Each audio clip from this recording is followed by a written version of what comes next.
The time traveler, Zhuang Xiaoman, clutches an SS-grade Beast Taming compendium. He discerns the evolutionary codes of affinity and skills. Starting from an 88 yuan defected insect, he joins forces with his brother, Tang Xiaofei. Amidst the brutal crucible of the Gaokao, he wields bonds as his shield and skills as his spear. He carves a path of rebellion toward eternal divine wings. When the anonymously published truth of evolution sends shockwaves through the beast-taming realm, can he lead the overlooked heart power to rewrite the future? Chapter 1. The Morning of the Time Traveler. Zhuang Xiaoman is abruptly awakened by a piercing alarm, akin to nails scraping metal. He sits up suddenly, the back of his head thudding against the low, slanted beam of the attic. The impact causes him to grimace in pain. What on earth is this place? He mutters, rubbing his head and groggily surveying his surroundings. The cramped attic is suffused with a complex odor, a blend of aged wood, cheap instant noodles, and a faint hint of mildew.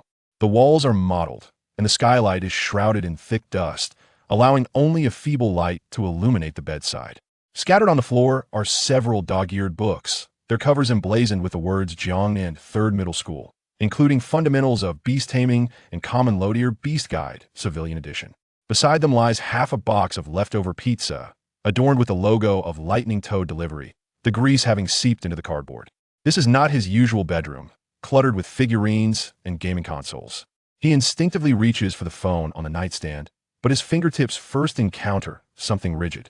Looking down, he discovers a deep brown hardcover book, its rough cover stamped with the crooked gold letters Beast Taming Compendium, resembling a child's doodle. The corner of the book is stained with a suspicious brown mark. This item certainly does not belong to his memory of an all-nighter spent playing Pokemon, Scarlet and Violet. No fried chicken delivered, but a time-traveling gift package? He grumbles, his voice echoing in the empty attic with a hint of a hoarse, hung-over quality. He seizes the old phone with a cracked screen, and after unlocking it with his fingerprint, the lock screen erupts with notifications. Jiangnan District Level 3 Beast Tide Alert. Residents on the outskirts, please evacuate immediately. Latest casualties. The Beast Tide in Donghai City has resulted in 132 deaths, with the Eternal Night organization claiming responsibility. Experts urgently call for caution. With the Gaokao approaching, beast selection must prioritize practicality. Survival comes first. The tragedy of the commoners. DIY Jade Mantis evolution materials failed, beast tamers severely injured. Each headline pierces through his drowsiness like a cold needle. He swipes the screen, his fingers slightly stiff, and taps into the local news channel. The screen displays chaotic aerial footage. At the edge of a concrete jungle, billowing smoke rises as grotesque creatures assault flickering energy barriers. The camera zooms in on a boy in a school uniform, seemingly of a similar age to him, sprawled on the ground next to a torn, gray-furred small beast, blood soaking the shattered school emblem. Damn, Zhuang Xiaoman mutters, his stomach churning. The Lightning Toad logo on the pizza box seems to grin mockingly. He stumbles to the only window, forcefully pushing open the grease-stained sash. Outside lies an unfamiliar forest of steel. Towering edifices with sharp angles are draped in enormous advertising screens, flashing Royal Beast Cultivation Center, the starting point of the elite path. A silent maglev train whizzes past between the buildings. On the balcony of an opposite residential building, a disheveled man in a tank top and shorts is frantically waving a worn broom, trying to shoo something away. Get lost, you filthy thing. Stop stealing my pigeon's food. A gray-yellow creature, resembling a hybrid of a hamster and a hedgehog, deftly evades him, its spiny back puncturing a milk carton as it scurries away with a nutritional bar. The modeling in this game is so poor that even GF's artists would flee in the night. Zhuang Xiaoman critiques, his voice dry. The air carries a faint scent of sulfur mixed with ozone.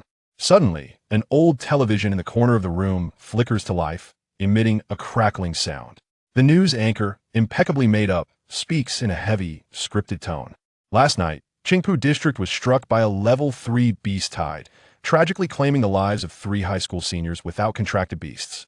The Beast Tamer Association reiterates the necessity of promptly selecting an appropriate beast partner after awakening one's talent and signing a contract, as this is essential for survival.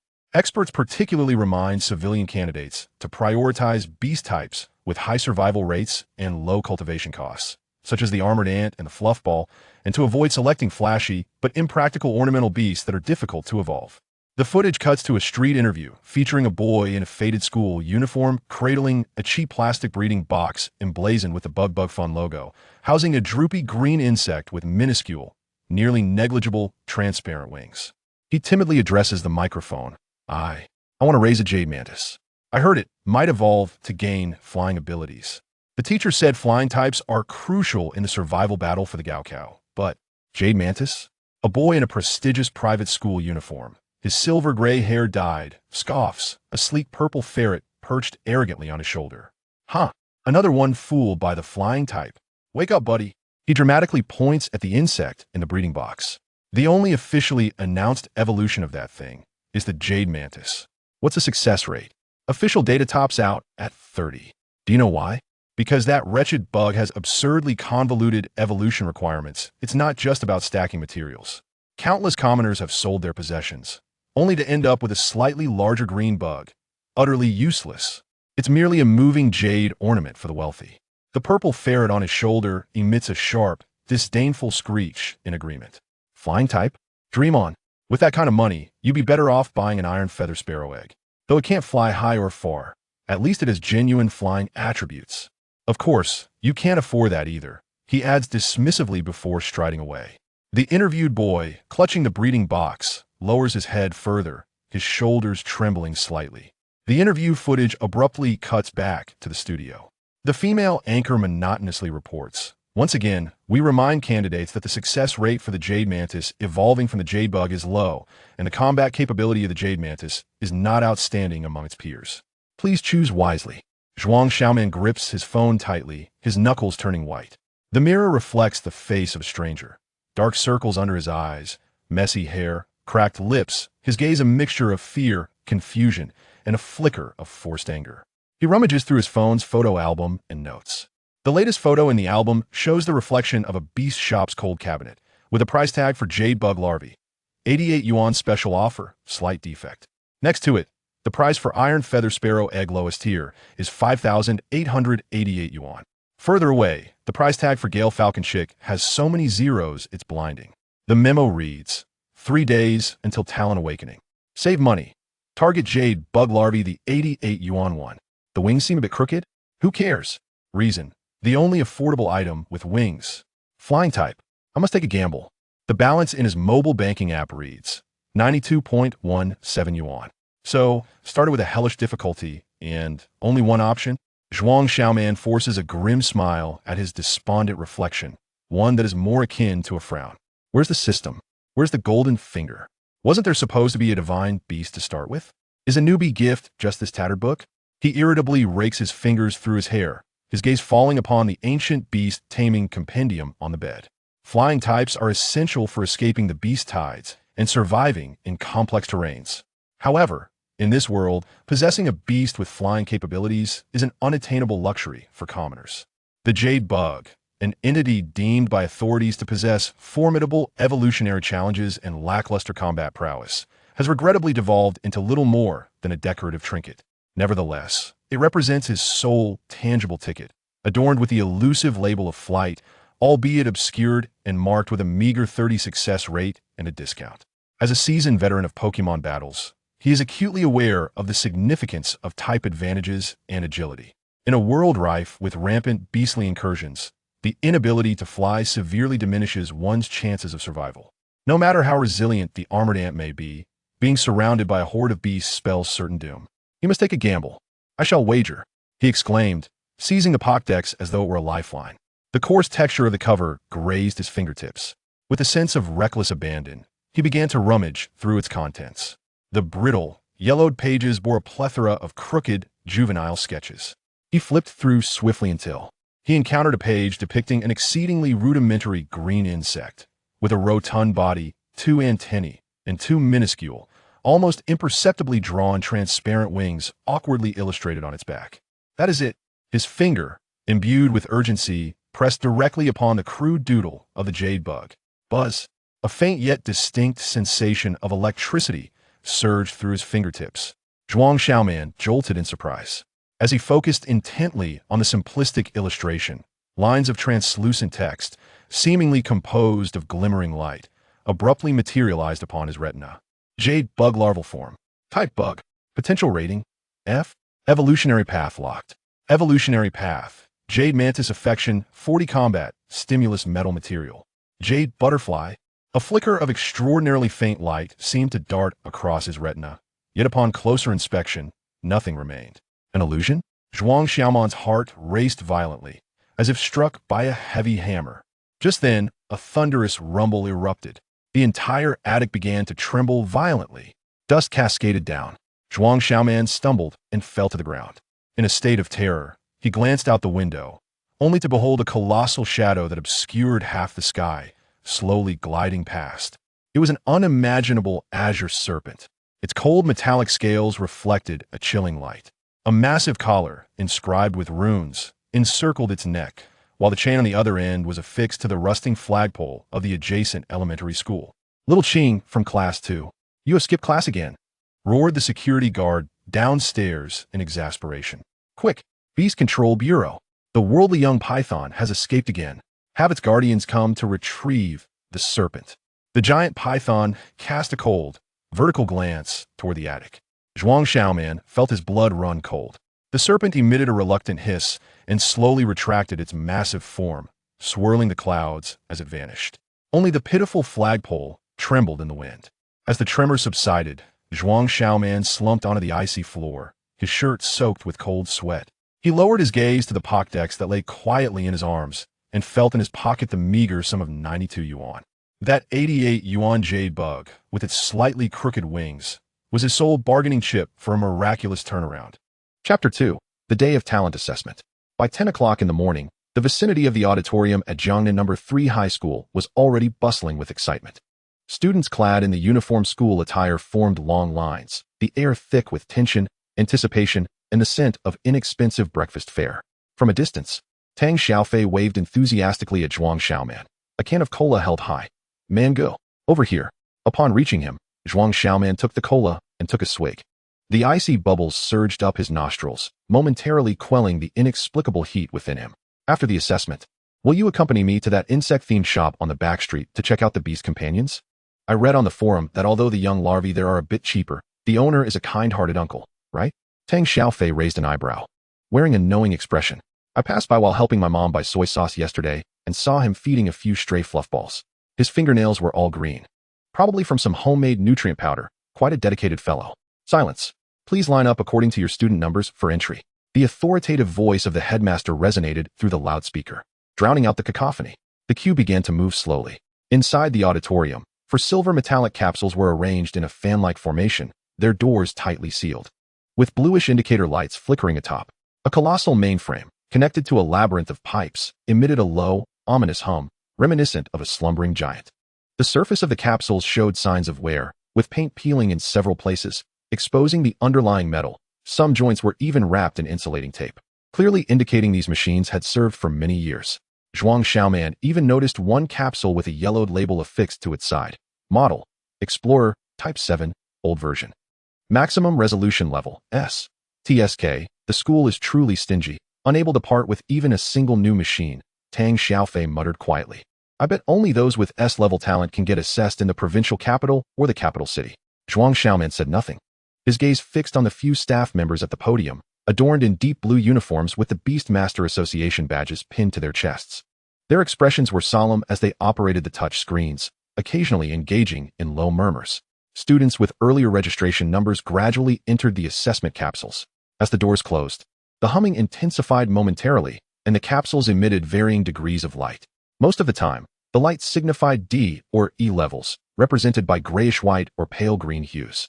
Occasionally, the blue light of C level or the cyan of B level would flash, inciting murmurs of excitement and envy among the onlookers. Look, it's Li Weiwei, B level. Speed of the gale. It can enhance the speed of flying beast companions. A girl exclaimed, pointing at the tall girl who had just emerged from the capsule.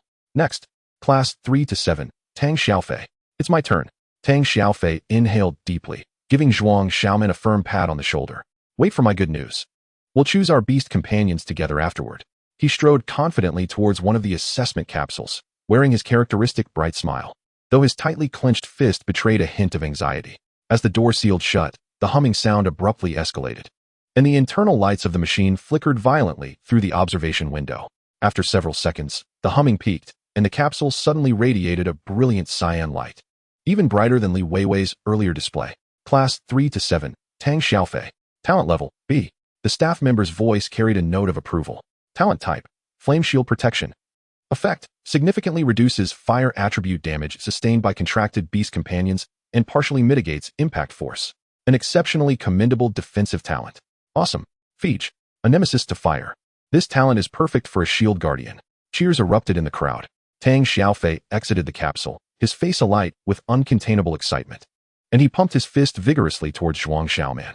Zhuang Xiaoman, genuinely thrilled for him, gave him a thumbs up. Next, Class 3 to 7, Zhuang Xiaoman. Zhuang Xiaoman took a deep breath and approached another capsule, one that appeared even more worn. The cold metal sent a shiver through him as the door closed behind him, and his vision was enveloped in a soft white glow. A faint buzzing sound echoed in his ears, akin to countless tiny probes scanning his body. Suddenly, an inexplicable wave of warmth surged from his chest, coursing through his limbs. Almost simultaneously, the sensation of the ancient illustrated guide beneath his pillow became extraordinarily vivid, as if it pierced through his backpack and the capsule walls, directly imprinting itself in his mind. His vision blurred, and a multitude of distorted images flashed before him.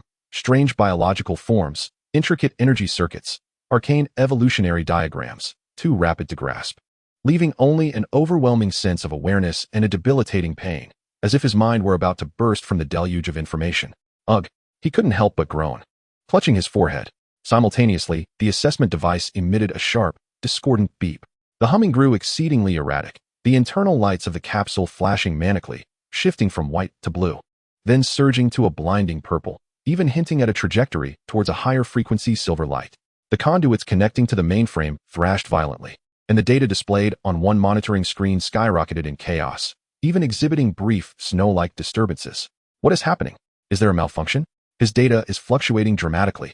The expressions of the staff at the podium changed, and they hurriedly gathered around the main screen, fingers flying across the interface. One older member of the association frowned deeply, fixated on the capsule where Zhuang Xiaoman was situated. Zhuang Xiaoman felt a splitting headache, darkness clouding his vision.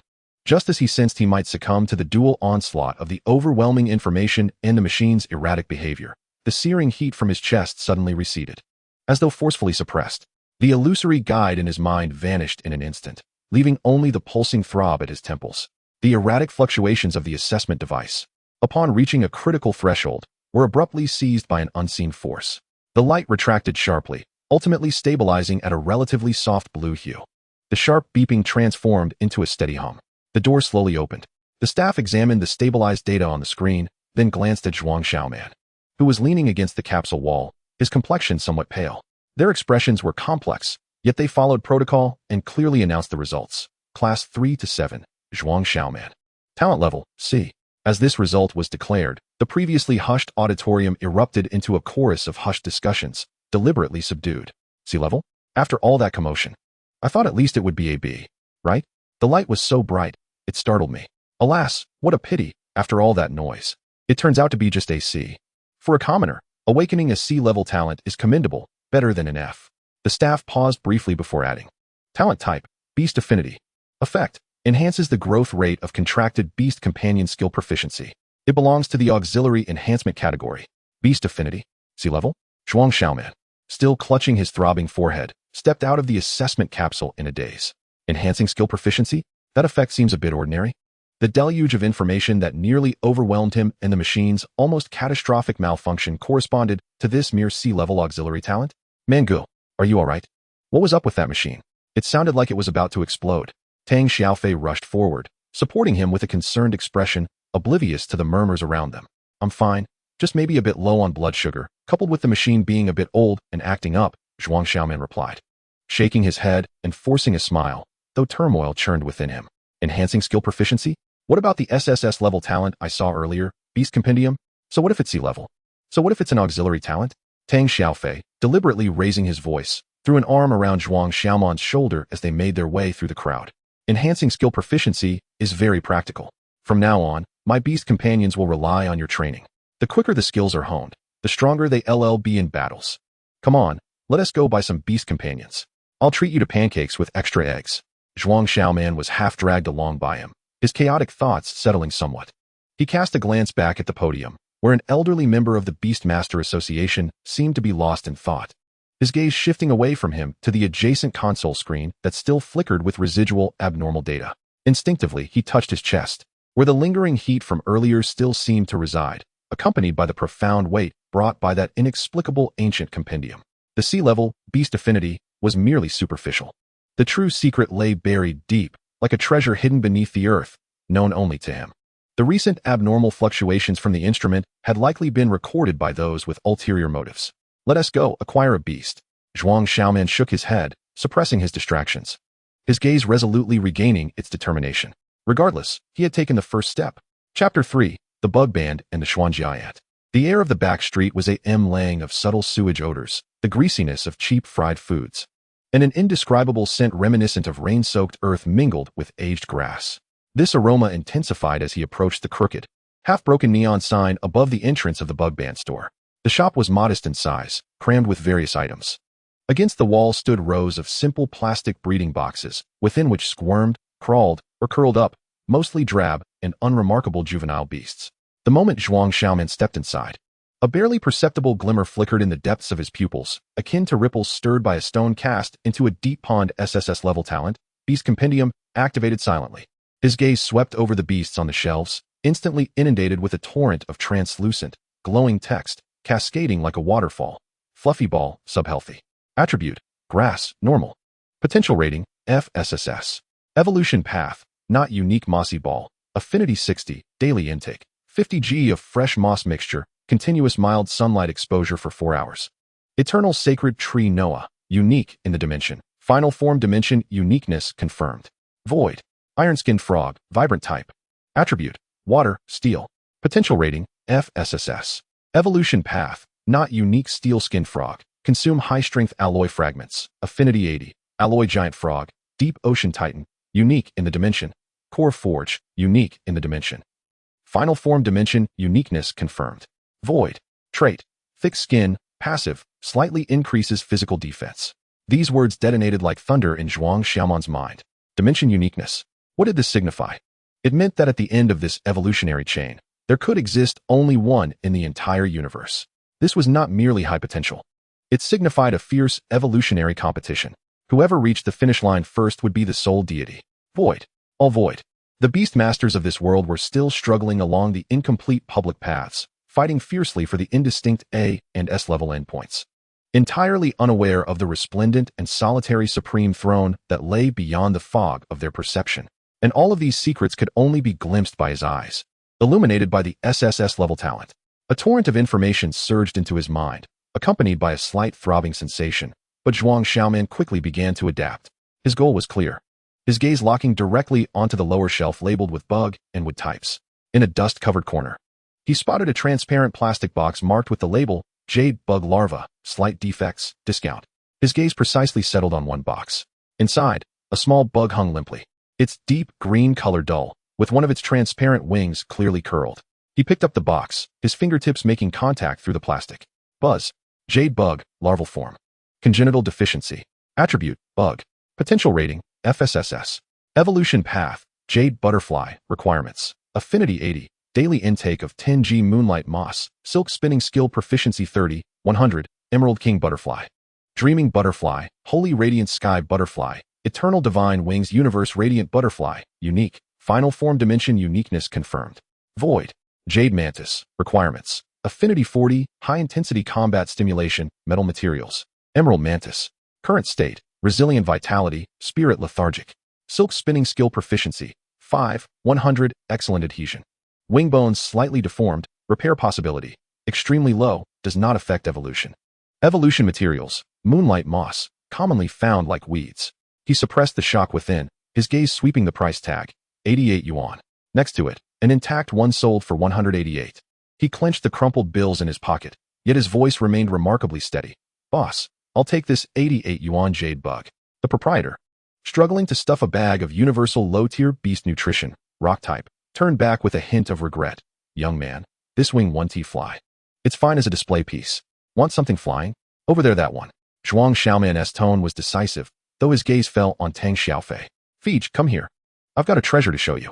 Tang Xiaofei was crouched before another shelf, poking at a listless fluffy ball. Zhuang Xiaoman pulled him towards the rock-type area.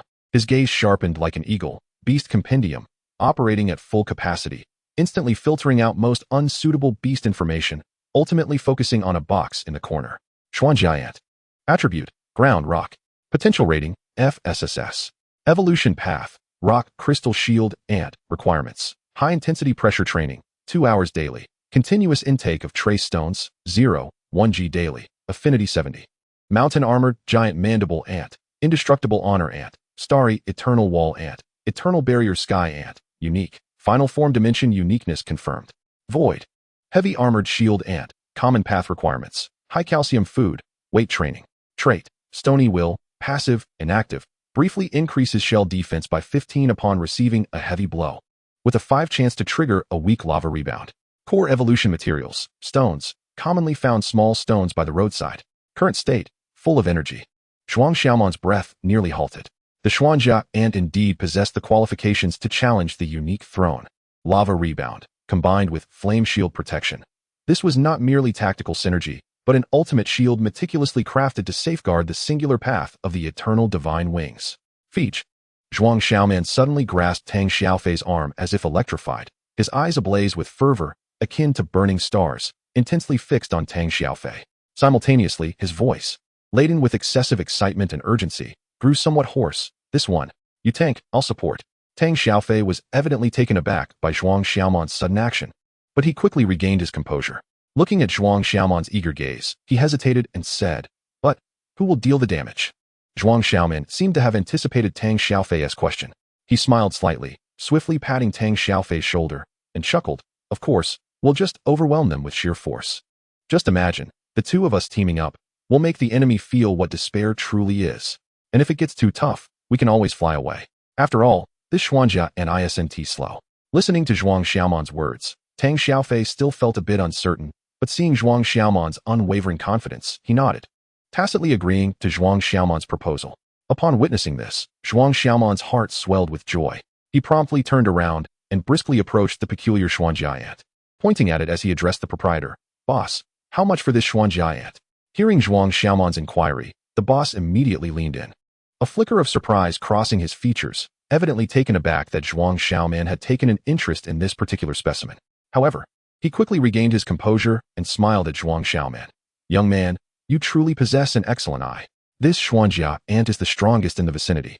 Though it does have a rather temperamental disposition, it has even harmed a person before. If you genuinely wish to acquire it, it will cost you 180 coins. 180. Zhuang Xiaoman gasped at the price, his eyes widening in disbelief as he stared at the proprietor, incredulous at what he perceived as extortion. "Feej, this." Tang Xiaofei, gritting his teeth, pulled out his meticulously saved 200 coins for living expenses. "Boss, I'll take it. Along with Mang Ji's insect, can you offer a discount?" The proprietor observed the two youths, one with eyes deep as the abyss, seemingly seeing through all, and the other biting his lip, pained yet filled with trust as he parted with his money. He couldn't help but chuckle. "All right then, for both, I'll let you have them for 250 coins, just to make it a round number. I'll also throw in a small bag of basic feed for each of you." Zhuang Xiaoman's Baiyu insect was priced at 88, and Tang Xiaofei's Xuanjia ant at 180, totaling 268. The boss graciously wiped away the excess 18 coins and provided the feed, making this discount quite substantial. "Thank you, boss," the two exclaimed in unison as they expressed their gratitude. After settling the payment, Zhuang Xiaoman gingerly cradled the inexpensive plastic box containing the crooked-winged Baiyu insect. The little creature seemed to sense the vibrations and sluggishly wriggled a bit. Meanwhile, Tang Xiaofei carried a slightly larger cardboard box, cushioned with gravel provided by the boss. The deep iron-gray Xuanjia ant was curiously tapping against the box's inner wall with its powerful mandibles, producing rhythmic tap sounds, exuding vitality. Chapter 4. The viscous beginning. The attic was suffused with an indescribable odor, a blend of cheap feed and moss. Zhuang Xiaoman sat cross-legged on the floor, facing the plastic box containing the crooked-winged Baiyu insect and a small bag of the grayish basic insect feed gifted by the proprietor. He pinched a small handful of the feed powder and carefully sprinkled it into the box. The little insect stirred sluggishly, its antennae tentatively probing the powder but eliciting no reaction. It buried its head back down. "Come on, brother, show some respect. This cost me 88 coins." The orange tabby from Grandpa Wang's house spends more than that on cat food in a month. Can you perk up a bit? In response, he was met with silence, along with the lethargic quivering of the little insect's curled wings. Well, it seems mere encouragement won't suffice, Zhuang Xiaoman sighed, his gaze fixed on the diminutive emerald figure within the plastic box. Almost instinctively, a familiar, gentle warmth emanated from deep within his psyche. As if an invisible probe had been activated, his field of vision sharpened instantly, revealing translucent, glowing text. Bayou insect, larval form, congenital deficiency. Attribute, insect. Potential rating, FSSS. Affinity, 35, 100, stranger, cautious. Silk spinning skill proficiency, 5, 100, exceptional stickiness. Evolution path, Bayou butterfly, requirements, affinity 80. Daily consumption of 10G moonlight moss, silk spinning skill proficiency 30, 100, subsequent forms flowed through the information stream. Current status, resilient vitality, diminished spirit, wing structure slightly deformed. Repair probability, extremely low, no impact on evolution. With an affinity of 35, he still had a considerable distance to cover to meet the requirement of 80. The silk spinning proficiency was only at 5 points. Although marked with the trait of exceptional stickiness, the base value was woefully inadequate. He needed to expedite the enhancement of both attributes, particularly the affinity. Official materials had mentioned that emotional connection was key, but how could one achieve that? Surely, one couldn't tell jokes to a mere insect? What about this? He recalled the vital material emphasized in the talent information stream, moonlight moss, which grew abundantly like weeds. He pushed open the window and leaned out. Indeed, at the edge of the greenery below, nestled within the brick crevices, he spotted a rather inconspicuous, gray-green moss speckled with silver, barely discernible under the afternoon sun. Zhuang Xiaoman hurriedly dashed downstairs and plucked a handful. The texture was cool and moist, imbued with the earthy scent of soil and a faint, mint-like freshness. He broke off a small cluster and placed it into the box, pressing it atop the pile of grayish feed. A miracle occurred. The Bayou insect, which had been listless just moments ago, suddenly perked up its antennae. It practically leapt into action, wriggling its plump body at a speed uncharacteristic of its previously lethargic demeanor, rushing towards the cluster of gray-green moss and voraciously devouring it. Its emerald body pulsed rhythmically with each swallow, and its curled wings trembled slightly, as if expressing a primal, physiological satisfaction. Goodness! The law of deliciousness applies to insects as well? Zhuang Xiaoman was delighted. He swept the remaining feed aside and added more moonlight moss. The Bayou insect feasted even more vigorously, producing faint rustling sounds reminiscent of silkworms munching on mulberry leaves.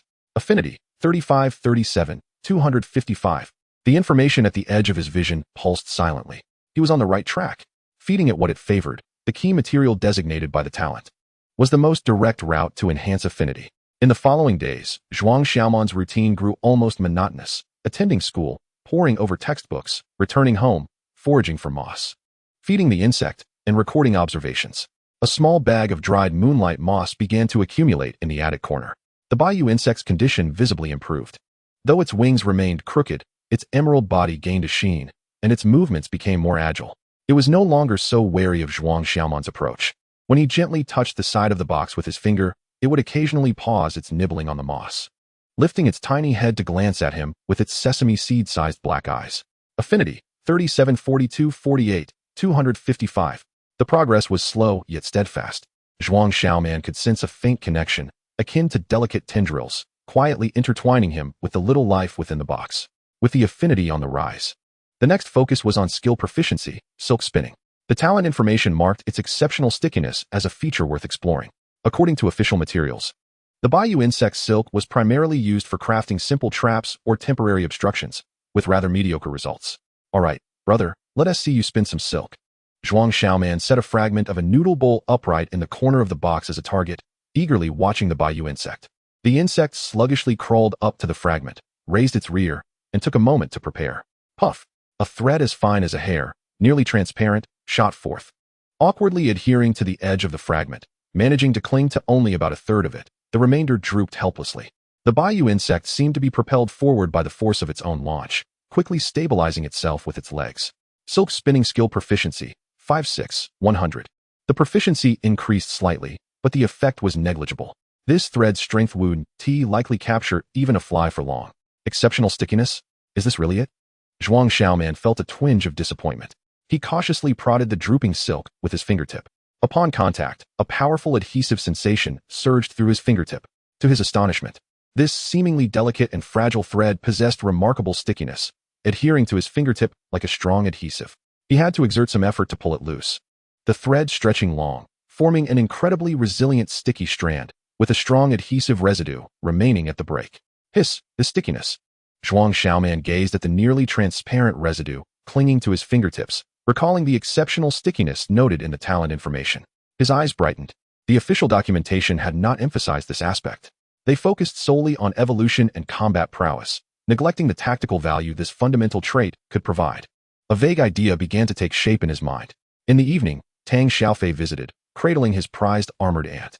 The deep iron gray ant appeared vibrant within the hard cardboard box, meticulously lined with fine gravel and pebbles, its formidable mandibles snapping rhythmically, producing a light, clattering sound. Zhuang Xiaoman's gaze instinctively swept over the armored ant, and relevant information cascaded before his eyes. The core details clearly presented. Armored ant skills, Stone Will, passive LV1 temporarily increases shell defense by 15 upon receiving a heavy blow. Lava Rebound, active LV10. 100 channels power to convert a portion of physical impact into fire attribute rebound energy. Consumes stamina and requires guidance. Not yet mastered. Current status, energetic. Feach. Shall we give it a try? Zhuang Xiaoman pointed at the scattered instant noodle fragments on the ground, signaling to the jade bug. Target, the fragments. The jade bug seemed more earnest this time, raising its rear and taking aim. With a soft pop, a slightly thicker and straighter silk thread shot forth, landing with a sharp snap, most of it adhering to the fragment, with only a small end drooping. Good, Zhuang Xiaoman encouraged. Proficiency, 6-7-100. Brother man, your bug-s silk is quite sticky.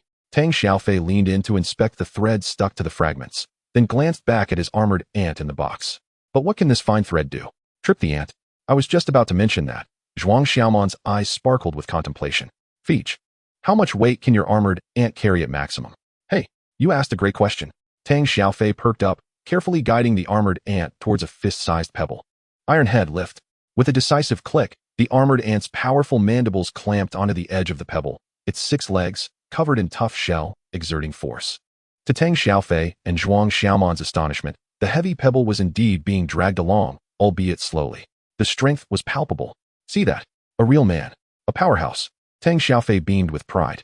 However, Zhuang Xiaoman fixated on the legs joints encased in shell and their relatively vulnerable connecting points. He glanced back at the remarkably sticky thread produced by the jade bug, rapidly connecting the dots between Stone Will, Lava Rebound, and Tang Xiaofei's Flame Shield Guardian talent. Feach. Zhuang Xiaoman began slowly, his tone embodying the calmness of an experimenter. What if we have the jade bug deposit its silk on specific areas of the armored ant that require extra reinforcement, like the joint connections, or the seams of the shell where stress is most concentrated? Huh. Tang Xiaofei was taken aback. Put it on its body. Wouldn't that be like wrapping it up in rice dumplings? How would it move? Not wrapping. Zhuang Xiaoman picked up a small stone, quickly applying the jade bug's sticky silk to several key stress points on its surface, demonstrating a makeshift reinforcement. Look, it's not about broad coverage, but rather focused reinforcement at critical stress points where additional support is necessary, using this high-sticky, high-toughness silk for spot or line reinforcement. It's akin to applying strong adhesive tape to the joints of armor. Just imagine, the armored ant already possesses strong defense. If, at the crucial moment of its charge or while withstanding an attack, these silk threads can solidify instantly, providing extra support and cushioning to absorb the impact, even. As Zhuang Xiaoman spoke, his thoughts became clearer. Even when it activates Lava Rebound, these silk threads could form a temporary exoskeleton, channeling the rebound force more effectively rather than allowing its own joints to endure all the pressure.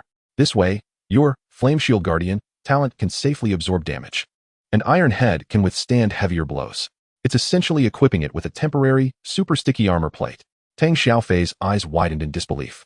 He stared at the stone that Zhuang Xiaoman had reinforced with silk, then at his vibrant armored ant, finally resting his gaze on the green little bug in the plastic box, slowly munching on moss. Wow, brother man, how on earth did you come up with that? Tang Xiaofei exclaimed, slapping his thigh. It sounds incredibly feasible. Slap a band-aid on iron head, especially a super sticky one. It allows it to take even harder hits. This strategy is quite audacious. Is that silk really so incredible? The stickiness is absolutely potent, Zhuang Xiaoman affirmed, shaking his somewhat sticky fingers. But the prerequisite is that it must produce the silk quickly, accurately, and with sufficient strength. Presently, the accuracy. Looking at those crooked threads on the fragments. If given 10 opportunities, it might only succeed in sticking to the armored ant's joints once. Moreover, the silk's distance, speed, and duration of stickiness are all issues. It requires practice. Intense practice. Zhuang Xiaoman's gaze sharpened. He focused intently on the jade bug in the box, the information stream materializing. Jade bug affinity, 48, 255. Silk production skill proficiency, 7, 100, exceptional stickiness. The goal was clear, to enhance affinity, encouraging it to cooperate in training. Diligently practicing silk production to transform its exceptional stickiness into a tactical adhesive capable of altering the battlefield. Ironhead, did you hear that?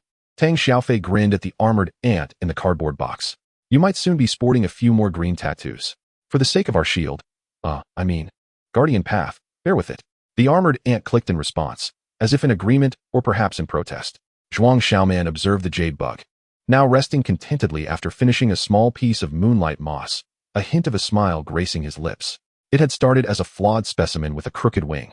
Dismissed by many, yet its sticky silk, combined with his talent information, could potentially become a pivotal leverage for the future. The journey with this little bug was only just beginning. He picked up his phone, opened the Notes app, and created a new entry. Training objective, enhance silk accuracy, joint simulation target. Training plan, daily 100 targeted silk production exercises. Material consumption, moonlight moss, unlimited. Notes, significant improvement in affinity is required to facilitate high-intensity training.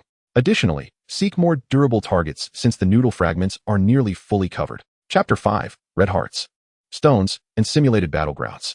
The air in the attic seemed saturated with the viscous silk. In the corner, an old, battered brick had been covered with concentric circles drawn in red chalk by Zhuang Xiaoman, resembling an abstract target. The jade bug lay at the edge of the box, its emerald body gently rising and falling, its antennae drooping listlessly. Even the beloved moonlight moss crumbs scattered before it were only nibbled at symbolically. Last 10 attempts. Target the small red dot in the center. Zhuang Xiaoman's voice was slightly hoarse as he pointed to the vividly marked red dot at the center of the brick. The dark circles under his eyes were more pronounced than a few days prior. The jade bug slowly raised its rear, pondering for a full 10 seconds. Puff. The sticky silk shot out at an awkward angle, landing on the outermost red circle. Puff, puff, puff. In the subsequent attempts, the silk either landed outside the circles or in non-target areas, its accuracy wavering as if it were intoxicated. The jade bug's movements grew sluggish, eventually coming to a complete halt, its antennae gently trembling, conveying a clear sense of fatigue and reluctance. Silk spinning skill proficiency, 29, 100. Intimacy, 50, 255, familiar, dependent. The intimacy level has finally, albeit laboriously, surpassed the threshold of 50, a feat achieved at the cost of the jade bug's mental exhaustion reaching its peak. Days of intensive silk spinning training have nearly drained this little creature's energy. It is no longer the feeble being it once was. Yet the current fatigue bears a different kind of weight. Zhuang Xiaoman gazed at it, forcibly suppressing the anxiety that bubbled within. He gently coaxed the jade bug back into its box, laying a thick layer of fresh moonlight moss. Well done, my friend. Rest now, he murmured, leaning against the cold wall and exhaling a long sigh. After staring at the little bug spinning silk for so long, his eyes felt painfully sore. With only a month and a half remaining until the college entrance examination, his skill proficiency stood at 29 points. Just a step away from the 30 points required for evolution, yet that final step seemed to be obstructed. Moreover, tactical coordination appeared to be a distant dream. From downstairs, the familiar sound of footsteps echoed, accompanied by Tang Xiaofei's exuberant voice. Brother man, open the door. There is something important. Major discovery. The door was flung open, and Tang Xiaofei rushed in, brimming with excitement. He clutched a cardboard box containing the iron head of the armored ant, and upon entering, he placed the box on the floor. Look at Ironhead, Tang Xiaofei exclaimed, his voice rising an octave. Do you see the changes? Zhuang Xiaoman leaned in for a closer look. After a few days of absence, Ironhead seemed more spirited. The deep iron gray shell glimmered subtly under the light filtering through the skylight, exuding an almost imperceptible matte texture reminiscent of polished stone. The change was exceedingly subtle, had it not been for Zhuang Xiaoman's SSS-level innate talent granting him extraordinary perceptiveness, combined with Tang Xiaofei's prompt. He might have overlooked it entirely. The shell appears thicker? Zhuang Xiaoman ventured cautiously. Thicker indeed, Tang Xiaofei exclaimed, excitedly grabbing a half-eaten gray-white stone from the box. Look at the stones it has been gnawing on. All of them are this gray-white color. It won't even touch stones of other hues. And it's devouring them at an astonishing pace. He pointed to Ironhead's back. Now take a closer look at the seams of its shell. Doesn't it seem like the patterns have become denser? The color is deeper than the surrounding areas, almost like it has been lacquered. Zhuang Xiaoman focused intently, and indeed, at the edges of the seams between the main shell plates on Ironhead's back, the color was noticeably darker than elsewhere, as if it had been polished repeatedly, imbued with a sense of solid weight. This was precisely the initial manifestation of the stone material's influence, as indicated by his innate information stream. The accumulation of quantitative change was underway. There's still strength. Tang Xiaofei triumphantly placed a larger pebble into the box. Ironhead, go. With a sharp click, Ironhead clamped down on the pebble, its 6 legs, covered in shell, exerting force vigorously. This time, the speed at which it dragged the stone was noticeably quicker than during their last session in the attic. Though still slow, the sensation of power was more substantial and smoother. Did you see that? Did you see that? Tang Xiaofei exclaimed, exuberantly gesticulating. I told you that the anonymous expert's hypothesis was credible. Gnawing on stones is indeed beneficial. Ironhead has become stronger. Its defense and power have surged. Zhuang Xiaoman understood. The time had come. He picked up the half-eaten gray-white stone that Tang Xiaofei had brought, feigning meticulous examination, and in a tone imbued with curiosity and speculation, he inquired, Brother Fei, do you think this change might signify something beyond mere enhancement? Huh. Tang Xiaofei paused, confused. What do you mean? Consider this. Zhuang Xiaoman pointed to the deep-colored patterns at the junction of Ironhead's shell. This change does not merely indicate an increase in shell thickness or strength. It resembles a precursor to a qualitative transformation. Perhaps it signifies that its body is adapting to and assimilating some essence from this specific stone. He paused, his gaze becoming contemplative as if recalling something. A few days ago, I was lurking in the obscure research section of the official forum and stumbled across a deeply buried post titled something like on the potential for basic minerals to stimulate the evolutionary potential of earth and rock-type beasts. It mentioned a rather audacious hypothesis that certain seemingly ordinary minerals, if their attributes align, could not only enhance basic attributes through long-term ingestion combined with rigorous training, but might even guide beasts to transcend conventional evolutionary paths and venture into unique, more powerful branches. Zhuang Xiaoman spoke half-truths, referencing the forum, which indeed had such a section, mentioning a bold hypothesis, which certainly existed, and obscuring the concept of branch forms, implying singular evolution. He keenly observed Tang Xiaofei's reaction. Tang Xiaofei's eyes widened, his mouth slightly agape, his breath quickening. A breakthrough in the conventional evolutionary path? A more powerful branch form? Brother man, you must be mistaken. Is that post still available? Quickly, find it for me to see. It was so obscure that I only glanced at it. When I tried to find it later, it was buried beyond recovery, probably dismissed as nonsense, Zhuang Xiaoman replied, feigning regret with an open palm. But look at Ironhead's current transformation. Doesn't it resemble the initial adaptive metamorphosis described in that post? The deepening color at the shell's seams, the smoother transmission of power? Moreover, it only gnaws on this gray-white stone, indicating its body instinctively filters for the most suitable key. Tang Xiaofei suddenly crouched down, leaning closer to Ironhead, his eyes gleaming as though gazing upon a rare treasure. Ironhead, do you hear me? What you're gnawing on is not just a stone. It's the key to an extraordinary path. Well done, you have discerning taste.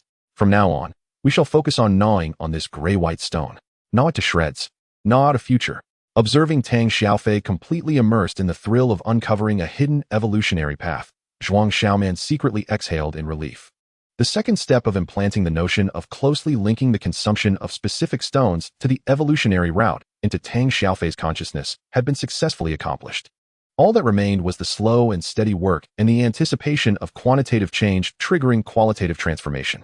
However, Brother Fei, Zhuang Xiaoman shifted the conversation back to the pressing reality. Ironhead's enhancement alone is not sufficient. The college entrance examination is a team battle.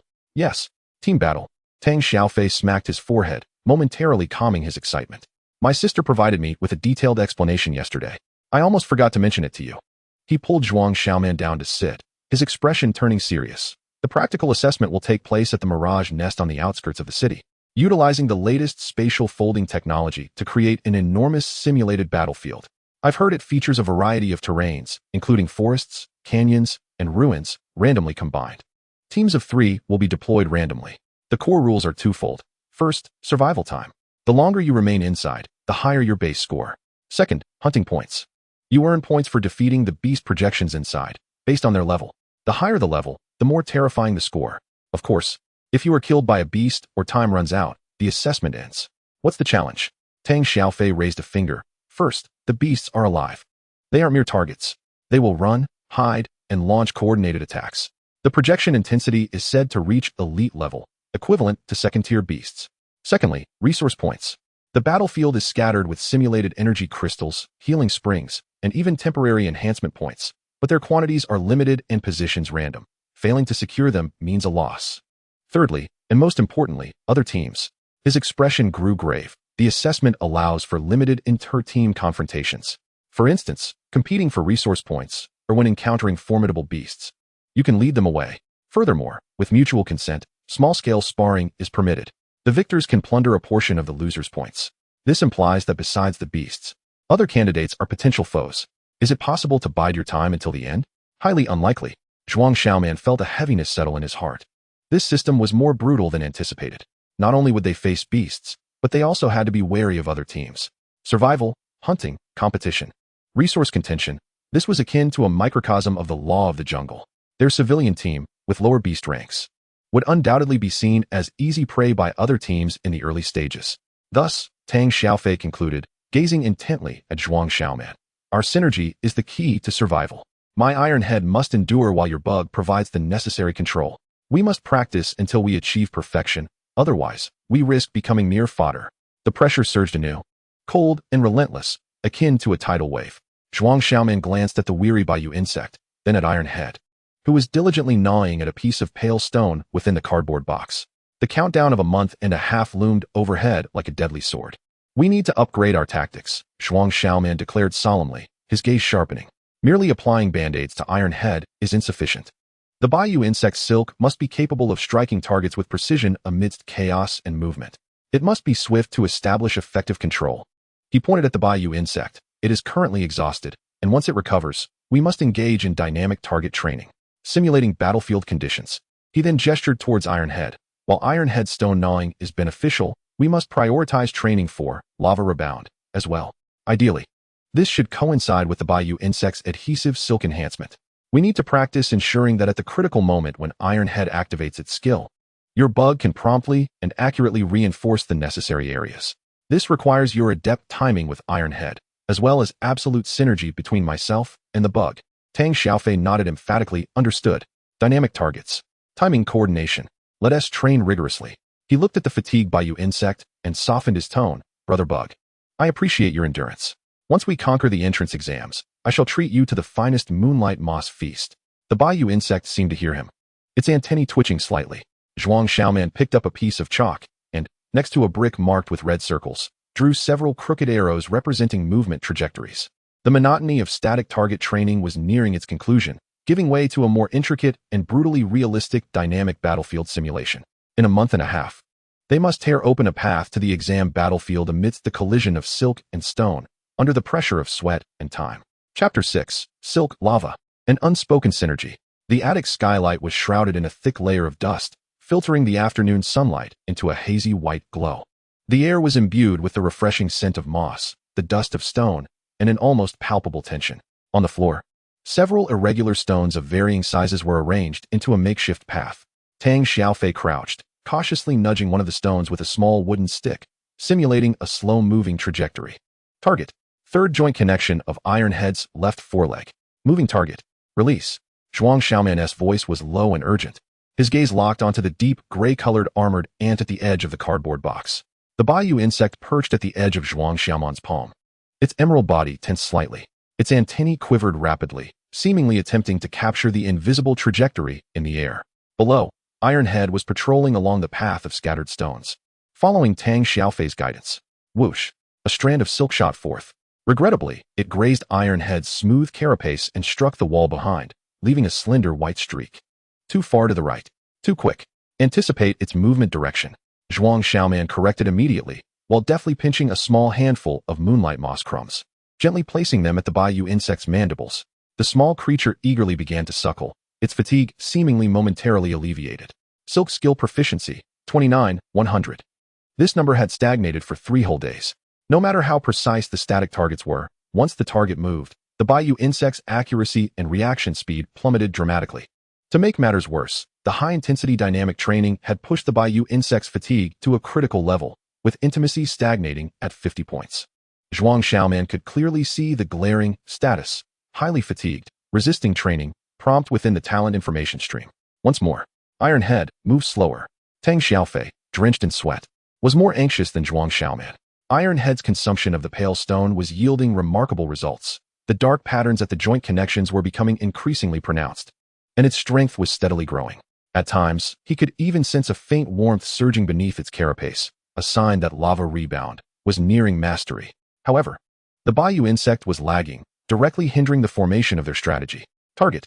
Pressure point on the right hind leg. It's about to turn. Zhuang Xiaoman commanded once more. The Bayou insect struggled to aim, but its movements were clearly delayed. Whoosh. The silk struck the ground where Iron Head had just departed. Alas, Tang Xiaofei couldn't help but let out a heavy sigh, irritably running a hand through his hair. Brother man, your bug seems off. It feels like it doesn't want to train anymore. Did we feed it too much? Or is the training too intense? Zhuang Xiaoman's heart sank. Tang Xiaofei's intuition was astute, but he could not articulate the intimacy and status prompts that were uniquely perceptible to him. To others, the cooperation between a beast tamer and their creature was merely contingent on training intensity, the clarity of commands, and the elusive bonds between them. No one else could quantify the intimacy values and the real-time states of their creatures as he could. Perhaps it is a bit overworked. Zhuang Xiaoman could only follow this line of reasoning, carefully placing the Bayou insect back into its box and layering it with fresh moss. It was inherently weaker. Its recovery might be slower than that of a typical Bayou insect. Let us call it a day and allow it to rest well overnight. Tang Xiaofei observed the Bayou insect's droopy demeanor and then glanced at his own lively Iron Head, who was energetically cracking stones with its massive jaws. He hesitated, ultimately exhaling a frustrated sigh. All right, but time is of the essence. He pulled out his phone to check the calendar. Only 38 days remained until the actual entrance exam. The simulated battlefield of the illusory nest would not wait for their bug brothers to recuperate. The pressure weighed heavily on both their hearts. Zhuang Xiaoman remained silent, quietly cleaning the silk traces from the floor, his gaze sweeping over the Bayou insect in the box. The talent information stream remained clear. Bayou insect. Intimacy, 50. 255, familiar, dependent, status, highly fatigued, resisting training, recovering. Skill, silk release, LV 129, 100, extremely sticky. Evolution path, Bayou butterfly, requirements, intimacy 80. Daily intake of 10G moonlight moss, silk skill proficiency 30, 100. These two numbers loomed like mountains, especially the intimacy, which seemed to be caught in a bottleneck. Simple feeding and companionship had yielded minimal effects. It required a deeper connection, or perhaps a groundbreaking opportunity. The next morning, as the first rays of light streamed into the attic, Zhuang Xiaoman noticed a change in the Bayou insect's state. It was no longer the tired and resistant creature of yesterday. Instead, it appeared unusually restless. It scurried around the box, its antennae vibrating rapidly, showing little interest in the fresh moonlight moss. Within the talent information stream, status had transformed into restless, craving space. Zhuang Xiaoman felt a spark of inspiration. He carefully coaxed the Bayou insect onto the floor. The moment it was free, it began to scurry aimlessly across the floor at a rapid pace, much faster than usual, as if something within was urging it forward. Fei Ge, come quickly. The bug's behavior seems peculiar. Zhuang Xiaoman called out to Tang Xiaofei downstairs. Tang Xiaofei rushed up with Iron Head in his arms, witnessing the Bayou insect darting across the floor like a small green dot. Is it high on something? He exclaimed in astonishment. I'm not sure, but it definitely needs to move. Zhuang Xiaoman's eyes sharpened. This is the opportunity. Dynamic target training. Fei Ge, let Iron Head move freely. Simulate the battlefield and navigate. Bug, follow Iron Head and seize the moment. The target remains the joint connection. Tang Xiaofei immediately understood. No longer attempting to guide deliberately, simply commanding Taitu, patrol freely. Remain vigilant. With a sharp clack, Taitu promptly began to stride within the limited space of the loft, occasionally advancing in a straight line, suddenly veering, and at times nudging the scattered stones on the ground with its mighty jaws, simulating a state of exploration and alertness. The jade bug seemed to have been activated. It was no longer passively awaiting commands, but began to actively pursue Taitu's movements. Although its speed paled in comparison to Taitu-S, it strained to twist its body, its antennae firmly locked onto the target. PFF. A strand of sticky silk shot out, landing behind Taitu. PFF. Another, grazing its shell as it flew by. Yet, Zhuang Xiaoman did not call for a halt. He keenly sensed that the jade bug's current initiative and concentration were unprecedented. It no longer resisted, but, driven by an instinctual urge, endeavored to capture the moving gray target. Taitu. Simulate being attacked. To the left front, an imagined enemy charges. Prepare to withstand. Tang Xiaofei suddenly shouted, simulating an emergency on the battlefield. Taitu immediately ceased its patrol, its 6 legs thrusting against the ground, its center of gravity sinking, and a faint red glow began to emanate from its head and forelimb shell, a precursor to the passive trigger of Stone Will. Its jaws parted, aimed at the air to the left front, as if an invisible ferocious beast were lunging towards it. This was the stance it assumed to endure a heavy blow, the moment of maximum pressure on its joints. In that instant, the pursuing jade bug seemed to capture the fleeting moment of Taitu's stillness and posture change. Its rotund body suddenly arched, gathering strength. PFF, whoosh. A noticeably thicker and more concentrated strand of silk, accompanied by a faint whooshing sound, shot forth with precision. Instead of targeting the designated joint connection, it adhered diagonally to the deepest and most pressured seam connecting Taitu's left forelimb and carapace. The silk instantly tautened and solidified, forming a resilient reinforcement. Silk spinning skill proficiency, 2930, 100. Affinity, 5051, 100. It worked. Zhuang Xiaoman's heart raced. The bottleneck had been broken. Moreover, the jade bug, in its autonomous and highly focused state, had seized the critical moment in the simulated combat, completing the transformation from passive execution to actively seizing the opportunity for battle. Although the target was slightly off, the timing and effect were impeccable. Taitu maintained its defensive stance for several seconds before gradually relaxing. It seemed to sense the unusual reinforcement at the connection of its left forelimb, gently nudging the now solidified patch of silk with its jaws, producing a sound of confusion. Incredible! It worked, Tang Xiaofei exclaimed, nearly leaping with excitement. It seized the opportunity itself. The location, though not the joint you previously mentioned, was precisely where Taitu would experience the greatest pressure during its defensive stance. This sensation was just right. The silk appeared to be even stronger than before, didn't it? Look, it hasn't broken despite being this long. He pointed at the strand connecting Taitu to the floor, which indeed seemed thicker and more resilient than before. Zhuang Xiaoman also noticed. When that strand of silk was ejected, he even heard a subtle whooshing sound, something he had never encountered before. He focused intently on the jade bug, and the information stream brought by the SSS level talent refreshed instantly. Jade bug. Affinity, 51, 255, familiarity. Dependence, initial rapport. Skills, silk spinning, LV 130, 100, extremely adhesive. Status, exhausted, satisfied. Evolution route, jade butterfly, conditions met. Can evolve. The last line of text resonated in Zhuang Xiaoman's mind like thunder. Conditions met. Can evolve. With 30 points in silk spinning proficiency and 51 points in affinity, though not reaching 80, the POC dex requirement is 80, and 51 is evidently insufficient? Wait. Zhuang Xiaoman suddenly realized the POC dex's requirement for affinity is 80, but 51 is clearly not enough. Could it be that the evolution indicated by the talent information stream refers to the materials and skill conditions being fulfilled, and while the affinity has not reached the standard, a preliminary link has been established, providing a basis for forced evolution? Or does 50 points of affinity serve as the minimum threshold? He needed to verify this immediately. A surge of immense joy and deeper confusion enveloped him. He suppressed the impulse to attempt evolution immediately and looked toward the equally excited Tang Xiaofei and the curious Taitu. Fij, Zhuang Xiaoman's voice was somewhat hoarse. Let's call it a day. The bug is exhausted, and it needs to rest well. So does Taitu. Tomorrow, we shall test the true synergy of volcanic recoil. All right. Tang Xiaofei nodded emphatically, his gaze toward the jade bug now devoid of any condescension. Well done, little buddy. Tomorrow, we'll see what you can do. Taitu, let us head back for a snack. Let us munch on more gray-white stones. The loft returned to tranquility. Zhuang Xiaoman carefully cradled the tired yet seemingly radiant jade bug back into its box, laying down the thickest and freshest moonlight moss. His gaze was firmly fixed on the words, can evolve, in the talent information stream, his heart racing. With 37 days remaining until the college entrance examination, the moment of transformation for the jade bug seemed just around the corner. Yet, how to explain this impending evolution? Far surpassing the official records, the jade butterfly rather than the jade mantis became a new dilemma. He needed time, materials, and, more importantly, a plausible coincidence. Would moonlight moss, this weed-like material, be the key?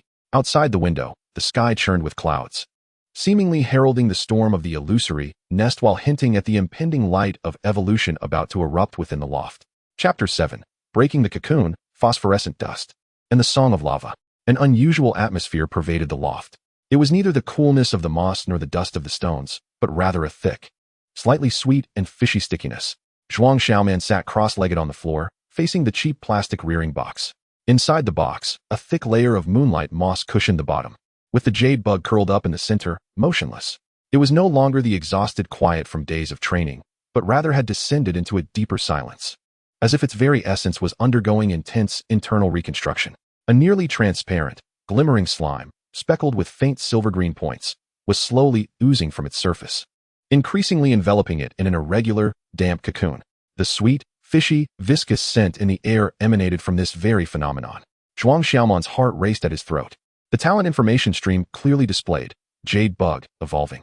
Status: life form undergoing drastic metamorphosis, critical phase. Evolution target: Jade Butterfly, morphological transformation 13. Affinity: 51, 255, initial rapport. Affinity fluctuating dramatically, affinity maximum, 255. This number, far exceeding conventional cognitive limits, flashed through the information stream like a stone cast into a deep pool, stirring up tumultuous waves within Zhuang Xiaoman's heart. He had only seen the affinity value before, never considering that the upper limit could be so high. This was no ordinary enhancement of bonds. What this SSS-level talent revealed was likely a deeper, more intrinsic connection potential between Beast and Beastmaster, closer to the essence of their souls. No wonder the authorities had never mentioned the quantification of affinity. They might not even be able to detect such profound connections or merely summarize them vaguely as deep bonds. At this moment, the 51 points of affinity flickered like a candle in the wind, fluctuating violently within the information stream, occasionally weakly rising to 52 or 53, then suddenly plummeting back to 48 or 49. Each fluctuation was accompanied by the faintest sound emanating from within the cocoon, akin to bones being forcibly stretched and crushed.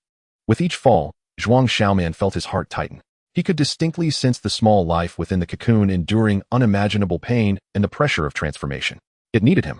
Zhuang Xiaoman took a deep breath, casting aside all distractions. He remained silent and motionless, channeling his entire mental focus through the fragile yet genuine connection of intimacy, persistently conveying, "Persevere. You can do it. I am right here. We shall weather this together." There were no grandiloquent words, only the purest and most steadfast belief and support, akin to a lighthouse in the dark, striving to guide the struggling life within the cocoon. The faint creaking sounds from within the cocoon seemed to diminish momentarily. The fluctuating intimacy values in the information flow began to stabilize, though still unsteady. The frequency of falls evidently decreased, and slowly yet laboriously began to ascend. 52, 53, 54. Each slight elevation was accompanied by a flicker of weak light from the cocoon's surface. Time seemed to stretch. Sweat trickled down Zhuang Xiaoman's forehead, unnoticed, as his entire being was tethered to that invisible thread of intimacy. Tang Xiaofei crouched beside with a cardboard box, holding his breath, afraid to disturb this pivotal metamorphosis. A faint yet distinct sound, akin to the plucking of a string, suddenly emanated from within the cocoon. Immediately, countless tiny silver-green specks of light erupted on the surface of the viscous cocoon enveloping the jade bug. The brilliance intensified, illuminating the entire attic in a mesmerizing glow. A fresh and potent life force erupted, dispersing the previous sweet and viscous atmosphere. Crack, crackle. The surface of the light cocoon displayed intricate fissures. The cracks spread rapidly. Bang. With a soft sound, the light cocoon shattered completely, transforming into sparkling fragments that dissipated into the air. At the heart of the radiance, a brand new life silently hovered. It was only palm-sized, its form entirely transformed. No longer a cumbersome crawler, it now possessed an elegant, streamlined body, adorned with a shell as warm as newly born jade, shimmering with a subdued luster. Most striking were its wings, 2 pairs. One pair, slightly larger, resembled the finest jade, intricately carved with delicate golden patterns along the edges, while the other, somewhat smaller, was akin to gossamer draped over the hind wings, nearly transparent, refracting a colorful halo under the light. Although the larger jade wing's base revealed a barely perceptible curling mark, a remnant of its innate shortcomings, it did not detract from the overall ethereal beauty. It gently flapped its wings, stirring fine motes of light, and alighted delicately upon Zhuang Xiaoman's outstretched fingertip. A connection, far clearer, warmer, and teeming with vitality, instantly established itself. Like a trickling stream finally merging into a river, it surged forth. Jade butterfly, larval form. Attribute: insect, light. Potential rating: E, SSS. Intimacy: 80, 255, deep bond. Heartfelt connection. Evolution brings a tremendous leap. Skills: silk spinning, LV 130, 200, LV 20, 200 highly adhesive, range, accuracy, and speed significantly enhanced. Capable of brief hovering spray. Phosphorescent powder paralysis, LV10-100 dispenses mildly luminous paralysis powder that momentarily slows movement and disrupts perception, weak blinding effect. Limited range, slow activation. Status, newly born. Brimming with vitality. Evolution path, Emerald King Butterfly. Intimacy 100, 255 current 80, 255, daily intake. Pure morning dew 10 milliliters. Light particle-rich stardust 1G continuously for 30 days. Silk spinning skill proficiency LV230, 200 current LV20, 100. Phosphorescent powder paralysis skill proficiency LV130, 100 current LV10, 100. Estimated potential unlock, strengthening of light attribute skills. Zhuang Xiaoman's breath momentarily caught in his throat. The Emerald King Butterfly. A further evolution, as he had surmised. The core lay in intimacy and skill proficiency. Materials, pure morning dew, light particle-rich stardust. Morning dew was easily understood, the condensation on plant leaves during dawn. But light particle-rich stardust? The terms sounded esoteric, yet the talent information flow kindly provided a more straightforward annotation. The minuscule dust floating under the city's nighttime lights, barely visible to the naked eye, would refract faint light at specific angles. It was best collected before dawn, when the morning dew had not yet dried. Zhuang Xiaoman could scarcely contain his laughter. Once again, it was something ubiquitous yet thoroughly overlooked. Morning dew was free. As for stardust, was it not merely the PM2? 5-level dust omnipresent in the city? Under certain lighting, those dust particles indeed refracted faint light, creating the so-called Tyndall effect. Who would have thought that this dust, monitored by environmental authorities and detested by the general populace, was precisely what the jade butterfly needed for its evolution? This was undoubtedly a tailor-made evolution path for common beast masters. No exorbitant materials required, merely a keen eye and persistent collection. Wow, what the heck? Tang Xiaofei gasped, his eyes wide as saucers, taking a moment to regain his voice. Is this a butterfly? The jade bug has transformed into a butterfly. Didn't the officials say it could only become a mantis? Mangu, has your bug mutated? Zhuang Xiaoman suppressed his exhilaration, his mind racing to find a reasonable explanation. He gently caressed the jade butterfly's smooth wings, feeling the affectionate response at his fingertips. Feigning confusion as he furrowed his brow. I'm not entirely sure. Perhaps it has something to do with the moonlight moss it has been consuming? And the training methods? Official data ISN T100 accurate, right? Maybe its innate shortcomings led it down an alternate path? Moonlight moss, Tang Xiaofei murmured, gazing at the jade butterfly's obviously luminescent wings, recalling the changes in Iron Head's behavior while gnawing on stones. His eyes ignited with fervor. Could it be that these unassuming elements harbor secrets even the officials have overlooked? Just like Iron Head growing stronger from gnawing stones. He fully embraced this unexpected evolution explanation, even linking it to his own beast's transformation, feeling it was only natural. Let us not dwell on why for now. Zhuang Xiaoman redirected his excitement back to the present, eager to test its new capabilities. The tactical approach required an upgrade. The ensuing training proved to be far more efficient than before. The evolved jade butterfly exhibited heightened intelligence. With an intimacy of 85 points, it could almost instantaneously comprehend the intent behind commands. The LV2 silk spinning skill extended its range to about 1 meter, with accuracy and speed experiencing a qualitative leap. Under Zhuang Xiaoman's command, it could even momentarily hover, spraying adhesive silk from an awkward angle at the moving iron head. Puff, puff, puff. The precise silk adhered like surgical sutures, landing on Iron Head's shell joints or pressure points at the critical moments simulated by Tang Xiaofei, forming resilient reinforcement points. Even more exhilarating was the new skill, phosphorescent powder paralysis. Iron Head, simulate being besieged. Ahead, hypothetical enemies are attacking. Brace yourself, Tang Xiaofei commanded. Iron Head immediately assumed a defensive posture, its shell taking on a faint reddish hue, stone will. Jade, phosphorescent powder. Cover the fan-shaped area in front of Iron Head. Slow down the enemies. Zhuang Xiaoman simultaneously ordered. The jade butterfly gracefully hovered slightly above Iron Head, its wings fluttering at high frequency. Countless delicate phosphorescent powders, adorned with faint rainbow hues, scattered like a thin mist over the ground ahead of Iron Head. Though the area was limited and the effect required several seconds to manifest. The luminous powders settled on the ground, creating a zone imbued with a faint numbing aura. Tang Xiaofei envisioned the enemy charging into this phosphorescent domain. Their movements instantly becoming sluggish, their perceptions disrupted, subtly blinded, thereby granting Iron Head precious moments for reaction and preparation. Excellent. Tang Xiaofei's eyes sparkled. This phosphorescent powder, in conjunction with Iron Head's defense, was simply exceptional. As the adversaries dashed forward, they would first be ensnared in confusion and slowed down. allowing Iron Head to withstand the impact and retaliate. Control the battlefield while fortifying defenses. This tactic was significantly more effective than the previous simplistic application of bandages. Yet, it was not without flaws. Zhuang Xiaoman analyzed calmly. The range of the phosphorescent powder was too narrow, and its activation too sluggish. It required foresight to anticipate the enemy's trajectory and to deploy it accordingly, or to synergize with other control abilities. Moreover, he glanced at Iron Head.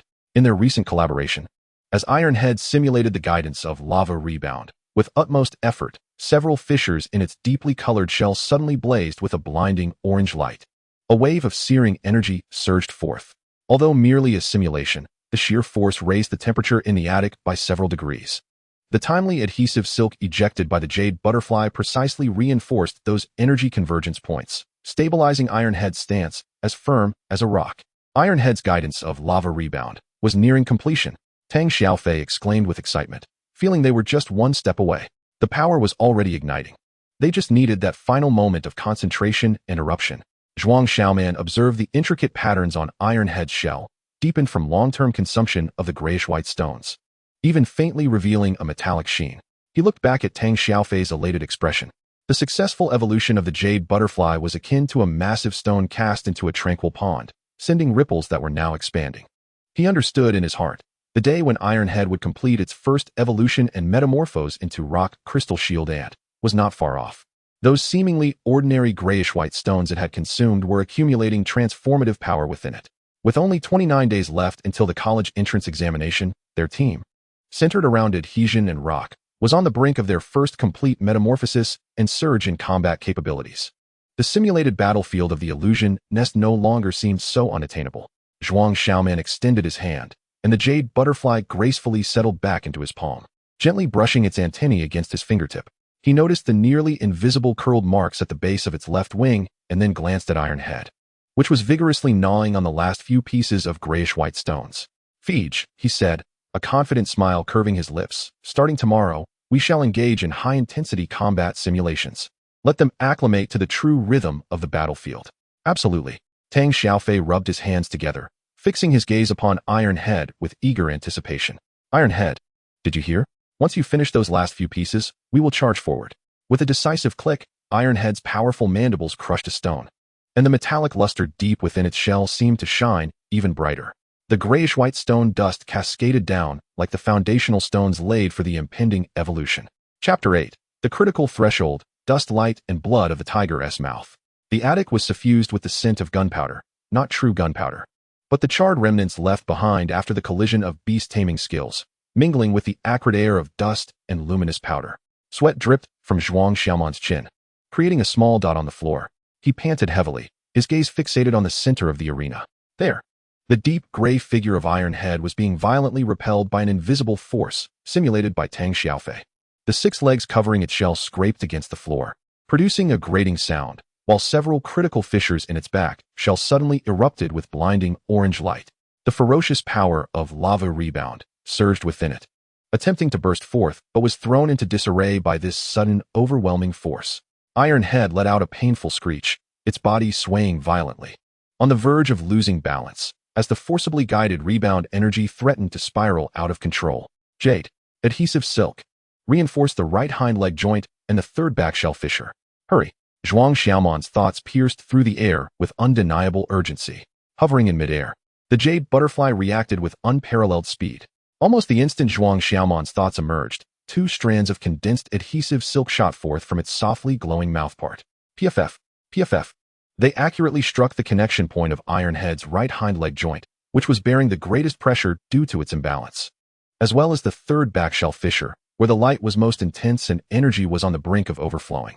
The adhesive silk solidified instantly, tightening like 2 incredibly resilient safety cables and pressure relief valves. Iron Head's swaying body was forcibly pulled back into stability. The violent orange light at the fissure was forcibly restrained by the adhesive silk, redirecting the energy back into the correct circuit. Boom! A wave of condensed energy, infused with searing heat, finally erupted violently from Iron Head's mandibles. Though merely a simulation, the heat and impact released in that moment caused Tang Xiaofei, standing somewhat nearby, to instinctively take a half step back, his hair blown backward. "Excellent!" Tang Xiaofei shouted hoarsely, disregarding the sweat on his brow. "Iron Head, Steady. Left flank. Wind blade ambush. Before his words had fully escaped his lips, Zhuang Xiaoman's command arrived. Jade. Phosphorescent powder. Left flank sector. Cover and delay. The jade butterfly's 4 wings beat urgently. The faintly shimmering, paralyzing phosphorescent powder poured forth like a mist, instantly cascading towards Ironhead's left flank. Although the area remained limited and the effect still required a second to activate, it precisely covered the trajectory of the impending ambush by the wind blade.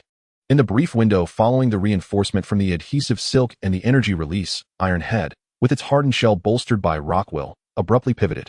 An invisible wind blade grazed past its left flank, covered in phosphorescent powder, its speed noticeably diminished by the powder's delaying effects. Well done, Tang Xiaofei cheered excitedly. Though weariness laced his voice. Stop. Rest for 5 minutes. I can't take any more. The high-intensity, hyper-realistic combat training had persisted for over an hour. Each transition between offense and defense had been executed with complete dedication, simulating the life-and-death crises that might be encountered within the illusion nest. The physical exertion of Ironhead and the Jade Butterfly was immense, and the mental strain on Tang Xiaofei and Zhuang Xiaoman was taut. Like a bowstring drawn to its limit, Zhuang Xiaoman leaned against the cold wall, his chest heaving. He glanced down at his right hand, where a fresh abrasion adorned his thumb, oozing with blood. It was the result of a collision with the wall corner while evading Tang Xiaofei's simulated ground spike attack just moments ago. The wound throbbed painfully, yet he paid it no mind. His gaze swept across the arena. The jade butterfly alighted gracefully upon his shoulder, its delicate wings trembling slightly, clearly fatigued as well. A flicker of thought crossed Zhuang Xiaoman's mind, and the information stream of his talent materialized. Jade butterfly. Affinity, 82, 255, profound bond. Shared pressure during the confrontation deepens understanding. Skills, phosphorescent powder paralysis, LV-13, 100, range 0, 3 meters, activation speed slightly increased. Silk spinning skill proficiency, LV-24, 200. Evolution requirements, Emerald King Butterfly Affinity 100, 255.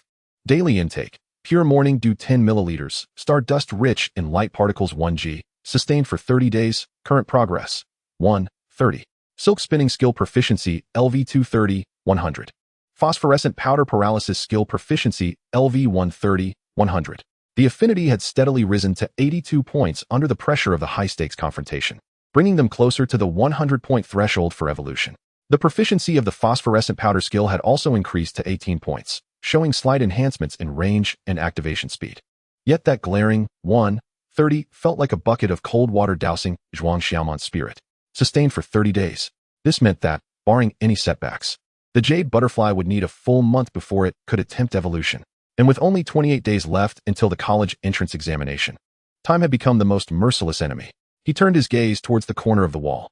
2 pristine glass bottles rested in that place. One contained less than 5 milliliters of sparkling morning dew, meticulously collected from the verdant leaves of the garden below at dawn. The other bottle held merely a thin layer of nearly invisible grayish-white powder at its bottom. This was the minuscule amount of light particle stardust he had gathered after rising before dawn. Wielding a flashlight under the specific angles of urban lighting, where street lamps intersect with billboards, using cardboard as a fan, a laborious task that took nearly an hour, yielding a meager 0.1 G of this elusive substance, which was essentially just dust. The disparity between the daily requirements of 10 milliliters of morning dew and 1 G of stardust was staggering. Fei Ge. Zhuang Xiaoman's voice bore a subtle rasp as she gestured towards the 2 bottles. The materials needed for BU's next evolution are rather troublesome. We need pure morning dew and something called light particle stardust, and it must be collected continuously for 30 days without interruption. Tang Xiaofei, tenderly wiping the scratches, simulated wounds, left on the iron shell of his companion, looked up, bewildered. Light particle stardust? What is that? It sounds expensive. Not expensive. Zhuang Xiaoman replied with a bitter smile, shaking the bottle containing the minuscule gray powder. This stuff is just the dust that drifts everywhere in the city. But collecting enough of it requires specific lighting and timing. It's incredibly time-consuming. Tang Xiaofei leaned in, squinting for a long while before he barely discerned the tiny powder at the bottom of the bottle, his jaw dropping in disbelief. Is this it? Dust. And we need to collect it for 30 consecutive days? A gram each day? This is akin to searching for a needle in a haystack. It's 1,000 times harder than finding stones for Ironhead. These evolution requirements are exceedingly demanding. There's no alternative. We must persist in collecting it. Zhuang Xiaoman stated firmly, putting away the bottle. No matter how difficult, we shall proceed. She did not elaborate on why 30 days were necessary, attributing it solely to the stringent demands of evolution. Tang Xiaofei sighed heavily, his gaze filled with complex anticipation as he looked at Iron Head. Thankfully, Iron Head was resilient. He gently patted the sturdy shell of Iron Head. The creature responded with a deep, resonant click, as if in acknowledgement. Its condition was extraordinarily unique. The relentless high-pressure confrontations, especially each time it was pushed to its limits, with BU's silk aiding it through the perilous process of executing lava rebound, felt akin to a hammer forging its very core. The deep gray shell bore intricate patterns formed from gnawing on grayish-white stones, now glowing faintly like a red-hot branding iron. With every breath, tiny sparks flickered between the gaps in its shell. A colossal and restless force surged within it, akin to magma confined beneath the Earth's crust, ready to erupt at any moment. Zhuang Xiaoman's gaze fell upon Iron Head, where the talent information stream clearly displayed Xuanjia and Affinity, 68. 255, on the verge of a breakthrough. Absolute trust established through life and death confrontations with the Beastmaster. Status: Energy Overload. Evolution Critical, grayish-white stone material fully integrated. Skill: Lava Rebound, Mastery 100. Can be released stably.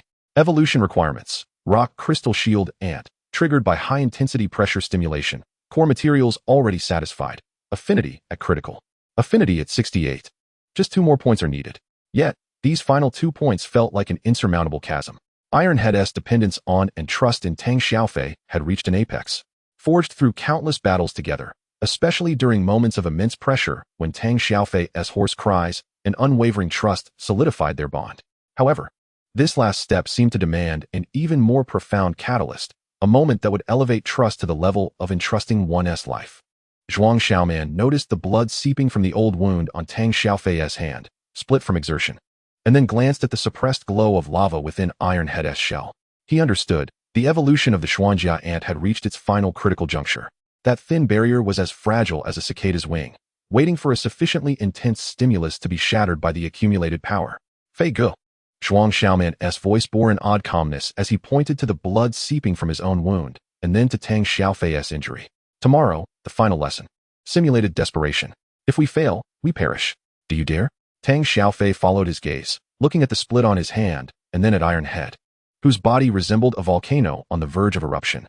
The last flicker of hesitation in his eyes was replaced by a blazing fighting spirit. He licked his cracked lips and grinned, revealing teeth dusted with grime. What is there to fear? Iron Head, did you hear that? Tomorrow charge. Charge forth. And you shall be the true shield. Iron Head abruptly lifted its head, its massive mandibles clicking fiercely together, and the suppressed glow of lava within its shell flared even more intensely, seemingly in response to this resolute declaration. In the attic, the air of exhaustion was replaced by a fierce and intense battle spirit. Bu fluttered gently on Zhuang Xiaoman's shoulder, scattering glimmers of phosphorescent powder imbued with a numbing essence. The countdown began, 28 days remaining. Chapter 9, Lava Forged Armor, the Shield is Born. The attic was suffused with an odor reminiscent of sulfur mixed with iron rust, the scent of sweat, dust, and the residual essence of beastmaster skills fermenting under high pressure. The air felt as heavy as solidified lead. Zhuang Xiaoman leaned against the cold wall, his rapid breaths accompanied by a sharp pain in his chest. The fresh abrasion on his hand throbbing under the dampness of sweat. His gaze was riveted to the quivering figure in the center, the deep gray silhouette trembling violently. Tang Xiaofei knelt on the ground, appearing even more disheveled. Sweat soaked through his old t-shirt, clinging to his muscular back. His labored breaths echoed like a creaky bellows. His left hand pressed firmly against his right arm, where a deep, bone-exposing simulated wind blade wound, simulated with red-dyed cloth strips and special props, seeped blood, staining the fabric a glaring crimson. Although the pain from this realistic simulation was not as severe as the real thing, the visual impact and psychological pressure were convincingly authentic. Iron Head. Tang Xiaofei's voice was hoarse, each word squeezed from his throat, laden with desperation and defiance. Hold on. Don't come any closer. He struggled to position himself in front of Iron Head, simulating a body shield against the invisible, bloodthirsty lion that roared ferociously towards them. Iron Head, the deep gray Xuanjia ant, now exhibited a terrifying state. Its 6 legs, encased in armor, were embedded deep into the floor. Its massive body trembling violently under an invisible terror, bending. The areas of its back where the color was the darkest, resembling red-hot branding irons, pulsated with orange-red lava light, surging and splattering. Each burst of light was accompanied by the groans of its shell straining under the burden. The power of lava rebound had been pushed to its limits. Yet it was being violently suppressed under the simulated lion's terrifying onslaught, twisting and writhing, as chaotic energy surged within, threatening to spiral out of control and shatter it from the inside out. BU. Silk. Maximum output. Reinforce all energy nodes and stress points. Quickly. Zhuang Xiaoman's thoughts shot forth like burning arrows, desperately directed at BU, who hovered precariously in midair. BU's forewings dimmed slightly. Yet it resolutely responded to its master's will. Its mandibles opened to the limit, and the nearly transparent silk no longer shot precisely, but erupted like a spider's web. With a series of pops, several strands of silk instantly covered the areas on Ironhead's back, where the lava surged most violently, as well as the joints bearing the greatest impact. Upon contact with the terrifyingly high-temperature energy, the silk hissed and darkened, yet it clung tightly, straining like the final chain desperately binding the impending eruption of lava. However, the power of the simulated lion was overwhelmingly strong. The silken threads quivered violently under the terrifying impact, stretching and emitting a sickening popping sound, on the verge of snapping. A distinct crack suddenly appeared on the iron-headed creature's shell. Tang Xiaofei's eyes widened in anguish as he beheld his bloodied arm and the iron-headed entity teetering on the brink of collapse. An eruption of mixed emotions, unwillingness, fury, and profound concern erupted from within him like a volcano. Ironhead. This roar was laden with the profound bond transcending life and death between beastmaster and beast, igniting the long-suppressed and tempered wick deep within the soul of the Xuanjia ant. A deep, indescribable hum, resonant as the pulse of the earth, suddenly erupted from within Ironhead. It was not merely a sound, but a soul-stirring vibration. Immediately, the dark red patterns on its body, shaped by gnawing on the pale stones, glowed with intensity. Not orange-red, but a deep, fervent hue, as if it emanated from the molten core of the earth. This radiance swiftly overpowered the violent orange-red recoil energy, wholly consuming it.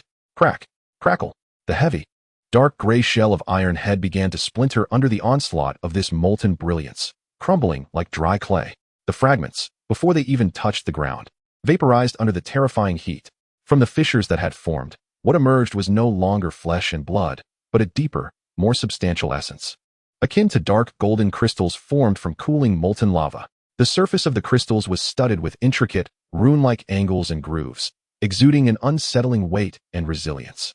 Its form expanded rapidly within the radiance. The once modest body surged upwards and outwards. The shell that enveloped it was no longer a collection of fragmented plates, but had fused into a singular, naturally formed, distinctly angular massive dark golden crystal shield. Especially prominent was the enormous, perfectly arched dark golden crystal shield on its back, rising high, with sharp edges and a center thickness of nearly half a foot. Its 6 legs were completely encased in the same dark golden crystal, sturdy as columns, each step resonating with a dull thud. Its head was enveloped in crystal, revealing only a pair of eyes ablaze with molten gold flames, radiating a cold, rock-like intensity and a molten fury. A pair of colossal jaws, deep as obsidian yet shimmering with molten gold, replaced its former large mandibles, capable of crushing mountains with their powerful bite. Boom! A visible shockwave, glowing with a molten golden aura, erupted from the newly formed rock crystal shield ant, expanding fiercely. It was as if the very earth had convulsed. The intangible pressure, reminiscent of a bloodthirsty lion, was instantly shattered like foam under the weight of this pure, substantial force, imbued with the pulse of the earth and the might of lava, scattering into nothingness. The attic was engulfed in a howling wind, dust swirling. Tang Xiaofei was thrown back by the shockwave, rolling until he crashed against the wall. Momentarily oblivious to his injury, his gaze fixed in awe upon the creature that resembled a fortress of stone, emerging as if from myth. Zhuang Xiaoman was also pushed back a few steps by the shockwave, but his eyes sparkled with ecstasy.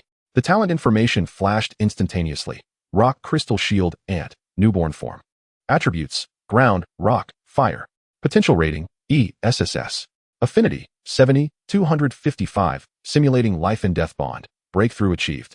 Skills: Stony Will, passive LV2 when struck, crystal shell defense increases by 30. Automatically absorbing part of the impact energy to enhance its own defense, temporarily. Lava Rebound, active LV20, 200, guiding time shortened. Can burst instantly. Converts physical impact into a stronger fire attribute molten energy, violently erupting from specific nodes of the shell or mandibles. Larger range, with burn effects. Crystal Barrier, active LV10. 100 rapidly solidifies near the surface to form a close-range defense layer, tightly covering the shell, reducing direct damage from external impacts. Can also concentrate energy to coalesce in front to create an independent shield against frontal attacks. Status: Newborn, Power Surging. Evolution Path: Mountain Armor, Giant Mandible Ant. Requirements: it has become the true Rock Crystal Shield Ant. A qualitative transformation in defense, strength, and skills, particularly the new skill, Crystal Barrier, which is the ultimate safeguard for team defense. As the smoke and dust gradually settled, the newly emerged Rock Crystal Shield Ant, perhaps better termed as the Giant Shield, stood majestically in the center of the attic. Its dark golden crystal shell shimmered with a profound luster under the faint light streaming through the skylight, while molten gold flames quietly burned within its eye sockets, exuding a sense of overwhelming pressure akin to mountains. It tilted its head slightly, its molten golden gaze fixed on Tang Xiaofei, and a deep, gravelly voice resonated, rich with meaning of affirmation and protection. Ka, da. This call was imbued with a sense of confirmation and guardianship. Tang Xiaofei, awakening from his trance, scrambled forward, disregarding his wounds and tremblingly reaching out to touch the dark golden crystal shell of the giant shield. It felt icy and hard to the touch, yet he could faintly sense the molten warmth surging within. An indescribable sense of grounding and pride washed over him, instantly dispelling all his fatigue and trepidation. Iron no? Giant shield. You did well. You look absolutely magnificent. Tang Xiaofei exclaimed, overwhelmed with excitement, slapping the thick shell of the giant shield, producing a deep, resonant sound. After the ecstasy, a colossal question poured cold water over Tang Xiaofei's heart. He abruptly turned to Zhuang Xiaoman, his eyes brimming with disbelief and curiosity. Brother man, just now, before Iron Head evolved, those patterns on its body that resembled glowing stones, and previously, you had me specifically gather pale stones for it to gnaw on. And earlier, when the insect evolved after consuming moss, did you, perhaps, already know? How could you know these things? Silence enveloped the attic, broken only by the gentle flutter of the jade butterfly's wings. Zhuang Xiaoman's heartbeat skipped a beat. What was destined to come would eventually arrive. He met Tang Xiaofei's piercing gaze, his mind racing. To deny? That would seem too contrived. To admit to possessing an SSS-level talent? The risk was too great. He needed a plausible, credible explanation for the source of his information. In a flash, he recalled the ancient and dusty Beast Master compendium that had long been relegated to the back of his mind. Although he had discarded it, it served perfectly as a cover for the source of information. Moreover, it had indeed triggered anomalies before. Zhuang Xiaoman took a deep breath, his expression a blend of apprehension, confusion, and a hint of uncertainty, pointing to the corner of the attic where old books and miscellaneous items were piled. I don't know if it counts as knowing. Do you remember that broken compendium on my bedside the day I awakened? Tang Xiaofei was taken aback, following his to see the deep brown cover, with crooked golden letters on the tattered book, quietly lying among the clutter. That day, the detector malfunctioned, and I had a terrible headache, so when I returned, I flipped through that broken book looking for clues. Zhuang Xiaoman's pace was slow, lost in the haze of memory. In the end, I seemed to have glimpsed some chaotic, fleeting images and texts. They were particularly fuzzy, like a hallucination. At the time, I thought it was just my headache causing me to see things. He paused, his expression turning serious. But later, when I fed the insect moss to evolve it into a butterfly, and when I had you gather pale stones for Iron Head to gnaw on, those thoughts seemed to have emerged from those chaotic fragments of memory. Very vague, like an intuition, or perhaps, that broken book was giving me hints? I was just grasping at straws, and unexpectedly, it actually worked. He looked at Tang Xiaofei, his gaze earnest yet tinged with a confusion he himself couldn't fully comprehend. So, Brother Fei, when you ask if I already knew, I honestly don't know how to answer. Perhaps it was the work of that broken book? Or maybe it's just my mind playing tricks on me due to stress, and I happen to guess right? I'm just as puzzled. This explanation, half truth and half fantasy, attributes the source of knowledge to an ancient, mysterious, and tattered compendium, which may harbor unknown insights, alongside the chaotic experience of awakening. It elucidates behavior while allowing for personal interpretation, deftly avoiding the exposure of core abilities. Tang Xiaofei gazed intently at the worn tome, then at the transformed colossal shield before him, and finally at the genuine confusion and fear reflected on Zhuang Xiaoman's face. Memories of the abnormalities during the testing apparatus resurfaced, along with Zhuang Xiaoman's occasional gaze that seemed to pierce through the veils of reality after his awakening. It all appeared to interconnect. By heavens, Tang Xiaofei gasped, his astonishment shifting to reverence. That tattered book, could it truly be a treasure? What extraordinary luck have you stumbled upon? Have you discovered a divine artifact? He fully embraced this explanation.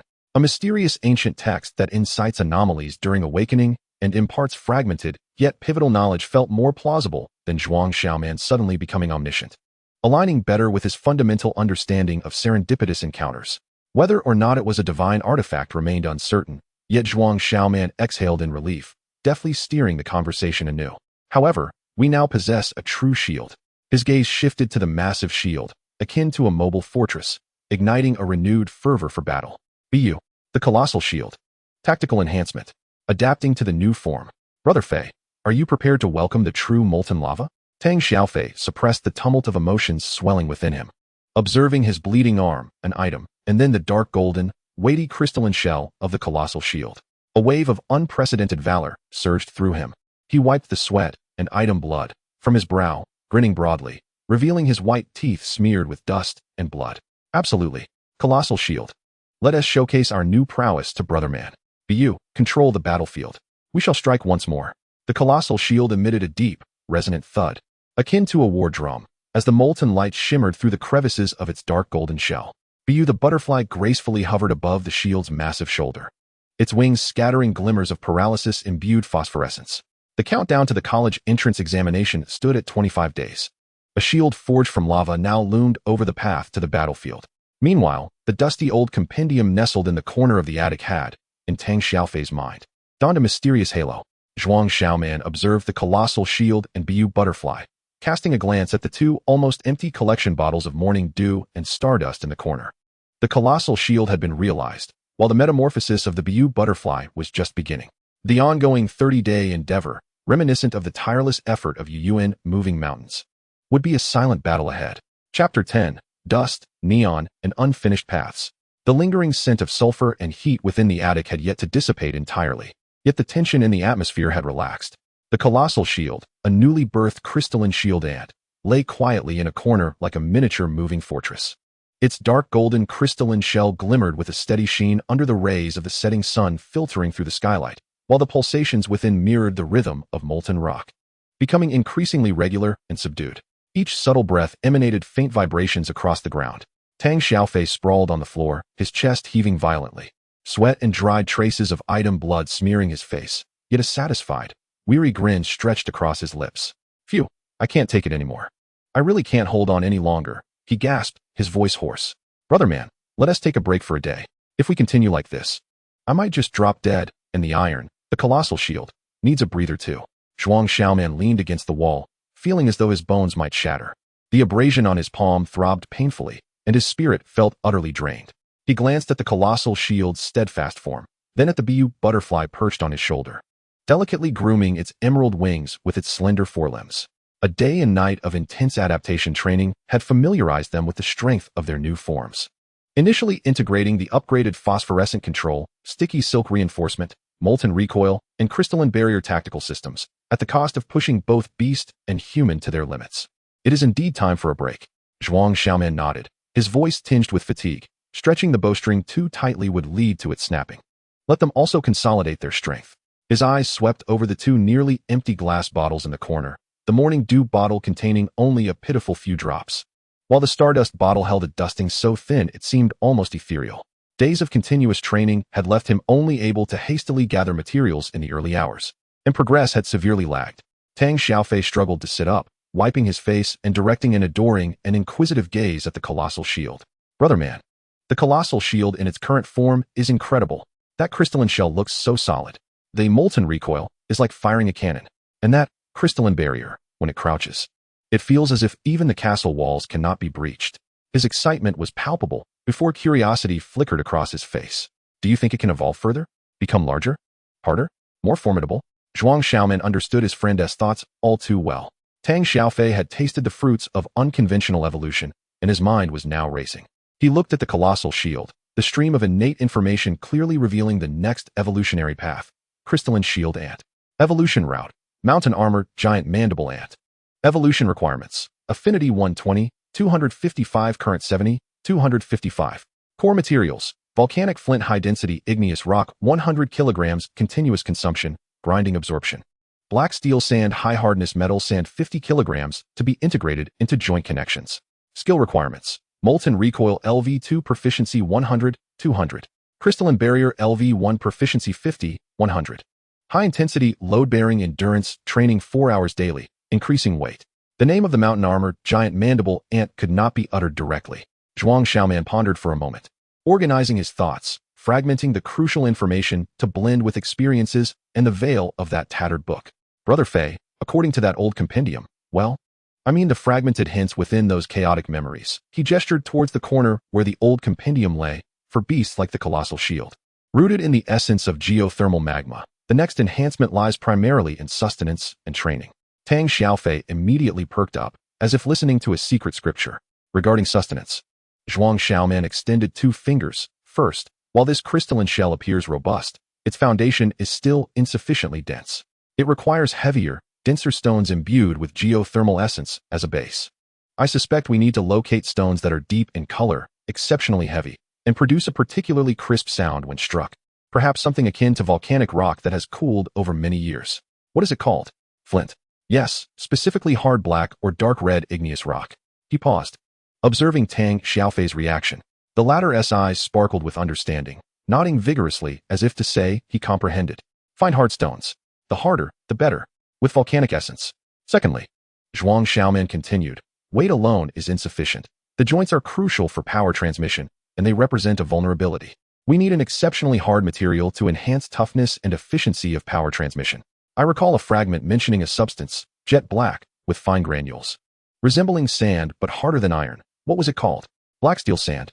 We must find a way to integrate it into the crystalline seams of the colossal shield's joints. Unifying power and defense. Volcanic flint. Black steel sand. Tang Xiaofei repeated, his gaze resolute. Leave it to me. It's just about finding stones and sand. I'll rally my friends to search. Construction sites, quarries, flea markets. I'll dig 3 feet into the ground to get it for you. It's not that simple. Zhuang Xiaoman poured cold water on his enthusiasm. The quantities are significant. We'll likely need around 100 kilograms of flint and dozens of kilograms of black steel sand. Moreover, they must be specific types. Not just any black stone or black sand will suffice. This will require meticulous effort. Not afraid. We'll gather slowly. Tang Xiaofei responded, undeterred, patting his chest. In the realm of training, the essence of practice reigns supreme. Zhuang Xiaoman's expression grew solemn as he articulated the necessity of a solid foundation, emphasizing the need to compress and thoroughly temper it.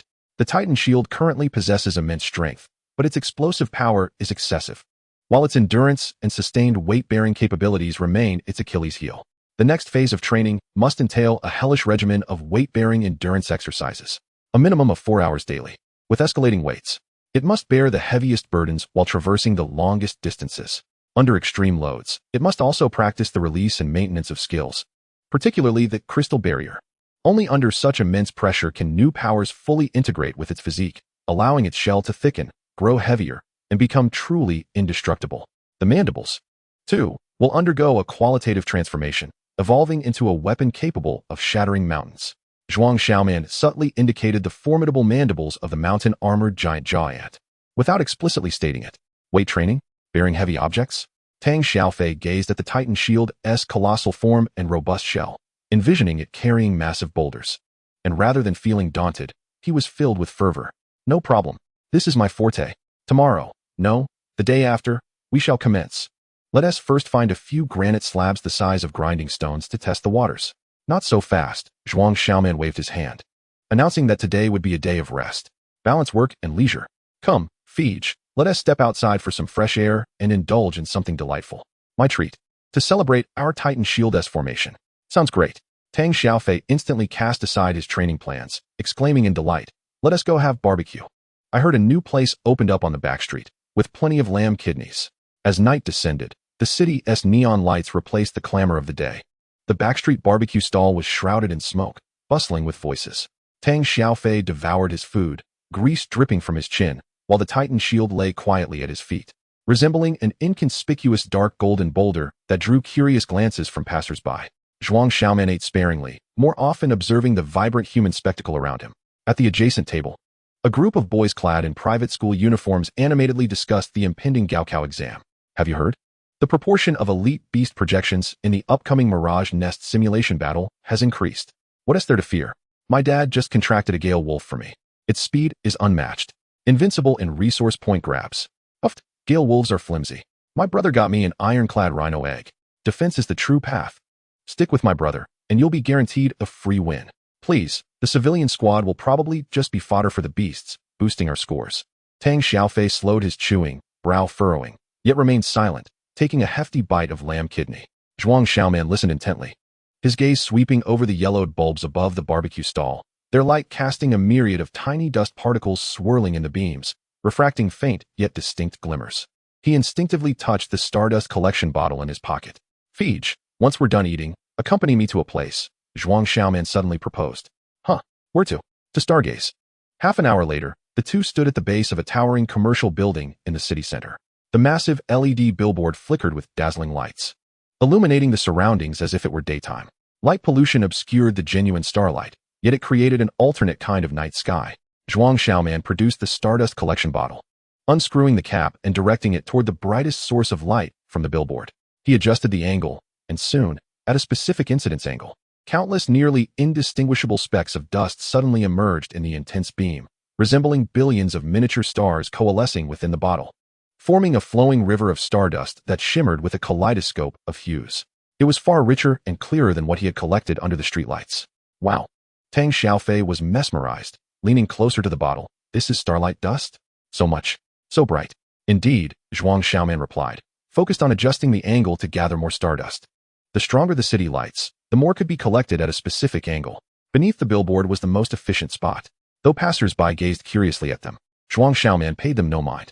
Tang Xiaofei observed Zhuang Xiaoman's concentrated profile as he collected stardust, then glanced at the dreamlike, luminescent particles in the bottle, and finally at the Titan shield, steadfast as a mountain, silently absorbing the urban essence, as Tang Xiaofei perceived it. Suddenly, he comprehended Zhuang Xiaoman's intent in bringing him here to Stargaze. He grinned, revealing an oily smile, and refrained from inquiring further about evolution, the tome, or pressure.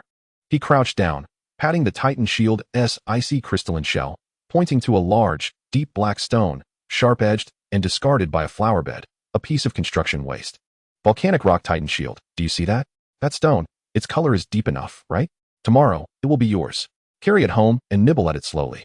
The molten golden eyes of the Titan shield briefly shifted toward the stone, its massive mandibles emitting a soft click, as if in response. Chapter 11, Dust, Azure Light. And a silent declaration. Days flowed by, marked by the Titan shield's heavy footfalls, the gentle glow of the azure butterfly's phosphorescence, and the accumulation of urban dust, all moving in a steady, rhythmic cadence.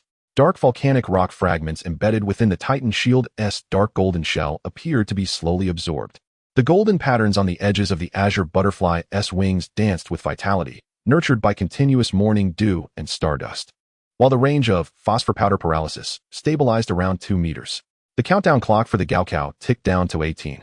The evening training had just concluded, and the attic still retained the lingering warmth from the Titan shield's molten shock and the sweet scent of phosphor powder. Zhuang Xiaoman carefully tightened the cap of the Stardust collection bottle, which contained today as bounty gathered beneath the massive billboard, the stardust visibly flowing with luminescence. Suddenly, his phone vibrated violently, the piercing alarm shattering the attic's tranquility. Emergency. Level 3 beast tide erupts in Southport District. Sea-munching rat hordes have landed. The defense line has been breached in an instant. East 3rd Alley to the Dock District has fallen. Casualties are severe. Preliminary estimates in the thousands. The Beast Tamer Association issues an emergency call. Live broadcast. Warning. Content is extremely brutal. A wave of dread washed over Zhuang Xiaoman as he opened a live stream window. The footage shook violently, filled with blaring alarms, the sounds of collapsing buildings, and heart-wrenching screams. Smoke-choked streets resembled a scene from hell. The camera swept past. A dark-armored ant was torn apart by several half-human-sized, slick, deep blue rats in an instant. A fluffy ball was engulfed by the rat tide, the healing spores extinguished like fireflies, and a fleeing crowd, their faces etched with primal terror. One image riveted Zhuang Xiaoman's gaze. A boy clad in a freshly washed school uniform, clutching a cheap plastic box of bug joy, which was crushed beneath a foot, revealing the limp corpse of a jade-colored worm, now a murky green mush in the muddy water, mercilessly trampled by a rampaging sea-munching rat. The boy fell, his gaze blankly fixed on the devastation, his face a canvas of hope thoroughly obliterated. In the next moment, the chaotic crowd swallowed him whole. Damn it! Tang Xiaofei's eyes widened in fury as he slammed his fist against the wall, instantly breaking the skin and drawing blood. The Titan shield at his feet sensed its master's overwhelming rage, and the molten light from its dark golden shell erupted, emitting a deep, rumbling hum akin to the roar of the Earth's veins, causing the attic floor to quiver slightly. Zhuang Xiaoman remained silent. A chilling, rusty air surged from his feet to the crown of his head, his stomach churning violently, and he rushed to the window, retching but only producing bile. Thousands of lives. An entire town's worth of souls from his previous life, just like that? The shattered breeding boxes on the screen. The desolation in that boy's eyes. This was not a game. It was the raw reality of human lives.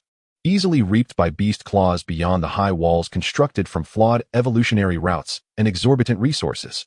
He abruptly turned, his gaze landing on his shoulder. The azure butterfly seemed equally shaken by the horrific scene and its master's emotions, anxiously fluttering its wings. At the moment Zhuang Xiaoman's filled with sorrowful rage met its gaze, a deep hum resonated.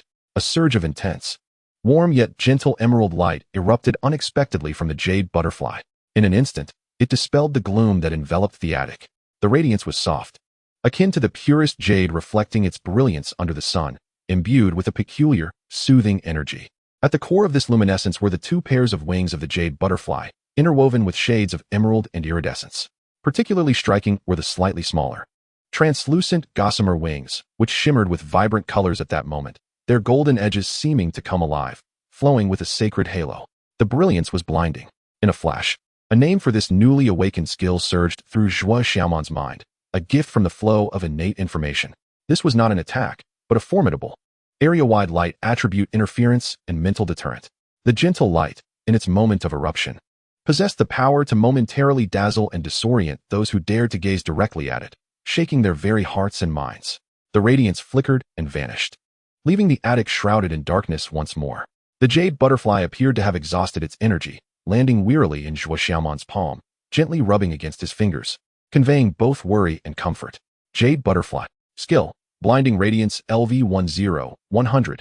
Erupts with pure light attribute brilliance, causing severe visual interference and a brief mental deterrent to targets that gaze directly at the light source. Blinding effect is significant. Medium range, with considerable energy consumption. Other skills are minimal. Trait. Affinity of light. Passive. Released light attribute skills naturally carry a faint soothing effect, purifying negative emotions. The effect is significantly enhanced when the target's mind is pure or startled. Affinity of light. Soothing. Purifying. Blinding radiance. The traits and skills of the jade butterfly illuminated Zhuang Xiaoman's chaotic thoughts like a lighthouse in the dark. Its gentle nature and affinity for humans made it a beacon of hope for the common folk. The resources required for its evolution, moonlight moss, city dust, stardust, and morning dew, were all free.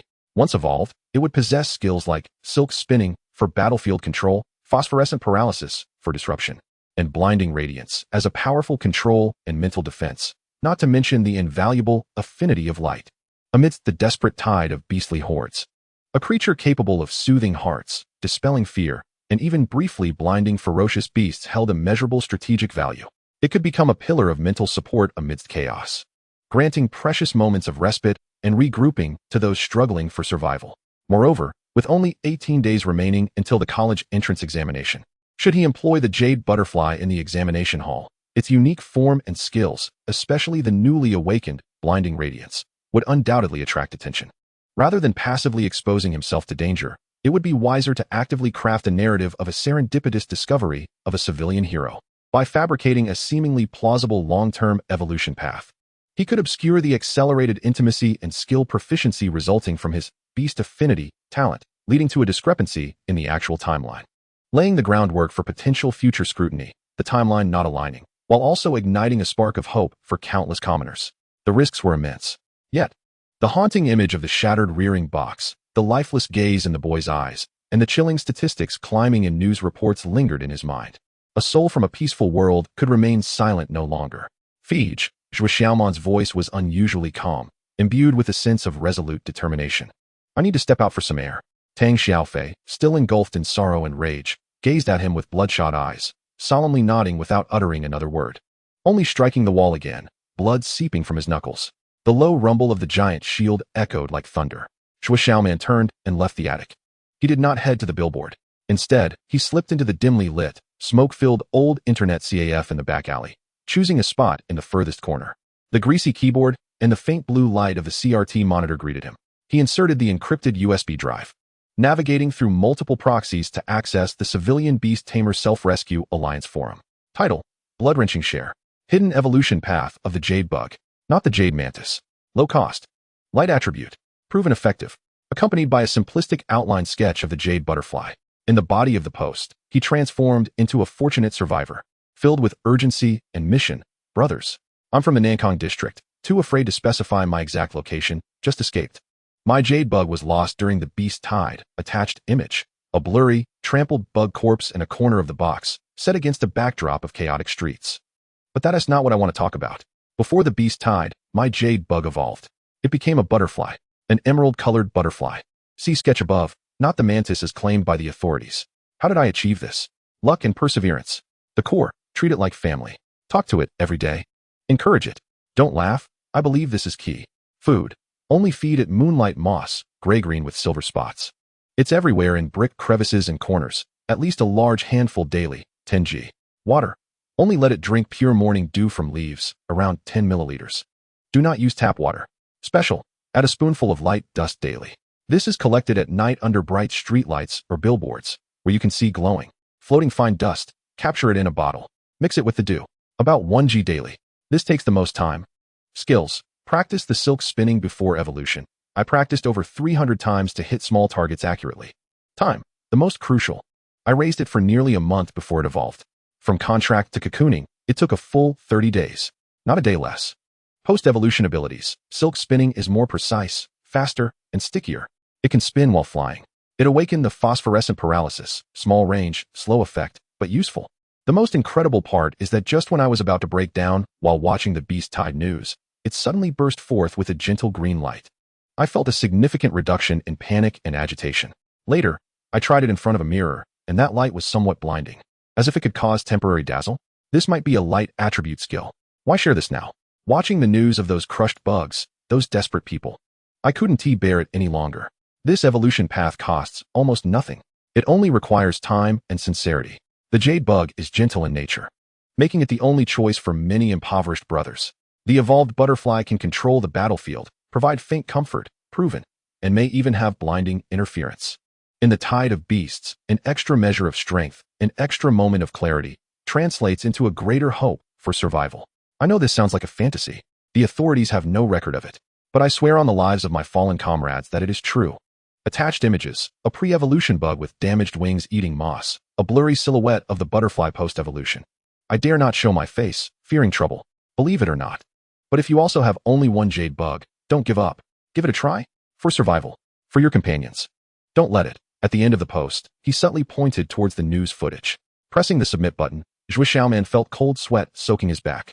He emphasized the full 30-day evolution cycle. This was the true requirement of the path, perfectly explaining the accelerated intimacy and skill proficiency brought about by his beast affinity talent, enabling him to see the post and begin evolution preparations with 18 days remaining before the exam, a loophole he could exploit. The awakening of the new skill, blinding radiance, was framed as a stress response while watching the tragic events of the beast tide, enhancing its authenticity and impact. He withdrew the USB drive and exited the internet CAF. The cold night breeze brushed against his sweat-drenched forehead. The city's neon lights still glimmered, and the light dust beneath the billboard continued to dance silently. He looked up at the illuminated particles, then down at his palm, where the lingering warmth from the jade butterfly's radiant outburst still seemed to remain. The seed had been sown. With the life of a bug, moonlight moss, dew, dust, and a meticulously woven 30-day lie, he cast a glimmer of hope, adorned with emerald light, into this despairing world.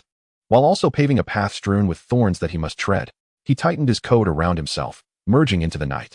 The countdown to the college entrance examination stood at 18 days. The gates of the nest of illusions are gradually swinging open, heralding the stunning entrance of the jade butterfly, a creature steeped in the sorrow of the beast tide and endowed with the power of luminescence. Chapter 12. Flint, Black Sand, and the Silent Shield. The haze of the Southport beast tide has yet to dissipate, casting an invisible pall over the city. News reports incessantly scroll through grim casualty figures, rescue updates, and the pallid analyses of experts, filling the air with a profound sense of helplessness, a feeling of survival tinged with deeper despair. In the attic, the crisp sound of the giant shield gnawing at the deep black volcanic flint, which Tang Xiaofei had scavenged from some construction site ruins, echoed distinctly, each crunch sparking tiny flecks of fire. The jade butterfly hovered by the window, collecting stardust that glimmered in the sunlight. as it flowed from the direction of a colossal advertisement into the bottle beneath its wings. The countdown to the college entrance examination, 17 days. Zhuang Xiaoman's gaze settled upon the giant shield. The flow of innate information clearly displayed its evolution requirements for the next phase. Mountain armored jaw ant. Volcanic flint, 100 kilograms. Continuous gnawing absorption, progress, 12. Black steel sand, 50 kilograms. To meld into joint crystal rock, progress, 0. Affinity, 120, 255. Current, 72, 255. Lava recoil LV2, 100, 200. Current, LV215, 200. Crystal barrier LV1, 50, 100. Current, LV15, 100. Extreme weight endurance training, 4 hours daily. Volcanic flint is manageable. Tang Xiaofei has already activated all his connections in the realm to gather it. Although the quality is uneven, the quantity is sufficient. Affinity and skill proficiency are steadily improving through the daily torturous weight training. The giant shield currently carries a granite block larger than its own body in circles around the attic and battles. However, black steel sand is 10 times more challenging to procure than volcanic flint.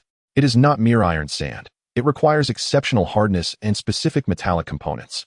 Tang Xiaofei scoured every hardware store, junkyard, and even discreetly inquired with distant relatives working in metallurgy. Yet the samples he brought back either lacked sufficient hardness or were overly impure, utterly failing to meet the requirements for melding into crystal rock joints. Damn it! What on earth is this black steel sand? Is it rarer than diamonds? Tang Xiaofei, in frustration, clutched a handful of ordinary iron sand. Watching the giant shield attempt to integrate it into its joint crevices with no response, before despondently scattering it onto the ground, Zhuang Xiaoman remained silent, contemplating this predicament as well. What is even more intricate is how to lay the groundwork for the giant shield's potential evolution. The jade butterfly's route can be anonymously shared through serendipitous discovery and a lengthy 30-day period, but the evolution of the armored ant is entirely different. 1.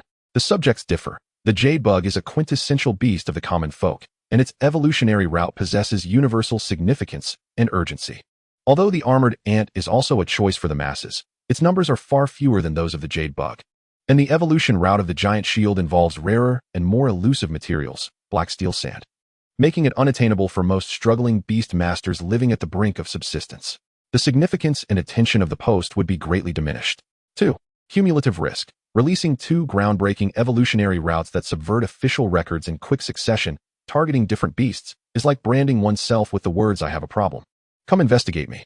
With the beast tide just passed, the Beastmaster Association and various factions are on high alert, and their scrutiny will undoubtedly intensify. 3. The correlation of evolutionary forms. The giant shield has already undergone one evolution, from armored ant to rock crystal shield ant. If it evolves again before or during the college entrance examination, the transformation will be even more pronounced, from shield ant to mountain armored jaw ant. This necessitates a stronger rationale, as a simple anonymous post would struggle to convey this, especially if it occurs shortly after the announcement of the jade butterfly's route. 4. Tang Xiaofei's involvement. The giant shield is Tang Xiaofei's beast. Should it undergo a remarkable evolution during the examination, he himself will become the focal point. How can he be reasonably equipped with knowledge of this evolution? It cannot simply be attributed to fragmented memories of a tattered guidebook, for that would be too coincidental. The direct route of posting is fraught with risks that far outweigh potential rewards, rendering it nearly unfeasible. Zhuang Xiaoman's gaze drifted to the dusty Beast Master guide in the corner and then to Tang Xiaofei, who was grimacing while commanding the giant shield to squat with the granite block. A more circuitous yet natural plan began to form in his mind, a fade of folklore and practical wisdom gleaned from experience. "Feej," Zhuang Xiaoman began, his voice laced with contemplation. "Do you remember that old man Zhang, the one with a limp who used to sell things at the flea market? He always boasted about his travels and the unusual methods of beast training he encountered." Tang Xiaofei paused, taken aback. "Limping Zhang? Vaguely familiar. The one who exaggerates everything? What about him?" He seemed to mention, Zhuang Xiaoman fabricated, striving for a casual tone, that in the mountains of his hometown, there exists a special kind of black ant that can carry a 1,000-pound boulder. The locals' training methods involve not only having them gnaw on a type of stone called fireheart stone, a synonym for volcanic flint, extracted from deep mountains, but also mixing in a type of meteoric iron sand, a guise for black steel sand, dug from the remains of an ancient battlefield underground, combined with the blood of a ferocious beast, fictional, to enhance mystery and difficulty in acquisition, applied to the ant's joints to absorb killing intent, making them as hard as fine steel and immensely powerful. He paused, locking eyes with Tang Xiaofei. I initially thought he was talking nonsense. But now, observing the giant shield gnawing on this volcanic flint, fire heart stone, and considering the black steel sand you've been searching for, I can't help but wonder if there might be some truth hidden in that old man's tall tales, especially regarding that meteoric iron sand, which bears a striking resemblance to your black steel sand description, both pitch black and exceptionally hard. Tang Xiaofei's eyes gradually lit up, his breath quickening. Limping Zhang, meteoric iron sand. Ancient battlefield, blood of ferocious beasts. He suddenly slapped his thigh, exclaiming, of course, why didn't I think of that sooner? Those old-timers at the flea market sometimes have genuine insights. Though it's likely exaggerated, the direction must be right. Meteoric iron sand, ancient battlefield, abandoned mines? Perhaps remnants of such material truly exist beneath the ruins of the old districts ravaged by the beast tide. The more he spoke, the more exhilarated he became. As if he had discovered the key to a puzzle. The blood of ferocious beasts may be nonsense, but meteoric iron sand, no, black steel sand, must have a source. I'm going to investigate. Those old-timers at the flea market are well-informed on all matters. If that doesn't work, I'll scour the ruins recently plowed by the beast tide in Southport for a stroke of luck. There may be treasures buried beneath the wreckage. Watching Tang Xiaofei's ignited enthusiasm, Zhuang Xiaoman felt a sense of reassurance. The legend of this limping Zhang would serve as a plausible motivation for Tang Xiaofei's quest for black steel sand, meteoric iron sand, providing a vague, folkloric, and unverifiable source of knowledge for the future special reinforcement of the giant shield's joints, melding with black steel sand.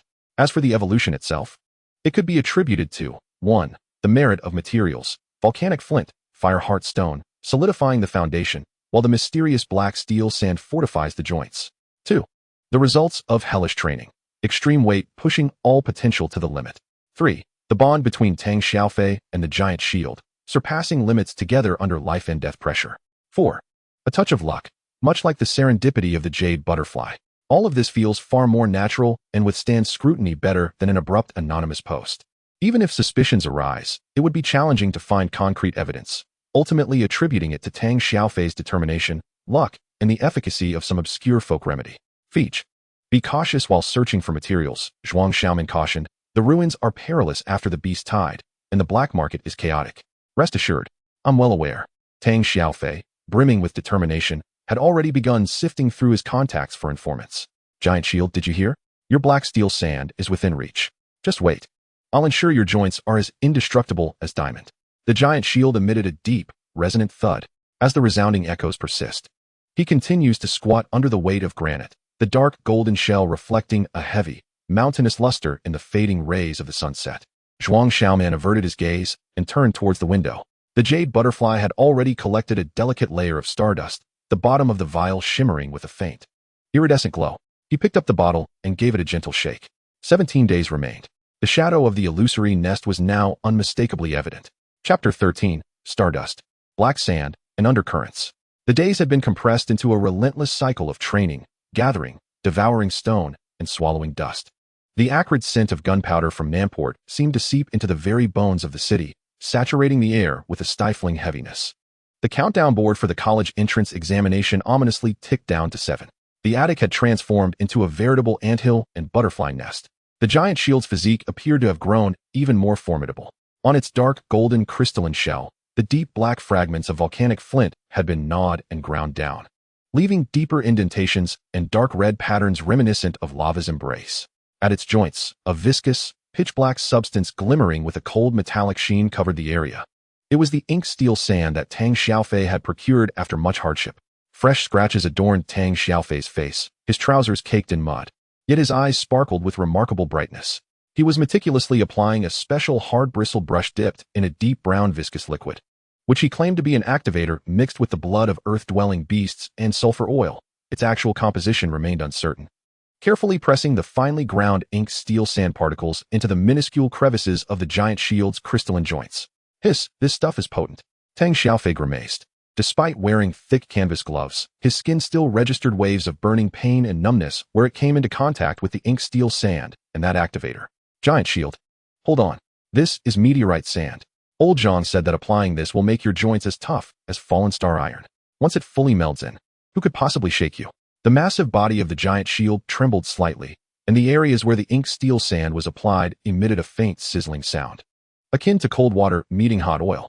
Under the activator's effect, the dark golden crystal and black ink steel sand seem to undergo a slow yet profound reaction, their colors deepening and becoming more subdued, exuding an indomitable quality. Within its molten golden eyes, there was not only a stony calm, but also a glint of sharpness. Zhuang Xiaoman observed from the side, refraining from intervening. Tang Xiaofei was entirely immersed in the unique secret technique he had derived from the tales of the limping Zhang, filled with the fervor and confidence of a practitioner. This was excellent. The changes in the giant shield's joints were tangible, and that was sufficient. The talent information stream displayed. Ink steel sand integration progress, 15, slow yet steady. On the other hand, the daily activities of the jade butterfly seemed suffused with an ethereal quality. It hovered gracefully by the window. Outside, Zhuang Xiaoman had fashioned a rudimentary funnel device from wire and sturdy cardboard, aimed at the brightest light source of a distant giant billboard. Countless particles of city dust, stardust, refracting faint light at specific angles, were drawn in by the gentle currents and the subtle guidance of the jade butterfly's wings, flowing like a delicate stream suffused with a rainbow's glow, continuously converging into the open collection bottle below. A thin, clear layer of stardust had already accumulated at the bottom of the vial. Jade butterfly. Evolution requirements. Emerald King Butterfly Affinity 100, 255. Current progress, 95. 255. Continuous training and deepening bonds. Daily consumption. Pure morning dew 10 milliliters. Stardust rich in light particles 1G. To be sustained for 30 days. Current progress, 22, 30. Phosphorescent paralysis skill proficiency LV 130, 100. Current progress LV 145, 100. Release weekly luminous paralysis phosphorus powder. Range about 2 meters. Medium effectiveness speed. Silk spinning skill proficiency LV 230, 200. Current progress LV 150, 200. Highly adhesive, significantly improved range, precision, and speed. Capable of brief hovering and spraying. Glare blinding LV 120, 100. Erupt pure light attribute glare, medium range, high consumption, causing significant visual disruption and momentary mental disorientation. Non-evolution requirement. Only 8 days remain. The efficiency of Stardust collection had significantly increased with the aid of the device, and both affinity and skills steadily improved through daily tactical refinements. The metamorphosis of the Emerald King Butterfly was within sight. Man, look quickly. Tang Xiaofei suddenly lowered his voice, leaning in with an air of mystery and thrusting his phone, smeared with ink steel sand and blood activator, almost into Zhuang Xiaoman's face. The screen displayed the interface of the civilian Beastmaster Self-Rescue Alliance Forum. A title was highlighted in red with a flaming symbol beside it. The reply count glaringly showing 999, hot, pinned, Jade Bug Hidden Evolution Route, Light Attribute Butterfly, Personal Testing Discussion Thread. The original poster is here to answer questions. Continuous updates. Zhuang Xiaoman's heart skipped a beat, yet his expression remained impassive. Oh? This post is still alive. I thought it had sunk. Sunk my foot. It's exploded. Tang Xiaofei excitedly swiped the screen. Look. The first few days were full of people cursing the original poster for fabricating stories, photoshopping, and desperately seeking fame. Then, during the Beast Tide days, several individuals suddenly jumped in, claiming that their jade bugs improved following the original poster's methods. Their silk was stickier. One person even said his bugs started forming those transparent green cocoons. Although they haven't hatched yet, the photos look credible. He clicked on a reply, revealing several blurry images. A jade bug nibbling on moonlight moss, clearly in a better state than ordinary ones. And another small glass vial contained a vaguely visible mass with a green halo, taking on a cocoon-like shape. Then the post exploded. Tang Xiaofei continued to scroll, now filled with discussions on how to efficiently find moss, how to collect light dust without exhausting oneself, and how to preserve morning dew. Some were even analyzing whether the original poster's notion of genuine companionship was a variant of a spiritual contract, igniting a heated debate. It seemed the official forum had also surreptitiously circulated this post, only to have it swiftly deleted. Zhuang Xiaoman quickly skimmed through the replies. Doubts still lingered. Yet they were drowned out by a plethora of first-hand accounts and fervent technical discussions, especially the cases of those forming cocoons, which sparked intense reactions akin to droplets hitting hot oil. He noticed the IDs of observers from the Research Institute lurking in the shadows, along with several apparent seasoned researchers posing questions, eager to extract more details, particularly regarding the specifics of light attribute skills. And the original poster? Zhuang Xiaoman inquired.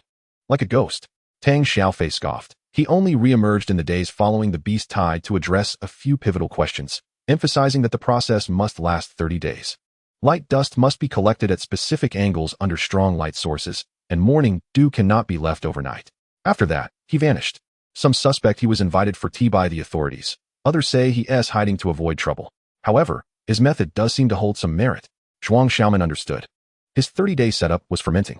The cases of those forming cocoons successfully shifted attention toward the methodology and time frame, dulling the scrutiny of the original poster's identity. His deliberate disappearance only added to the mystery, causing the voices of doubt regarding short-term success to lose their target, as no jade butterfly had truly made an appearance yet. Quite well, Zhuang Xiaoman remarked lightly. More paths to tread can only be beneficial. He picked up the Stardust collection bottle, the liquid galaxy at the bottom flowing serenely under the dim light. At that moment, a faint, rhythmic knocking echoed from downstairs. It was not the boisterous style of Tang Xiaofei's friends. The two exchanged glances, and Tang Xiaofei frowned. Who could it be? At this hour? Zhuang Xiaoman gestured for him to be silent, moving to the window, lifting a corner of the curtain to peek down. Beneath the dim glow of the street lamp stood a figure clad in a gray trench coat and a flat cap, their posture upright, the brim drawn low, obscuring their face. The individual seemed to sense the scrutiny, lifting their heads slightly to reveal a pair of calm, unruffled eyes that precisely directed their gaze toward the attic window. There was no hostility, yet an undeniable presence accompanied by an air of examination lingered. Have we arrived at the wrong door? Mumbled Tang Xiaofei. However, a subtle heaviness settled in Zhuang Xiaoman's heart. This silhouette, this gaze, bore a striking resemblance to that of an introspective elder member of the Beastmaster Association from the day of the talent assessment, seated at the podium. Was it the Beast Research Institute? Or perhaps another faction? Were they drawn here by the forum posts? Or had they noticed the anomalies in the testing device and the unforeseen evolution of the jade bug much earlier? He gently lowered the curtain, severing that penetrating gaze. The knocking echoed twice more, measured and unhurried, imbued with a sense of methodical patience. Fij, tidy up, Zhuang Xiaoman whispered. Put away the black steel sand and your blood potion. Jushield, back to the box. Jade butterfly, return. Instantly, the attic buzzed with activity. Tang Xiaofei fumbled to conceal vials and jars. Jushield let out a low growl, obediently crawling back to its cardboard box strewn with gravel. The jade butterfly alighted gracefully on Zhuang Xiaoman's shoulder, its wings retracting their luminescence. The knocking sounded a third time. This instance lingered longer, as if bearing the weight of a final ultimatum. Zhuang Xiaoman inhaled deeply, adjusted his collar, and brushed away any lingering stardust from his face. He cast a glance at the dusty Beastmaster compendium in the corner, then surveyed the anxious Tang Xiaofei and the now quiet beasts. The countdown to the college entrance examination stood at 7 days. The gates to the illusion nest loomed near, while the shadow outside had quietly spread to the threshold. He approached the door, resting his hand on the cold doorknob. Chapter 14. The starlight and engine roar beyond the door. The air in the attic seemed to freeze. The heavy breaths of Jushield, the faint fluttering of the jade butterfly's wings, and even Tang Xiaofei's restrained gasps were amplified in this sudden silence. The resonance of the third knock below felt like a stone cast into a deep pool, creating ripples in every heart. A thin sheen of sweat formed on Zhuang Xiaoman's palm resting on the doorknob. He took a deep breath, suppressing the swirling thoughts of the forum post's ramifications.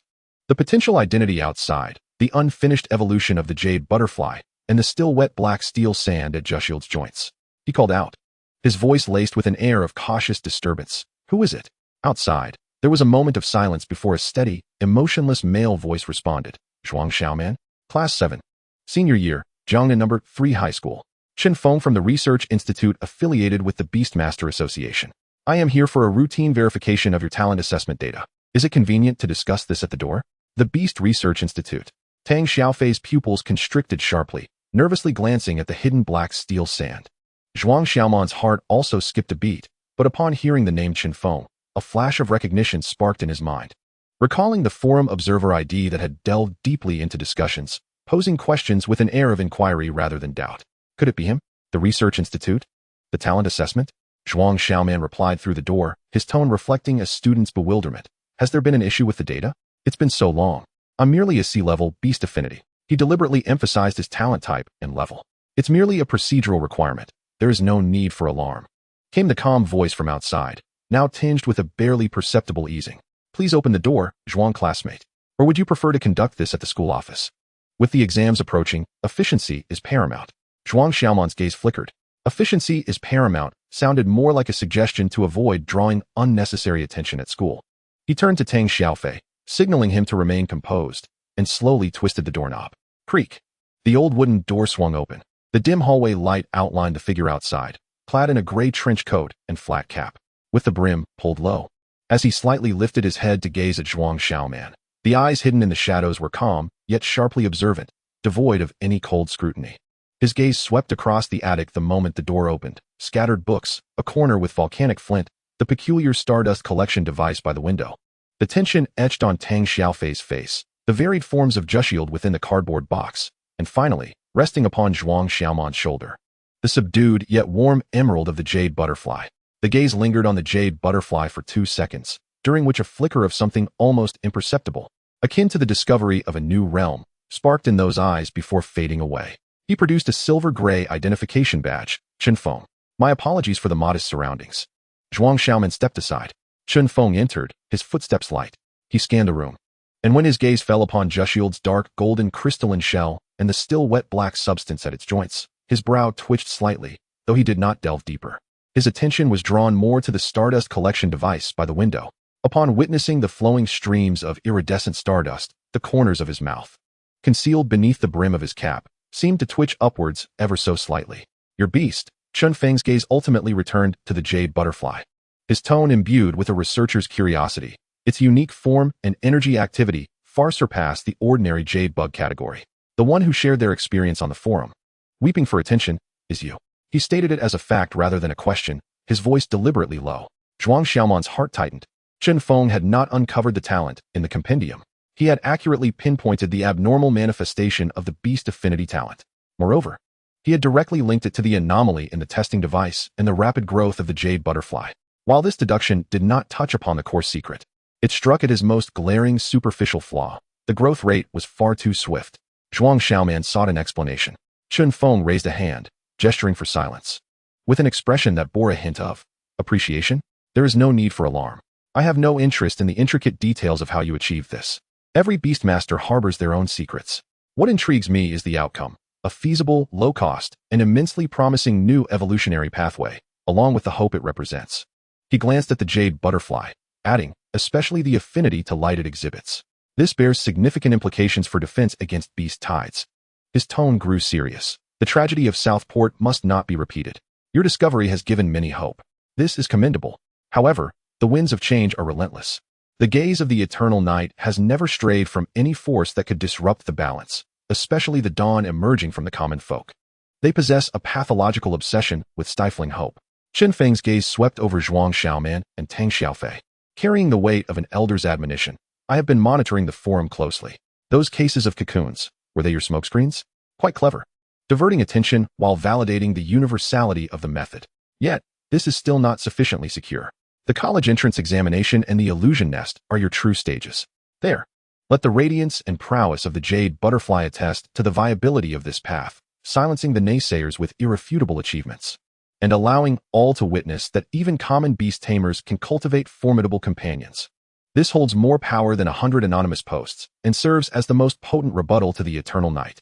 He stood tall, his gaze finally resting upon the giant shield. And you, my friend, the armored ant, or should it now be referred to as the giant shield? That layer of black steel sand on its joints, was it a remedy from the limping Zhang in the second-hand market? The approach may be a bit unorthodox, but the direction is undeniably correct. Persevere, coupled with hellish training, and I have high hopes for it. He reaffirmed Tang Xiaofei's endeavors. Tang Xiaofei was utterly bewildered, glancing between Chunfeng and Zhuang Xiaoman, overwhelmed by the influx of information. Chunfeng spoke no further, turning toward the door. As he pulled it open, on the cusp of departure, he paused, not looking back, but discreetly tapping 3 quick times, a short-long sequence, safe, known, pay attention, against the inner side of the doorframe. Prepare well for the college entrance examination, Zhuang Xiaoman, Tang Xiaofei. Chunfeng's voice returned to its usual tone, carrying a formulaic admonition, yet placing a slight emphasis on the word companions. The illusion nest is both an opportunity and a crucible. Do not squander the potential of your beast companions, nor the latent acceleration talent within yourselves, which you may not even fully recognize. The door was gently closed. Silence enveloped the attic, interrupted only by the faint rumble of molten lava deep within the giant shield's shell. Tang Xiaofei gasped sharply, pounding his chest. His voice tinged with anxiety and confusion. That scared me to death. He seems to believe it was you who posted, and said your sea-level affinity is a super engine? What on earth is going on? He raked his fingers through his hair, suddenly recalling another alarming term from Chunfeng's words. His brow furrowing as he lowered his voice to inquire. And what is this eternal night? Zhuang Xiaoman leaned against the cold wall, his heart still racing from the aftershocks. Chen Feng's final admonition about not squandering their acceleration talent gradually eased his taut nerves. Chen Feng had discerned the unusual efficacy of their beast affinity, viewing it as an underappreciated variant of an acceleration-type talent rather than associating it with another SSS-level talent. While this explanation was not entirely accurate, it perfectly concealed the existence of the Beast Compendium within the current framework. Upon hearing the term Eternal Night, Zhuang Xiaoman's brow knitted tightly. He searched through fragments of the original owner's memories and the news he had encountered since his arrival, discovering only vague, official jargon-laden snippets. A mysterious anti-human organization claiming responsibility for multiple large-scale beast surges, including the recent tragedy in Nankan. Their motives remained unclear, their movements enigmatic, and their methods ruthless. They had been designated as humanity's adversaries by the authorities. What exactly they are, I do not know. Zhuang Xiaoman spoke with a grave tone tinged with bewilderment. The news simply labeled them as an extremist terrorist organization responsible for the slaughter of civilians during beast surges. Chen Feng seemed to imply that they harbored a particular animosity towards the power that enables commoners to grow stronger. Just like the new evolutionary path of the jade butterfly, he combined Chen Feng's warning to form the most reasonable conjecture. As a transmigrator, he indeed possessed scant knowledge of the deep secrets of this world. Hatred towards the empowerment of commoners? Tang Xiaofei paused momentarily, then an overwhelming anger surged within him. Damn it! Thousands died in Nankan, just to prevent others from becoming stronger and surviving? These beasts. He slammed his fist against a nearby volcanic flint, the pain radiating through his knuckles slightly calming him. He turned to Zhuang Xiaoman, his expression complex. So, Chen Feng, what exactly is he? He recognized the post and discerned that my affinity talent far surpassed the ordinary sea level, perceiving it as a unique acceleration mutation. Zhuang Xiaoman approached the door, his fingers brushing against the discrete signal points, 2 short taps followed by a long one, against the doorframe, the cold, hard texture offering an odd sense of reassurance. He was an external observer, not a revealer. He had seen the value of the jade butterfly path, as well as the threat posed by the eternal night. He was warning us, protecting us, or rather, safeguarding this route that could bring hope to the common folk. He glanced at the Stardust Collection bottle by the window, the faint glow at the bottom of the bottle flowing quietly in the dim attic, like stars stubbornly flickering in the darkness. He was right.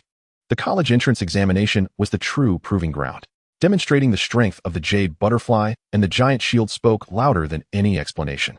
Regardless of what malevolent entities lurked within the eternal night, they would first have to contend with our fists if they sought to extinguish hope. Zhuang Xiaoman's voice was soft, yet imbued with a resolute determination akin to burning bridges. The pressure imposed by the unknown enemy, eternal night, was transmuted into an even fiercer fighting spirit, fueled by Chen Feng's guardianship and the imminent battlefield. 6 days remained until the college entrance examination. The expectations of the Beast Research Institute shone like guiding starlight, while the shadow of eternal night loomed like a coiled, venomous snake. Chapter 15, Sparks and Embers. The intangible pressure left by Chen Feng had not dissipated. Rather, it enveloped the small attic like a transparent membrane. Beneath this weight, however, lay a fervent fighting spirit. The numeral 6 on the countdown board seared into the nerves of Zhuang Xiaoman and Tang Xiaofei like a red-hot branding iron. The term acceleration engine, as coined by Chen Feng regarding Zhuang Xiaoman's extraordinarily efficient beast affinity talent, became an unspoken source of motivation for the two. The intensity of their training escalated once more. Laser focused on mastering the survival rules of the illusion nest. Fei Gu, let us review the rules of the illusion nest once more. Zhuang Xiaoman directed the jade butterfly in a high-speed maneuver to practice the area control of phosphor powder paralysis, while simultaneously calling out to Tang Xiaofei, who was overseeing the giant shield's efforts to perform weighted squats with that massive piece of volcanic flint, swiftly activating crystal rock barrier. Tang Xiaofei wiped the sweat from his brow, gasping for breath, and quickly recounted the rules as if inscribing them into his very bones. 3 people form a team, randomly drawn and deployed into a simulated battlefield. Forests, canyons, ruins, marshes, terrain is randomly combined. The core is twofold: survival time and hunting points. The longer you survive, the higher your base score. Eliminate the beast projections inside to score based on their levels. Elite level, 2nd tier, scores 10 points for every ordinary level. 1st tier, beast taken down. The challenges? The beasts are not mere targets. They will flee and gang up on you. They can reach elite levels. Resource points, energy crystals, healing springs, enhancement spots, spawn randomly, and if you can't secure them, you're as good as dead. And Tang Xiaofei's voice deepened. The most insidious rule: limited competition is allowed between teams. Compete for resource points, divert attention, or even engage in friendly duels with mutual consent. The victor can seize a portion of the loser's points. In simpler terms, aside from the beasts, other candidates are wolves as well. The rules were cold and brutal. They were just two people. They needed to find a temporary teammate, either a damage dealer or a support.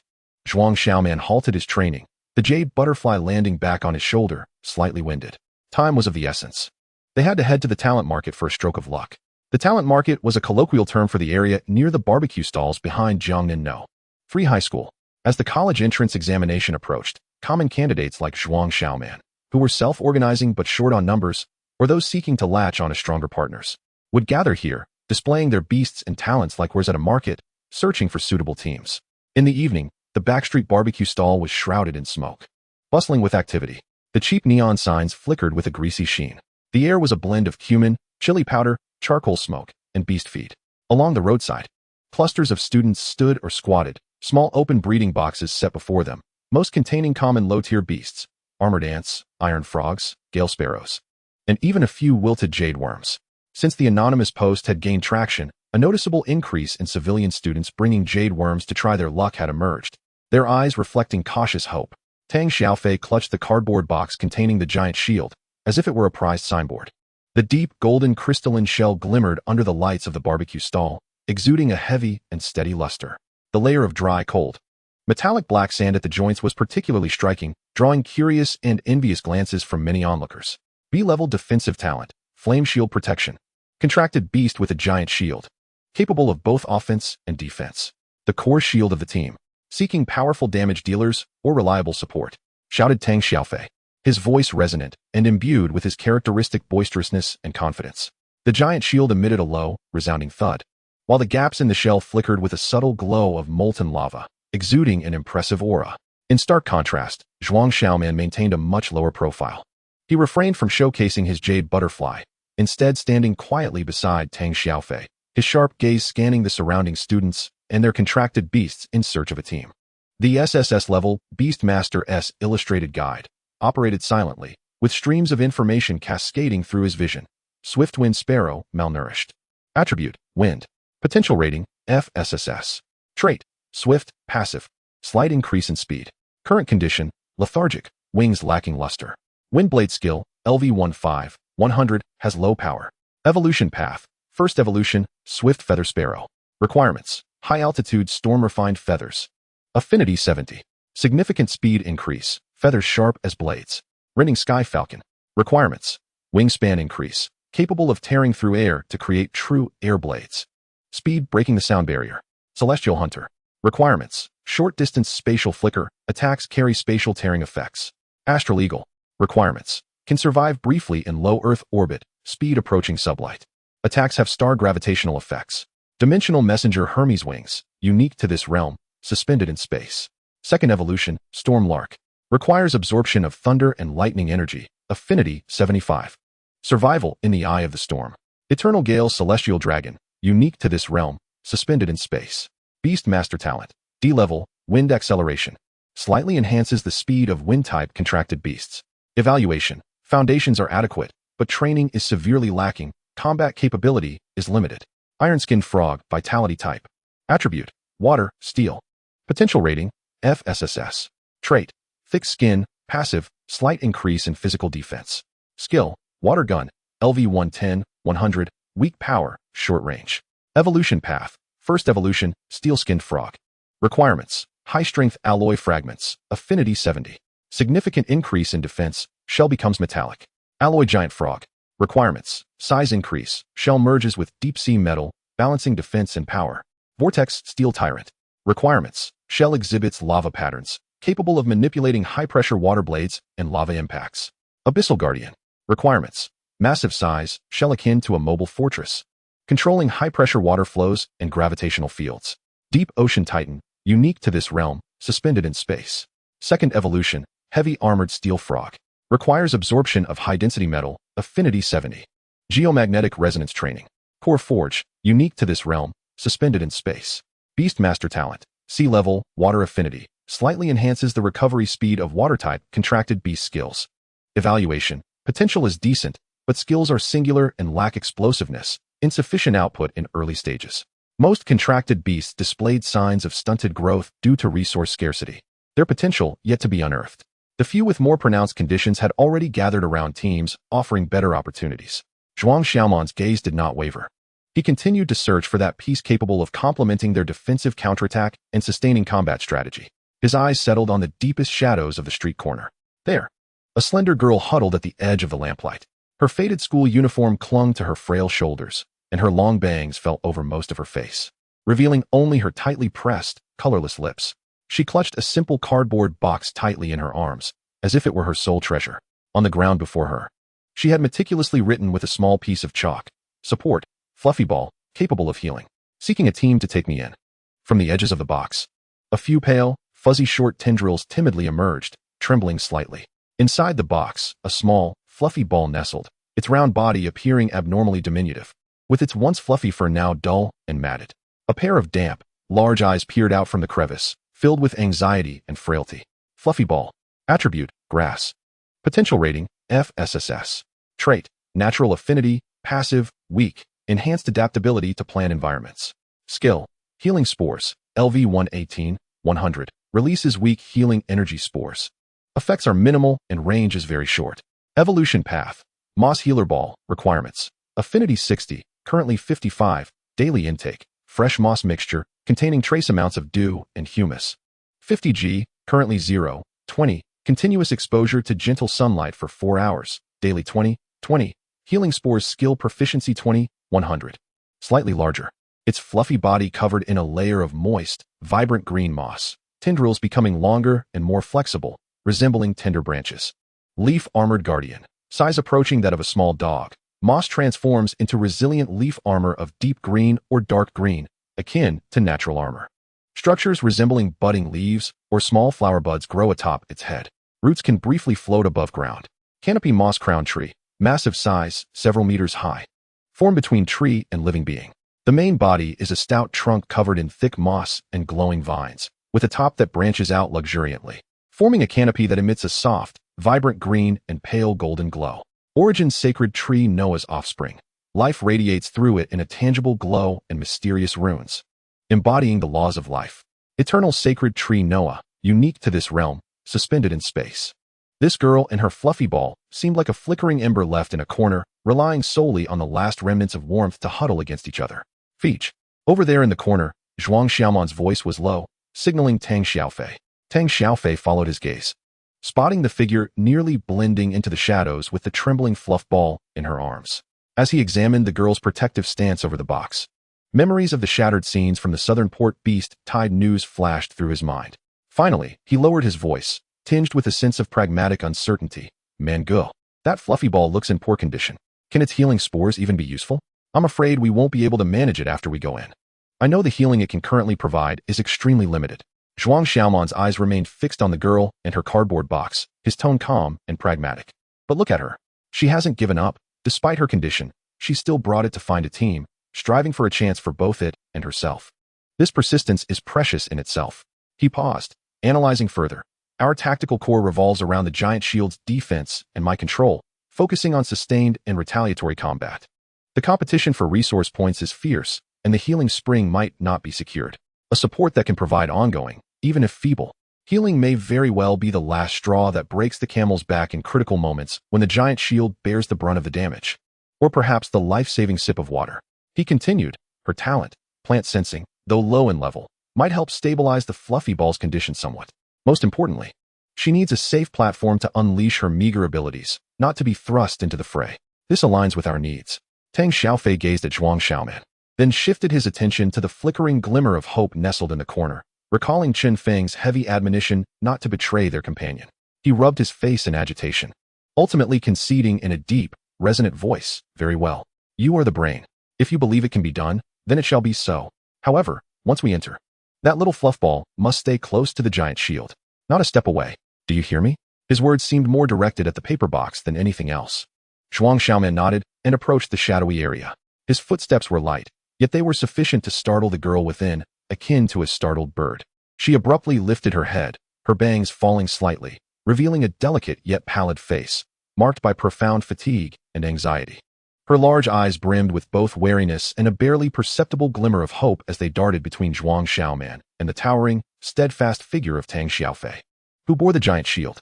You too. Her voice was thin as a whisper, quivering with uncertainty. Classmate, Zhuang Xiaoman squatted down to meet her gaze. His tone gentle yet direct. We saw your recruitment message. Our team is in need of a support role. Would your fluffy companion be willing to join us in the illusion nest? The girl froze momentarily, a flush of disbelief washing over her pale face. Her eyes widened as she glanced back and forth between Zhuang Xiaoman, Tang Xiaofei, and the imposing giant shield, finally resting her gaze upon the fluffball in her arms, which was straining to peek out with its large, glistening eyes fixed upon her. The stark contrast rendered her speechless for a moment, her chest rising and falling rapidly. Our strategy focuses on defense and crowd control, Zhuang Xiaoman indicated Tang Xiaofei. He is the main shield, tasked with bearing the brunt of the pressure. I will handle crowd control, creating disruptions and opportunities. Your healing spores, no matter how feeble, could prove to be a precious asset in a prolonged battle. He continued candidly. Of course, I must warn you that it will be perilous within, and we cannot guarantee absolute safety. However, we will strive to create a relatively secure environment for your fluffball to heal. The girl's lips trembled violently, and her eyes quickly reddened. She looked down at the box, where the small fluffball was making a desperate attempt to extend its pale tendrils to gently grasp her finger, as if engaged in a silent exchange. The fluffball emitted a faint, almost imperceptible sound of dependence mixed with a hint of courage. Suddenly, she lifted her head, tears welling in her eyes. Yet her gaze radiated a resolute determination akin to a soldier facing a decisive battle. She clutched the paper box tightly, her voice soft but resolute. Imbued with the spirit of desperation, I am Lin Xiaoyu. My fluffball and I are willing to join. We are not afraid. We will do whatever it takes to help. Just thank you for this opportunity. The final words were laced with thick emotion. Tang Xiaofei observed the blend of despair and hope in Lin Xiaoyu's eyes, then glanced at the frail fluffball striving to respond to its owner, and his lingering doubts dissipated. He turned toward the paper box, attempting to soften his booming voice. Hey, fluffball, once we enter, follow closely behind Giant Shield. It has thick skin. Stay safe and let your spores flow freely. Understand?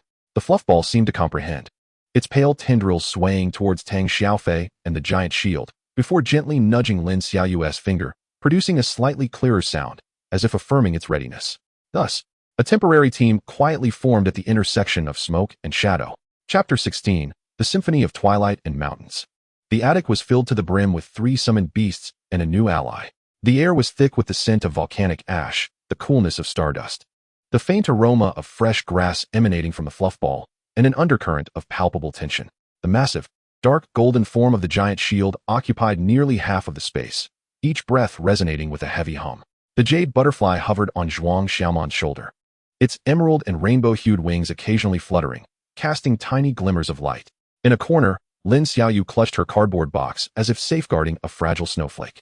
Inside, the diminutive fluffball cautiously extended its pale tendrils, its large, moist eyes scanning the unfamiliar surroundings with both vigilance and curiosity. Let us begin. Time is of the essence. Zhuang Xiaoman broke the silence, his voice calm. He gestured to the cleared space in the center of the attic, simulating a battlefield ambush. Giant Shield, brace for impact. Xiaoyu, your fluffball will release healing spores in the shadow behind the Giant Shield, targeting it. Jade Butterfly, cover the front sector with paralysis powder to hinder the simulated enemy. Tang Xiaofei inhaled deeply, his gaze sharpening. Giant Shield, defensive posture, prepare to withstand the impact. With a deep thud, the Giant Shield's 6 legs, covered in crystalline rock, abruptly pushed against the ground, its center of gravity sinking. The massive arc of crystalline armor on its back glimmered with a subdued, dark golden hue, signaling the activation of its passive ability, Will of the Stone. It stood like a mountain, blocking all potential threats from reaching Lin Xiaoyu and the fluffball. Lin Xiaoyu's complexion paled, her fingers instinctively tightening around the edges of the box, causing it to slightly deform. She gazed at the wall-like bulk of the Giant Shield, and then at the shivering creature within the box, her voice trembling. Fluffball, release the healing spores, aimed at Giant Shield. The tiny fluffball wriggled its minuscule body, its pale tendrils glowing with an almost imperceptible light, a faint green hue emanating from their tips. It seemed to summon all its strength, releasing several spores that were scarcely larger than dust particles, exuding a weak vitality, akin to dandelion seeds scattered by the wind. Their drifting paths were slow and feeble, most dissipating mid-flight, but 2 fortunate spores landed on the thick crystalline shell of the Giant Shield. Fluffball. Healing Spores. LV 118. 120, 100. Weak trigger. Effect. Target, Giant Shield. HP restored by 001. Negligible. Slight alleviation of muscle fatigue. Weak. The minuscule amount of healing was akin to attempting to extinguish a forest fire with a single drop of water. The Giant Shield barely registered any change. Tang Xiaofei caught a glimpse of the nearly ineffective spores from the corner of his eye, his brow instinctively furrowing, a flicker of disappointment flashing across his gaze. Lin Xiaoyu's head drooped even lower, her bangs obscuring her reddened eyes, with only her tightly bitten lip betraying her embarrassment and effort. Target. Right flank. 3 Shadow Claw beasts launching a high-speed assault. Tang Xiaofei simulated a new enemy scenario, his voice urgent. Jade Butterfly. Phosphor Powder. Right flank sector. Maximum range. Zhuang Xiaoman's command followed swiftly. The Jade Butterfly's 4 wings fluttered rapidly, dispersing a shimmering mist of paralyzing phosphor powder towards the right flank of the Giant Shield with precision. The range expanded slightly compared to before, and the activation speed improved marginally. Jade Butterfly. Paralyzing Phosphor. LV 145, 146, 100. Range 0.1 meters, slightly increased activation speed. Giant Shield. Prepare for Lava Rebound. Left front to absorb the primary impact. Tang Xiaofei roared. The lava patterns on the Giant Shield's back flared brightly. Violent energy surged beneath its crystalline armor. Just as this energy was about to erupt, Zhuang Xiaoman's thoughts raced like lightning. Jade. Sticky threads. Reinforce the seams of the third back armor and the right front limb joints. Quickly. With a whoosh, 2 concentrated sticky threads shot forth, hitting the energy convergence point of the Giant Shield and the joints under increased pressure from the simulated impact. The threads instantly solidified and tightened. Boom. The concentrated orange-red lava shockwave erupted violently. The searing heat surged. Well done.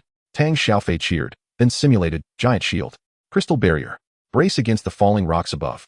The Giant Shield's massive form suddenly sank, its entire dark golden crystalline surface exploding with blinding light, as if it had solidified into a true mountain. Crystal Barrier activated. The defense surged to its utmost limit, yet the movements instantaneously became sluggish. Rong. Quickly. Spores. Provide the Great Shield. Lin Xiaoyu's voice trembled with a hint of desperation. Almost pleading, she beheld the Great Shield, as it bore the weight of falling rocks, resembling a mountain on its back, her heart tightening with anxiety. The Rong ball seemed to sense that heavy burden as well. Its diminutive form trembled violently, and a glimmer of resolve flashed in its moist, large eyes. It exerted every ounce of its strength, its tentacles glowing brilliantly, doubling in number, and a faint green spore erupted forth with renewed vigor. This time, the spores drifted slightly faster, their trajectories more stable, predominantly enveloped in the most radiant area of the crystalline barrier after it was activated. Rong ball. Healing Spores. LV 120. 122, 100. Weak trigger. Effect. Target, Great Shield. Recovers 003 vitality, negligible. Crystalline Barrier. Stabilizes the minor energy disruption caused by maintenance. Barrier duration 1 second. Still, it was but a drop in the ocean. That 1 second extension of the barrier was almost imperceptible amidst the rapidly changing battlefield. Yet, in that fleeting moment when the spores enveloped, the molten golden eyes of the Great Shield seemed to flicker ever so slightly, maintaining its absolute defensive stance. Yet within the weight akin to a mountain, there appeared a whisper of relief, as if caressed by a gentle breeze. Tang Xiaofei sensed it too. The pressure relayed back by the Great Shield, after being covered by the feeble spores, seemed, indeed, to lighten just a tad, though so minuscule as to be disregarded. Within that heavy, unwavering defensive posture, a hint of flowing, life-infused zephyr became remarkably pronounced. He glanced towards the corner where Lin Xiaoyu, clutching a cardboard box, perspired lightly yet fixed her gaze intently on the Great Shield. He also observed the Rong ball within the box, its tentacles drooping from exhaustion, yet still striving to lift its tiny head. He swallowed hard, but ultimately said nothing, instinctively directing the Great Shield's movements to provide a little more protection towards Lin Xiaoyu's rear. Training persisted amidst sweat and labored breaths. Lin Xiaoyu no longer merely obeyed commands mechanically. Embracing the cardboard box, her gaze fervently followed every movement of the Great Shield's massive form, each stance it took under pressure. She began to anticipate, issuing commands to the Rong ball a few seconds in advance during the brief moments of weakness following the Great Shield's imminent pressure or barrier activation. Rong, prepare. Left side. Spores. Although the Rong ball's reactions and healing output remained feeble, she endeavored to synchronize her spirit with her beast's rhythm, gradually integrating herself into this cold machinery centered on defense. During a brief respite, Zhuang Xiaoman approached the window, picking up the Stardust Collection bottle. The liquid galaxy at the bottom flowed with a tranquil glow under the setting sun. Summoning her courage, Lin Xiaoyu gingerly approached, her voice barely above a whisper. Zhuang, it seems Rongrong really enjoys the scent of morning dew. Can I join you in collecting morning dew? Zhuang Xiaoman turned to see Lin Xiaoyu's cautious hope reflected in her eyes and glanced at the Rongrong ball in the box. Its tentacles slightly raised at the scent of dew. Of course, he nodded. Tomorrow at 4, in the greenbelt downstairs. He paused, his gaze drifting to the Rongrong ball's dull, tangled fur, as information from the beastmaster compendium silently passed through his mind. Also, Old Man Zhang from the flea market mentioned that his Rongrong ball loves to roll in a moist environment of decayed leaf soil mixed with moss. He said it makes their fur shiny and their spirits high. You might try finding some clean decayed leaf soil mixed with moss. Lin Xiaoyu's eyes instantly sparkled, as if seizing a lifeline. Decayed leaf soil? Mixed with moss? Thank you, Zhuang. I'll go to the park tomorrow to find some. She clutched the cardboard box, softly reiterating to the Rongrong ball. Did you hear? Decayed leaf soil. We have a new plan. The Rongrong ball emitted a faint, expectant purr. Tang Xiaofei leaned against the cool shell of the great shield, observing the scene, a low grunt escaping him. Remaining silent as he retrieved a half-piece of compressed biscuit from his pocket, breaking off a small portion and tossing it towards Lin Xiaoyu's box from a distance. Hey, little furball, catch this. You need to eat well to have strength for releasing spores. Don't hold us back. The half-biscuit landed precisely on the edge of the box. The Rongrong ball initially jumped in surprise, then cautiously extended its tentacles to prod it, sniffing cautiously before joyfully emitting a clearer series of purrs. Wrapping the biscuit with its tentacles and retreating into the box to nibble away. Lin Xiaoyu, witnessing the rare vigor of the Rongrong ball, finally revealed a genuine smile on her otherwise pallid face, quietly voicing her gratitude towards Tang Xiaofei. Thank you, Tang. Outside the attic, the city lights flickered to life, and the radiance of gigantic billboards once again became the lighthouse of stardust. Inside the attic, the great shield stood steadfast as a mountain, the jade butterfly casting down dim light, while the Rongrong ball emitted satisfied munching sounds from within the box. 3 utterly distinct essences, the weight of defense, the fluidity of control, and the faintness of healing, sought to find their harmonized rhythm amidst sweat and dust, within clumsy persistence and silent acceptance. With just 5 days remaining until the Gaokao, the immense shadow known as the Nest of Illusions loomed like a beast, its contours now clearly defined, revealing the faint glow of energy swirling at its entrance. The faint yet tenacious concerto within the attic served as the sole clarion call heralding the eve of the decisive battle. Chapter 17, The Day of the Nest's Awakening. The final days within the attic were filled with silent breaths, the gentle glow of stardust flowing, the crackling sounds of the great shield gnawing at flint, and the satisfied purrs of the Rongrong ball nestled in the moss mixed with decayed leaf soil. Training never ceased, sweat continually soaked the floor. Yet the rhythm shifted from the extremes of forging to the subtle adjustments of strategy, the settling of states, and the final inventory of supplies. Words became sparse, yet exchanges of glances grew more frequent. Tang Xiaofei wiped the great shield's shell with an almost reverent focus, while Lin Xiaoyu cradled the cardboard box, her fingers unconsciously combing through the Rongrong ball's noticeably shinier fur, murmuring as if repeating the rhythm of healing spores. Zhuang Xiaoman's gaze lingered more on the Stardust Collection bottle by the window, where the liquid galaxy had coalesced into a visibly clear layer, flowing with a spectrum of subtle light, just a breath away from the final day's dust. Jade Butterfly.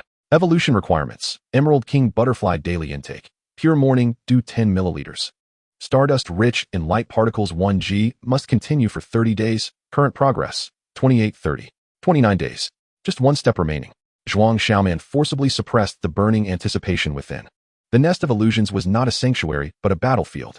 To evolve there, it would be tantamount to exposing one's most vulnerable moments beneath countless fangs. He required the jade butterfly to be in its most stable state to confront the unknown 72 hours ahead. When the crimson numeral 1 on the countdown board caught his eye, a heavy sensation, mingling suffocation and relief, pressed down on each heart within the attic. In the morning, the space-folding hub square of the Dawn Ring was completely submerged by a throng of fervent crowds. Beneath the massive circular dome, the buzzing sound waves felt tangible, striking the cold metallic walls.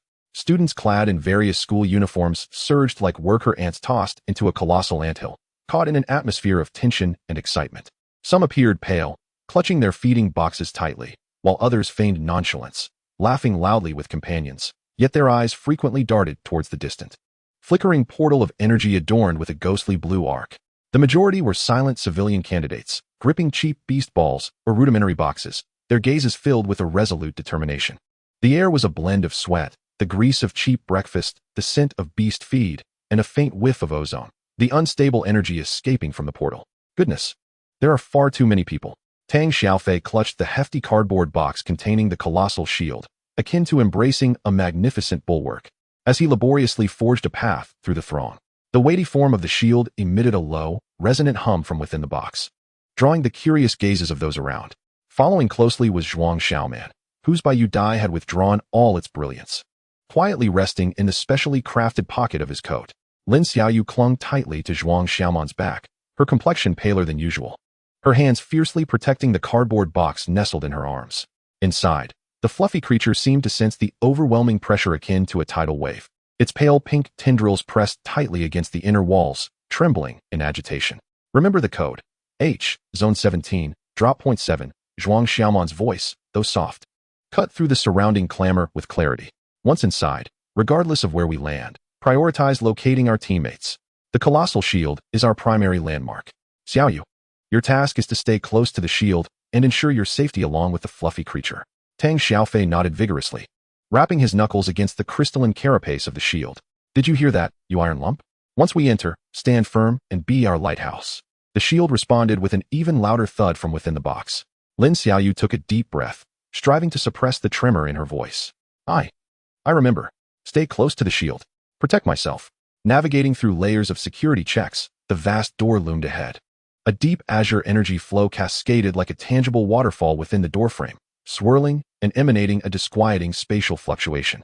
Upon the metallic platform before the door stood examiners from the Beast Tamer Association, clad in deep blue uniforms and bearing expressions as cold as marble statues. A monotonous announcement crackled through the loudspeakers. Attention, all examinees. The Illusion Nest simulation battlefield is now open. Rules reiterated. 1. Teams consist of 3 members, with random drop locations. Terrain includes forests, canyons, ruins, and swamps, with a 95 environmental realism. 2. Survival time, hunting points, and loot determine final scores. Points can be plundered. 3. Only loot that meets requirements can be exchanged for points upon successful extraction. 4. All survival needs within the environment must be met independently. Food, water, and shelter are at your own discretion. 5. Suffering a fatal blow or opting to forfeit will immediately trigger spatial teleportation, terminating the assessment. The teleportation point serves as the score settlement point. 6. Duration, 72 hours. Upon time expiration, all participants will be forcibly teleported. 7. All actions within the battlefield are monitored by spatial nodes. Malicious attacks or harm against other examinees will be severely punished. Now, line up according to area code. Prepare for deployment. The chilling rules swept over them like a frigid current. Meet all survival needs independently. Those 9 words weighed heavily. 3 days and 3 nights. Every drop of water, every morsel of food, even a safe corner for relief would demand an arduous struggle for survival. Zhuang Xiaoman's gaze sharpened, instinctively brushing his fingers against the Baiyu Dai in his pocket, then glancing at the rudimentary box in Lin Xiaoyu's arms. Water and food would be their team's most formidable weakness. H, Zone 17. This way. An examiner raised a luminous sign. The trio promptly joined the not overly lengthy queue at Drop Point 7. The surrounding stairs probed them like needles. Scrutinizing this peculiar assembly, a sturdy youth, Tang Xiaofei, bearing an enormous stone boulder, a seemingly tranquil yet lacking a powerful beast companion, Zhuang Xiaoman, and a pale girl, Lin Xiaoyu, clutching a cheap cardboard box, on the verge of fainting. Disdain, curiosity, indifference, all manner of glances intertwined. Xinjiant. Carrying such a cumbersome thing in as a target? What is that girl holding? A fluffy ball? Or is it underdeveloped? Is its healing capacity sufficient to fill a gap? What about the other one? Where's his beast? Hidden in his pocket? Surely he can't be without a beast? H, Zone 17, Drop Point 7. Huh. This team is destined to hand out points. Whispers slithered through the air like venomous serpents. Tang Xiaofei's temples throbbed with tension. Lin Xiaoyu trembled even more violently. Yet, Zhuang Xiaoman appeared oblivious, his gaze calmly transcending the crowd, directed towards the depths of the swirling azure portal. His fingers gently brushed against the Baiyu Dai's warm, delicate wings in his pocket. The weight on his shoulders and the faint glow within his pocket anchored him amidst the chaos. H, Zone 17, Team 7. Step forward.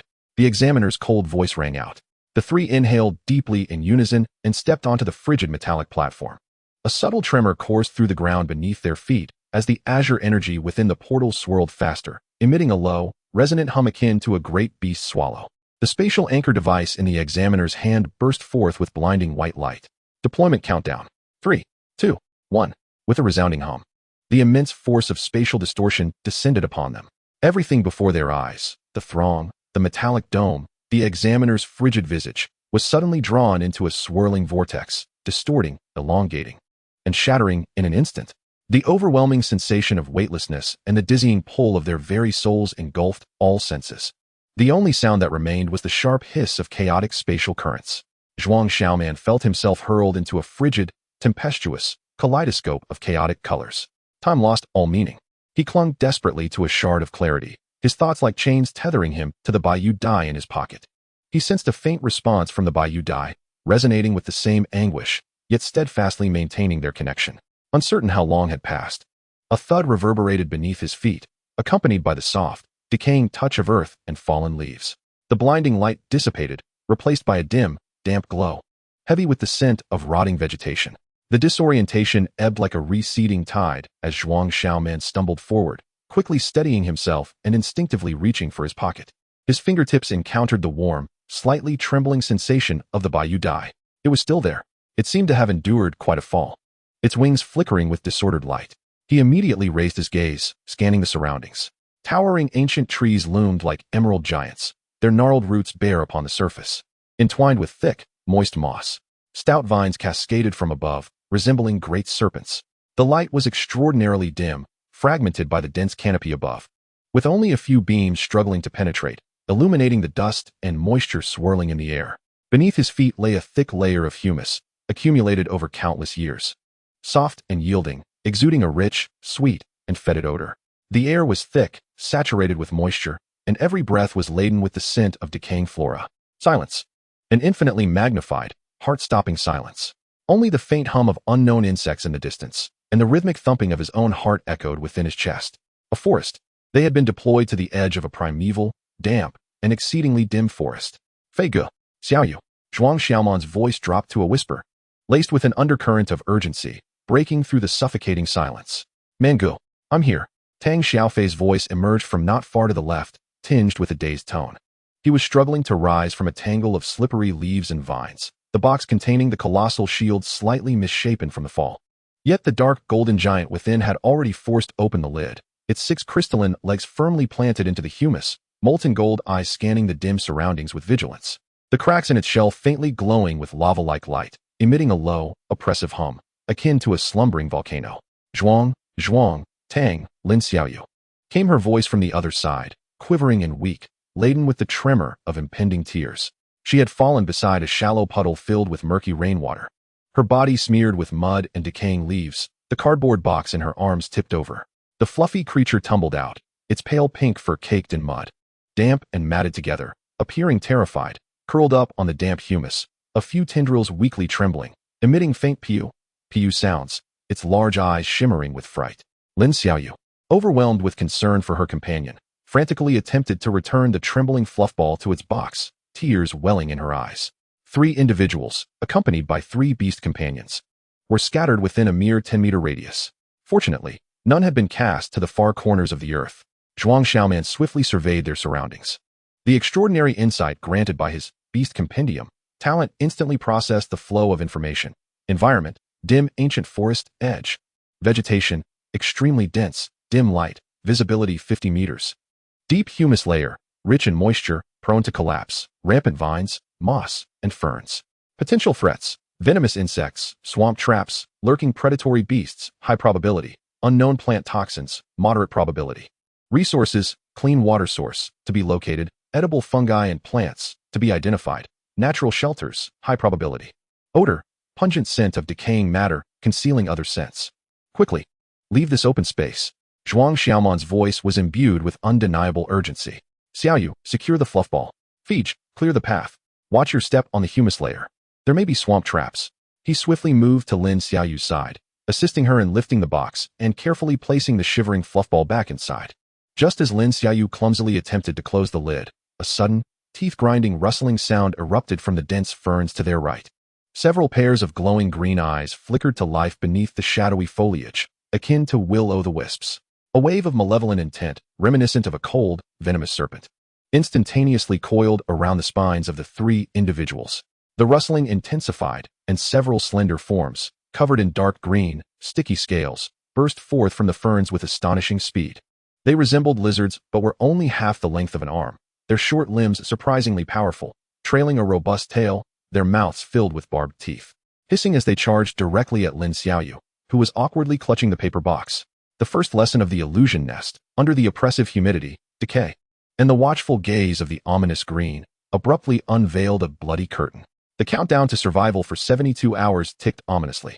Chapter 18, Swamp, Phosphorescence, and Bedrock. A foul wind rushed forth. The slender, dark green figures, akin to venomous arrows released from a bow, blended almost seamlessly with the dim surroundings. Save for their piercing green eyes and the glint of their barbed mouths, their target was unmistakable, Lin Xiaoyu, encumbered by the paper box. Xiaoyu, get down. Zhuang Xiaoman's shout shattered the silence. Lin Xiaoyu's mind went blank. Instinctively she crouched down, fiercely protecting the box in her arms. Giant shell, crystal rock barrier. Block them. Tang Xiaofei's voice was strained, nearly cracking. Almost simultaneously with the command, the colossal form of the giant shell erupted in blinding dark golden light. A thunderous roar, akin to the pulse of the earth, reverberated through the air. It stood as a mountain, a massive crystalline shield interposed before Lin Xiaoyu. 6 crystalline legs, like great pillars, anchored deeply into the humus layer. Its defensive prowess surged to its zenith, yet its movements were instantaneously hindered. Bang, bang, bang. The 3 foremost dark green lizards collided violently with the abruptly risen crystal barrier. The dull thuds echoed like drumbeats. The tremendous impact caused the giant shell's body to shudder slightly. Sparks flew from the crystalline barrier as the barbed mouth scraped against the hard surface, producing an excruciatingly irritating sound, leaving only shallow white marks. The venomous lizards, momentarily dazed from the collision, faltered in their assault. Jade butterfly, phosphorescent powder, fan out ahead, maximum range. Zhuang Xiaoman's thoughts raced. The jade butterfly, hovering at the edge of his pocket, instantly responded. Its 4 wings flapped furiously, creating a whirlpool of fine air currents. A vast area, adorned with a prismatic halo of paralyzing phosphorescent powder, was accurately cast over the fan-shaped region before and to the sides of the giant shell.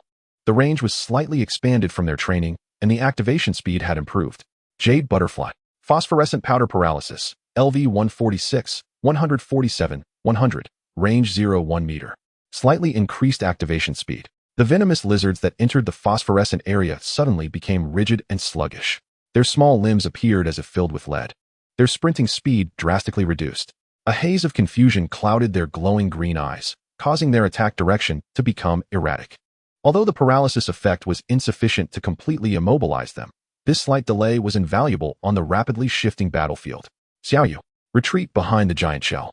Quickly, Zhuang Xiaoman seized Lin Xiaoyu's arm, forcefully pulling her towards the colossal form of the giant shell, which loomed like a fortress. Hiss! The venomous lizards, disturbed by the phosphorescent powder, emitted furious hisses. 2 of them shook their heads, seemingly displaying a minor resistance to the paralysis effect. Their green eyes refocused on their prey, attempting to circumvent the front of the giant shell and launch a flanking attack. Their movements remained swift, their slender bodies slithering through the humid humus and low ferns like 2 lethal dark green serpents. Damn it, trying to flank us. Tang Xiaofei cursed. Giant shell. Lava rebound. The one on the left. Send it back. The giant shell's molten golden gaze ignited with fury. A lava pattern on its left side blazed to life. The violent lava energy surged beneath its crystalline shell, compressing. Under Zhuang Xiaoman's guidance with sticky threads, a concentrated orange-red shockwave erupted from the joint of its left forelimb, resembling a miniature flame cannon. Boom. Scorching air swept through. The lizard attempting to flank from the left was caught in the blast. The orange-red energy slammed into its sticky-scaled body. A piercing sound of burning accompanied by the scent of charred flesh rang out. The lizard emitted a shrill scream. Its small body blasted backward, crashing through several ferns and landing heavily on the humus, its dark green scales charred and twitching, unable to rise. The other lizard, attempting to flank, was startled by the sudden explosion and scorching air, momentarily recoiling, a glimmer of fear flashing in its green eyes as its assault noticeably slowed. Well done, Tang Xiaofei exclaimed, pumping his fist. The timing and power of the giant shell's lava rebound far exceeded their training. The fangs of the lava shield had finally revealed their sharpness. However, the crisis was not yet averted. The venomous lizards, slowed by the phosphorescent powder, persisted in their relentless gnawing at the crystal barrier, producing an irritating scraping sound. Meanwhile, the rustling in the surrounding ferns and low bushes intensified once more. More glowing green eyes flickered to life in the dim light. Their numbers had at least doubled. We cannot linger. Zhuang Xiaoman rapidly assessed. Giant shell, maintain the barrier. Jade butterfly, continue to suppress with phosphorescent powder. Feige, cover Xiaoyu. We retreat towards that area with the massive tree roots. The terrain there is complex, easy to defend, but hard to attack. Understood. Tang Xiaofei immediately responded, directing the giant shell. Like a moving fortress, to maintain its crystalline barrier stance, moving heavily yet resolutely in the direction indicated by Zhuang Xiaoman. Each step sank deeply into the humus, producing a dull thud. Lin Xiaoyu clutched the paper box tightly, her complexion as pale as parchment, stumbling along in the safety created by the movement of the giant shell. The fluff ball in her arms appeared utterly petrified by the scent of blood and the cacophony of battle, curling into a tight ball, unable to emit even a peep. Zhuang Xiaoman closely flanked the side of the giant shell, the jade butterfly continuously releasing phosphorescent powder, forming a moving barrier of paralysis to impede the pursuing lizards. His gaze was sharp as an eagle, the talent of the beast compendium, fully engaged, capturing every minute detail of the environment. Dark swamp venomous lizard, common level, first rank. Attributes, poison, ground. Characteristics, environmental camouflage, passive. The surface is covered with dark green, slimy scales, providing exceptional concealment in the damp environment of the shadowy forest, moss, humus, shadows, making it difficult to detect in advance. The rustling sound it generates while moving seamlessly blends into the ambient noise. Collective consciousness, passive. It is accustomed to acting in groups, 5 to 15 individuals, communicating swiftly through hisses and pheromones. When attacked or upon discovering prey, it can quickly summon nearby kin, forming a siege. The individual threat level is low, while the collective threat is moderately high. Resilient scales, passive. The scales possess a degree of toughness and slickness, effectively resisting ordinary physical attacks, such as bites, claw strikes, and blunt force, but are weak against penetrating attacks, such as sharp stabs and energy blasts. Fear of fire, passive. Weak. There is an instinctual aversion and fear of flames and high-temperature energy. Upon contact or close encounters, it experiences a brief hesitation and retreat. The effect is weak and insufficient to disperse it. Skills, swift pounce. Active utilizes its short, powerful limbs and robust tail to accelerate explosively, executing a high-speed, linear dash and bite over short distances, 5 to 10 meters. Burrowed ambush, active, capable of quickly digging shallow pits in soft humus or at the edges of marshes to lie in wait, exposing only its eyes and nostrils. Patiently awaiting the approach of prey. Upon launching an attack, it erupts violently from the ground. Ordinary level, stage 1. A sudden heaviness filled Zhuang Xiaoman's heart. A chill shot up from his tailbone to the crown of his head. These ghastly creatures, classified merely as ordinary level stage 1 according to the officially published beast hierarchy, share the same tier as the unevolved Xuanjia ant and Bu bug. Yet the POC Dex feedback revealed a series of characteristics and skill descriptions. Environmental camouflage, resilient scales, swift pounce. How could these possibly compare to an ordinary level stage 1 beast? In an instant, his mind flashed back to the data of his own Bu bug in its initial form, which, apart from an F-grade potential rating and the silk spinning skill, was nearly devoid of any other features. Even Tang Xiaofei's energetic Xuanjia ant had far less complex and lethal initial data than these poisonous lizards. The official documentation on ordinary level beasts is often vague, emphasizing danger without ever revealing so clearly the comprehensive and highly adaptive skill sets they possess. No wonder. Amidst the tide of beasts, the civilian beastmasters, lacking effective defenses and healing, with their singular skills, fell like wheat before the scythe when faced with groups of equally ranked or even lower-tiered beasts. These predators, honed under the harsh laws of nature, have their ordinary level stage 1 status fundamentally predicated on their efficiency in slaughter. Each one appears to be a meticulously crafted killing machine, tailored for specific environments, the shadowy forest, and tactical approaches, group ambush, toxin consumption. Just as Zhuang Xiaoman was shaken by this data, the unsettling rustling sound abruptly intensified. Several slender figures, cloaked in dark green, slimy scales, shot forth like poisoned arrows from the dense thicket of ferns. Their speed left only blurred afterimages in the dim light. To the left, here they come again. Lin Xiaoyu screamed in terror as a poisonous lizard sprang from behind a massive fern, lunging directly at her ankle. Get away!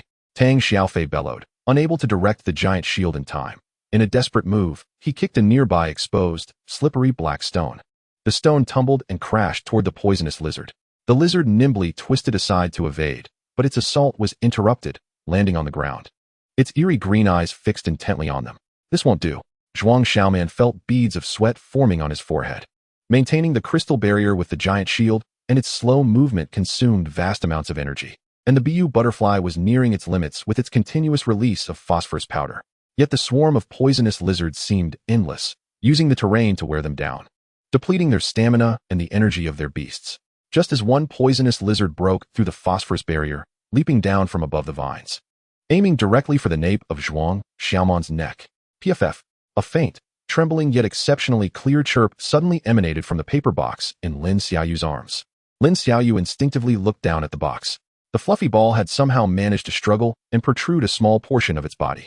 Its fur, damp and caked with mud, seemed to bristle slightly, and its once terrified eyes were now fixed intently on the poisonous lizard lunging toward Zhuang Xiaoman.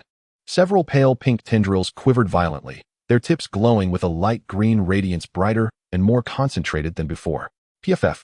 Several notably larger, more solid, and vibrant light green spores, akin to precisely thrown mini light bombs, arced over Zhuang Xiaoman's shoulder, striking the head and torso of the descending poisonous lizard. Fluffy ball. Healing spores. LV 122, 124, 100. Weakly triggered effective activation. Effect. Target. Shadow Marsh poisonous lizard. Vitality restoration? No. Healing energy generates a slight repulsive burning effect on non-allied targets. Inflicts weak light-type damage. Disrupts its neural perception. Sizzle. The light green spores made contact with the lizard's slimy scales, emitting a faint hissing sound. The poisonous lizard emitted a pained hiss, akin to being splashed with scalding oil.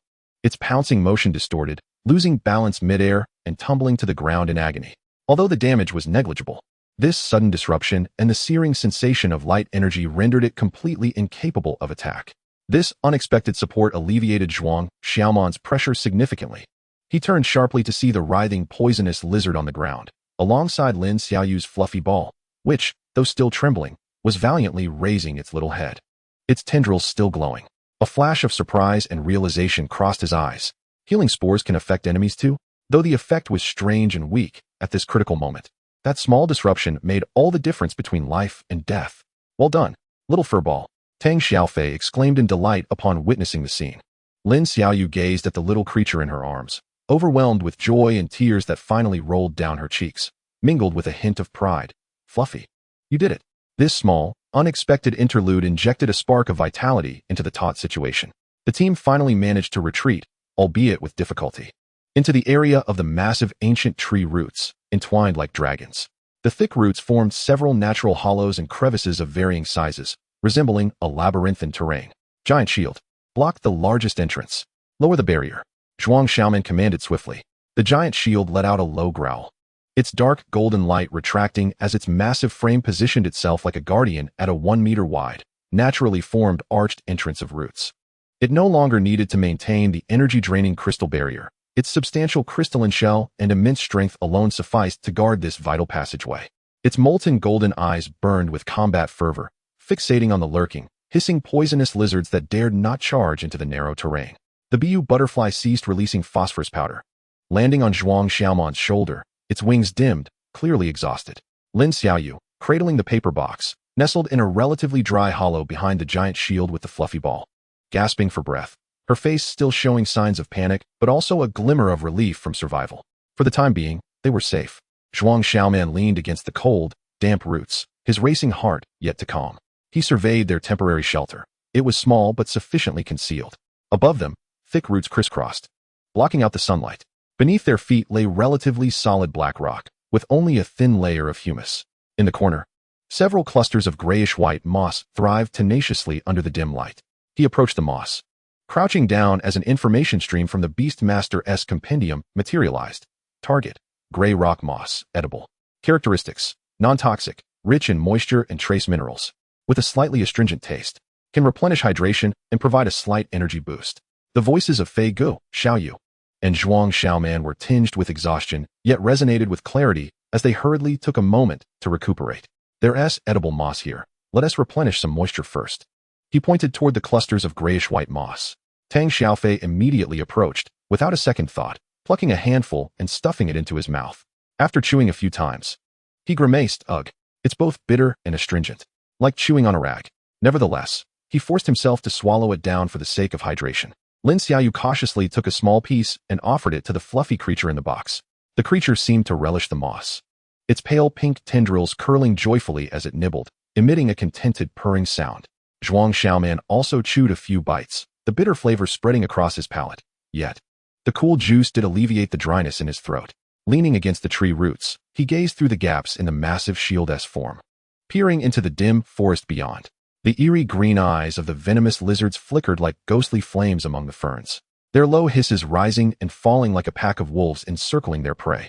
Darkness, dampness, hunger, and an omnipresent threat.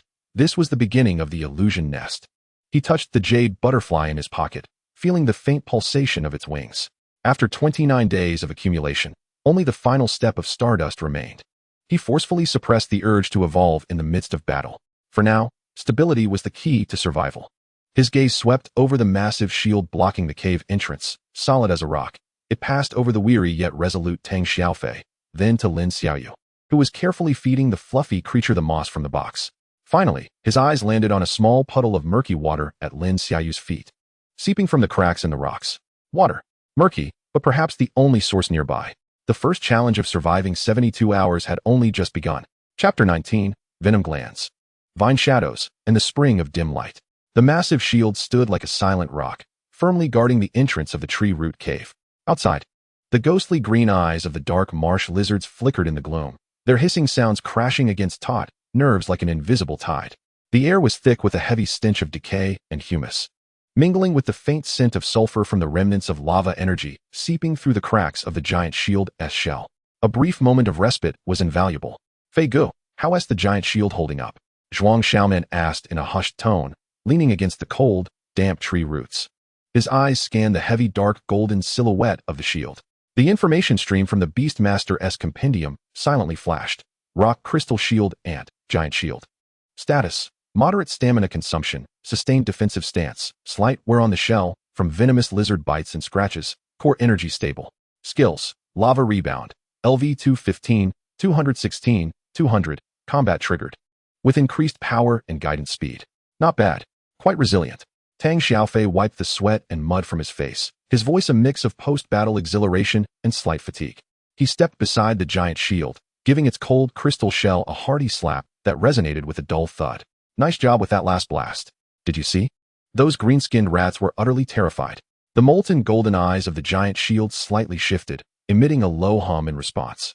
And the glow of lava energy within its shell seemed to brighten a fraction. Lin Xiaoyu huddled in a relatively dry nook at the back of the cave, carefully using a damp cloth soaked in the murky water to wipe off the clumps of dried mud from the fluffy creature's fur. The creature appeared to have calmed down somewhat, its pinkish tendrils gently swaying, and while its large eyes remained somewhat moist, it was now able to emit faint purring sounds in response to its owner's soothing touch. Xiaoyu, how is the fluffy creature? Zhuang Xiaoman inquired. It seems much better, Lin Xiaoyu replied, her voice still trembling with residual fear, yet her gaze toward the fluffy creature brimmed with concern and a hint of pride.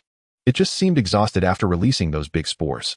She gently stroked the creature's fur, which had dulled somewhat. Zhuang Xiaoman nodded. The crucial distraction provided by the fluffy creature had evidently drained its already limited energy. His gaze fell upon the cave entrance, where several corpses of dark marsh lizards lay, either killed by the giant shield-S lava rebound or trampled after being slowed down by phosphorus powder. Among them, one corpse, closer to the entrance, had a dark green membrane slightly bulging beneath its neck, reflecting a strange oily sheen in the dim light. The information from the Beastmaster's compendium instantly focused. Target: dark marsh lizard, corpse. Utilizable parts: venom gland, intact located beneath the neck skin, sac-like, containing a high concentration of neurotoxic venom, a viscous dark green liquid. Highly toxic, cumulative paralysis, corrosive in nature. Tough scales, partially damaged, provides a degree of physical defense, but is small in size and of low processing value. Sharp teeth, small, hard, and sharp, containing trace amounts of residual toxin. Flesh, trace contains toxin remnants and parasitic organisms, high probability, inedible. Venom gland. Zhuang Xiaoman's gaze sharpened. This substance was dangerous, yet a powerful weapon. He promptly lowered his voice. Fei Gu, Xiaoyu, did you see that bulging dark green thing beneath the neck of the lizard corpse at the cave entrance? That's the venom gland. Highly toxic. Do not touch it, but it could be useful for us. He quickly summarized the dangers of the venom gland from the Compendium S information. Tang Xiaofei's eyes lit up. Venom gland? That's a good find. We could smear some on the giant shield as pincers, or use it on stones as bait traps. Let us take out those green-skinned rats. He rubbed his hands together, eager to approach. Stop. Zhuang Xiaoman immediately halted him, his tone stern. The raw liquid is highly corrosive. Touching it with bare hands is tantamount to seeking death. We need tools to extract it safely, plus a container to seal it. He scanned the surroundings, his gaze landing on Lin Xiaoyu's damp cloth. Xiaoyu, pass me that cloth when you're done. Also, see if you can find thicker moss clumps or sturdy large leaves. He pointed to the clusters of grayish-white gray rock moss in the corner. First, let us gather some of that to replenish our strength. Lin Xiaoyu promptly handed over the damp cloth after wiping the fluffy creature and carefully plucked several relatively thick clumps of gray rock moss.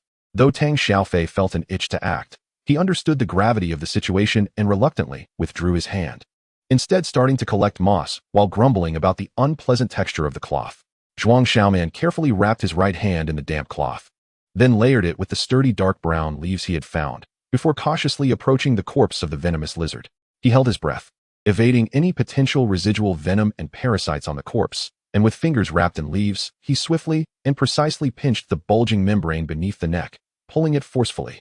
With a rip, a stream of viscous dark green liquid, reeking of a pungent odor, oozed from the torn sac. Zhuang Xiaoman moved like lightning, quickly stuffing the intact venom gland, still connected to part of the membrane, into a makeshift tube crafted from the leaves, securing it tightly with vine fibers. The entire process took less than 3 seconds, and sweat had already formed on his back. Even so, the spots where the damp cloth and leaves touched the venom quickly corroded, leaving several charred holes. Done.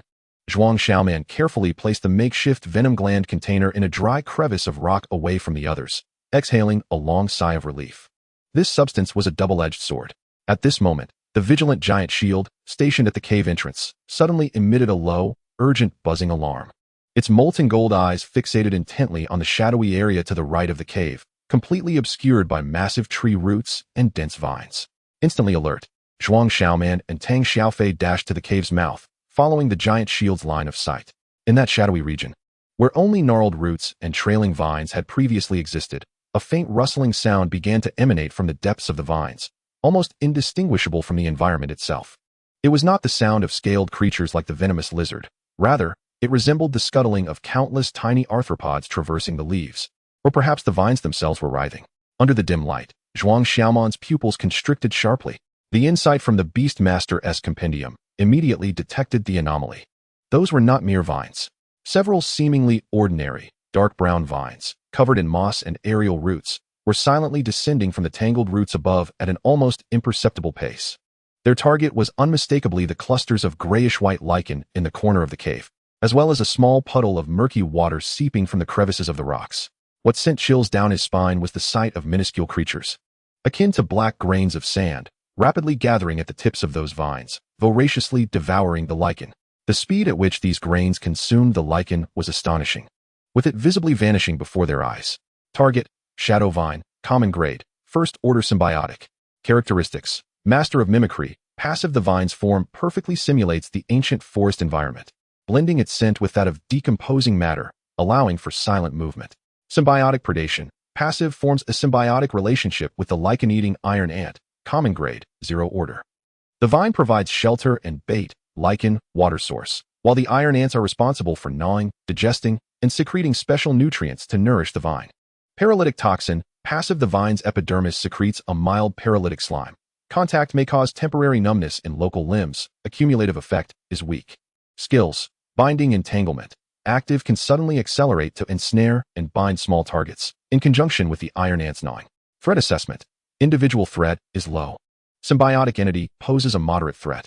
Actions are stealthy, adept at consuming and ambushing resource points. Fears bright light, flames, and area of effect physical destruction. Target: lichen-eating iron ant. Common Grade, 0 Order. Characteristics: Superb gnawing. Passive: the mandibles are exceptionally sharp and durable, capable of rapidly consuming plant fibers, lichen, and even some minerals. Iron Exoskeleton. Passive: the microexoskeleton provides high physical defense, exhibiting strong resistance to ordinary strikes and pressure. Swarm Instinct. Passive: vast numbers, hundreds to thousands, with highly coordinated movement. Threat Assessment. Individual threat is negligible. The collective gnawing destruction is severe and can swiftly deplete resources. Fears flooding, high temperatures, and potent insecticidal energies. Not merely vines. They are ferocious beasts. Symbiotic entities. Vines and ants. Zhuang Xiaoman's voice dropped to an unprecedented low, laden with gravity. They are stealing our lichen and water. Tang Xiaofei scrutinized the direction Zhuang Xiaoman pointed to, and upon seeing the black grains at the vine tips ravenously devouring the gray lichen, he gasped in disbelief. What the hell? Ants? So many? Those vines are alive. Lin Xiaoyu, frightened, clutched the paper box tightly, the fluffy ball in her arms making anxious sounds. Don't disturb them. Zhuang Xiaoman swiftly made a decision. They are consuming the lichen and have not yet discovered us. But we cannot afford to lose the water and this small amount of food. Fij, you maneuver the giant shield slowly to the left, blocking any potential paths they may take through the root gaps to the left. Watch your step, and do not tread on the lichen and alert the ants. Xiaoyu, hold the fluffy ball tightly and retreat to the innermost area. Bu, prepare, radiant blinding. Target the main body of the vine and the gathering point of the ant swarm. Bu butterfly gracefully hovered before Zhuang Xiaoman, its four wings folding, as pure emerald light began to converge within the iridescent wings like the dawn breaking. Giant shield, move left. Tread lightly. Tang Xiaofei understood, whispering commands to the giant shield. The massive form of the giant shield resembled a moving mountain, its crystalline legs lifting slowly yet steadily, sinking deeply into the humus layer with minimal sound, effectively sealing off several potential root gaps from which they could infiltrate. Zhuang Xiaoman fixated intently on those descending shadow vines. They seemed to sense something amiss, momentarily halting their descent, while the lichen-eating iron ants at the tips ceased their gnawing. Countless tiny black heads turning towards the shifting giant shield, their antennae quivering rapidly.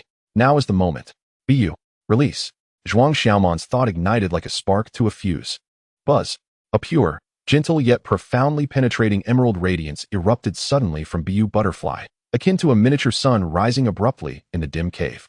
The core of the brilliance was the slightly smaller, translucent gauzy wings, now shimmering with vibrant hues, their golden edges dazzling.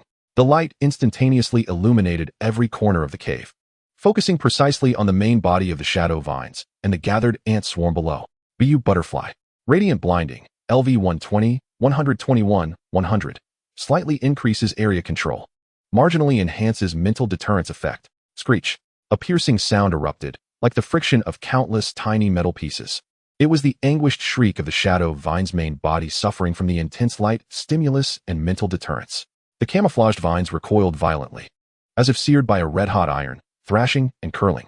The moss and aerial roots covering their surface were rendered transparent under the brilliant light, revealing their deep brown, strangely viscous nature.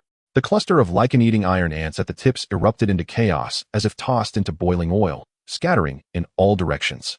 The intense light blinded their compound eyes, while the mental disturbance disrupted their swarm instincts. The black ant horde frantically fled, colliding and trampling one another, utterly losing their organization. Chaos. A deadly chaos. Giant shield. Lava recoil. Shake the ground. Scatter them. Tang Xiaofei seized this fleeting opportunity, bellowing. The giant shield was already primed for action. A fiery pattern on its back glowed with utmost intensity. Boom. A concentrated orange-red shockwave struck fiercely against the humus layer and rocks beneath the shadow vine's main body. A searing wave of heat, accompanied by violent tremors, surged forth. The shadow vines and iron ant swarm, already in disarray from the blinding light and mental deterrence, were shattered by this dual impact of physical and energy force. The resilient vines snapped into several segments, oozing dark green sap from the fractured ends. The densely packed ant swarm was swept away like dust in a tempest, suffering massive casualties, while the survivors shrieked as they burrowed deep into the humus to escape. Threat neutralized. The lichen and puddle of water have been temporarily preserved. However, just as everyone felt a momentary sense of relief, crack, a faint yet distinct sound, akin to a brittle twig snapping, emanated from the depths of the cave, above where Lin Xiaoyu was situated. A shadow vine, which had been lurking in the highest shadows, coiled around robust tree roots, seemed entirely unaffected by the strong light, hidden in the shadows. Seizing the moment of chaos below, and the instant the giant shield launched its attack, it shot forth from the shadows like a coiled serpent. Its dark brown tip piercing through the air, aimed directly at Lin Xiaoyu's head, who was clutching the paper box, still in shock. The vine's surface secreted a paralyzing slime that glimmered ominously in the dim light. Xiaoyu, above your head. Zhuang Xiaoman's warning and the assault of the vines occurred almost simultaneously. It was all too swift. The colossal shield had just released its countershock, leaving no time for defense. The blinding radiance of the jade butterfly was still on cooldown. Tang Xiaofei's eyes widened in anguish, yet he was powerless to intervene. Lin Xiaoyu could only raise her gaze in terror, watching as that lethal shadow of vines rapidly magnified within her pupils. The breath of death instantaneously constricted around her throat. With an unprecedented, piercing shriek filled with overwhelming fury and fear, a sound erupted from the paper box in Lin Xiaoyu's arms. The diminutive body of the fluffy ball seemed to ignite in that moment. Its pale pink fur bristled in every direction. Several tendrils emitted a dazzling emerald glow.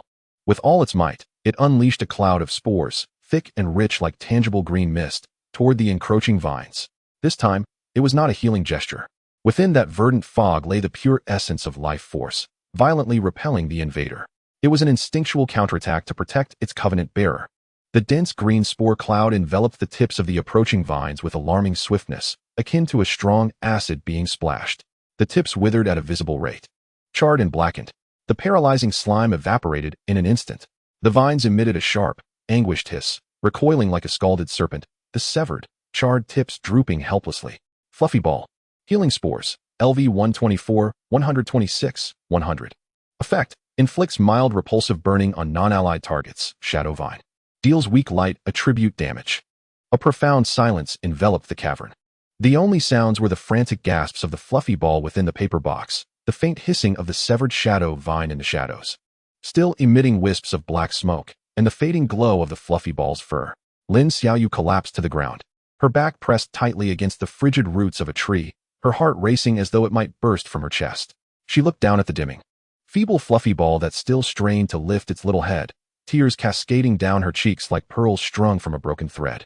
Her lips, trembling yet unable to form a word. Tang Xiaofei gaped, glancing from the charred end of the vine to the small fur ball in Lin Xiaoyu's arms. Finally managing to utter, "This little creature really packs a punch when it gets fired up, doesn't he it?" Zhuang Xiaoman hurried over to Lin Xiaoyu, inspecting both her and the fluffy ball for injuries, and only then did he breathe a sigh of relief. He observed the shadow vine, now recoiled into the darkness. Its severed end still marked by the emerald corrosion, and the anguished hisses it emitted, his expression grave. The forest of the illusion nest was far more treacherous than they had anticipated. The venomous fangs lurking in the shadows never ceased their licking. He approached a patch of almost devoured gray stone moss, gazing at the few remaining clusters beside a murky puddle. Water and food, the threat was ever present. Collect every usable moss, Zhuang Xiaoman instructed, his voice hoarse yet resolute, as he filtered the accumulated water through clean leaves. Store the venom glands. He raised his gaze, peering through the crevices of the cavern toward the dimly lit forest still shrouded by the venomous lizards. Survival had only just entered its brutal phase of attrition. Chapter 20. By the stream, the beehive eyes and silent vigilance.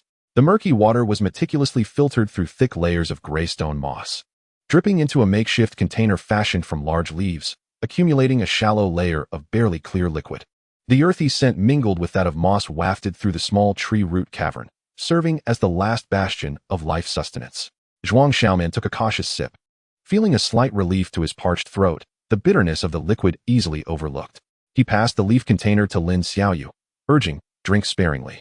With gratitude, Lin Xiaoyu accepted it, first offering a few drops to the still frail fluffy ball, which had regained some fluffiness, before taking small sips herself. The fluffy ball emitted a faint, contented purr, its pale pink tendrils gently brushing against Lin Xiaoyu's fingers. Tang Xiaofei, however, unceremoniously devoured a handful of gray stone moss, juice trickling down his chin, which he wiped away with the back of his hand. His eyes fixed intently on the cave entrance. That pack of green-skinned rodents hasn't dispersed. They're so damn persistent. The venomous lizards continued to prowl outside, their ghostly green eyes like unyielding specters in the dim light. They're hissing a constant background noise that relentlessly tested their nerves. A monitoring bee, the size of a fist and cloaked in a matte black metallic shell, silently hovered above a stout vine at the cave's entrance, its cold compound eyes flickering with a red light, faithfully recording the movements of the venomous lizards below and the murky happenings within the cave. They are waiting for us to emerge or for us to exhaust ourselves. Leaning against the cold tree roots, Zhuang Xiaoman's gaze sharpened as it swept across every crevice in the entwined roots overhead, vigilant for any possible retaliation from the shadow vines. How long can the colossal shield hold out? The shield is fine. Tang Xiaofei patted the dark golden figure beside him, just a bit hungry. He rubbed his stomach, glancing at the meager remnants of moss in his hand, realizing it was barely enough to fill a gap between his teeth. The colossal shield emitted a low, somewhat pitiful hum in agreement. Food and water loomed above them like the sword of Damocles. We cannot become trapped here. Zhuang Xiaoman's voice was low yet resolute. He turned his eyes toward the depths of the cave, where the roots intertwined more densely, casting deeper shadows. Feige, you guard the entrance and cannot leave your post. The colossal shield must remain here, ready to respond to any venomous lizard assaults and potential vine ambushes. Xiaoyu, you assist Feige, keeping a watchful eye on the overhead roots and the gaps on either side. If the fluffy ball is feeling better, let it help sense any anomalies. He carefully stowed the leaf container filled with dark green venom glands deep within his backpack. Understood. Leave it to me. Tang Xiaofei nodded firmly, his eyes as steadfast as rock. Lin Xiaoyu clutched the paper box tightly, striving to sound more composed as she replied, Okay, I will be careful. Zhuang Xiaoman gently beckoned the jade butterfly to his shoulder, signaling it to dim its radiance. Like a wisp of smoke merging with the shadows, he stealthily glided along the cold, damp roots of the tree, delving deeper into the cave. Each step was placed on the firmest of rocks, avoiding the soft, decaying soil. His breath kept low. The innate insight of the Beastmaster's compendium extended like invisible tendrils into every corner of the darkness, capturing even the slightest energy fluctuations or signs of life. Environment: ancient tree root maze, depths, light, extremely dim, visibility 10 meters. Relying on the faint glow of moss and the minuscule daylight seeping through cracks. Structure: massive tree roots compress and intertwine, forming complex narrow passages and small cavities. Air circulation is poor, and the scent of decaying matter is more pronounced. Potential threats: ambush-type venomous insects, high probability; residual shadow vines, medium probability; unknown small predators, low probability. Resources: no edible plants or water sources discovered as of yet. The passage was narrow and winding, barely allowing a single person to bend through. The surface of the roots was coated in a thick layer of slick, deep green moss, exuding a cold, damp aura. Silence reigned. Only the sound of his suppressed breathing and the rhythm of his heart echoed in the confined space. The jade butterfly's antennae gently brushed against his ear, transmitting signals of vigilance. Zhuang Xiaoman could distinctly hear the muffled sounds of Tang Xiaofei, who was deliberately lowering his voice to communicate with the colossal shield at the cave entrance, along with the sporadic hissing of the venomous lizards, their only escape route. Also a sword hanging over their heads. Suddenly, a faint yet remarkably clear sound of flowing water drifted through the winding passage. Zhuang Xiaoman's spirit surged. He immediately adjusted his direction, cautiously navigating through the maze of roots toward the source of the sound. The sound of water grew increasingly distinct, and the air carried a hint of fresh moisture, alleviating the heavy stench of decay. At last, as he turned a corner nearly choked by the roots of trees, a stunning vista unfolded before him.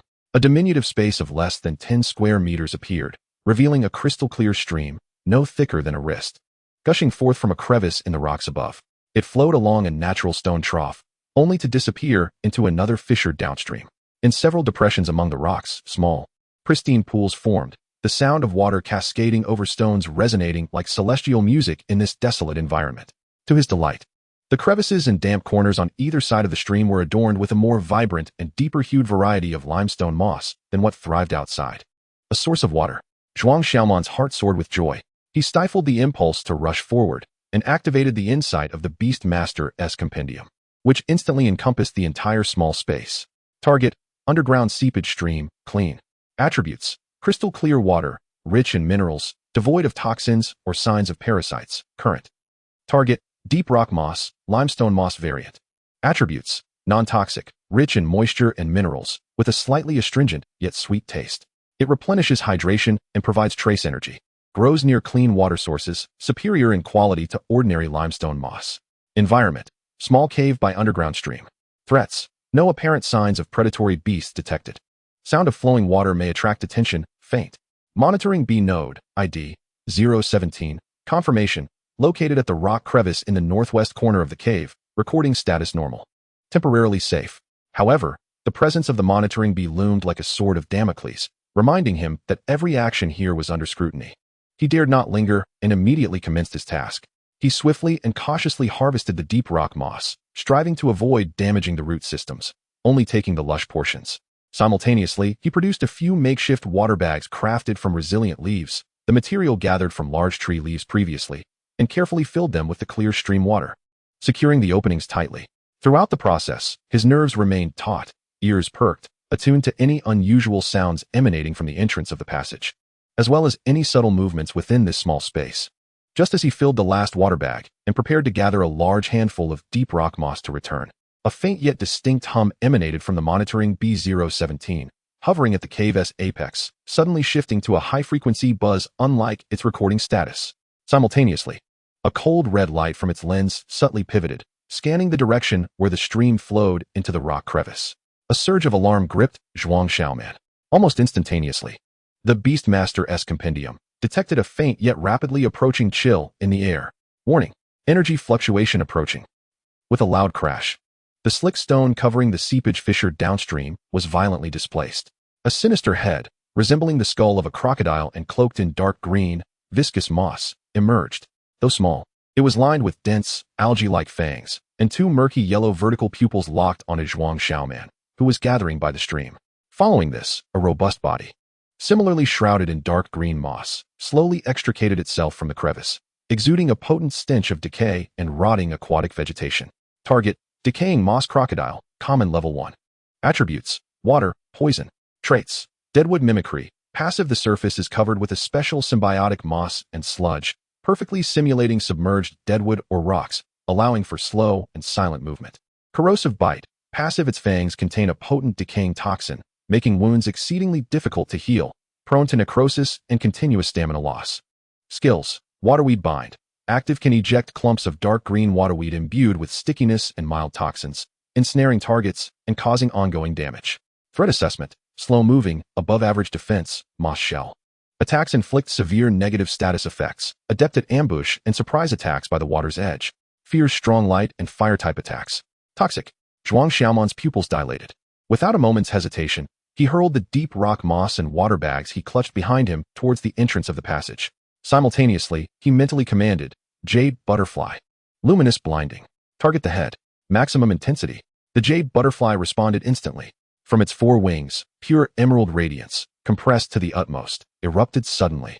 This time, the brilliance was more resplendent and concentrated than ever before, striking with formidable mental force directly at the newly emerged head of the decaying moss crocodile.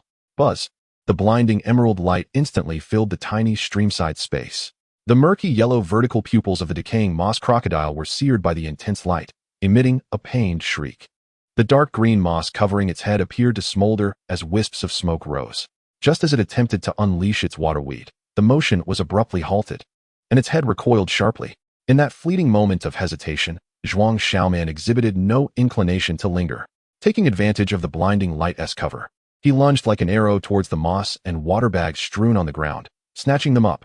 Without a backward glance, he dashed towards the only escape route, the narrow labyrinth of roots. Roar! Behind him, the enraged decaying moss crocodile let loose a roar akin to a windstorm, accompanied by the violent churn of water. Clearly, the blinding effect was short-lived, and the creature was already in pursuit. Zhuang Xiaoman pushed his speed to the limit, navigating the narrow, winding passage with hands and feet.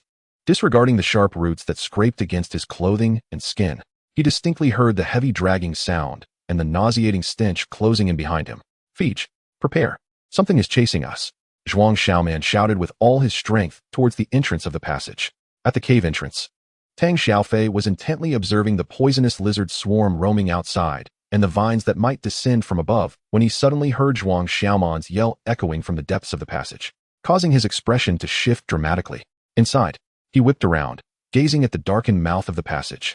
Xiaoyu, fall back. Great shield. Turn around. Block the entrance. Prepare for battle. He reacted swiftly, altering his commands without delay. The massive form of the great shield emitted a deep, resonant hum, showing no sign of hesitation. Its 6 legs, covered in crystalline rock, surged with power, turning heavily yet nimbly in place. The dark golden behemoth pivoted from its position facing the poisonous lizards outside, redirecting to firmly barricade the narrow entrance to the depths with its enormous, arched crystalline shield, akin to the sturdiest gate. Its molten golden eyes blazed with fervor, firmly locking onto the depths of the passage. Almost as soon as the great shield completed its turn, sealing off the passage, a disheveled figure burst forth from the depths like a cannonball. It was none other than Zhuang Xiaoman, clutching the moss and water bags. He narrowly grazed the side of the great shield's leg, tumbling heavily onto the open ground of the cave. Immediately following this, a thunderous crash reverberated. The entire cave seemed to tremor. Soil and debris cascaded down. The decaying moss crocodile, with its heavy moss-covered shell, collided forcefully against the Great Shield S crystal barrier, activated with all its might. The impact struck precisely at the thickest point of the Great Shield S dark golden crystalline armor, which formed a perfect arc. Dark green slime and shattered moss erupted like fireworks upon the surface of the barrier. The Great Shield, resembling a mountain, shuddered slightly from the collision. Instantly, spiderweb-like cracks appeared across the crystalline barrier. Though it remained unbroken, the overwhelming force and potent stench of decay rendered the air within the cave almost suffocating. The portions of the barrier tainted by the dark green slime emitted a hissing, corrosive sound. The corrupted moss crocodile was left disoriented and dazed. Its murky yellow eyes fixated on the shadowy golden figure beyond the barrier, unleashing a roar of intensified fury. It opened its massive maw, lined with sharp teeth. As a deep green light began to coalesce within its throat, heralding the impending, algal entanglement. "Jade, phosphorescent powder, seal its mouth," shouted Zhuang Xiaoman urgently, just having risen to her feet. Though the jade butterfly had also just emerged from the passage, fatigued from the exertion, it responded immediately, its 4 wings flapping wildly. A vibrant halo of paralyzing phosphorescent powder surged forth like a sandstorm towards the gaping maw of the corrupted moss crocodile. The powder rushed into its throat, disrupting the energy of the algae it had been gathering. In agony, the creature thrashed its head, emitting a deep, throaty cough. Viscous green liquid dripping from the corners of its mouth. "Hold your ground, giant shield. Do not let it break through," Tang Xiaofei cried out, rushing to the side of the giant shield, his voice hoarse as if he wished to imbue his strength into his companion. The giant shield let out an indomitable roar. The dark golden light blazed even brighter, forcefully pushing back the corrupted moss crocodile, which sought to charge once more.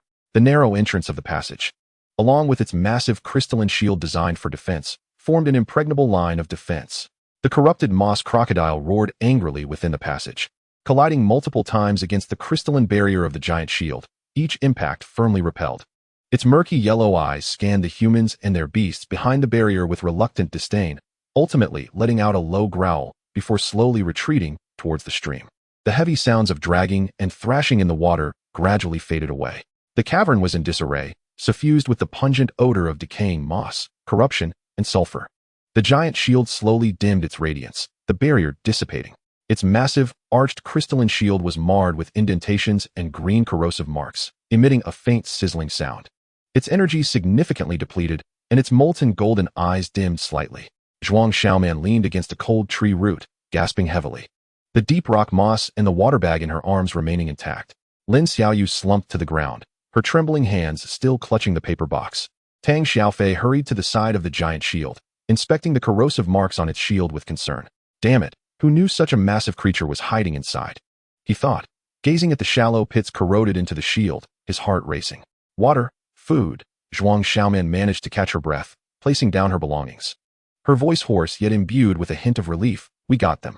Surveillance Drone 017 continued to hover silently outside the cavern entrance, its cold red light sweeping over the thoroughly exhausted trio of humans and beasts, as well as the pile of deep rock moss and swollen leaf water bags on the ground. On the leaderboard, the name of Team 7 from Zone H17 was quietly amassing survival time. The cost of survival was reflected in the new scars on the giant shield's armor and the heavy weight of reverence each person felt towards this forest. The crystal-clear stream lay just 100 meters away, yet it felt as if separated by a chasm filled with venomous fangs. Their sole bastion was that scarred yet still indomitable dark golden giant shield behind them. Chapter 21. Venomous Thorns, Vines, and Night Watchers. The cavern was thick with the acrid smell of mixed odors. The foul, sticky slime left by the corrupted moss crocodile corroded the protective armor of the giant shield, which buzzed ominously, mingling with the earthy aroma of deep rock moss, the refreshing moisture of the leaf water bags, and a faint, deadly sweetness emanating from the green venom glands. Several greenish corrosive marks marred the surface of the giant shield's massive arched crystalline armor, appearing as grotesque scars that stood out starkly in the dim light. Tang Xiaofei was meticulously wiping away the viscous remnants of corrosion with a cloth dampened in clean water, each touch eliciting a suppressed vibration from the giant shield's colossal frame. Damn, this poison is potent. He gritted his teeth, watching the cloth quickly turn black from corrosion, his heart aching for the giant shield's crystal armor, which couldn't withstand much longer. He didn't need to articulate the implications of this poison coming into contact with human skin. Lin Xiaoyu, clutching the paper box, huddled in a corner, her pallor more pronounced as she gazed at the scars on the giant shield's armor. The fluffy ball seemed to sense the heavy atmosphere, curling up quietly. Zhuang Xiaoman leaned against another tree root, his gaze as deep as water. Before him lay several sturdy leaves, upon which rested a makeshift venom gland container wrapped tightly in leaves and vine fibers. A ghostly green light seeped through the gaps in the leaves, exuding an unsettling aura of danger. Outside the entrance, the low, menacing hisses of the venomous lizards persisted, reminding them that they had not yet escaped peril. And within the depths of the shadowy passage, though the corrupted moss crocodile had temporarily retreated, the nauseating stench and the suffocating darkness lingered, reminiscent of a gaping maw that threatened to swallow everything whole. Two directions, two lethal threats. No matter how strong the giant shield, it could only block one side. This was the noose hanging over their heads, ready to tighten at any moment. We cannot remain passive like this. Zhuang Xiaoman's voice shattered the oppressive silence. Carrying a resolute calmness, we must seal off one side and concentrate our defenses on the other. Seal off one side. Tang Xiaofei paused in his wiping. Looking up in astonishment, how do we seal it? With stones? We can't move something that massive. With wood? What wood could possibly be found in this cursed place? With this. Zhuang Xiaoman pointed to the ground where the glowing green-leafed bundle lay, the venom glands. Tang Xiaofei and Lin Xiaoyu's gazes instantly converged. Their breaths caught in their throats. That thing was far too dangerous. And those, Zhuang Xiaoman continued, sweeping his gaze over the thick vines hanging from the ceiling and the massive tree roots coiling on the ground. Feej, you're strong. Work with the giant shield to see if you can pull down a few of the thickest intertwined vines above the passageway, to block the entrance as much as possible, creating a natural vine barrier. It doesn't need to be completely sealed, just enough to significantly delay that crocodilian beast's emergence, giving us time for a warning and response. He paused, his gaze returning to the perilous venom glands, his tone becoming more somber. As for the real lock, we'll use this. Xiaoyu. He turned to the pale Lin Xiaoyu. I need your help.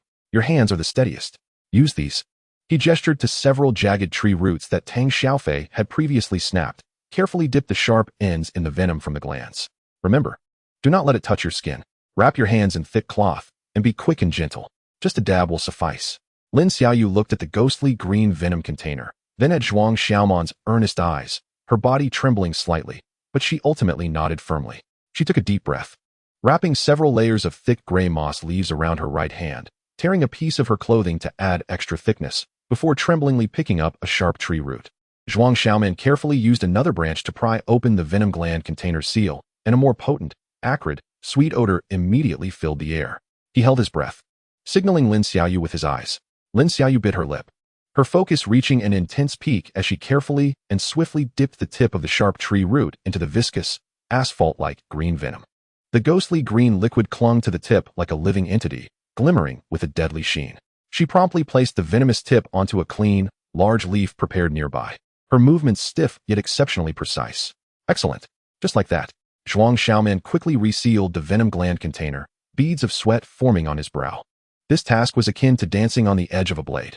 Tang Xiaofei watched the sharp, venomous spikes, now stained a ghostly green, swallowing hard. Mango, you mean? To fix these venomous spikes, Zhuang Xiaoman pointed to the spikes Lin Xiaoyu had prepared on the leaf, then indicated towards the passageway. We need to find a way to secure them outside the entrance. Bury them in the humus, tips facing upwards, or bind them to the low-lying plant stems near the entrance. The position must be cunningly devised, ensuring that those green-skinned rodents attempting to charge in will inadvertently collide with or tread upon it. A mere scratch will suffice. A glimmer of cold light will flash in their eyes, and the corrosive and paralyzing effects of the venom glands will be enough to incapacitate them thoroughly. Even if they do not perish, they will be rendered nearly useless. He gazed towards the shadowy passage leading to the stream. As for the interior corridor, Feej, you and Jushield are tasked with pulling down the vines to create a barrier. Once the vine barrier is established, we must find a way to insert the remaining venomous spikes into the gaps between the vines, or hang them behind the vines. Should that crocodile-headed monstrosity dare to force its way through the vines, it will first have to taste the bitterness of these venomous spikes. A spike trap? Tang Xiaofei's eyes suddenly brightened, the earlier worries replaced by a fierce exhilaration. What a splendid idea. Let us ambush them. Let these beasts experience the treachery of an ambush. He immediately rose, beckoning to Jushield. Jushield, it's time to work. First, block off that back door for me. With a low growl, Jushield's molten gold eyes locked onto the thick, winding vines above the passageway entrance. Tang Xiaofei directed it to carefully bite down on several of the stoutest, most tightly woven roots of the vines. its 6 legs digging deeply into the ground as it began to exert its strength like a tug of war. Creak, creak, the grating sound of vine fibers being forcibly stretched echoed. The soil and debris from the cave ceiling began to rain down. Under Jushield's terrifying might, several vines as thick as barrels, entwined like giant pythons, were violently torn from their interwoven roots. Like a heavy curtain, they crashed down, piling up at the narrow entrance of the passage, forming a natural barrier that, while not entirely impenetrable, was sufficient to obstruct the swift passage of large creatures. The passage was instantaneously blocked off by a considerable extent. Splendid. Tang Xiaofei wiped the sweat from his brow. Zhuang Xiaoman immediately stepped forward, alongside Lin Xiaoyu, to cautiously bind the remaining few emerald-green venomous spikes with the resilient fibers of the vines, either wedging them into the gaps of the hanging vines or burying them in the humus close to the ground behind the vine barrier, the sharp spikes glistening like the fangs of lurking venomous serpents in the dim light. Having completed the internal vine and spike trap, the trio turned their attention back to the cave entrance.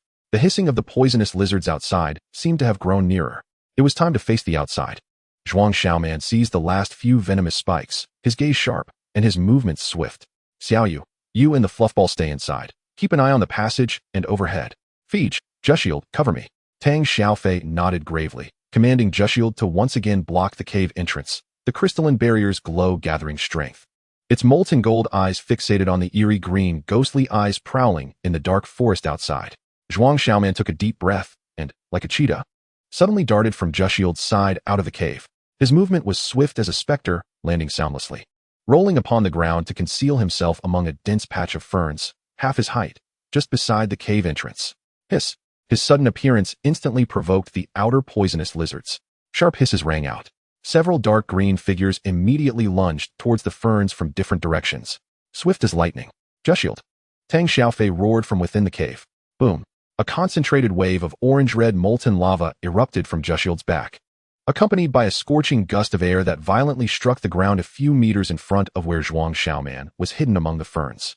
The explosive force and searing air instantly toppled the first 2 poisonous lizards that had lunged forward, temporarily obstructing the vision and momentum of the subsequent lizards.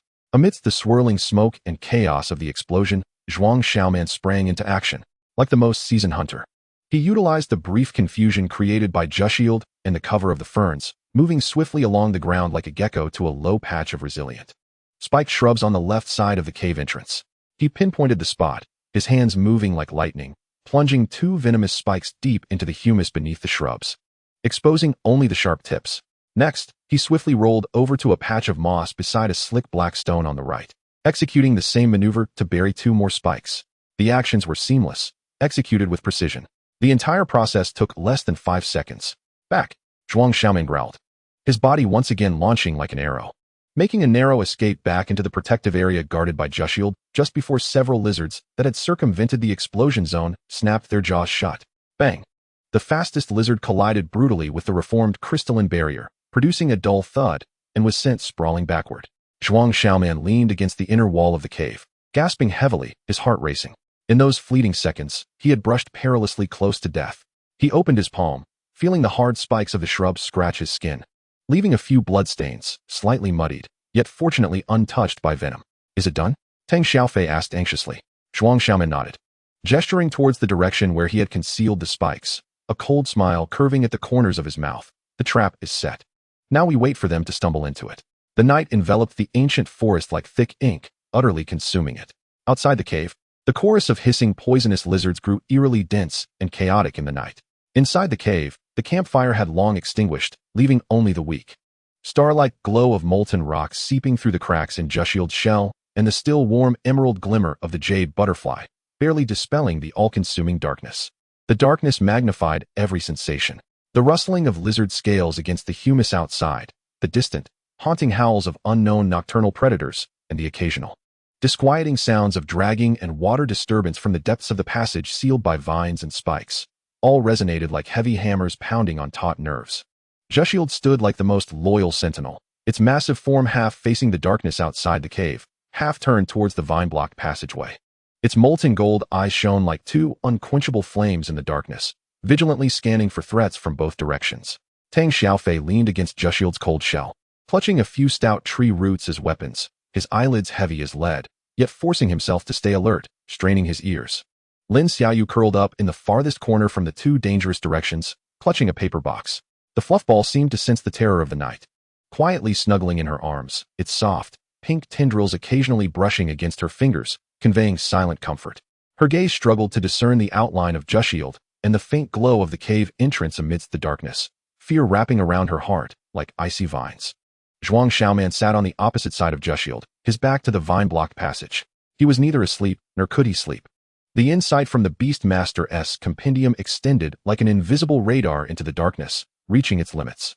He needed to remain vigilant for any signs of the poisonous lizards triggering the spike traps outside, while also listening intently for any disturbances from the vine barrier behind him. Any unusual scraping or snapping sounds could signify the return of the corrupt toad. Silence. A deathly silence. Only the strained sounds of breathing and heartbeats intermingled in the darkness. Suddenly, from the left side of the cave, a piercing, agonized shriek echoed forth, followed by violent thrashing, struggling, and the sound of lizards crashing into the shrubs. Other poisonous lizards emitted frantic hisses of fear and rage. It worked. Tang Xiaofei jolted awake, all traces of sleep vanishing, whispering excitedly, "Left. A green-skinned rodent has triggered the trap." Zhuang Xiaoman listened intently. The information flow from the compendium instantly captured the energy fluctuations and life signals in the left area outside the cave. One poisonous lizard's life signal was rapidly diminishing, accompanied by intense, agonizing struggles, while several others exhibited clear signs of fright and agitation, circling the area with hissing cries, yet daring not to approach. The venomous spikes had taken effect. The dual agony of corrosion and nerve paralysis was sufficient to rob the afflicted of their combat capabilities, instilling a profound sense of dread among their kin. Yet, before they could breathe a sigh of relief, with a sharp crack and a faint rustle, the delicate fibers of the vines were forcibly torn apart, accompanied by the sound of poisonous thorns being scraped and snapped by a hard object. This sudden noise erupted from the entrance of the sealed passageway behind. Zhuang Xiaoman felt every hair on his body stand on end as he whipped around. In the darkness, he beheld the drooping vine barrier shaking violently. Several stout vines were being bent and deformed by an immense force from within. The sinister green thorns entangled within the gaps of the vines glimmered with a faint light, being forcibly severed or pushed aside by some moss-covered object. A pungent, fetid wind, laden with the stench of decaying aquatic plants, surged through the gaps of the vines and flooded the cave. The creature was attempting to break through the vine barrier. It seemed to disregard the threat posed by the thorns, or perhaps its mossy carapace was temporarily resilient against them. Inside, that thing was about to burst forth.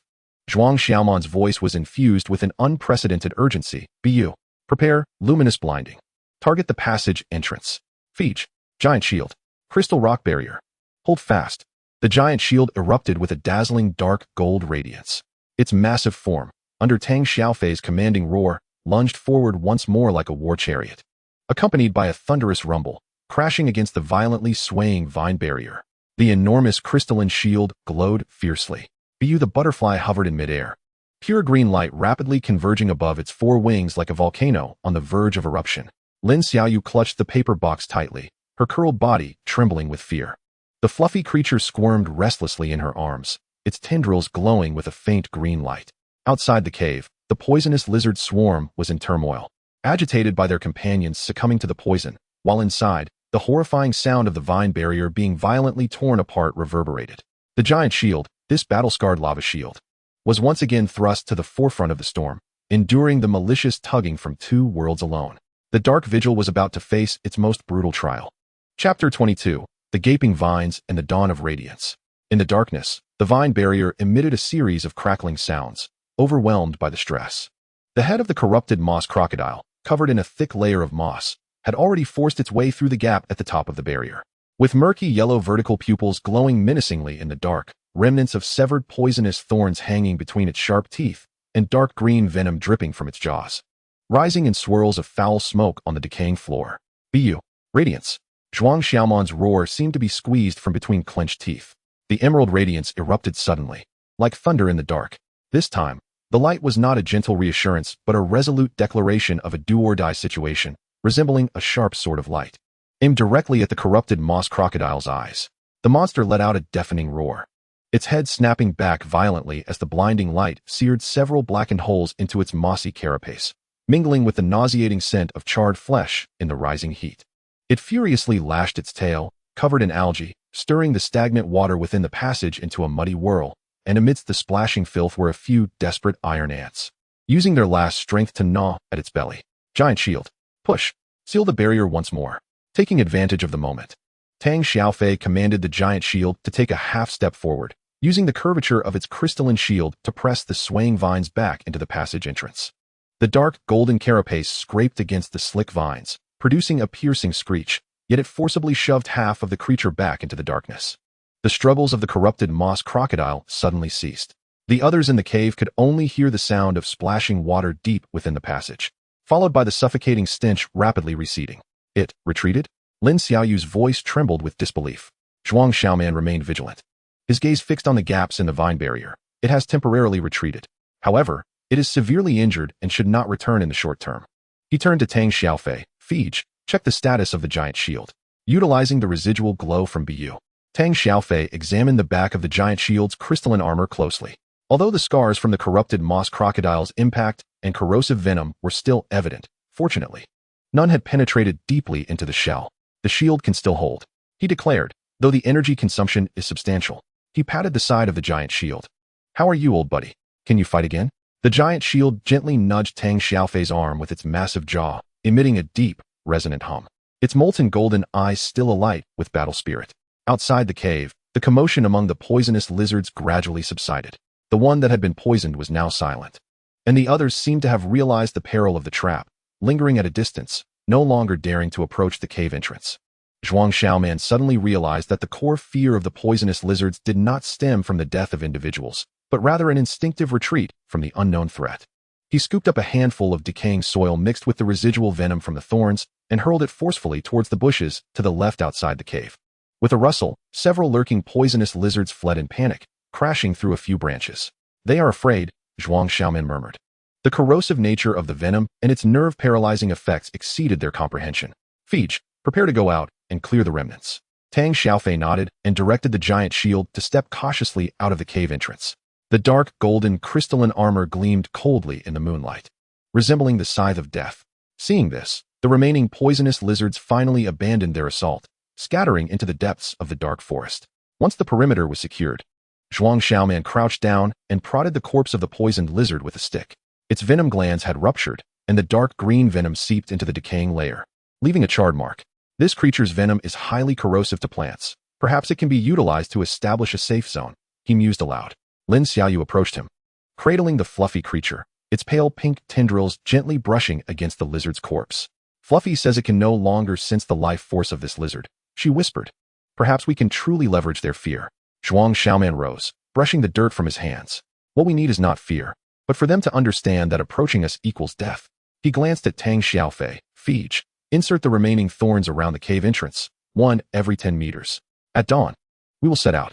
Tang Xiaofei complied, while the giant shield used its pincers to dig into the decaying layer, firmly anchoring the poisonous thorns into the ground. Under the moonlight, the sinister green thorns wove a deadly line at the cave entrance, resembling a lethal hedge. Zhuang Xiaoman exhaled in relief. Xiaoyu, you and Fluffy should rest for a while. Fij and I will keep watch. Lin Xiaoyu nodded, leaning against the tree roots and closing her eyes, though her fingers remained tightly gripping the edge of the paper box, as if it were her last lifeline in this dark forest. Time flowed slowly in the tense silence. Zhuang Xiaoman sat near the cave entrance, peering through the gaps in the vines into the darkness outside. Bu perched on his shoulder, its wing light completely withdrawn, only its antennae occasionally quivering, conveying a sense of alertness. Mangu, Tang Xiaofei suddenly broke the oppressive silence with a low voice. Why do you think the official data on ferocious beasts is so different from reality? That poisonous lizard's mimicry and swarm tactics are far beyond what a mere first-tier creature should possess. Zhuang Xiaoman paused for a moment, his gaze falling on the wound in his palm, a result of being scratched by the bushes while setting up the thorns, now scabbed over. Because this is a simulated battlefield, he replied, a hint of understanding in his voice. The core of the illusion nest is realism. All data is adjusted based on actual beast tides. The officials do not disclose the details to train candidates under pressures akin to real combat. Tang Xiaofei scoffed, slamming his fist against a nearby tree root. But this is too ruthless. How can civilian candidates have a chance to encounter a real beast tide? Isn't this tantamount to using us as targets? However, looking at it from a different perspective, Zhuang Xiaoman gestured towards the giant shield. If we can survive in such an environment, We may have a glimmer of hope when faced with the true beast tide. The officials might want us to acclimate to the harsh reality in advance. Deep within the cave, a faint purr suddenly echoed. Xiaoyu was stirred awake by the soft sound of the fluffy ball. She reached out to touch the edge of the cardboard box and felt a warm tuft of fur. The little creature was gently tapping her fingers with its moist tendrils, its pale pink fur glowing softly in the dim light. "Fluffy?" she whispered, her fingertips brushing against a trace of moisture. With the residual light from the jade butterfly, she noticed that the tips of Fluffy's tendrils were coated with a light green slime, the healing spores it had exhausted itself to produce. "Man, Fei, look." She lifted her head, her voice tinged with suppressed urgency. "The giant shield's wound. Let Fluffy try." Both Zhuang Xiaoman and Tang Xiaofei turned their heads simultaneously. The massive body of the giant shield leaned against the tree roots, and several wounds, corroded by the venom of the rot-toad salamander, were still oozing a pale golden fluid. The leakage of its core energy. Tang Xiaofei swallowed hard, wanting to say it could withstand it. But the flicker of pain he saw in the molten golden eyes of the giant shield forced the words back down his throat. "Be gentle." Zhuang Xiaoman crouched down, using leaves to clear away the debris of vines from the giant shield's back. Lin Xiaoyu moved closer, cradling Fluffy, who bravely puffed out its chest, its tendrils unfurling like dandelion fluff, gently resting upon the wound. Fluffy ball. Healing spores. LV 126, 128, 100. Effect. Restores target, giant shield, vitality 01. Alleviates turmoil of lava energy. The light green spores seeped into the crystalline crevices, and the giant shield's massive form trembled slightly. It lowered its head and gently nudged Lin Xiaoyu's hand with its mandibles, as tender as an elephant touching its young with its trunk. Tang Xiaofei turned his face away, pretending to study the footprints of poisonous lizards outside the cave, though his throat convulsed violently. "That's enough, Xiaoyu." Zhuang Xiaoman pressed down on her shoulder. "Fluffy needs to conserve its strength. The core energy of the giant shield is still stable." He pointed to the faintly visible veins of molten rock beneath the shield. The flowing red light, though dimmer than before, still maintaining a regular rhythm. Time passed, and eventually, the eastern horizon began to brighten with the light of dawn. The giant shield was able to stand again. It shook off the debris of vines from its back, the crystalline armor producing a dull roar that startled several resting night moths at the cave entrance. Tang Xiaofei patted its side, his voice once again brimming with combat spirit. "Old buddy, once we're out, I'll get you 10 tons of volcanic flint for a snack." Zhuang Xiaoman inserted the last poisonous thorn into the humus layer at the right side of the cave entrance, his gaze sweeping over the surrounding ferns. After a night of dispersion, the corrosive breath of the venom had created a death zone within a 20-meter radius of the cave entrance, with several beetles that had mistakenly ingested the poison lying lifeless on the ground. According to plan, he drew out a simple short stick woven from vines, its tip bound with half a poisonous lizard fawn. "I and the jade butterfly will lure the enemy. Fei will guard the retreat with the giant shield, and Xiaoyu will interfere with spores from a safe zone. Remember, just drive them away, don't linger in battle, prioritize the spoils." "Spoils." Lin Xiaoyu looked up in confusion. Zhuang Xiaoman retrieved a small bottle sealed with leaves from the side pocket of his backpack, containing a dark green liquid, the slime of the rot-toad salamander. "This stuff can be exchanged for points during transport. These points are not mere numbers." He glanced at the faintly visible surveillance light on the cave ceiling. "They are hard currency for us to exchange for evolution materials on the official forum." As dawn broke through the canopy, Zhuang Xiaoman suddenly tore apart the vine barrier at the cave entrance, and the jade butterfly soared into the air, its forewings bursting forth with brilliant jade light. Hiss! 30 meters to the right, among the ferns, several poisonous lizards were the first to react, their emerald eyes constricting against the brilliance. Instinctively, they flicked their tails but screamed in agony as they encountered the shards of poisonous thorns on the ground. "Come on." Zhuang Xiaoman waved the short stick, deliberately exposing a gap at his left waist. One of the poisonous lizards took the bait, leaping towards him, but as it came within 5 steps, it was pierced in its front paw by the ground's poisonous thorns, rolling in pain. Seizing the opportunity, Zhuang Xiaoman lunged forward, swiftly wrapping the protruding poison gland around its neck with leaves, cutting it off cleanly, and stuffing it into the vine bag that Tang Xiaofei had handed him. Left flank. 3. Tang Xiaofei's shout came from behind. The giant shield turned its massive body like a gate, the dull thud of its crystalline armor colliding with the poisonous lizard shaking the ground.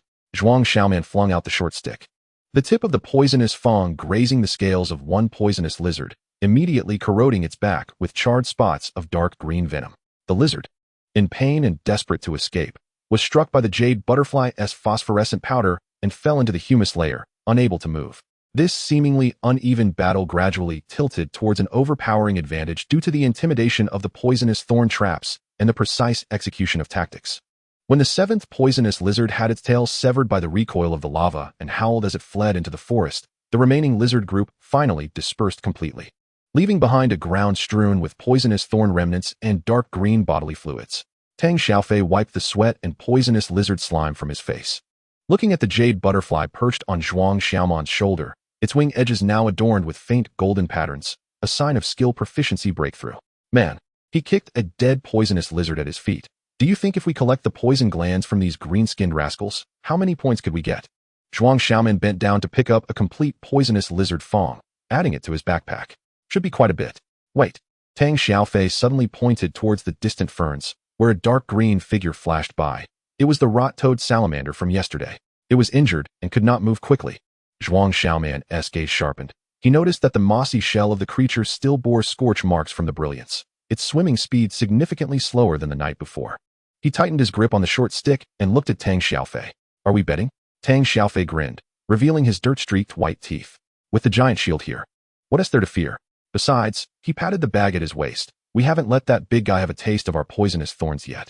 Chapter 23, Moss Marsh, Lava, and Brilliance. The morning light filtered through the gaps in the canopy, casting mottled golden lines upon the humus layer. Zhuang Xiaoman's palm, gripping the short stick, was beaded with sweat as his gaze remained fixed on the slowly moving dark green shadow within the ferns. The scales of the rot-toad salamander were still sticky with the moss from last night, each dragging step leaving a bloody trail on the ground. Yet it stubbornly approached the cave, its murky yellow eyes glinting with a dying ferocity. It's looking for death, Tang Xiaofei murmured, his fingers stroking the crystalline mandibles of the giant shield. After a night's rest, the lava energy of the giant shield had mostly recovered, and the corrosion marks on its back had been simply bandaged by Lin Xiaoyu with moss. Although faint wisps of green smoke still emanated, it no longer impeded its movement. Zhuang Xiaoman shook his head. It's trying to lure us deeper into the forest. He kicked aside a fragment of a poisonous lizard's thorn at his feet, his eyes scanning the increasingly dense vines. The closer they got to the stream, the more luxuriant the vegetation became, and the thinner the sunlight grew. This was the rot-toad salamander's domain. Suddenly, Lin Xiaoyu tugged at his sleeve, her voice trembling. Fluffy says there's a lot of water vapor ahead. The fluffy ball in her arms was pointing with its tendrils towards the direction where the rot-toad salamander had vanished, its pale pink fur speckled with deep green moss. The energy residue it had collected from the giant shield's wounds the previous night. A thought struck Zhuang Xiaoman. The stream. If the rot-toad salamander retreats to the water, we will have no chance of victory. Fei, flank the giant shield from the left and cut off its escape route.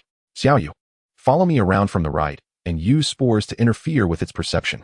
He quickly tore open the side pocket of his backpack, retrieving a small bundle of poisonous gland slime wrapped in leaves. Remember, keep your distance. Do not let it drag the fight into the water. Tang Xiaofei nodded, gently patting the side of the colossal shield.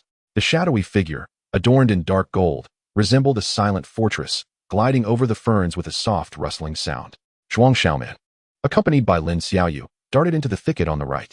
A jade butterfly ascended quietly, its wings dimming their brilliance, retaining only a faint glimmer of jade light at the tips of its antennae, akin to a firefly in the dark. Suddenly, the guttural roar of the corrupted moss crocodile echoed, mingling with the thunderous clash of the crystal shield against the rocks. Zhuang Xiaoman parted the brambles, revealing the colossal shield firmly pressing its back against a protruding rock, forcing the corrupted moss crocodile into a natural stone hollow. The creature's tail thrashed against the ground, sending mud splattering, revealing several small fish amidst the muck, confirming Zhuang Xiaoman's suspicions of a nearby water source. Jade light, blinding brilliance. The emerald glow erupted like a sword unsheathed, illuminating the stone hollow in an instant. The creature's yellow eye was compelled to shut, its gaping maw revealing a row of venomous fangs, each the length of Zhuang Xiaoman's index finger. Seizing the opportunity, Tang Xiaofei commanded the colossal shield to advance a step, the crystal pincers fiercely clamping onto the creature's left forelimb, molten energy surging through the bite, causing the scales to sizzle audibly. With a ferocious roar, the corrupted moss crocodile thrashed violently, its tail sweeping out and forcing the colossal shield to stagger back 2 steps.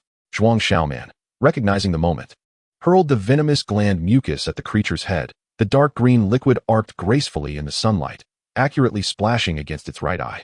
The corrosive venom immediately took effect, rapidly rotting the corrupted moss crocodile's right eye, producing a nauseating sound. It thrashed its head wildly, snapping several vines at the edge of the stone hollow, revealing a narrow stream behind it, with the water's surface merely 3 steps away. Oh no, Lin Xiaoyu gasped, and the soft creature in her arms emitted an urgent purring sound. Zhuang Xiaoman had no time to ponder. He seized a venomous spike and lunged forward, only to be obstructed by the suddenly collapsing vines. After struggling to tear apart the vines, he was met with a tranquil water surface, and the corrupted moss crocodile had vanished without a trace. Damn it! Tang Xiaofei struck the rock in frustration. It got away. Zhuang Xiaoman bent down, resting on his knees to catch his breath, scanning the water's surface. The stream spanned about 5 meters, with vines hanging down into the water, forming a natural green curtain.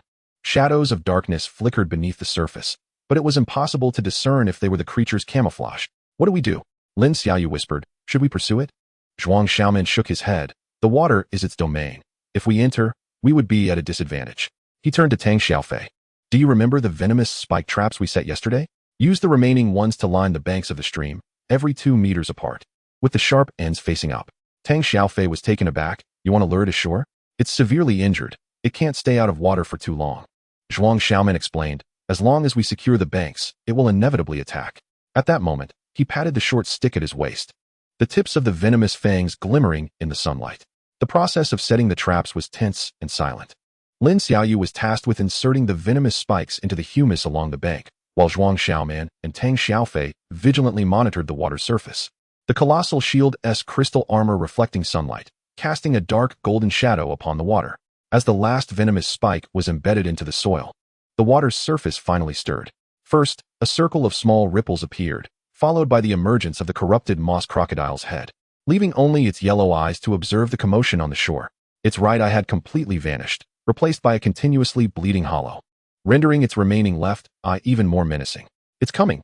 Zhuang Xiaoman tightened his grip on the short stick, signaling Tang Xiaofei to prepare. The corrupted moss crocodile suddenly accelerated, its massive form shooting out of the water like a torpedo, directly lunging at Tang Xiaofei. The colossal shield immediately countered, the crystal armor colliding with the creature's scales, producing a resounding metallic crash.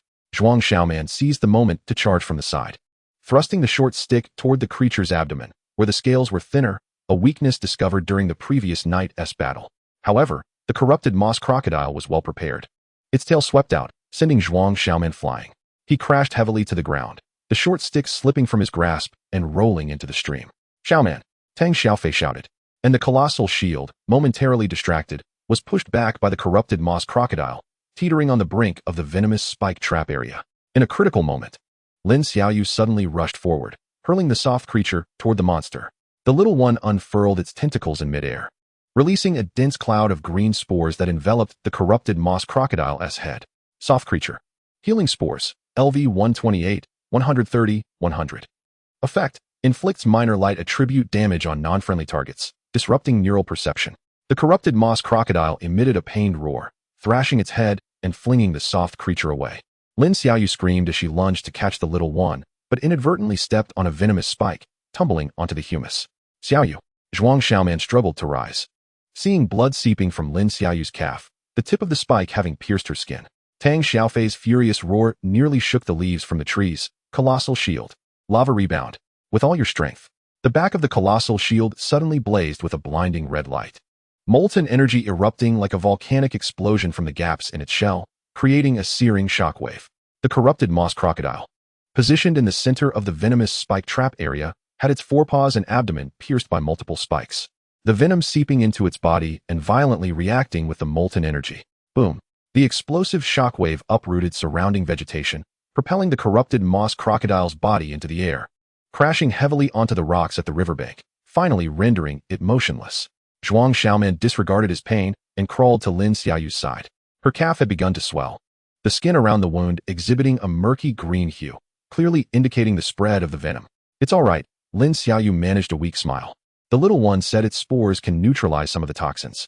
Indeed, the soft creature was pressing its tentacles against her wound, a soft green glow flowing gently, gradually halting the bleeding. After confirming the corrupted moss crocodile was lifeless, Tang Xiaofei sighed in relief. The colossal shield lay on the ground, having exhausted its molten energy and rendered temporarily immobile. Zhuang Xiaoman sat at the stream's edge, cleansing the venom from Lin Xiaoyu's leg. Sunlight filtered through the gaps in the vines, casting dappled shadows upon her pale face. I'm sorry, he murmured, I didn't consider everything thoroughly. Lin Xiaoyu shook her head. It's fine. Didn't we? Her gaze drifted to the distant corpse of the corrupted moss crocodile. A faint smile gracing her lips.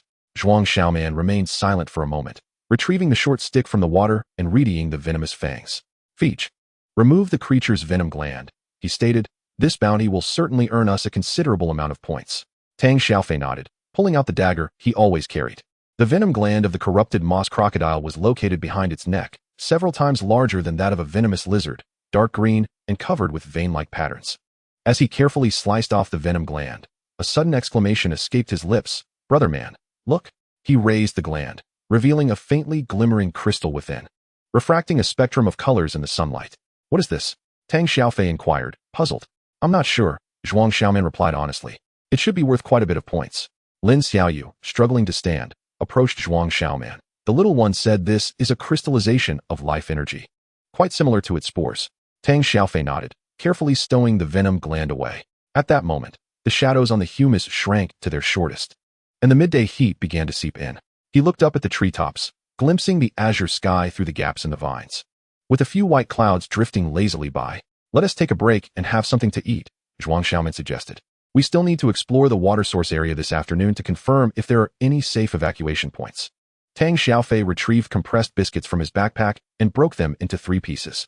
The great shield lay by the stream, using its powerful jaws to scoop up the clear water for drinking, while the crystalline shield armor gradually warmed under the sunlight, evaporating the residual venom. Lin Xiaoyu crushed half a biscuit and mixed it with stream water to feed the little fur ball, which devoured it eagerly, its tentacles glowing even brighter. The midday forest fell into a brief silence, interrupted only by the gentle babbling of the stream and the occasional distant chirping of birds. The corpse of the decayed moss crocodile sat quietly on the rocky shore, its dark green blood mingling with the stream, winding through the crevices and emitting a pungent, fishy odor. The battle, which had lasted nearly 2 hours, finally concluded as the sun reached its zenith. Chapter 24. Crystal Stones, Blood Thorns, and Ruins. The oppressive heat of noon enveloped the streamside, which had just witnessed a bloody conflict, like an invisible steamer. The massive carcass of the decayed moss crocodile lay still on the rocks, its dark green blood mixing with the water, trickling through the stones and releasing a strong, acrid stench. A few bold flies dared to approach, only to buzz away under the intimidation of the great shield's molten golden gaze. Tang Xiaofei wiped the beads of sweat from his forehead and carefully wrapped the large venom sac, encased in colorful crystals, in several thick layers of moss leaves, stowing it deep within his backpack. The faint light refracting through the moss crevices exuded an unsettling beauty. He glanced at Zhuang Xiaoman and whispered, "This thing seems rather sinister." Zhuang Xiaoman did not respond immediately. He was half kneeling beside Lin Xiaoyu, his brow furrowed in concern. Around the wound on the girl's calf, inflicted by the venomous stinger, the skin bore an ominous dark green hue, swollen severely. Lin Xiaoyu bit her lip, her face as pale as a sheet. Droplets of sweat trickling down her forehead as her body trembled slightly from pain and the numbing effects of the toxin. The little fur ball in her arms was frantic, making little sounds, its pale pink tentacles pressed tightly against the edge of the wound, continuously infusing a pale green glow, fighting against the invading toxin. Yet, though the spread of the dark green was halted, it showed no signs of retreating. Xiaoyu's poison cannot be countered solely by the fur ball. Zhuang Xiaoman's voice was low and hoarse, tinged with a barely perceptible urgency. He tore a piece from his relatively clean shirt, dampening it in the cold stream water, and repeatedly wiped the edges of the wound in an attempt to cool it, but to little effect. The toxin was too aggressive, a blend of corrosive and neuroparalytic properties. They needed to find something to neutralize or suppress it. Or, he looked towards the shadow cast by the tall trees and dense vines on the opposite bank. Leave this place quickly to find safety for treatment. Leave? Where to? Tang Xiaofei surveyed his surroundings. The depths of the forest behind them concealed the nest of the decayed moss crocodile and unknown dangers. To the left lay the direction where the venomous lizards had gathered the previous night, and to the right was obstructed by the turbulent stream, the terrain across appearing even more complex and ominous. They seemed trapped in this small battlefield by the stream. Across the river, Zhuang Xiaoman's gaze settled on the opposite bank, where the decayed moss crocodile had originated, likely indicating a relatively safe area, at least free from other large predators daring to approach its territory. Furthermore, we need a more concealed and drier refuge. The stench of blood here is overwhelming. He pointed to the crocodile's corpse on the ground and the foul air surrounding them. Tang Xiaofei followed his gaze. The turbulent stream sparkled under the sunlight, its depths shrouded in shadows, Clearly not an easy passage. How do we cross? The water doesn't appear shallow, and who knows what monstrous creatures lurk beneath. The great shield could certainly forge ahead, but what about Xiaoyu? Zhuang Xiaoman stood up and approached the stream, carefully observing the flow and conditions beneath the surface. The insights from the bestiary were silently at work. Environment: turbulent stream. Depth: average about 15 meters, with the deepest central point exceeding 2 meters. Rapid flow, strong impact. Underwater threats: ambush aquatic venomous creatures, medium probability. Scavenger fish schools, low threat. Slippery underwater rocks, prone to slipping. Useful: several protruding black rocks above the water surface, for stepping. Some robust hanging vines, for leverage. Do you see those protruding black rocks? And the hanging vines? Zhuang Xiaoman pointed to several locations.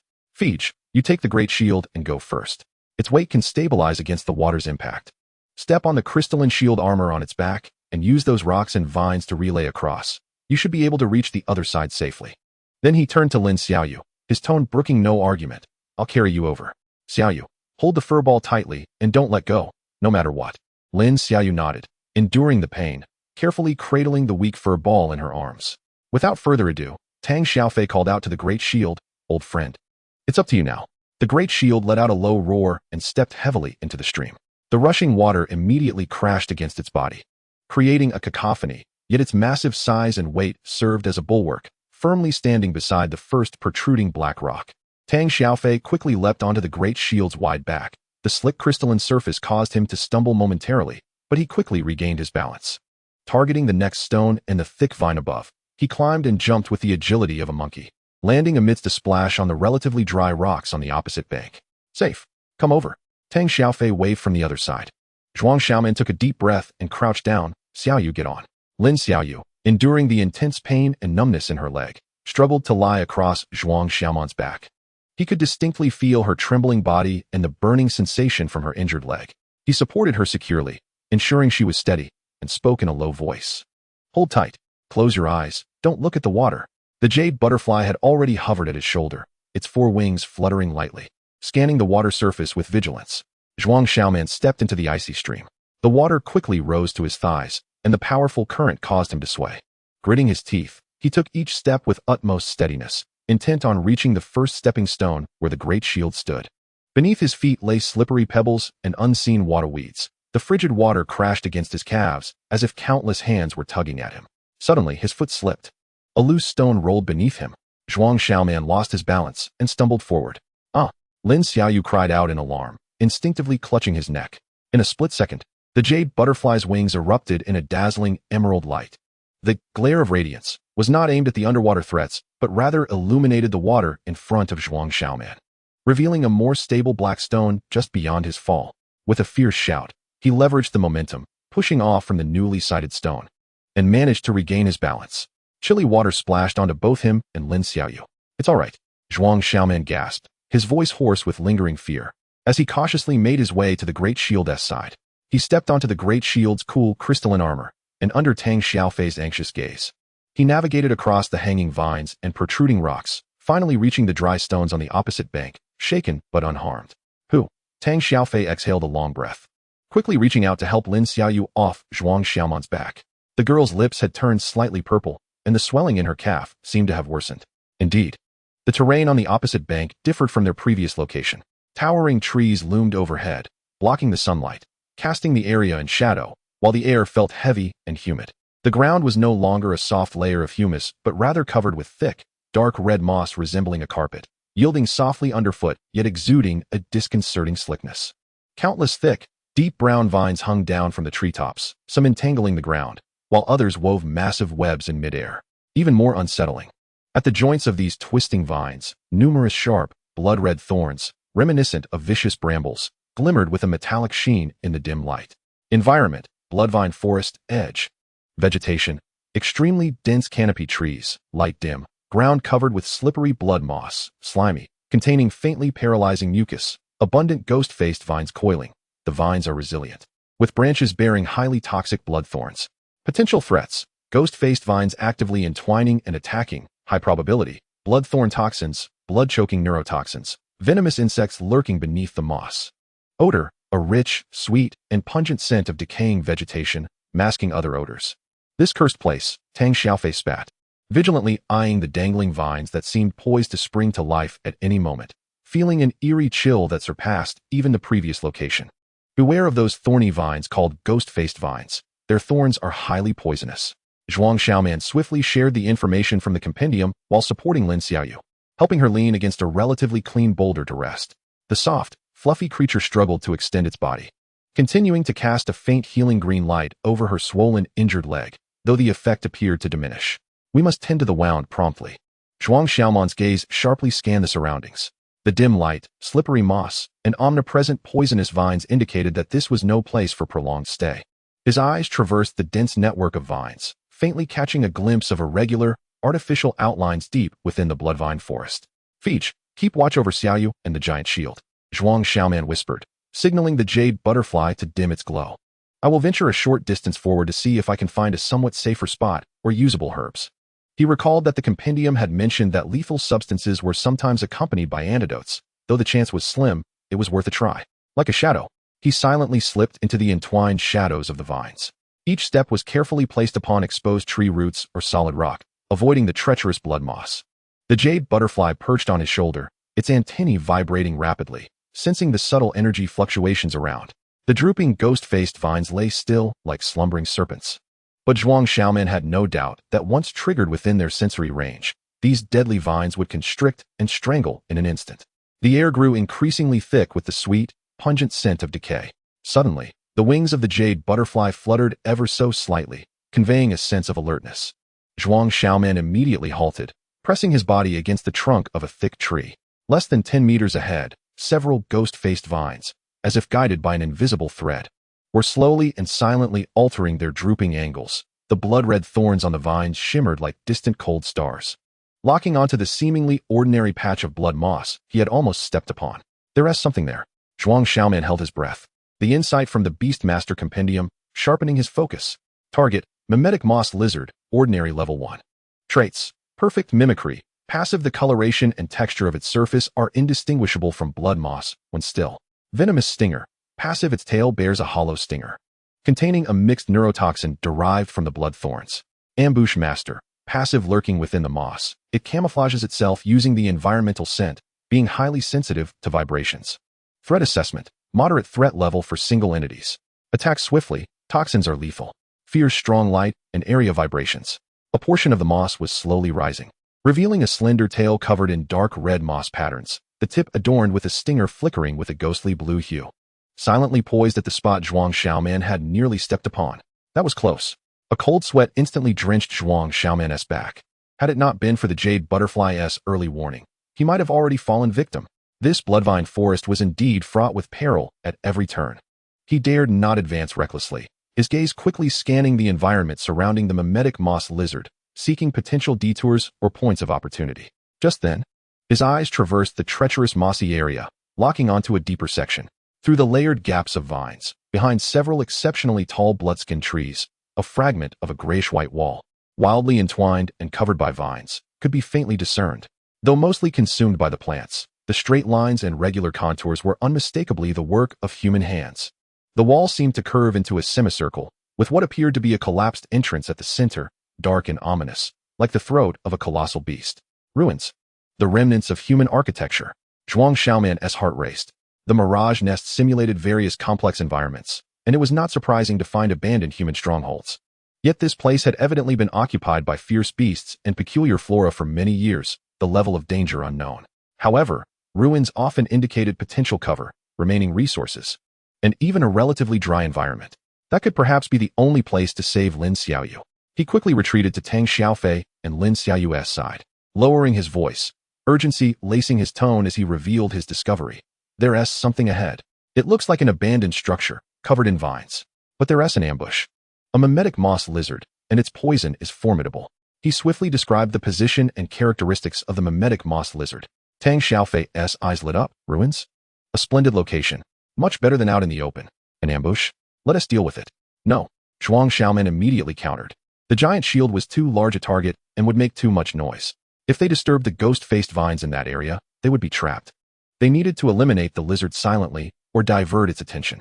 His gaze fell on Lin Xiaoyu's pale face and then onto the distressing dark green swelling on her leg. Xiaoyu could not afford the toll of a hard charge. After a moment of contemplation, his eyes landed on the massive venom gland wrapped in moss from the bag. A bold and perilous plan began to form in his mind. Feige, you and the giant shield create a commotion. No need to actually approach.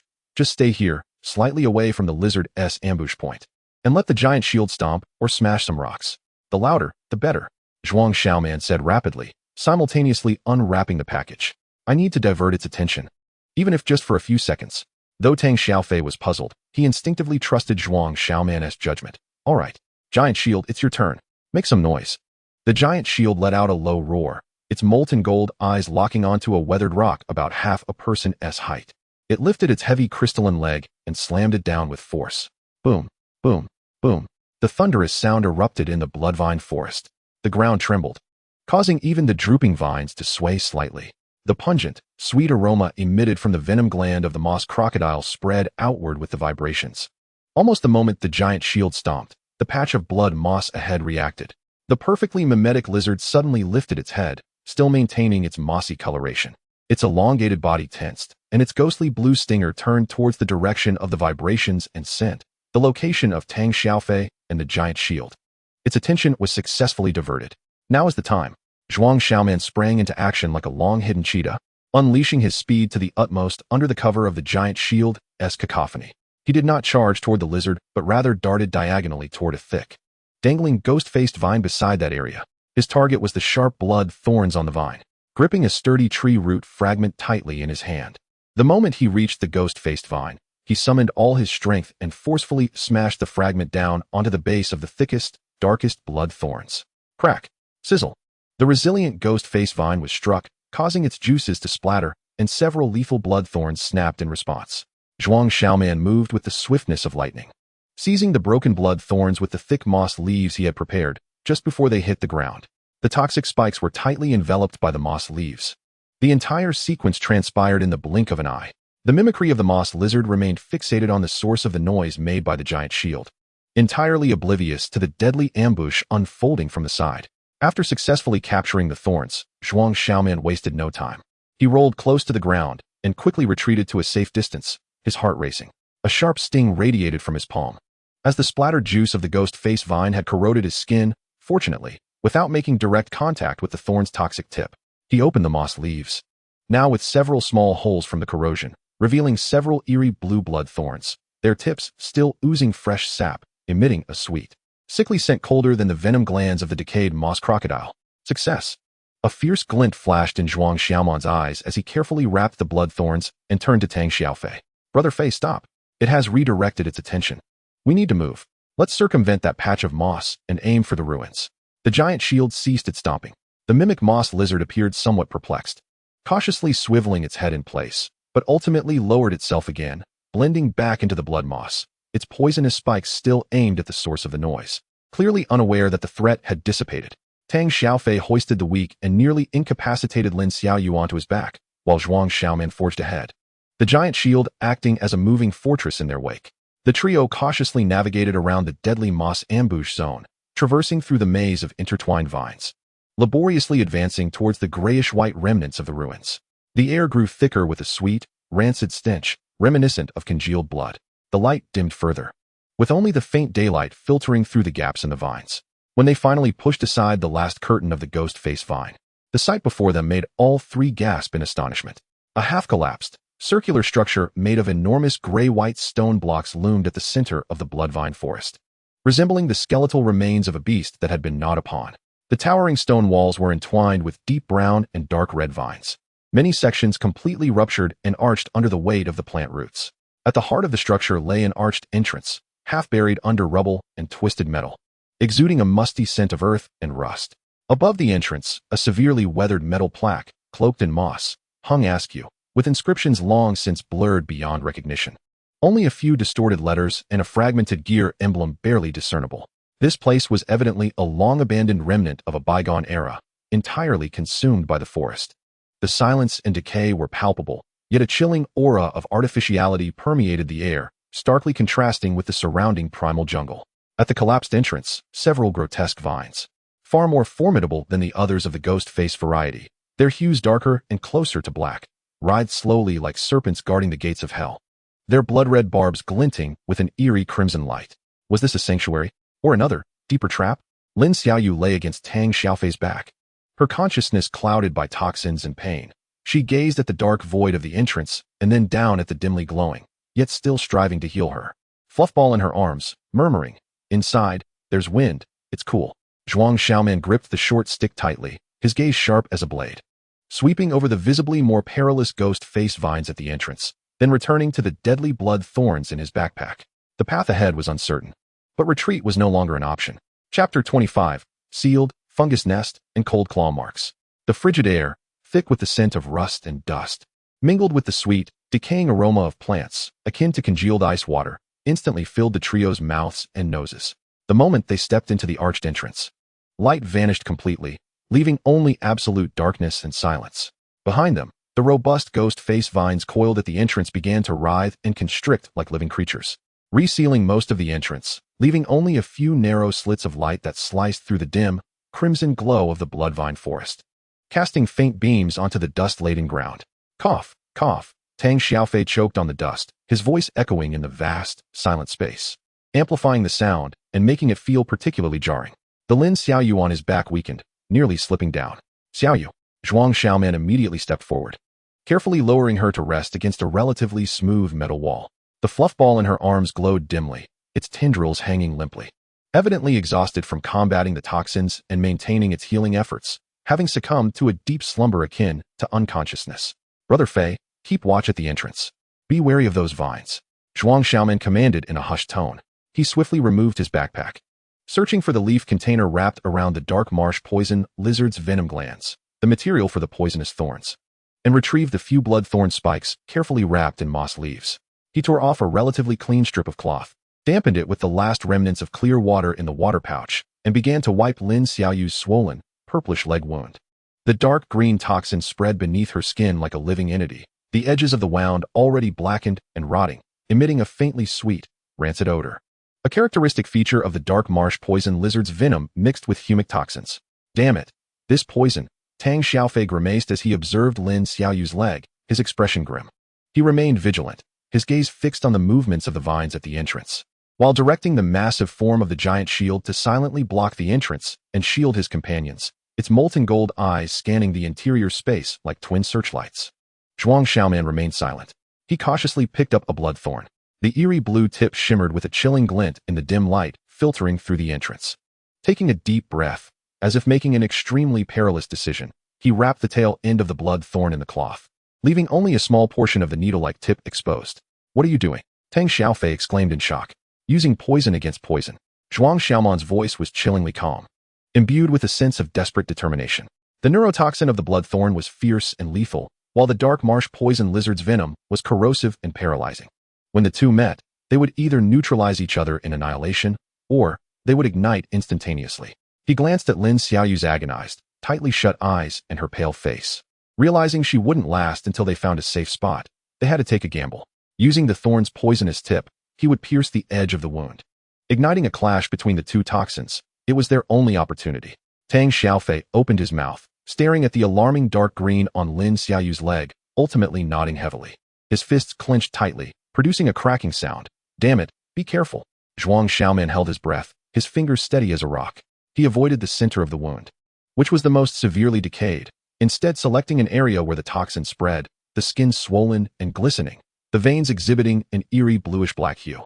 He grasped the wrapped tail end of the blood thorn, akin to the most precise needle, and swiftly, almost imperceptibly, pierced the surface of the skin with the eerie blue tip.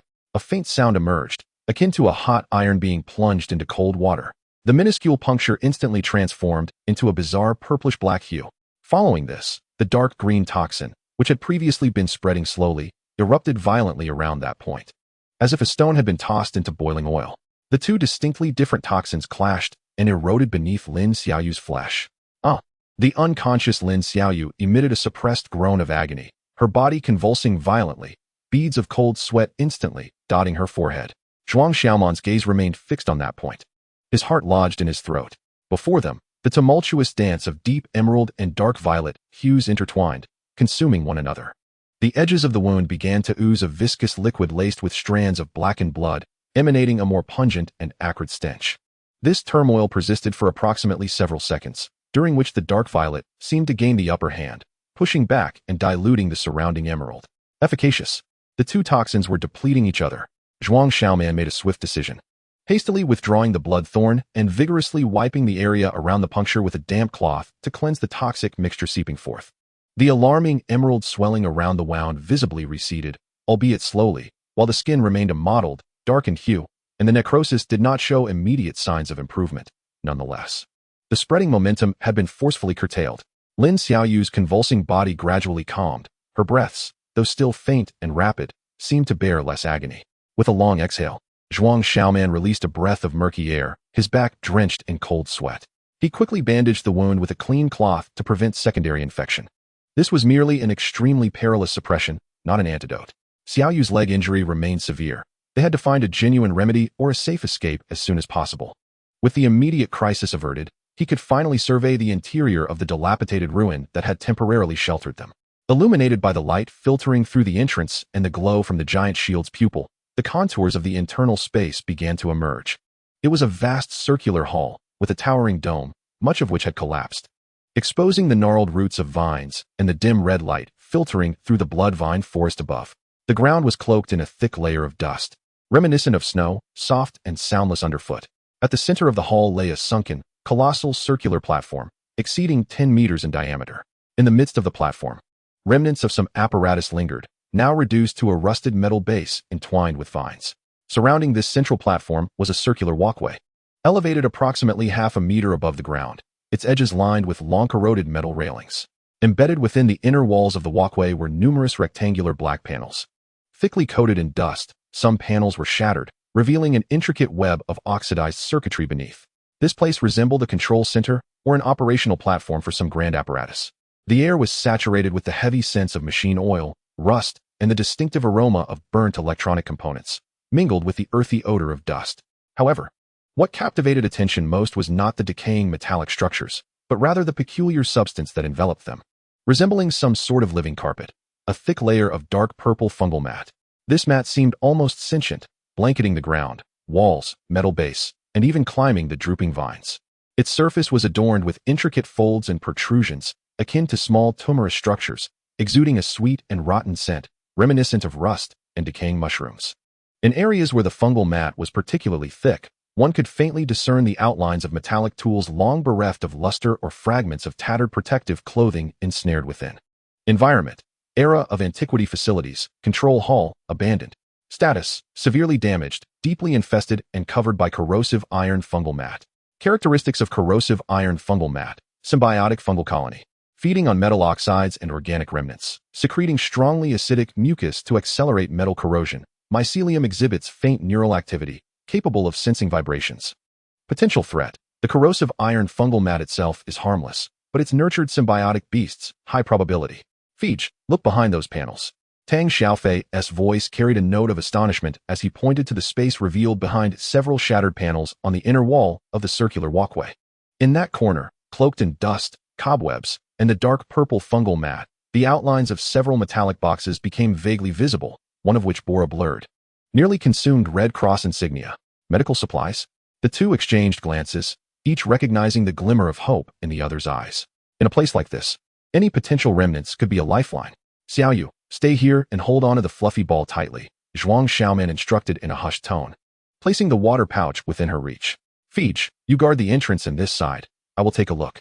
He signaled for the jade butterfly to hover above Lin Xiaoyu for vigilance, while he gracefully leaped onto the circular walkway like a nimble raccoon. The metal walkway beneath him emitted a disconcerting creak, the thick dust and dark purple fungal mat disturbed, releasing an even more intense and cloying scent of decay. He cautiously sidestepped the severely rusted gaps in the railings, edging closer to the shattered panels. Behind the panels lay a metal storage cabinet embedded within the wall, its door ajar, firmly wedged by twisted metal, vines, and the thick dark purple fungal mat. Zhuang Xiaoman struggled to pry open the obstruction with a short stick. Reaching inside to explore, his fingertips brushed against cold metal, slick fungal mat, and rough fabric. He managed to extract two heavy metallic boxes. The first box was severely corroded, its latch long rendered ineffective, and its surface encrusted with a thick layer of dark purple fungal mat. With a forceful lift of the lid, he discovered several neatly stacked, yet thoroughly decayed and eroded canvas work uniforms, alongside a similarly rusted metal box marked with a blurred red cross, a medical kit. A surge of elation coursed through Zhuang Xiaoman as he swiftly opened the medical box. His hopes were instantly dashed. The interior had also succumbed to moisture, mold, and the dark purple mycelium, with the gauze and bandages transformed into a viscous, putrid purple-black sludge, and several glass ampoules lay shattered, their remnants dried into brown stains, rendering any identification of the medications impossible. The only useful items were a few metal tweezers and surgical blades, wrapped in oiled paper, relatively preserved and gleaming with the cold, sharp light. The second box was even heavier. Zhuang Xiaoman exerted considerable effort to pry it open. Inside, rather than clothing, it was stuffed with long objects wrapped in oiled cloth. As he unwrapped the oilcloth, dust and crumbs from the fungal mat cascaded down, revealing several dark, heavy metallic tubes. One end featuring a complex interface, and the other resembling a nozzle. Nearby lay several similarly hefty metal cubes dotted with heat dissipation holes, seemingly energy cores of some sort. Objective: old-style thermal cutter, core extinguished. Status: energy core completely drained, nozzle severely rusted and blocked, weapon system entirely non-functional. Usable components: high-strength alloy outer tubing, partially. High-temperature ceramic lining, limited. A weapon? Yet it was utterly inoperative. Zhuang Xiaoman felt a twinge of disappointment, but carefully stowed away the surgical blades and tweezers. Just as he prepared to push the box back, his gaze swept over the innermost recesses of the storage cabinet. A modest, palm-sized flat metal box, obscured by the fungal mat, caught his attention. He reached inside and retrieved it. The metal box felt cold and heavy in his hand, its surface adorned with a thin layer of dark purple mycelium. He pried open the clasp with effort, and the lid sprang open. Inside, there were no medications or weapon components, but rather several palm-sized, slightly worn black square plates, resembling some form of storage medium. Beneath these plates lay a folded, yellowed thick paper. Zhuang Xiaoman unfolded the thick paper. It bore a rudimentary line drawing rendered in some waterproof ink. The lines depicted the circular hall they occupied, with the giant circular platform at the center, labeled as the main energy furnace base, surrounded by the circular walkway, marked as maintenance passage. A dashed line extended from the hall, passing through a door, labeled as an airtight airlock, status unknown, leading into a larger space, labeled as the experimental zone. In a corner of the experimental zone, a conspicuous red cross mark was illustrated, a map, and one that indicated potential medical points. Zhuang Xiaoman's heart raced, though rudimentary. This map was akin to a beacon in the darkness. He swiftly secured both the map and the storage plates. At that moment, the formidable shield, which had been quietly stationed at the entrance, suddenly emitted a low, urgent buzzing alarm without warning. Its molten gold eyes instantly locked onto the massive circular platform at the center of the hall, which was encrusted with rust and thick layers of dark purple fungal mats. Both Zhuang Xiaoman and Tang Xiaofei became alert simultaneously. From within the long silent metallic pedestal, beneath the thick fungal carpet, there suddenly arose a series of exceedingly faint, yet nerve-wracking rustling and cracking sounds. It was as if countless tiny arthropods were crawling, or perhaps the fungal mat itself was writhing. Following this, several bulges erupted from the edges of the pedestal, covered in the fungal carpet. Whoosh, whoosh, whoosh. A number of slender shadows, shrouded in dark purple chitinous shells, shot forth like poisoned arrows from the bulging fungal carpet. They moved with astonishing speed, leaving only fleeting afterimages in the dim light, their targets clearly Zhuang Xiaoman, who stood on the circular walkway, and Tang Xiaofei and Lin Xiaoyu below. Target: rust-eaten fungal scorpion, common level 1. Form: scorpion-like beast, approximately 40 centimeters in length. Covered in dark purple chitinous armor, with a tail bearing sharp, metallic-hued barbed stingers, and a pair of massive pincers resembling rusted metal claws. Characteristics: fungal symbiosis. Passive, resides within the decaying iron fungal mat, moving silently, its armor color perfectly mimicking its surroundings. Rust-eaten pincers. Passive, the pincers contain a special secretion that accelerates metal corrosion and possesses formidable gripping strength. Neurotoxic stingers. Passive, the tail stinger contains a mixture of neurotoxins, partially derived from bloodspine toxins, with slightly diminished effects. Skills: launching strike. Active, utilizes the tail to launch itself with incredible speed. Coordinated hunt. Passive, guided by the faint neural signals of the fungal mat. Actions are highly synchronized. Threat assessment. In terms of individual threats, the collective threat is high. The armor is robust, particularly resistant to corrosion, and attacks are swift and lethal. The pincers inflict physical damage while the stingers deliver neurotoxic assaults. They fear high temperatures, bright light, and violent vibrations. Be cautious, Zhuang Xiaoman warned sharply, his body suddenly diving sideways. A dark purple shadow whizzed past, the icy, hard pincers creating a pressure wave that stung his skin. The metallic railing where he had just stood was viciously clamped by another fungal scorpion's rust-eaten pincers, emitting a sound of metal twisting, as the hard alloy was grotesquely deformed. Tang Xiaofei reacted swiftly, lunging toward Lin Xiaoyu the moment the shield sounded the alarm, using his sturdy frame to shield her protectively. One of the scorpion's stinger punctured the backpack on his back, the resilient canvas tearing, causing volcanic flint fragments to tumble down. The stinger narrowly grazed his skin, leaving a burning trace of blood. Damn it! Tang Xiaofei gasped in pain, feeling a wave of numbness from the puncture. The shield roared in fury. Its massive form surged forward, like an uncontrollable war chariot, crashing into several scorpions that had lunged at Lin Xiaoyu and Tang Xiaofei. The heavy crystalline legs descended with the force of 1,000 pounds. Bang! Crack! One scorpion, caught off guard, was directly crushed beneath the shield's crystalline leg. The dark purple chitinous shell shattered instantly before overwhelming power. Green bodily fluids and shell fragments splattered everywhere.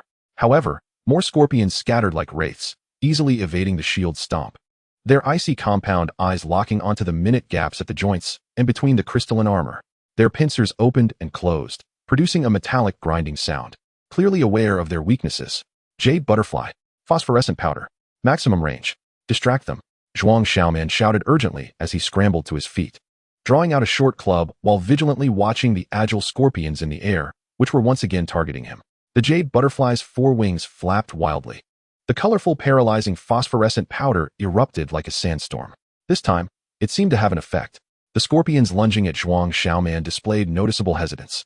Their compound eyes clouded with a haze of confusion, their trajectories becoming erratic. Phosphorescent powder paralysis proved remarkably effective against these arthropods with a nervous system. Effective. Tang Xiaofei, shielding Lin Xiaoyu, rolled behind a massive metal pipe, feeling a surge of hope at this sight. However, the rustling sounds beneath the fungal mat grew increasingly dense. More dark purple figures surged forth like a tide. They appeared unaffected by the phosphorescent powder, or perhaps their sheer numbers diluted the paralyzing effect. Several scorpions fearlessly charged at the shield, their rust-eaten pincers aiming for the joints of its legs. Others circumvented the shield, launching themselves toward Tang Xiaofei and Lin Xiaoyu, who were hidden behind the pipe. A few others had their compound eyes fixed intently on Zhuang Xiaoman on the circular walkway. Whoosh! Another scorpion launched itself, its tail stinger glinting ominously as it aimed directly for Zhuang Xiaoman's face. His pupils constricted, and he leaned back, narrowly evading the stinger, which almost grazed the tip of his nose. Instinctively, he swung the short club, striking the side of the scorpion's armored shell, producing a dull thud. The creature was sent tumbling, but its chitinous armor proved remarkably resilient, quickly regaining its stance. There are simply too many of these wretched creatures. Moreover, they coordinate seamlessly and charge fearlessly. Zhuang Xiaoman leaned against the cold metal wall, breathing heavily. He glanced at Lin Xiaoyu, pale-faced and sheltered behind Tang Xiaofei. Then at the shield, which was roaring amidst the relentless assault of the scorpions, its crystalline armor continuously battered by rust-eaten pincers and stingers. Although the phosphorescent powder from the jade butterfly was effective, it was but a drop in the bucket against the ceaseless tide of creatures. The shield, despite its formidable defenses, was being relentlessly targeted at its joints and armor seams, and it was only a matter of time before it would be breached. I must locate the source. His gaze swept across the cold pedestal at the center of the hall, still spewing forth scorpions from beneath the dark purple fungal mat, resembling a living nest birthing death. The roars of the shield and the clashing pincers against crystalline armor, combined with the whistling of metallic stingers slicing through the air, formed a deathly symphony in the desolate hall. Tang Xiaofei, shielding Lin Xiaoyu, huddled behind the pipe, each assault from the scorpions causing the massive metal structure to groan under the strain. No more waiting. A fierce determination flashed in Zhuang Xiaoman's eyes as he suddenly reached into his garment, retrieving a bundle wrapped in mossy leaves containing several deadly blood spines. The eerie blue tips of the poisoned spines glimmered in the dim light. He tore open the mossy leaves, unhesitatingly gripping 3 of the blood spines tightly in his hand, exposing only the sharp, poisonous tips. Feech, cover me. Target that blasted furnace. He shouted hoarsely, his body coiling like a spring, launching from his hiding spot. Are you insane? Tang Xiaofei's eyes widened in disbelief, but his actions were swifter than his thoughts. He grabbed a shard of volcanic flint from the ground, mustering all his strength to hurl it fiercely at the scorpions lunging at Zhuang Xiaoman. Shield. Lava rebound. Clear the way for Xiaoman. Don't worry about me. Boom. A concentrated surge of fiery orange energy erupted violently from the rear of the colossal shield, accompanied by a searing wave of heat and a deafening roar. The target was not a specific scorpion, but rather the ground in the fan-shaped area before Zhuang Xiaoman. The frenzied energy instantly lifted the fungal carpet that lay over it, igniting it in flames. A few unsuspecting fungal claw scorpions were caught in the blast, their shells shattering and bodily fluids spraying everywhere. The scorching wave and violent tremors formed a brief barrier. Seizing this precious moment, Zhuang Xiaoman dashed forth like an arrow released from a bow. Amidst the swirling embers of burning mycelium and fragments of insect carcasses, charging towards the base that continued to spew forth dark purple insect shadows. His left hand wielded a short staff to parry the incoming poisonous stings, while his right hand gripped 3 blood spikes tightly, his arm muscles bulging and veins standing out, channeling all his strength into the attack. Jade. Phosphorescent powder. Maximum intensity. Cover the base. His thoughts surged toward the jade butterfly like a tempest. Buzzing. The 7-colored radiance on the wings of the jade butterfly erupted with unparalleled intensity. The paralyzing phosphorescent powder poured down like a torrential rain, accurately drenching the central base and the surrounding fungal claw scorpions. Those covered in the powder froze in their movements, disoriented, colliding and biting each other in chaos. The edges of the base's apertures were enveloped in a prism of colors, significantly slowing the rate at which they emerged. Now's the time. Zhuang Xiaoman dashed within 5 meters of the base's edge. He could even discern the dark purple shells, coated in slime, struggling to push outward from the aperture. A putrid stench, mingled with metallic rust, fungal decay, and the foul odor of insects, assaulted his senses. Get in there. He roared like a beast, his right arm swinging with the force of a javelin. The 3 ghostly blue blood spikes flew with a whoosh, precisely penetrating the largest aperture covered by the fungal carpet at the base's edge. Sizzle. As the poison spikes plunged into the viscous darkness, faint yet chilling sounds of corrosion echoed. Immediately after, a thunderous boom erupted from within the base, resonating as if it came from the depths of the earth. The entire massive metallic platform trembled violently.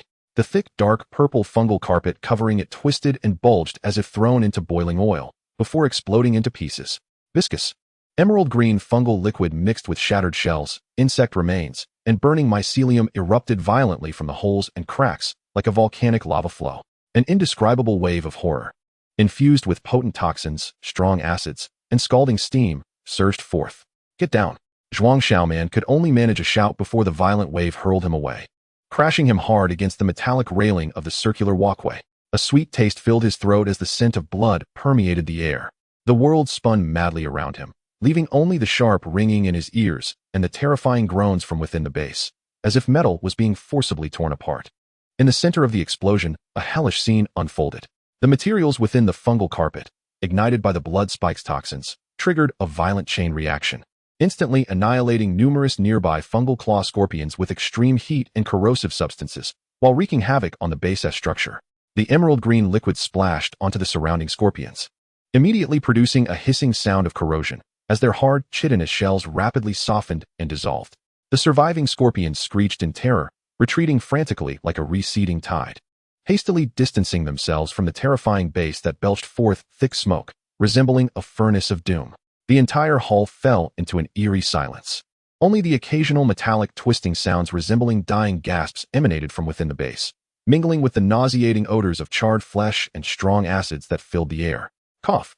Damn it. Tang Xiaofei emerged from behind a pipe, his face smeared with grime, several small pits corroded into his back by the splattered liquid, stinging painfully.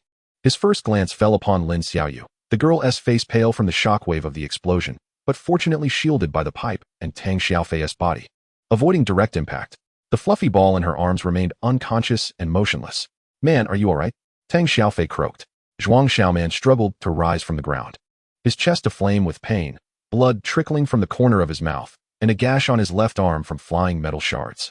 Ignoring the agony, his gaze fixed intently on the colossal shield. The state of the shield was dire, its massive form half-kneeled on the ground. The immense arc-shaped crystalline shield on its back marred by deep, intersecting scratches and corrosion spots, with several joints, targeted by the corrosive pincers, showcasing evident cracks.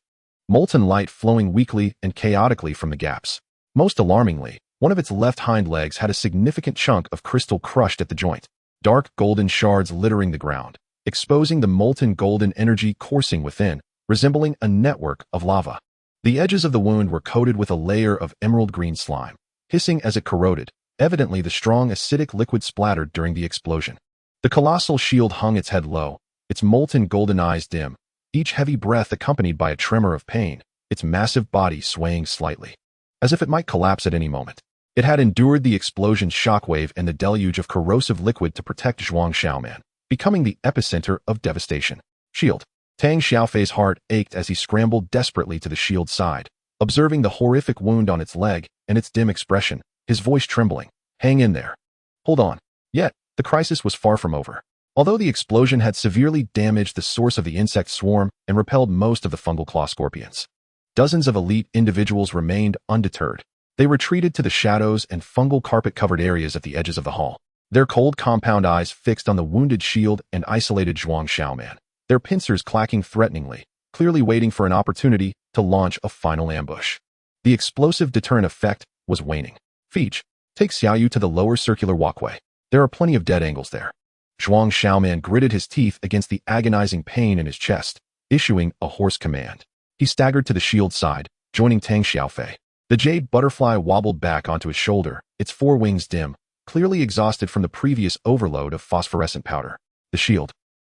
Tang Xiaofei gazed at the molten golden blood flowing from the shield's leg and the ever-expanding wound, his eyes reddening.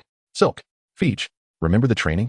Zhuang Xiaoman bellowed suddenly, his voice imbued with a sense of desperate determination. Jade. Spin silk.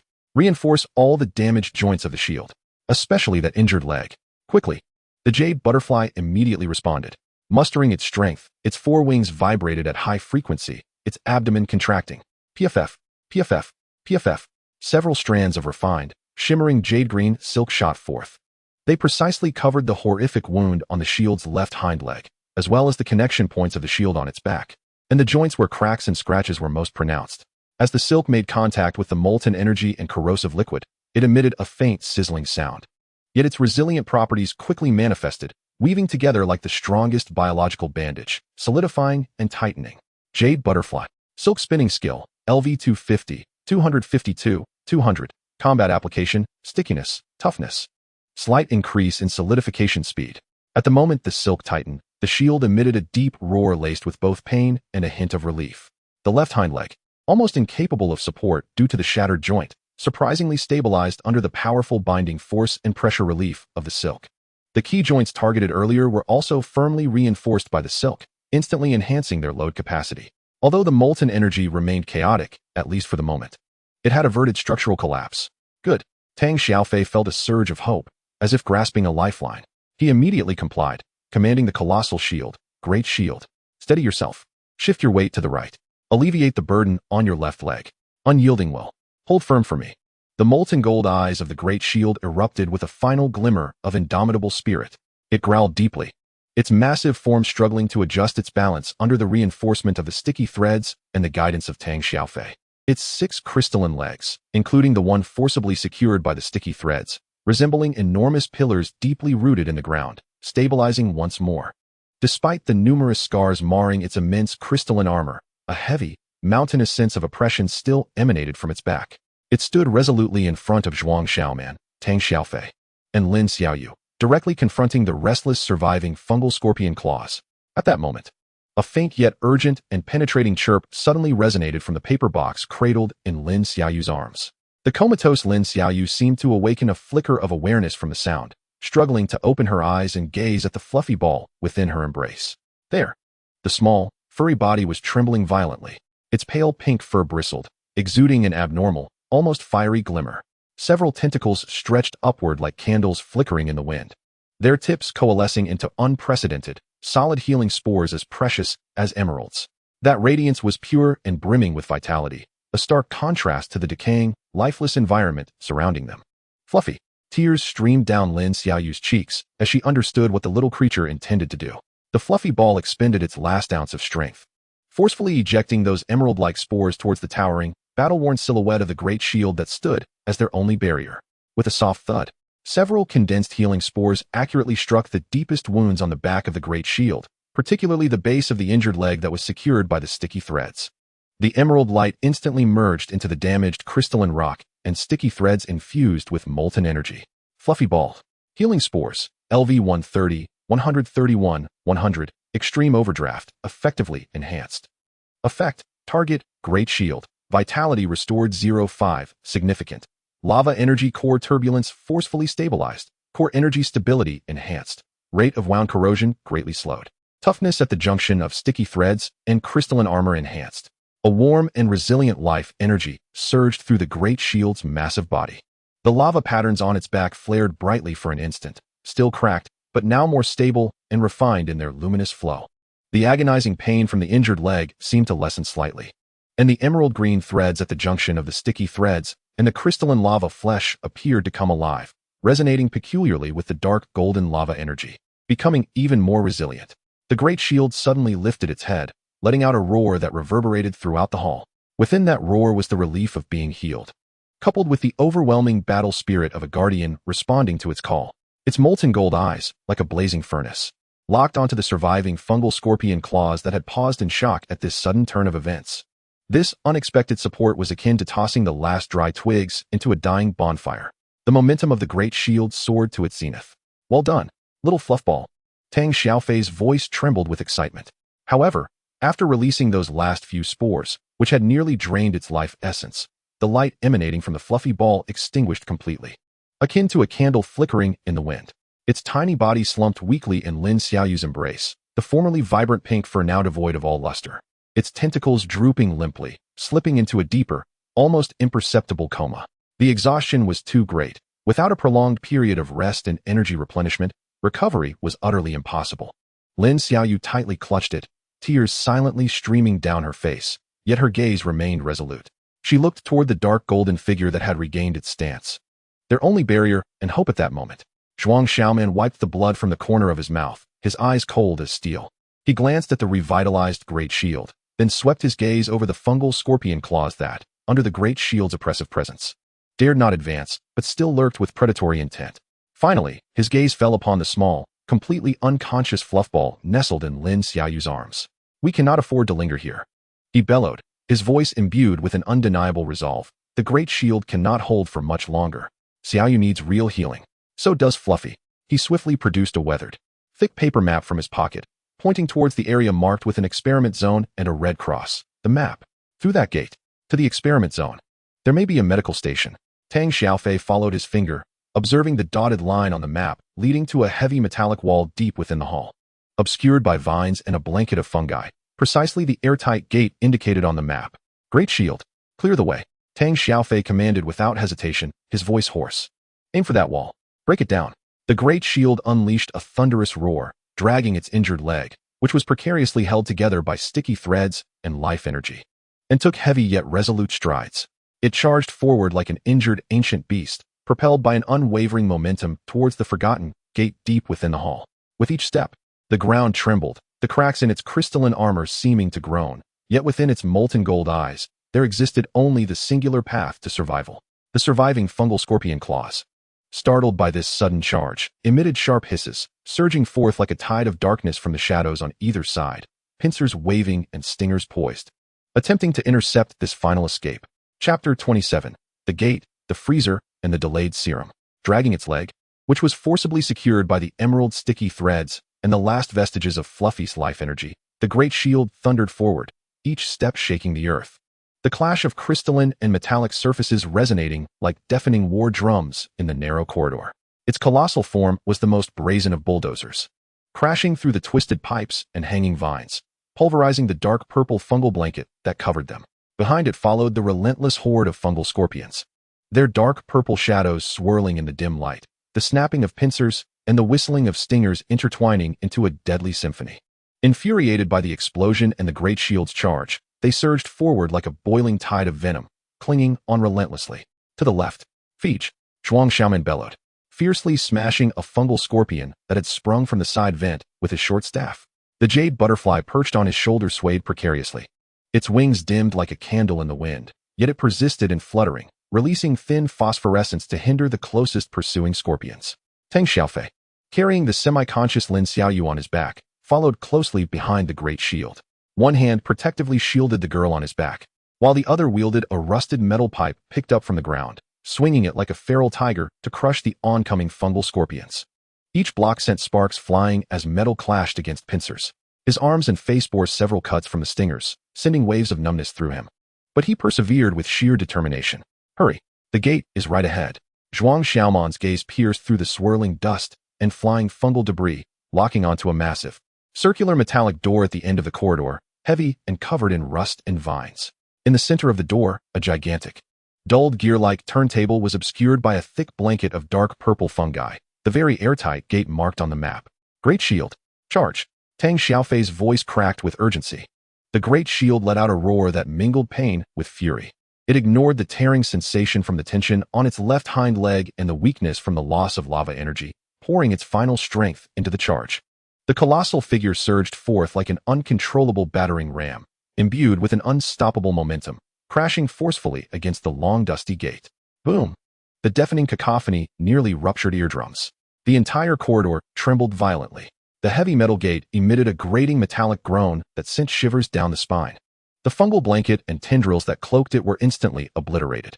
The immense gear mechanism was dented inward, warped from the impact. The connection between the door and its frame was marked by the shrill cracking of rusted bolts and welds. Crack, snap, boom, accompanied by a disquieting sound of fracture. Half of the severely deformed gate was forcefully knocked inward by the gigantic shield, crashing to the ground and stirring up a cloud of dust. An irregular opening, barely wide enough for the shield to squeeze through, appeared before everyone. Beyond the door, a wave of frigid, stagnant air, laden with the acrid scent of disinfectants and some chemical residue, surged forth. Go in, Zhuang Xiaoman urged, disregarding the swirling dust as she shoved Tang Xiaofei towards the gap. The giant shield roared, its massive form straining to push through the deformed frame, while shattered crystalline fragments and sticky debris cascaded down. The green jade butterfly released its final phosphorescent powder, temporarily stalling the advancing horde of fungal scorpions at the threshold. The trio stumbled into the space behind the gate in a state of disarray. Zhuang Xiaoman and Tang Xiaofei quickly collaborated to lift the deformed half of the gate panel off the ground, wedging it askew in the opening. Though it could not seal the entrance entirely, it significantly reduced the passage, forming a makeshift barrier. Bang, bang, bang. The pincers and stingers of the fungal scorpions battered and scraped against the metal gate panel wedged in the opening, producing a cacophony of piercing noise. Temporarily, they were held at bay. For the moment, they were safe. Tang Xiaofei gently placed Lin Xiaoyu down against the cold metal wall. The girl's complexion was ashen. Her lips tinged with purple, her breath shallow and rapid. The wound on her calf, visible through the bandages, revealed dark green toxins subtly spreading beneath her skin. The prior effects of the blood thorns waning. Xiaoyu, hold on. Tang Xiaofei, observing her condition, spoke with an unmistakable tremor of panic in his voice. The wound on his back also began to tingle and sting, clearly indicating the spread of the fungal scorpion venom. Zhuang Xiaoman, disregarding her own labored breaths, swiftly surveyed the space known as the experiment zone.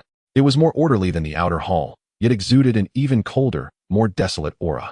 A straight main corridor stretched ahead, flanked by independent rooms sealed with heavy metal doors, most adorned with indistinct numbers and signs.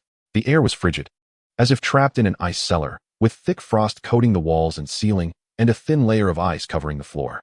The emergency lights above hung shattered, with only a few flickering with a ghostly blue glow, barely illuminating this tomb-like chamber. The cold, an excruciating chill. This low temperature seemed to greatly suppress the growth of the rust fungus blanket.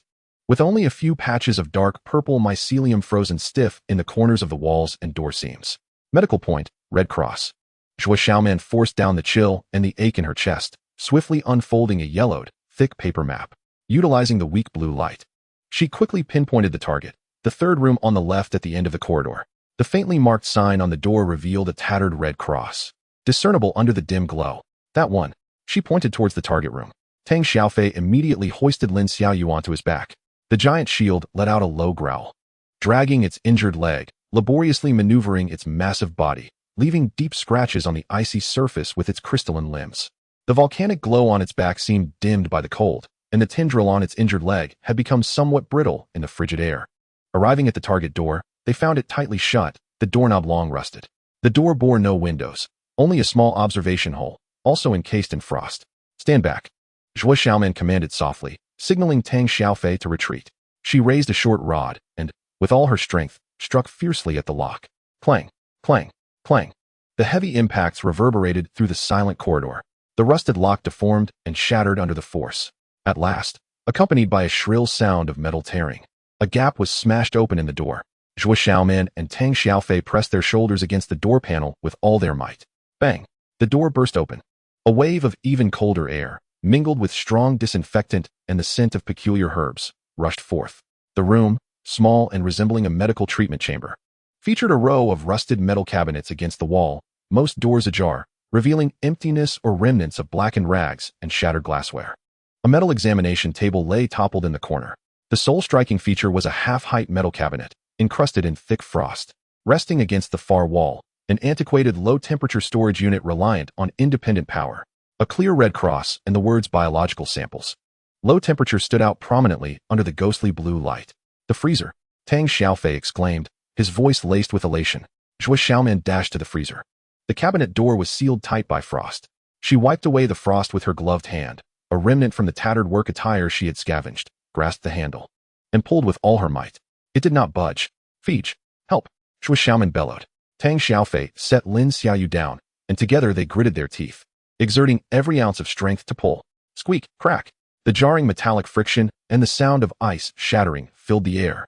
The heavy cabinet door was finally pried open with force. A torrent of bone-chilling white mist billowed forth.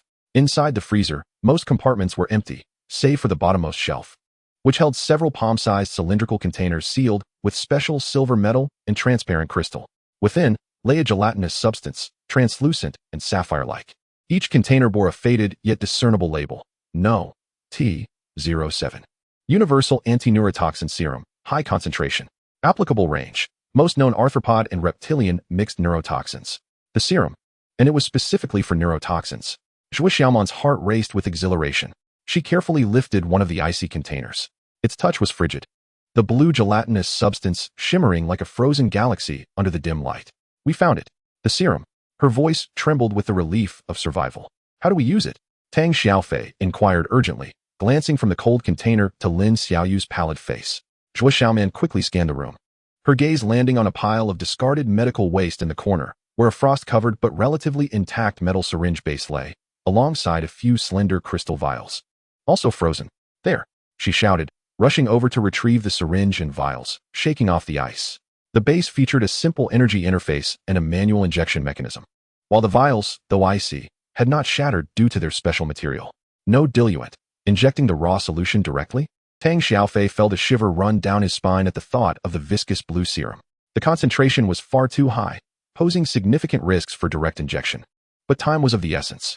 Zhuang Xiaoman regarded the dark green toxins that were once again spreading on Lin Xiaoyu's calf, her expression resolute. She swiftly attached the crystal vial to the syringe base, then secured the cold serum container into the rear interface. A faint glow of energy illuminated the connection, and the blue gelatinous substance began to be drawn slowly into the crystal vial, emitting a soft hissing sound. Hold her down, Zhuang Xiaoman commanded Tang Xiaofei as she knelt beside Lin Xiaoyu, tearing away the bandage from her calf. The wound appeared to swell less under the frigid temperature. Yet the subcutaneous dark green toxin network became increasingly pronounced, spreading like a spider's web. He took a deep breath, positioning the icy needle tip above the wound, targeting a blood vessel at the forefront of the toxin spread. Xiaoyu, bear with it, he murmured, his fingers steady as a rock, pressing down on the plunger. SSS-tier. The ice-blue viscous serum was slowly injected. Lin Xiaoyu emitted a muffled groan of pain in her unconscious state, her body convulsing violently for a moment. The skin at the injection site instantaneously formed a small bulge, and the surrounding blood vessels transformed into an eerie ice blue at a visible pace, swiftly spreading both downward, toward the wound, and upward. A bone-chilling cold coursed through the veins. Zhuang Xiaoman's heart leapt into his throat, his gaze fixed intently on the intersection of the ice blue and dark green. The two colors clashed violently beneath Lin Xiaoyu's flesh, entwining, where the ice blue flowed. The dark green rapidly dissolved as if confronted by its nemesis, fading away. Yet, the terrifying low temperature carried by the ice blue also rendered her legs skin devoid of color, turning it a purplish blue and stiff. It was a tug of war on the precipice of life and death. Seconds stretched out like an eternity. At last, when the blue serum within the syringe was exhausted, the ice blue network held absolute dominance. The alarming dark green toxin surrounding the wound was thoroughly subdued and purified, leaving only faint grayish-blue traces. Although her skin remained purplish and rigid, the lethal dark green had vanished.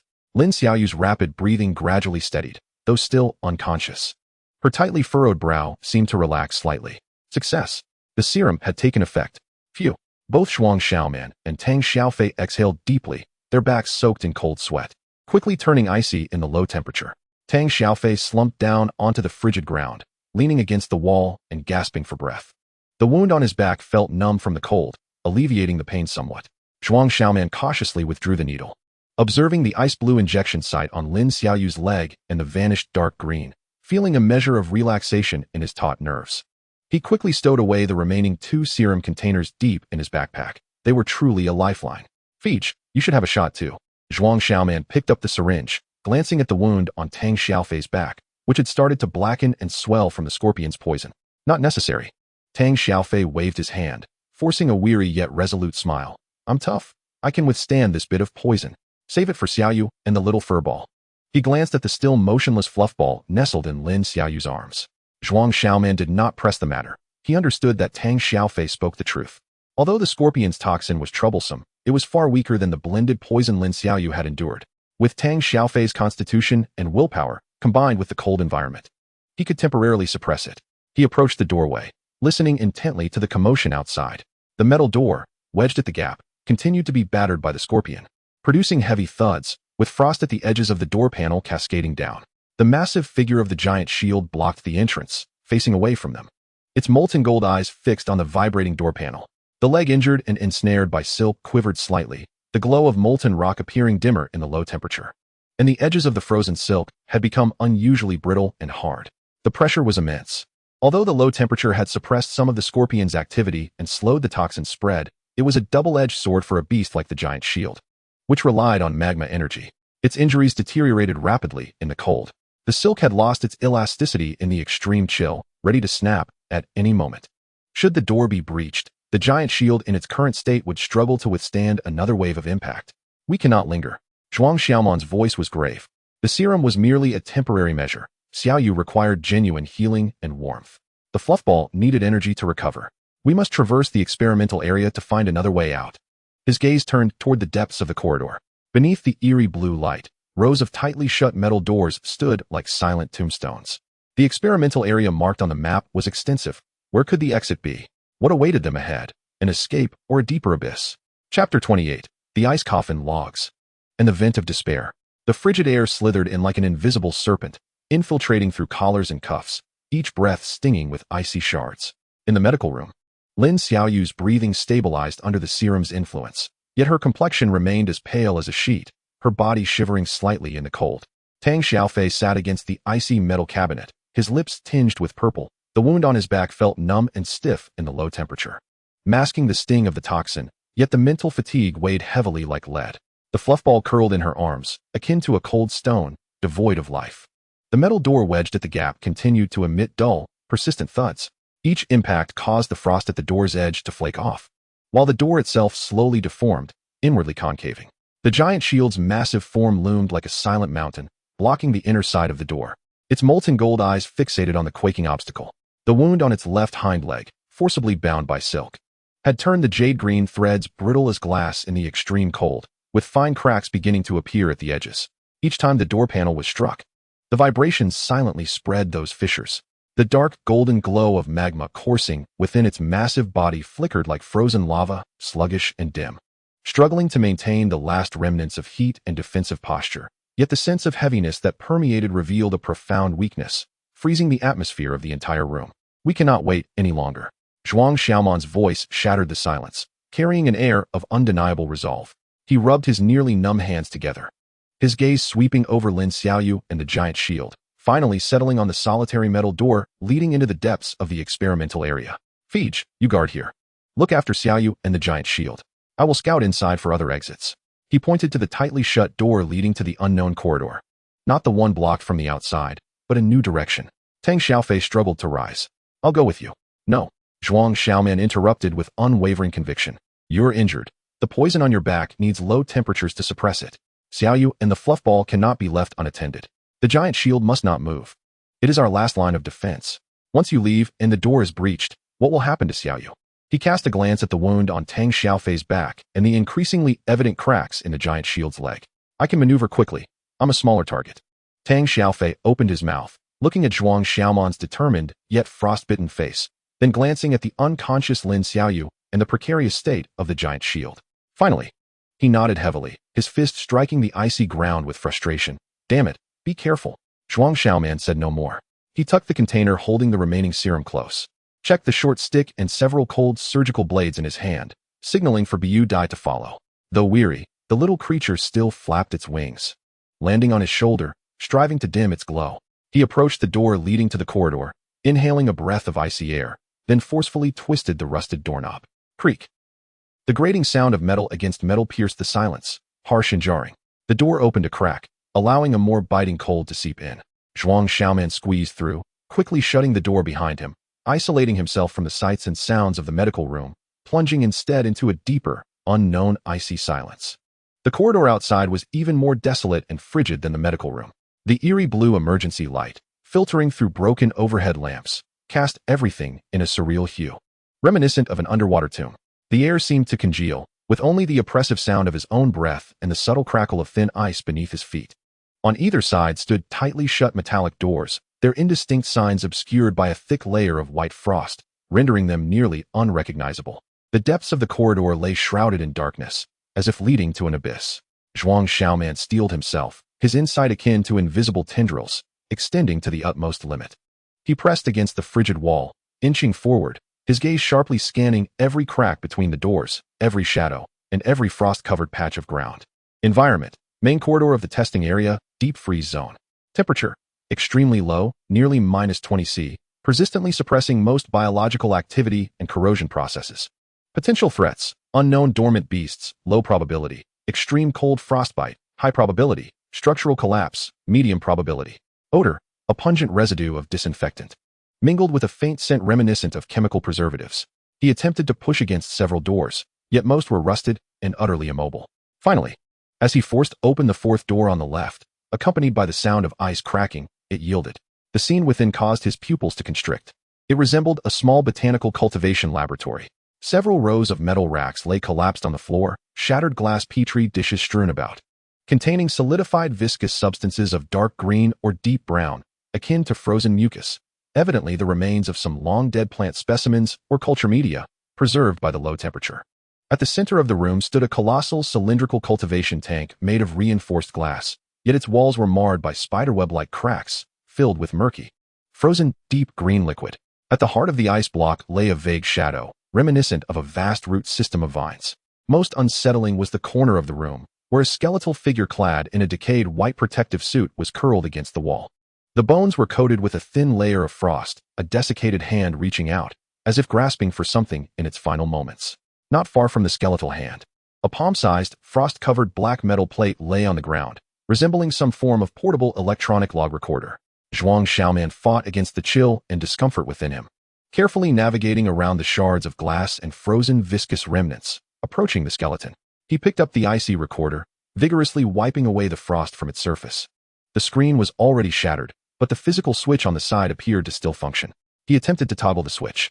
A faint crackling sound emerged, followed by a disjointed male voice, heavily distorted and plagued by electrical interference, reminiscent of a ghostly whisper emanating from the recorder's remaining miniature speaker. The 47th instance. Sample of the Iron Fern King. Out of control, roots breached the third protective wall. Spores, active, dormant, suppressed by low temperatures. Energy furnace, leak. Cooling system, overload. Gate, locked, cannot escape. Serum T07, potentially effective. Backup ventilation, duct B, exit. Warning, core zone, maternal entity, awakening. Must not. The voice abruptly ceased, leaving only the crackling electrical noise. Zhuang Xiaoman's heart raced. The implications were immense. 1. This facility was researching a perilous plant beast designated as the Iron Fern King, capable of penetrating metal with active spores, yet suppressed by low temperatures. 2. The disaster stemmed from a leak in the energy furnace and an overloaded cooling system, explaining the extreme cold. 3. Serum T07, the one they found, is aimed at counteracting a specific toxin. 4. There is a backup ventilation duct leading to an exit, located in B, Zone 17. 5. The core zone harbors a more dangerous maternal entity, which may have awakened. B, Zone 17. The exit. Hope ignited like a cold ember, instantly ablaze. Yet the warning of the awakening maternal entity doused it like a bucket of ice water.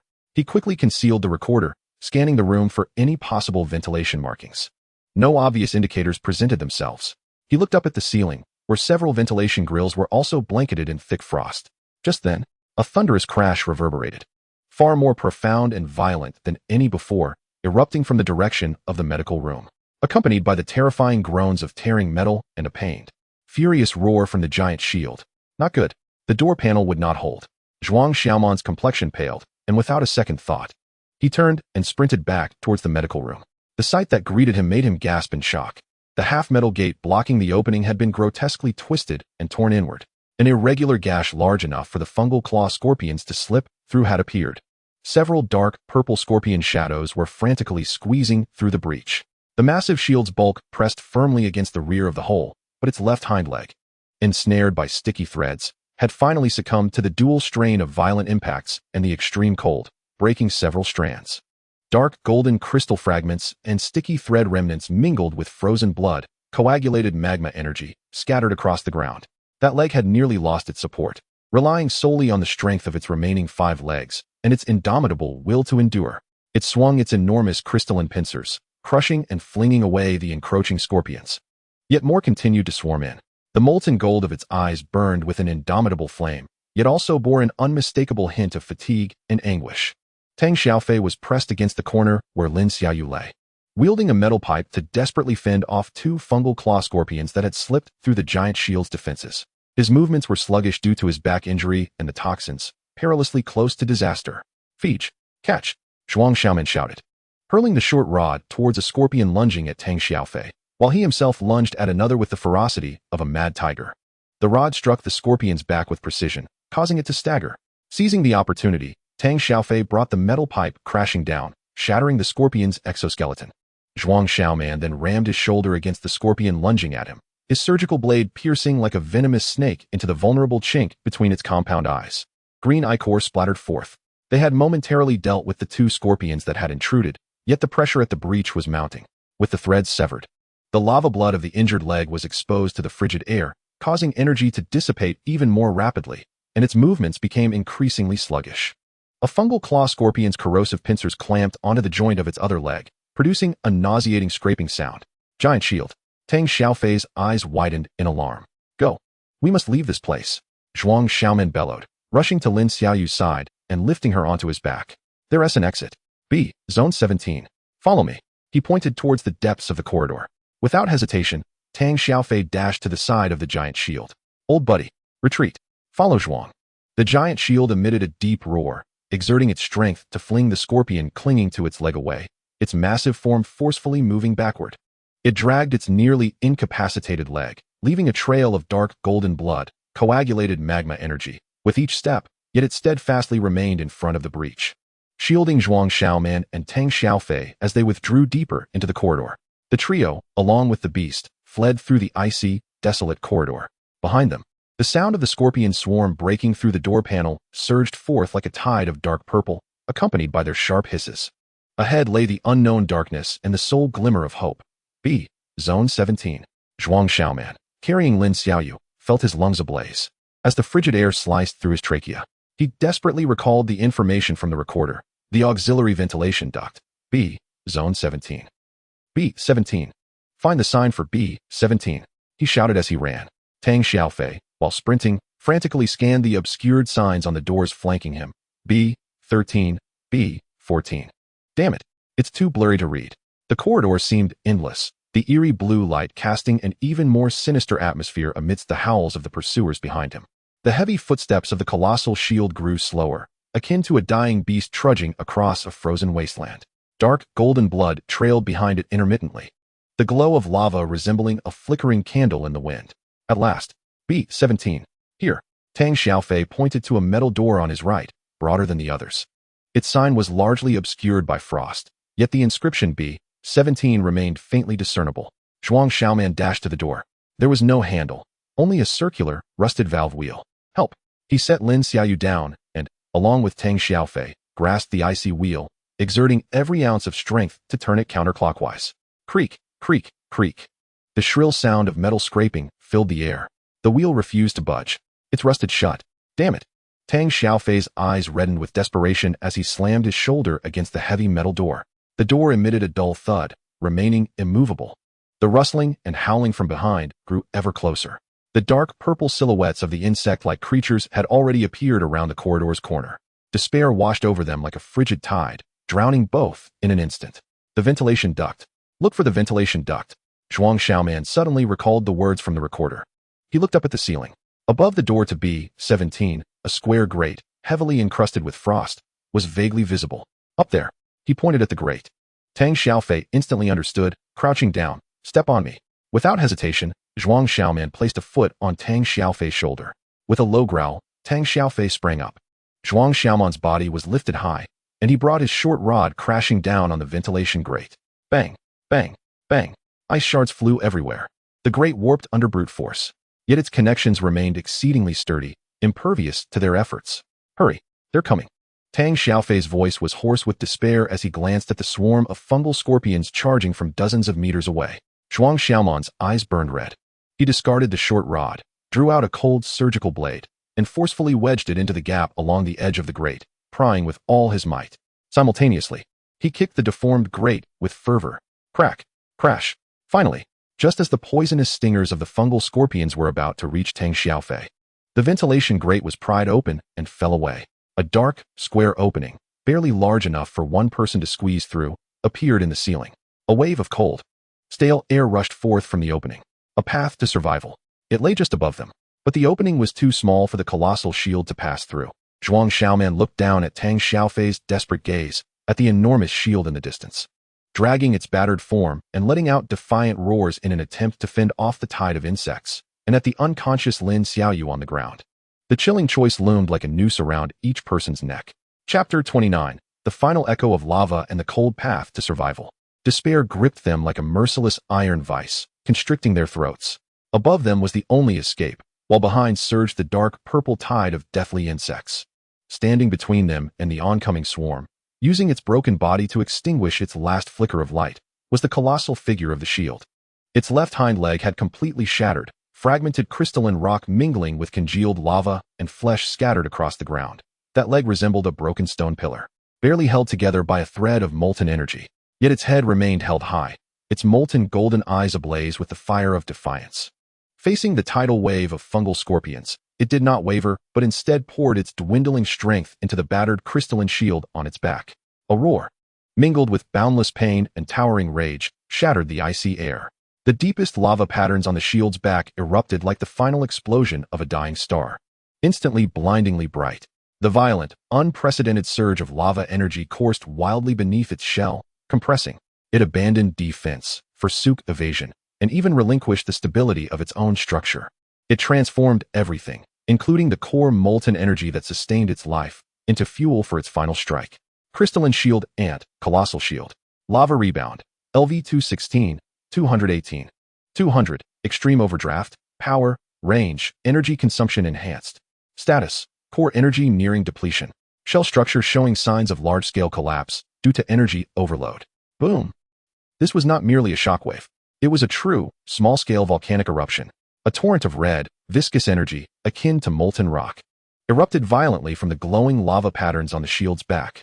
With the searing heat of destruction and the force of a tempest, it surged forth like a river of lava breaching its banks, instantly engulfing the entire corridor entrance. Scorching, annihilation, reducing everything to ash. The foremost dozen fungal scorpions barely had time to scream, their dark purple chitinous shells melting and vaporizing upon contact with the torrent of lava. The scorpions behind them were hurled away by the terrifying shockwave and splattering fragments of lava, ignited in an instant. The entrance to the corridor transformed into a crimson hellscape. Flames consumed the fungal carpet, the insect horde, and the frost on the walls, producing a deafening cacophony of combustive explosions and the dying shrieks of the insects. Thick smoke mixed with the acrid stench of burning protein billowed skyward. This final echo, paid for with life and essence, forcibly carved out a fleeting vacuum amidst the surging tide of insects, filled with the flames of destruction. Colossal shield. Tang Xiaofei's heart shattered as he let out a heart-wrenching wail. He watched as the enormous form of the shield, after unleashing this earth-shattering blow, suddenly sagged as if all its bones had been removed. The glowing lava patterns on its back dimmed and extinguished, even developing a web of black cracks. The brilliance of its molten golden eyes waned rapidly, its massive body teetering precariously, barely supported by its remaining legs. Yet the weight of impending doom emanated a silence that clenched Tang Xiaofei's heart tightly. Go! Zhuang Xiaoman's roar struck like thunder, awakening the grief-stricken Tang Xiaofei. Tears of blood mingled in his eyes, but his movements were as swift as lightning. He understood that the time won by the shield's sacrifice must not be wasted. Not even for a second. Tang Xiaofei suddenly crouched down, bracing Zhuang Xiaoman's feet against his broad shoulders, unleashing every ounce of strength to propel him upward. Up! Zhuang Xiaoman, using this force, leaped up, cradling Lin Xiaoyu. One hand gripped the cold edge of the ventilation duct, while the other forcefully shoved Lin Xiaoyu's body upward. The icy metal edge sliced into his palm, blood gushing forth in an instant. Yet he felt no pain. Xiaoyu, hold on, he shouted, half pushing and half urging the girl into the depths of the duct. In the tumult, Lin Xiaoyu seemed to regain a semblance of consciousness, instinctively grasping the protruding rivets of the duct's interior. Zhuang Xiaoman immediately turned back, glancing down at Tang Xiaofei and the colossal shield, almost engulfed by smoke. Feech, hurry. Tang Xiaofei cast a glance at the colossal shield, teetering like a flickering candle in the wind. Then at the opening above and the dark purple insect shadows stirring once more behind the surging flames, a flicker of resolution flashed in his eyes. He dashed to the side of the colossal shield, not to save himself, but to expend every last bit of his strength.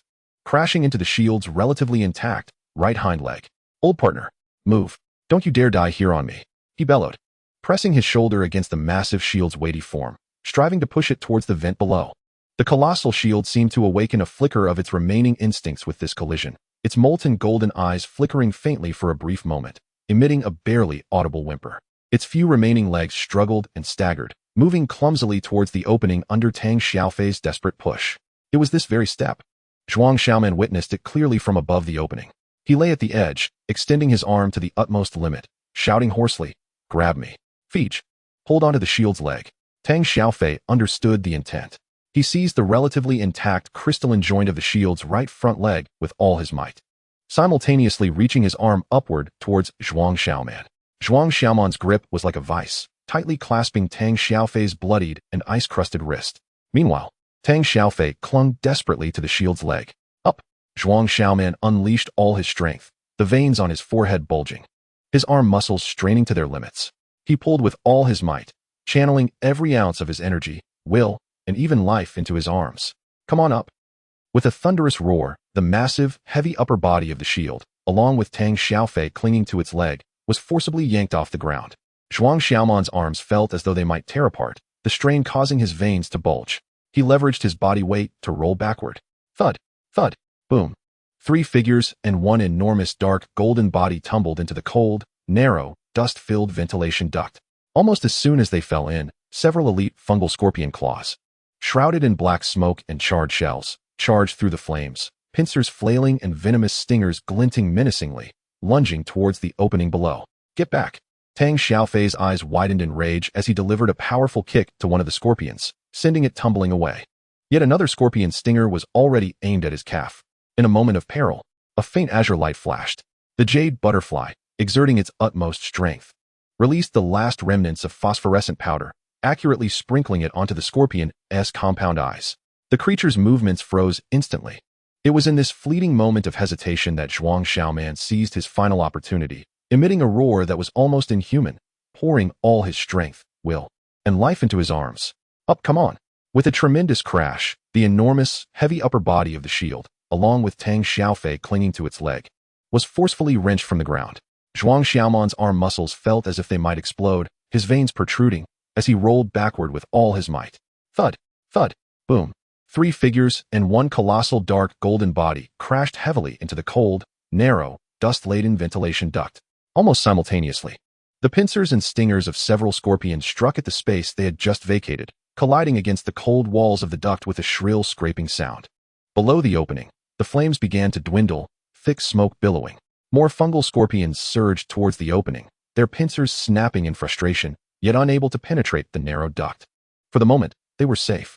Zhuang Xiaoman lay on his back at the bottom of the cold duct, his arms ablaze with excruciating pain, completely numb, his chest heaving like a bellows, each breath tinged with the metallic taste of blood and dust. Lin Xiaoyu curled up beside him, slipping into unconsciousness once more. But the deadly dark green had vanished from her calf, leaving only ice blue injection points and purplish frostbite. Tang Xiaofei lay beside the leg of the shield, coughing heavily. The wounds on his back splitting open from the exertion, oozing black blood, the sensation of paralysis induced by the toxins intensifying. He struggled to rise, lunging toward the head of the shield. The state of the shield was harrowing. The massive crystalline shell on its back was riddled with spiderweb-like black cracks, with the deepest fissures even penetrating through the shell, revealing the dull, lifeless interior, resembling cooled magma. The lava patterns had extinguished completely, leaving only charred remnants. The leg that had been bound with sticky threads was exposed, its lava-infused flesh now hardened into dark golden chunks in the low temperature. The energy fluctuations nearly extinguished. Most critically, the back, which had released the last of the lava's recoil, displayed a dismal grayish hue across the crystalline shell, as if it could crumble into dust at any moment. Its molten golden eyes were tightly shut, only the faintest, intermittent buzzing emanating from deep within the shell, attesting to the resilient flicker of life that had yet to be fully extinguished, but it resembled a candle flickering in the wind, on the verge of snuffing out. "Old buddy, hold on. Just hold on." Tang Xiaofei's voice quivered with a tinge of sorrow, his rough hand trembling as it caressed the shield's cold, dull shell. Afraid to apply too much pressure lest it shatter. Tears mingled with the grime and blood on his face, dripping onto the icy metallic duct. Zhuang Xiaoman laboriously shifted his body, crawling closer to the head of the shield. He gazed at the shield's near-destroyed state, his heart weighed down like lead. The overexertion of its essence, the overloaded release of lava recoil, coupled with the corrosive effects of the frigid environment, had left its injuries far graver than anticipated. It was already a miracle that they had survived. He forced himself to sit up, surveying the surroundings. This section of the ventilation duct was relatively spacious, with a diameter of about 2 meters, ample enough for their refuge. The duct walls were cloaked in thick dust and rust, extending into the endless depths of darkness. The destination unknown. The air was biting cold, saturated with the scent of rust and dust, but at least, for the time being, there was no sign of fungal carpets or insects. "Feej, tend to your wounds first." Zhuang Xiaoman's voice was hoarse, akin to a broken gong, as he pointed to Tang Xiaofei's darkened wound on his back, then gestured to the cold serum container at his side. "Conserve it, scrape off some ice crystals. Apply them to the wound, it will suppress the toxins." Tang Xiaofei wiped his face and nodded vigorously. He cautiously used the surgical blade handed to him by Zhuang Xiaoman to scrape a small amount of the remaining, faintly glimmering blue ice crystals from the exterior of the serum container. As soon as the ice crystals made contact with the wound on his back, a wave of piercing cold instantly quelled the searing pain and numbness, significantly slowing the seepage of black blood. Zhuang Xiaoman tended to his own wound, where the duct's edge had sliced his palm, simply bandaging it with a strip of cloth. He glanced at the unconscious Lin Xiaoyu, feeling her forehead, cold to the touch. He also checked for the faintest signs of life from the furry ball, a barely perceptible psychic fluctuation, which was nearly imperceptible. An overwhelming tide of fatigue and pain washed over him, almost threatening to drown him. But he could not succumb. He summoned his strength and brought the jade butterfly to his palm. The little creature's wings drooped, its radiance dimmed, clearly having reached its limit. Zhuang Xiaoman gently stroked its soft wings, conveying soothing thoughts. "Rest, we must rest." He leaned against the frigid duct wall, his voice weary to the utmost. "Once we regain a bit of strength, we can venture forward. The exit must be at the end of the duct." Tang Xiaofei leaned against the cold shell of the shield, feeling the faint yet tenacious pulse of life within, closing his bloodshot eyes, squeezing out a few words through clenched teeth. "Damn it, we must all survive." The duct descended into a profound silence. Only the heavy, labored breaths of the three, the shield's faint, intermittent buzzing, and the distant, weak whimper of airflow from the depths of the duct could be heard. The icy darkness enveloped them like a vast ice coffin. Fatigue, pain, cold, and despair, everything was eroding their will. Yet the relief of having survived the ordeal, alongside the perception of their companion's unyielding life force, sustained them in this frigid abyss, clinging desperately to the last vestige of consciousness. Chapter 30. The Fungal Nest. A gift of dim light and cold. Zhuang Xiaoman leaned against the frigid wall of the duct, each breath accompanied by a pain that felt like his lungs were being torn apart, mingled with the metallic sweetness of rust. The excruciating pain in his arms had dulled, replaced by an icy chill that penetrated to the marrow and an overwhelming weakness born of exhaustion. He fought to maintain the last flicker of consciousness, his thoughts flickering like a feeble candle flame, tethered to the similarly ailing jade butterfly resting in his palm. The little creature was curled up, its four wings drawn close, the faint remaining emerald glow flickering like a breath, conveying an equally frigid fatigue. Tang Xiaofei leaned against the cold, dimly lit, and cracked crystalline shell of the giant shield. His eyelids heavy as lead. The wound on his back was numb and stiff under the pressure of the serum's icy crystals. Yet the weight of the toxins and the weakness from blood loss gnawed at him like a relentless parasite. His rough hand unconsciously rested on the giant shield's head.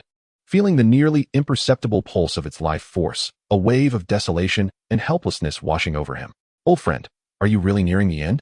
Lin Xiaoyu curled up beside Zhuang Xiaoman, drifting in and out of consciousness amidst the extreme cold and weakness. Although the lethal toxins in her calves were suppressed, the skin around the icy blue injection points was a painful shade of purple, severely frostbitten. She instinctively clutched the fluffy orb in her arms, feeling the faint, almost imperceptible pulse akin to plant roots slowly absorbing moisture, her only source of mental fortitude. Every negative state was ravenously devouring the scant remnants of her strength and will.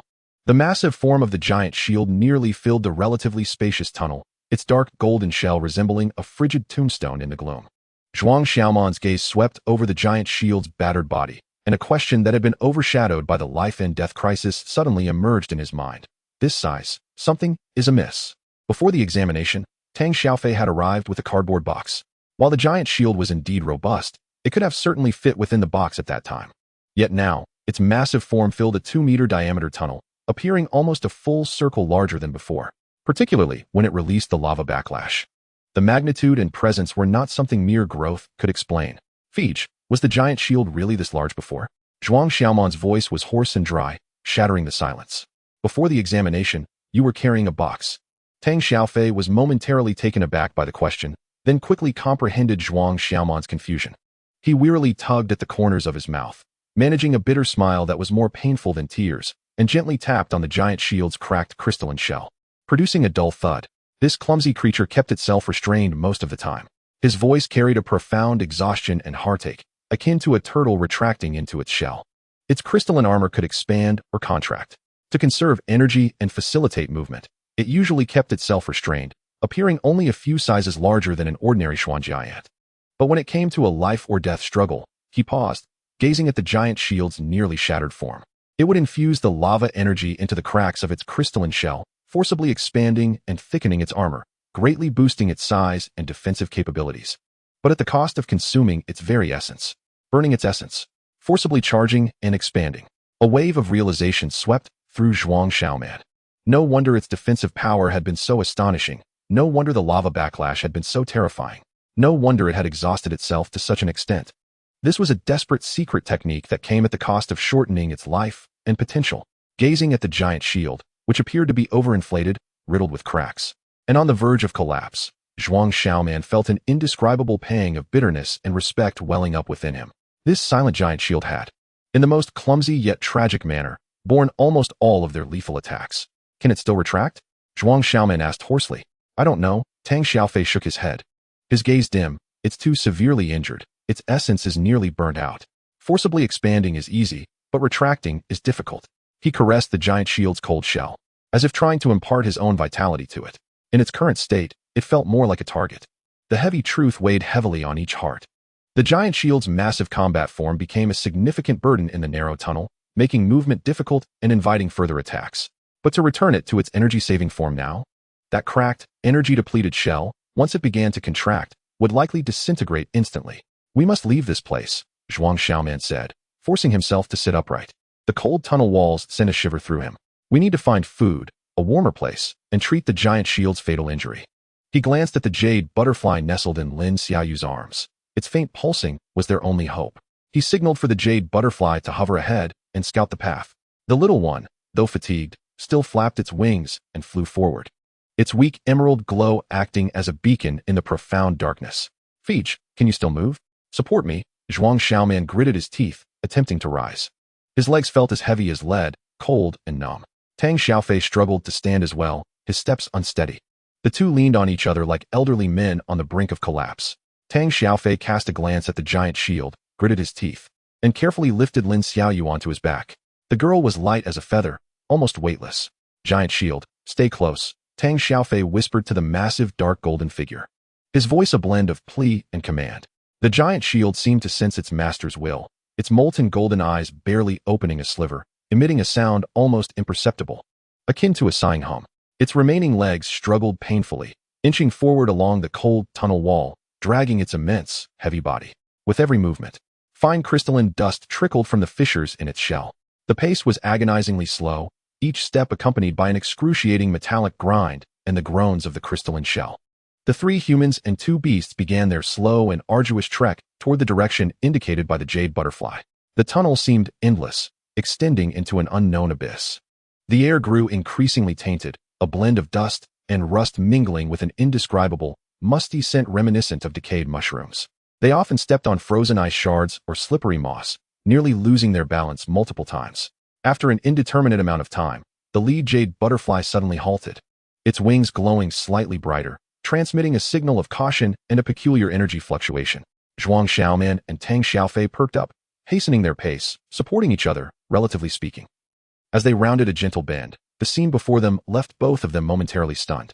The tunnel here widened dramatically, forming a space resembling a small hub. The tunnel walls were no longer cold metal but were covered by a thick layer of peculiar moss exuding a faint, ghostly green glow. This moss differed from the blood-red moss or rust fungi mats of the outside bloodvine forest. It exhibited a soft, almost translucent emerald hue, its surface smooth and moist, emanating a refreshing aroma reminiscent of a post-rain forest, intermingled with a hint of a faintly sweet, invigorating fragrance. Even more astonishing was that in the center of the tunnel, densely covered by the glowing moss, clusters of uniquely shaped mushrooms were growing. They had short, stout stems resembling jade, topped with small, umbrella-like caps, their edges curling inward and displaying a gentle pale yellow hue. It was these mushrooms that emitted the fresh, subtly sweet aroma. Target, glowing lichen, symbiotic plant.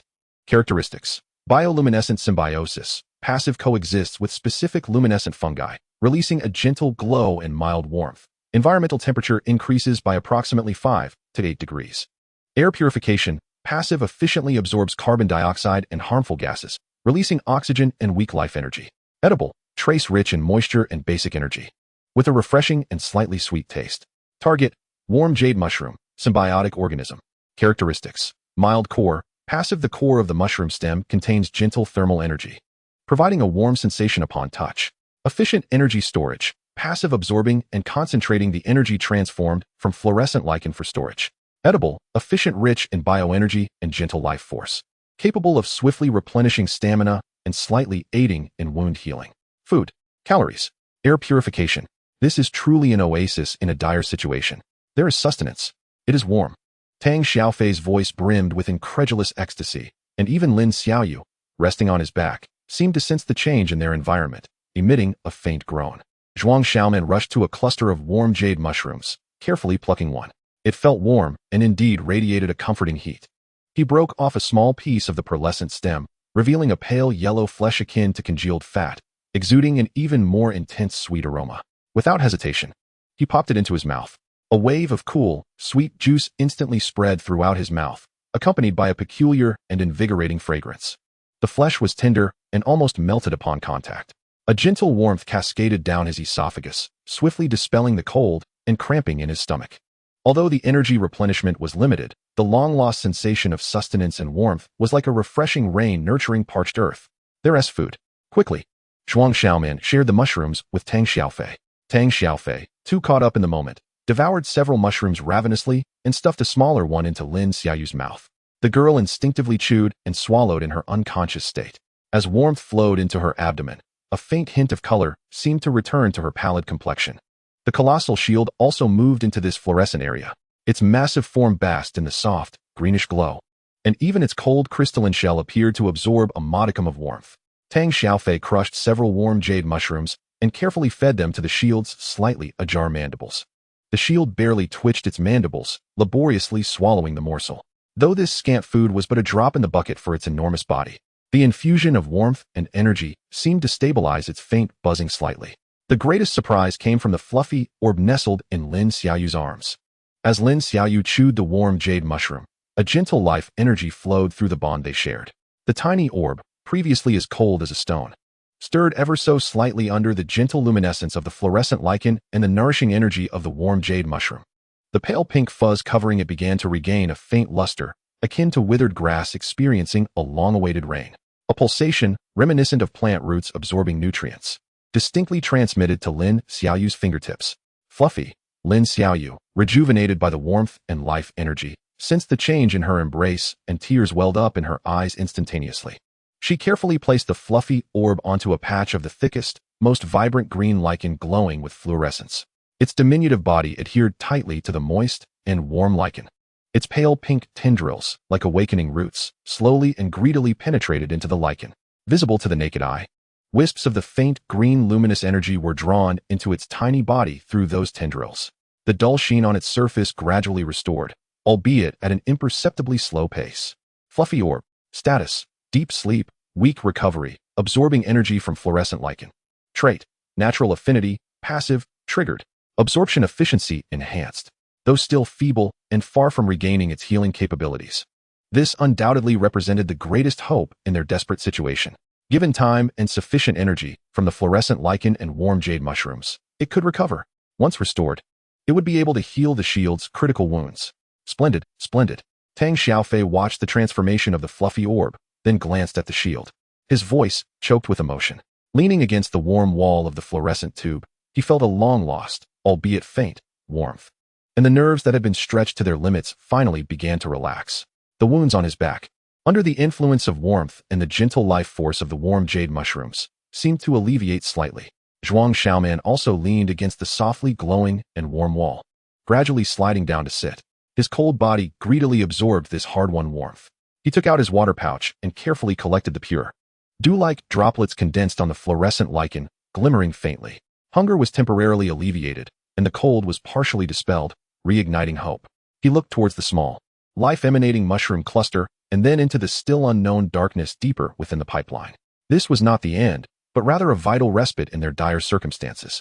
They would rest, recover, and await the fluffy orb to gather strength, then continue their arduous journey towards survival. Chapter 31. The Healing of Glimmers and the Dormancy Before Dawn. Time had lost its measure in the icy depths of the pipeline. Only the constant, gentle, greenish glow of the fluorescent lichen remained, resembling eternal stars illuminating this small oasis of life. The pangs of hunger were temporarily soothed by the sweet warmth of the warm jade mushrooms, and the bone-chilling cold was mostly dispelled by the faint warmth radiated from the lichen and the core of the mushroom. The air was suffused with a freshness reminiscent of a post-rain forest, diluting the mustiness of rust and dust. The massive shield lay quietly in the area most abundant with fluorescence, like a silent, dark golden hill. The black, spiderweb-like cracks on its crystalline shell remained jarring under the dim light, yet the previous sense of imminent collapse seemed to have been restrained by the faint warmth. Its molten gold eyes were tightly shut, and only the exceedingly faint, yet slightly more stable buzzing from deep within its shell attested to the tenacious flicker of life still struggling to endure. Tang Xiaofei leaned against the warm, moist wall of the fluorescent tube. The numbness in his back wound gradually diminished under the nurturing influence of the warm jade mushrooms, and the spread of toxins seemed to be effectively curtailed. With his eyes closed and breathing steady, he seized every moment to recover his strength. Lin Xiaoyu lay beside the enormous form of the shield, the fluffy orb in her arms becoming the true focal point of this oasis. After several hours of absorption, the state of the fluffy orb underwent a remarkable transformation. The dullness that once covered its pale pink fuzz completely vanished, replaced by a warm, jade-like luster brimming with vitality. Its tiny body clung tightly to the verdant fluorescent lichen, while several tendrils, like animated roots, delved deeply into it, greedily drawing forth the gentle and pure life energy. Streams of faint green fluorescence flowed continuously along the tendrils, merging into its body. Its surface even began to emit an extremely faint, grass-scented, greenish glow. Lin Xiaoyu's fingers rested gently on the fluffy orb, and at that moment, she distinctly felt the pulse transmitted to her fingertips. It was no longer the slow rhythm of root absorption, but rather a vigorous and rhythmic throb, akin to tender sprouts breaking through the earth. A warm and vibrant intention flowed through the bond they shared. Fluffy, Lin Xiaoyu's voice quivered with uncontrollable excitement and emotion, her eyes brimming with tears. The little creature seemed to have heard her call. Its tendrils twitched slightly and slowly retracted. Its damp, large eyes gradually opened, still bearing a hint of fatigue, yet filled with a familiar, gentle warmth and an urgent desire to express something. It gently and cautiously nudged Lin Xiaoyu's fingertip. Then, from the tip of its pale pink tendril, a light emerged, purer and more solid than any before, a pale green point of light. That light radiated with a reassuring vitality akin to the finest jade. It did not release it immediately, but instead gently touched Lin Xiaoyu with its tendril. pointing towards the colossal shield that resembled a slumbering beast beside them. It wished to heal, and it had the capability to do so. Lin Xiaoyu. Quickly. Zhuang Xiaoman had been intently observing the scene, and upon witnessing the solidified healing spores, her heart raced with a suppressed ecstasy. Lin Xiaoyu immediately understood. She struggled to sit up, carefully cradling the fluffy ball, and brought it close to the deepest black cracks on the giant shield's back, which penetrated its carapace, as well as the horrific wound on its left hind leg that exposed the congealed lava flesh.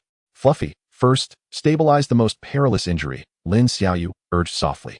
The fluffy ball emitted an exceedingly faint yet remarkably clear puff, as if in response.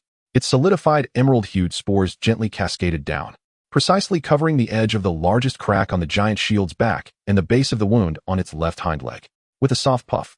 Upon contact with the crystal rock and lava flesh, the spore dissolved instantaneously, akin to a droplet merging with scalding sand, unleashing pure life energy that flowed like a gentle warm current. A miracle transpired. The giant shield's massive body trembled violently. The faint hum from deep within its carapace became distinct and powerful. The grayish hue at the edge of the enormous crack covered by the spores appeared as if erased by an invisible eraser, while the crack remained.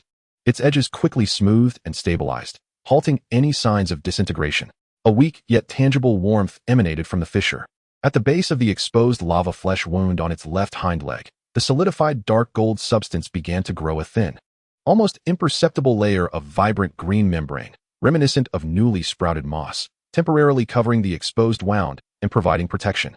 Though far from healed, the lethal energy loss and structural collapse had been forcibly restrained. Fluffy ball. Healing spore. LV 131, 132, 100. Precise healing. Remarkable effect. Effect. Target. Giant shield. Life core stabilized. Lethal structural collapse halted. Wound corrosion isolated. Energy loss rate significantly reduced. Status. From near-death critical condition stabilized. Effective. Truly effective. Tang Xiaofei's voice trembled with excitement as he rushed to the giant shield's side, his rough hands shaking as they caressed the stabilized crack. Feeling the faint warmth radiating from within, the molten gold eyes of the giant shield struggled to open a slit, although the glow remained dim. The heavy aura of death had dissipated significantly, transmitting a faint yet poignant sense of attachment and reassurance. Good boy. Good Fluffy. Lin Xiaoyu tenderly stroked the little creature in her arms. After releasing 2 spores, the fluffy ball appeared noticeably weary, its verdant glow dimming, and its large eyes reflecting profound fatigue. It required rest and replenishment. Don't rush, take your time.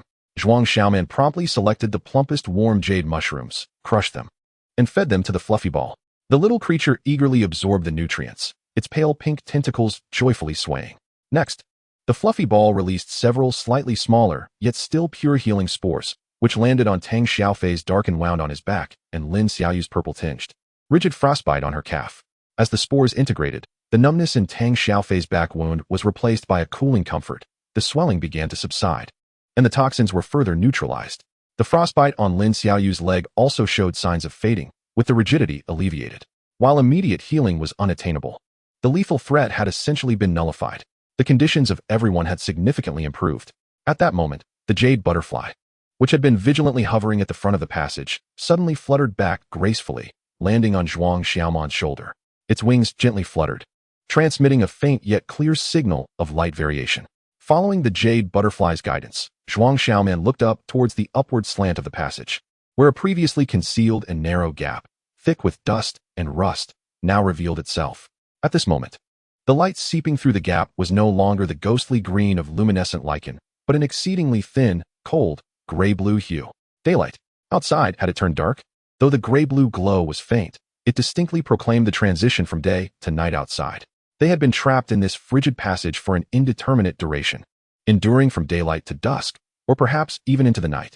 Outside had it turned dark? Tang Xiaofei also noticed the gray-blue light, his voice tinged with confusion and trepidation. Had they not discovered this fungal nest earlier, and without the recovery and healing provided by the fluffy ball, enduring a night in this cold darkness would have been catastrophic. Zhuang Xiaoman gazed at the streak of gray-blue daylight, then glanced at his weary, yet hopeful companions, alongside the stabilized but still severely injured giant shield and the languid fluffy ball. A plan swiftly formed in his mind. Everyone, stay still. His voice was low yet resolute. With the darkness upon us, the ferocious beasts may become more active. We have only just regained a semblance of strength. The giant shield and fluffy ball require rest even more. Here, it is safe, with food, dim light, and warmth. Let us recuperate here for the night. He paused, his gaze sweeping over everyone before landing on the sliver of gray-blue daylight, his eyes sharp, like a blade poised to unsheath. Let the fluffy ball consume more warm jade mushrooms to fully recover. Fij, your poison has yet to clear. Focus on regaining your strength. Xiaoyu, you too must rest more. His tone carried an irrefutable determination. When dawn breaks, when this light shines once more. He tightened his grip on the short staff, the surgical blade glimmering with a cold light under the fluorescent glow. We shall emerge and turn those green-skinned rodents and purple-shelled scorpions blocking the entrance into our points. Chapter 32. Dawn, the sharpness of insect remains and points. Deep within the frigid passage, the ghostly green glow of the luminescent lichen flickered like an eternal candle flame, dispelling the despairing darkness and marking the passage of time. The streak of gray-blue daylight seeping through the gap slowly but inexorably washed away the night's chill, saturating the surroundings with a thin, forest-misted gray-white hue. The sky was finally brightening. Inside the passage, after a night of rest, or perhaps an indeterminate duration, everyone felt rejuvenated. Though fatigue and pain still lingered like shadows, the flicker of flame long frozen by despair had been rekindled deep within their eyes. The giant shield's massive form remained quietly prone, yet the most lethal penetrating cracks on its crystalline shield had become smooth and stable under the continuous, precise microlight healing spores from the fluffy ball, radiating a weak but genuine warmth from within. The left hind leg, forcibly secured by sticky threads, had its exposed lava flesh wound tightly covered by a resilient layer of vibrant green membrane akin to fresh tree bark, completely isolating energy loss. Though the molten gold eyes still bore the dullness of severe injury, they could now open steadily, conveying a sense of steadfastness akin to rock and a long-suppressed fighting spirit. It was no longer a dying beast but a shield, cracked yet still unyieldingly formidable. The fluffy ball nestled in Lin Xiaoyu's palm, its pale pink fur radiating a warm and jade-like luster. It was clearly exhausted, with half-closed large eyes. Yet the faint green light gathered at the tips of its tentacles remained stable and pure. The continuous replenishment of warm jade mushroom energy and the life-nourishing properties of the luminescent lichen had granted it a precious recovery of its depleted essence. The swelling on Tang Xiaofei's backwound had nearly subsided, with toxins suppressed to a minimum. While his movements remained somewhat stiff, strength had returned to his limbs. He flexed his wrists, feeling the long-lost power coursing through his muscles, his gaze sharp as an eagle's. The purple hue of Lin Xiaoyu's frostbite had faded significantly. Though still somewhat hindered, she could at least manage to stand. Zhuang Xiaoman stood beneath the gap through which the gray-white daylight streamed, tilting his head back. He carefully used the surgical blade to scrape away the heavy rust and grime from the edge of the gap, bringing his eyes closer. His vision suddenly cleared. Outside, the oppressive dimness and decay of the bloodvine forest have been replaced by a relatively sparse woodland. Towering trees stretched their branches, allowing the gentle morning light to filter through the canopy, casting mottled shadows on the ground, which is adorned with fallen leaves and low-lying ferns. The air is fresh and humid, infused with the earthy scent of soil and morning dew. Most importantly, there are no evident signs of ferocious beasts within sight. It appears they have been led to the periphery of the bloodvine forest, or to a relatively safe, transitional zone. Outside lies the forest, a sanctuary. Zhuang Xiaoman's voice trembles with suppressed excitement as she swiftly shares her vision with her companions, not far from where we descended. That group of purple-shelled scorpions should still be near the ruins. Tang Xiaofei's eyes ignite with fervent battle intent. Damn it, they've blocked us for so long. It's time to settle the score. He strides to the side of the giant shield, forcefully slapping its cold crystalline shell. Old buddy, do you hear me? Are you able to move? Get out and stretch those limbs. The giant shield emits a low, resonant hum, accompanied by a metallic friction sound, as its massive form slowly rises. Although its left hind leg still moves with some sluggishness, supported by sticky threads and a greenish membrane, its overall presence is vastly different. Its molten gold eyes fixate on the direction of the blocked entrance ahead, the path leading to the ruins hall from last night, the way to the ruins grand chamber. Xiaoyu, you and the fluffy ball stay here to guard this fungal nest. It is our retreat and supply point. Zhuang Xiaoman swiftly organizes, her tone leaving no room for dissent. Bu, you are responsible for monitoring the skies and surroundings, protecting Xiaoyu. The Bu butterfly gracefully lands on Lin Xiaoyu's shoulder, fluttering its four wings to indicate understanding. Lin Xiaoyu nods earnestly, clutching the fluffy ball as she retreats to the center of the glowing fungal nest. Be careful. Zhuang Xiaoman and Tang Xiaofei exchange a glance. No words necessary. Tang Xiaofei approaches the entrance of the pipe, the area they had hastily blocked with rubble and metal scraps last night, takes a deep breath, and suddenly exerts force. Boom. The rubble and metal are forcefully scattered. The entrance leading to the Hall of Ruins, where the fierce battle took place yesterday, is once again exposed. A wave of mixed scents, burnt remains, decaying insect corpses, and a faint metallic tang rushes in. Go! Tang Xiaofei growls, leading the charge. Zhuang Xiaoman swiftly follows. The giant shield's massive form remains at the inner side of the pipe entrance. Its size prevents it from exiting this narrow passage. But it serves as an excellent defensive position, ready to block any pursuing foes at any moment. The two burst forth from the pipe, landing on the cold metallic floor of the hall. The scene before them confirms their suspicions. The corridor's entrance, ravaged by the giant shield's molten backlash yesterday, is in utter disarray. The walls are charred black, and the ground is littered with large, viscous remnants of solidified, dark green insect corpses and burnt fungal mats. The air is thick with a pungent burnt odor. A few scurrying, luckier fungal claw scorpions, dragging their scorched shells, crawl slowly among the debris, feasting on their fallen comrades' remains, appearing exceptionally weak and sluggish. Clearly, the devastating eruption of lava last night, followed by the extreme cold, has dealt a catastrophic blow to these vicious beasts. They truly are half dead. Tang Xiaofei sneers, his eyes glinting with malice. Without uttering a single word, like a tiger unleashed, he lunges at the nearest scorched fungal claw scorpion gnawing on a corpse. The metal pipe slices through the air with a whoosh as it comes crashing down. Bang! The fragile shell shatters. Green bodily fluids splatter. The scorpion barely has time to struggle before it meets its demise. Zhuang Xiaoman's actions are equally swift and ruthless. He avoids a direct confrontation, instead moving like a wraith, the surgical blade in his hand transforming into a lethal gleam in the soft morning light. He precisely identifies the weak points where the sluggish scorpion shells connect, targeting the vulnerable areas between their compound eyes, stabbing in, twisting, and pulling out. His movements are clean and efficient, akin to the most seasoned of hunters. Each strike is accompanied by a soft squelch and the scorpion's instant spasms. Their actions stir the remaining surviving scorpions. They emit sharp hisses, abandoning their meals, brandishing their pincers and stingers in a futile attempt to resist. However, their injuries compounded by the biting cold render their movements clumsy and slow. Bu, phosphorescent powder, cover the front, Zhuang Xiaoman commands, deftly dodging a scorpion's charge while issuing his mental orders. The Bu butterfly hovering above the pipe entrance immediately responds. Its four wings flutter, releasing a cascade of mesmerizing, paralyzing phosphorescent powder onto the few scorpions attempting to rally against them. The powder seeps into the cracks of their charred shells, proving astonishingly effective. The already impaired scorpions' movements slow to a crawl, their pincers and stingers becoming utterly harmless. Tang Xiaofei seizes the opportunity, charging into the fray like a tiger among sheep, the metal pipe cutting through the air with ferocity. Each strike resonates with the sound of cracking shells. Zhuang Xiaoman, like an accurate reaper, finds the scorpion's lives with each flicker of his surgical blade. This is a harvest devoid of suspense. In mere minutes, the entrance of the hall has been cleared of the dozen or so wounded fungal claw scorpions still capable of movement. The ground is now further littered with a new layer of insect corpses and viscous green fluids. Refreshing, Tang Xiaofei leans on the metal pipe, panting heavily, a look of exhilaration on his face post-venting. Although they are merely remnants of a defeated force, the thrill of revenge invigorates him. He glances at his personal terminal, a simple score recorder on his wrist, watching the numbers jump by dozens. Zhuang Xiaoman appears more composed. He crouches down, carefully prying open the relatively intact corpse of a fungal claw scorpion, severing the still glowing tail stinger. This item holds material value. Perhaps it can be exchanged for some points.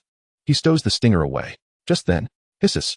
A shrill, more vicious hiss than that of ordinary scorpions erupts from deep within the corridor, from the pile of charred insect corpses.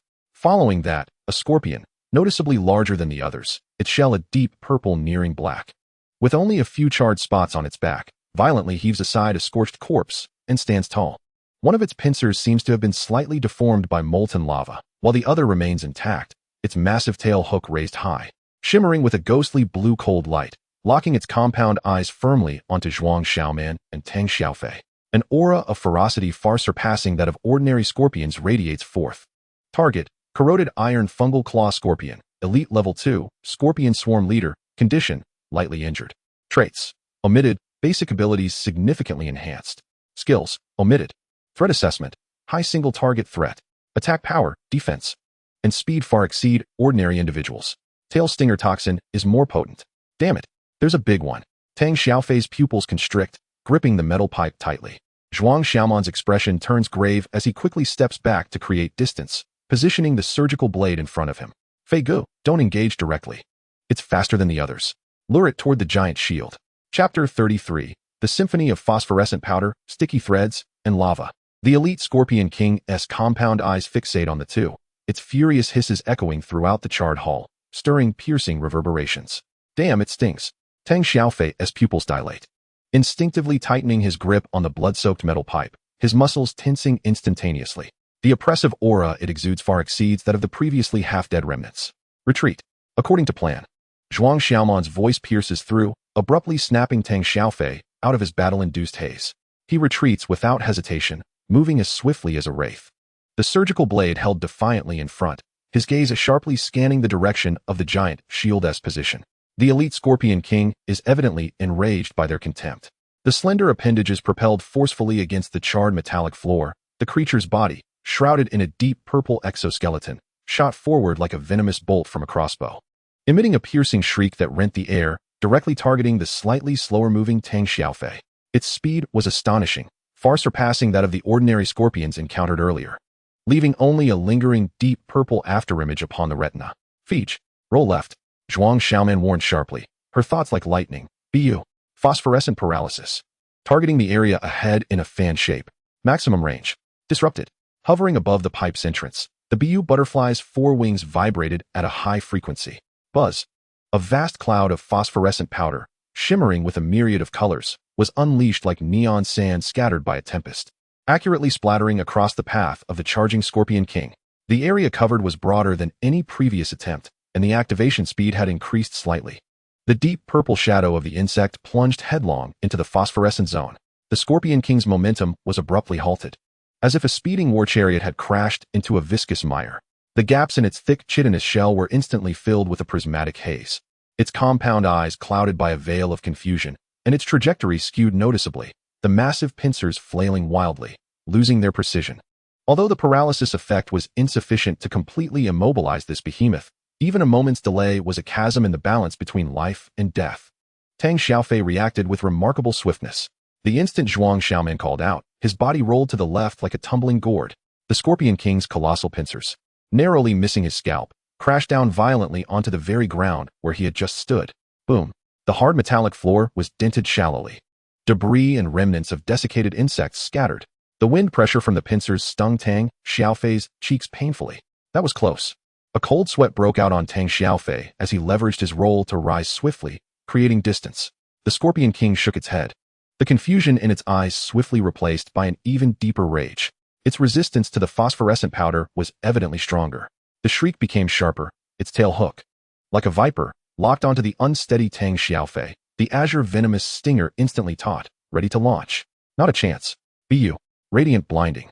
Targeting its head. Zhuang Xiaoman's thoughts flowed without pause. The Bu butterfly, despite having just executed its blinding light, its wings slightly dimmed, did not hesitate to obey the command.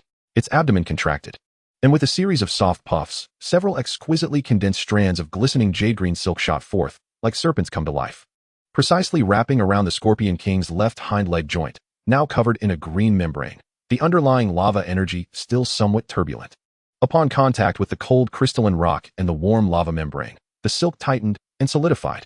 The moment the silk tensed, the giant shield emitted a low growl, a mix of pain and newfound support.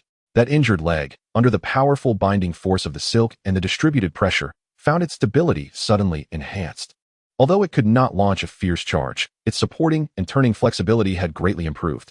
Its molten golden eyes fixated firmly on the temporarily blinded and confused Scorpion King. The crystalline shield on its back, marred with cracks, adjusted slightly, and within the depths of its lava patterns, a dim glow began to coalesce, an indication of lava rebound. Charging. Old buddy, it's your turn. Tang Xiaofei yelled from the rear of the giant shield, his voice a blend of encouragement and command. The Scorpion King finally broke free from the chaos of the blinding light, though its compound eyes still bore the lingering sting of light spots and blurred vision. Its violent murderous intent had overwhelmed reason. It discerned the battered dark golden wall before it, and, behind it, the diminutive figure of a human. The flames of old and new hatred ignited in an instant. It abandoned the pursuit of the agile Zhuang Xiaoman, its massive pincers snapping open and shut. Emitting a shrill metallic screech, its elongated limbs surged with a brutish force, crashing like an out-of-control siege engine towards the giant shield standing before Tang Xiaofei. Giant shield. Crystalline barrier. Hold firm. Tang Xiaofei's eyes widened, his voice cracking with urgency. The molten golden eyes of the giant shield flared. Buzz. A sound thunderous as the pulse of the earth erupted. The enormous arc of crystalline shield on its back exploded in a blinding dark golden radiance. Its defensive power surged to its utmost limit. 6 crystalline legs plunged deep into the charred ground like great pillars, particularly the left hind leg, reinforced by the silk. Under the dual protection of the green membrane and resilient silk, withstood the sudden increase in pressure. Boom! The deep purple giant collided violently with the dark golden mountain. The resonant crash echoed like thunder, shaking dust from the entire hall. The Scorpion King's heavily chitinous head slammed against the suddenly risen crystalline barrier. The colossal impact caused the giant shield's massive form to lurch violently. Sparks flew from the crystalline barrier. The resilient chitinous shell ground against the hard crystalline rock, producing a sound akin to steel saws cutting through stone, sharp enough to send chills down one's spine. The giant shield held firm. The crystalline barrier bore only a few deep white scratches. The Scorpion King, dazed by the impact, found its assault faltering. Now's the time. Feech. Lava rebound. Zhuang Xiaoman's roar ignited like a spark to a fuse. The moment was fleeting, a perfect opportunity. The Scorpion King, drained of its old strength yet not fully reborn with new vigor, pressed its head against the crystalline barrier. Give it to me. Explode. Tang Xiaofei roared like a wounded lion, pouring all his anger, frustration, and protective will into that one scream. A section of molten lava pattern on the back of the giant shield blazed with intense brilliance. The violent lava energy surged and compressed beneath the crystalline shell. Guided by Zhuang Xiaoman's silk reinforcement, a concentrated orange-red shockwave erupted explosively from the left forelimb joint. The target, the Scorpion King's head, pressed against the barrier. Boom! The scorching airflow surged forth. The orange-red energy collided fiercely with the Scorpion King's deep purple head. The searing sound accompanied by the scent of charred flesh erupted instantly. The Scorpion King emitted a distorted, agonizing scream as its massive head was violently thrown backwards. The deep purple shell covering it instantly charred black, even developing a few fine cracks. The acrid scent of chitin being seared by the energy of molten lava permeated the air. A roar erupted from the giant shield, infused with a sense of cathartic triumph. The fangs of the lava shield once again sunk deeply into the enemy. However, the ferocity of the elite Scorpion King surpassed all expectations. Having sustained a grievous blow to its head, the excruciating pain ignited its primal rage. Its elongated tail lashed out violently. The massive stinger, akin to a venomous steel whip, sliced through the air with a shriek, striking fiercely at the giant shield's left hind leg, which had been reinforced with sticky threads. The target was clear, the weak point identified. Giant shield. Be careful. Tang Xiaofei exclaimed in horror. Bang. SSS-tier. The heavy stinger struck hard against the emerald green membrane of sticky threads. The resilient threads deformed violently upon impact, emitting a groan of unbearable strain. Several strands of sticky silk released by the jade butterfly snapped in response. A deep dent formed in the green membrane covering the injured leg, with edges even tearing open a small gap. The dark golden lava flesh was once again partially exposed. The immense body of the giant shield staggered from the unexpected force of the blow, and its left hind leg buckled, nearly collapsing. A flicker of agony flashed in its molten gold eyes. Jade. Threads. Quickly. Reinforce it. Zhuang Xiaoman ordered urgently, her heart racing. If that leg were to be rendered completely useless, the giant shield would lose a significant portion of its combat capability. The jade butterfly reacted with astonishing speed. Uft, uft, uft. Once again, several strands of sticky silk shot forth, like the most nimble of weavers, instantly covering the recently torn area, forcibly wrapping the damaged membrane, and exposed lava wound, tightening it. Jade butterfly. Silk spinning skill, LV 153, 254, 200. Extreme repair, adhesiveness, resilience slightly increased. Thanks to this invaluable repair, the giant shield let out a low growl, steadfastly resisting the urge to kneel. The injured leg, enveloped in layers of sticky threads and membrane, resembled a limb encased in heavy plaster. Albeit fragile, it still maintained basic support. The Scorpion King, emboldened by its successful strike, became even more frenzied due to the intense pain in its head. Ignoring the cracks and charred spots on its head carapace, its massive pincers lifted once more, targeting the battered left hind leg of the giant shield. It had zeroed in on this vulnerability. Damn it, this isn't over. Tang Xiaofei roared, giant shield. Don't let it touch that leg again. Lava rebound ready. Push it back. The molten gold eyes of the giant shield burned with an indomitable flame as another area of lava pattern on its back began to glow intensely. Its colossal body slightly turned, attempting to adjust its angle, presenting its relatively intact side towards the Scorpion King to protect the injured leg, while simultaneously gathering energy for the next counterstrike. The Scorpion King seemed to have seen through the intention. Its slender appendages exerted force, and its body moved like a phantom, circling again towards the left rear side of the giant shield. The deep purple afterimage wavered unpredictably. In that moment of peril, as the offensive and defensive strategies shifted, Jade, radiant blinding, target the base of the stinger. Zhuang Xiaoman's thought was as sharp as a blade, piercing decisively into the critical juncture of the battle.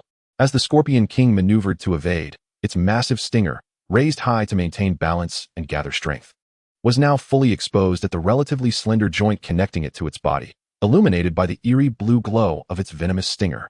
The four wings of the jade butterfly erupted with pure, vibrant emerald radiance once more. This time, the light did not seek maximum range, but rather focused like a precise surgical laser, intensely illuminating the small area of deep purple joint where the stinger connected to the body. SSS-tier. The concentrated light caused the carapace to emit a visible plume of azure smoke. A foul odor of burnt flesh filled the air. The Scorpion King let out a shrill cry of agony, feeling as if the base of its stinger had been pierced by a scalding steel needle. Its gathered power abruptly disrupted. The once raised stinger went rigid, crashing uncontrollably downwards. Jade Butterfly. Radiant Blinding. LV 122, 123, 100. Precise focus scorching. Enhanced effect. An opportunity. The moment that the giant shield and Tang Xiaofei had been waiting for. Now. Giant shield. Lava rebound. Smash its head to pieces. Tang Xiaofei's roar was infused with a desperate madness. The giant shield had long been poised for action. The lava patterns on its back erupted instantaneously. Boom. A more condensed and ferocious orange-red shockwave surged forth, carrying a searing heat wave that consumed all in its path, akin to a roaring molten dragon. Charging towards the exposed head of the Scorpion King, which had instinctively lowered due to the pain in its stinger. The Scorpion King sensed the imminent threat of death. Its multifaceted eyes reflected the orange-red doom rushing towards it. It attempted to evade, to raise its pincers to block. Yet the agonizing pain at the base of its stinger delayed its movements. The low posture of its head left it with no escape. Boom! The molten shockwave struck the Scorpion King's head, which was covered in charred cracks, with unyielding force. The deafening explosion resonated like a ripe watermelon being smashed to bits. The deep purple, hardened carapace crumbled, shattered, and vaporized before the wrath of the raging molten energy, as if it were a fragile eggshell. The thick, dark green viscous fluid mixed with shattered carapace fragments and charred tissue erupted violently like fireworks. The immense force hurled the Scorpion King's headless body away, crashing heavily into the distant charred wall, twitching a few times before coming to a complete halt. The scorching air, mixed with the acrid scent of char and blood, swept through the hall, causing Zhuang Xiaoman and Tang Xiaofei's garments to flutter wildly. Within the chamber, an eerie silence reigned. The only sounds were the hissing of residual molten energy and the heavy, labored breaths of the giant shield. We won. Panting heavily, Tang Xiaofei leaned against a metal pipe, gazing at the headless remains of the Scorpion King and then at the still brilliant, slowly retracting lava patterns on the back of the giant shield. His face contorted into a twisted smile that mingled elation and exhaustion. "Ha, old friend, you did splendidly." The giant shield lowered its head, its molten gold eyes shimmering intensely, while the left hind leg, wrapped in layers of sticky threads and membranes, trembled slightly, evidently burdened by the forced eruption of the lava rebound, which had taken a toll on its still healing body. A heavy, disordered buzzing emanated from deep within its carapace. Zhuang Xiaoman hastened to the side of the giant shield, the inside of the Beastmaster Codex, sweeping over its injured leg.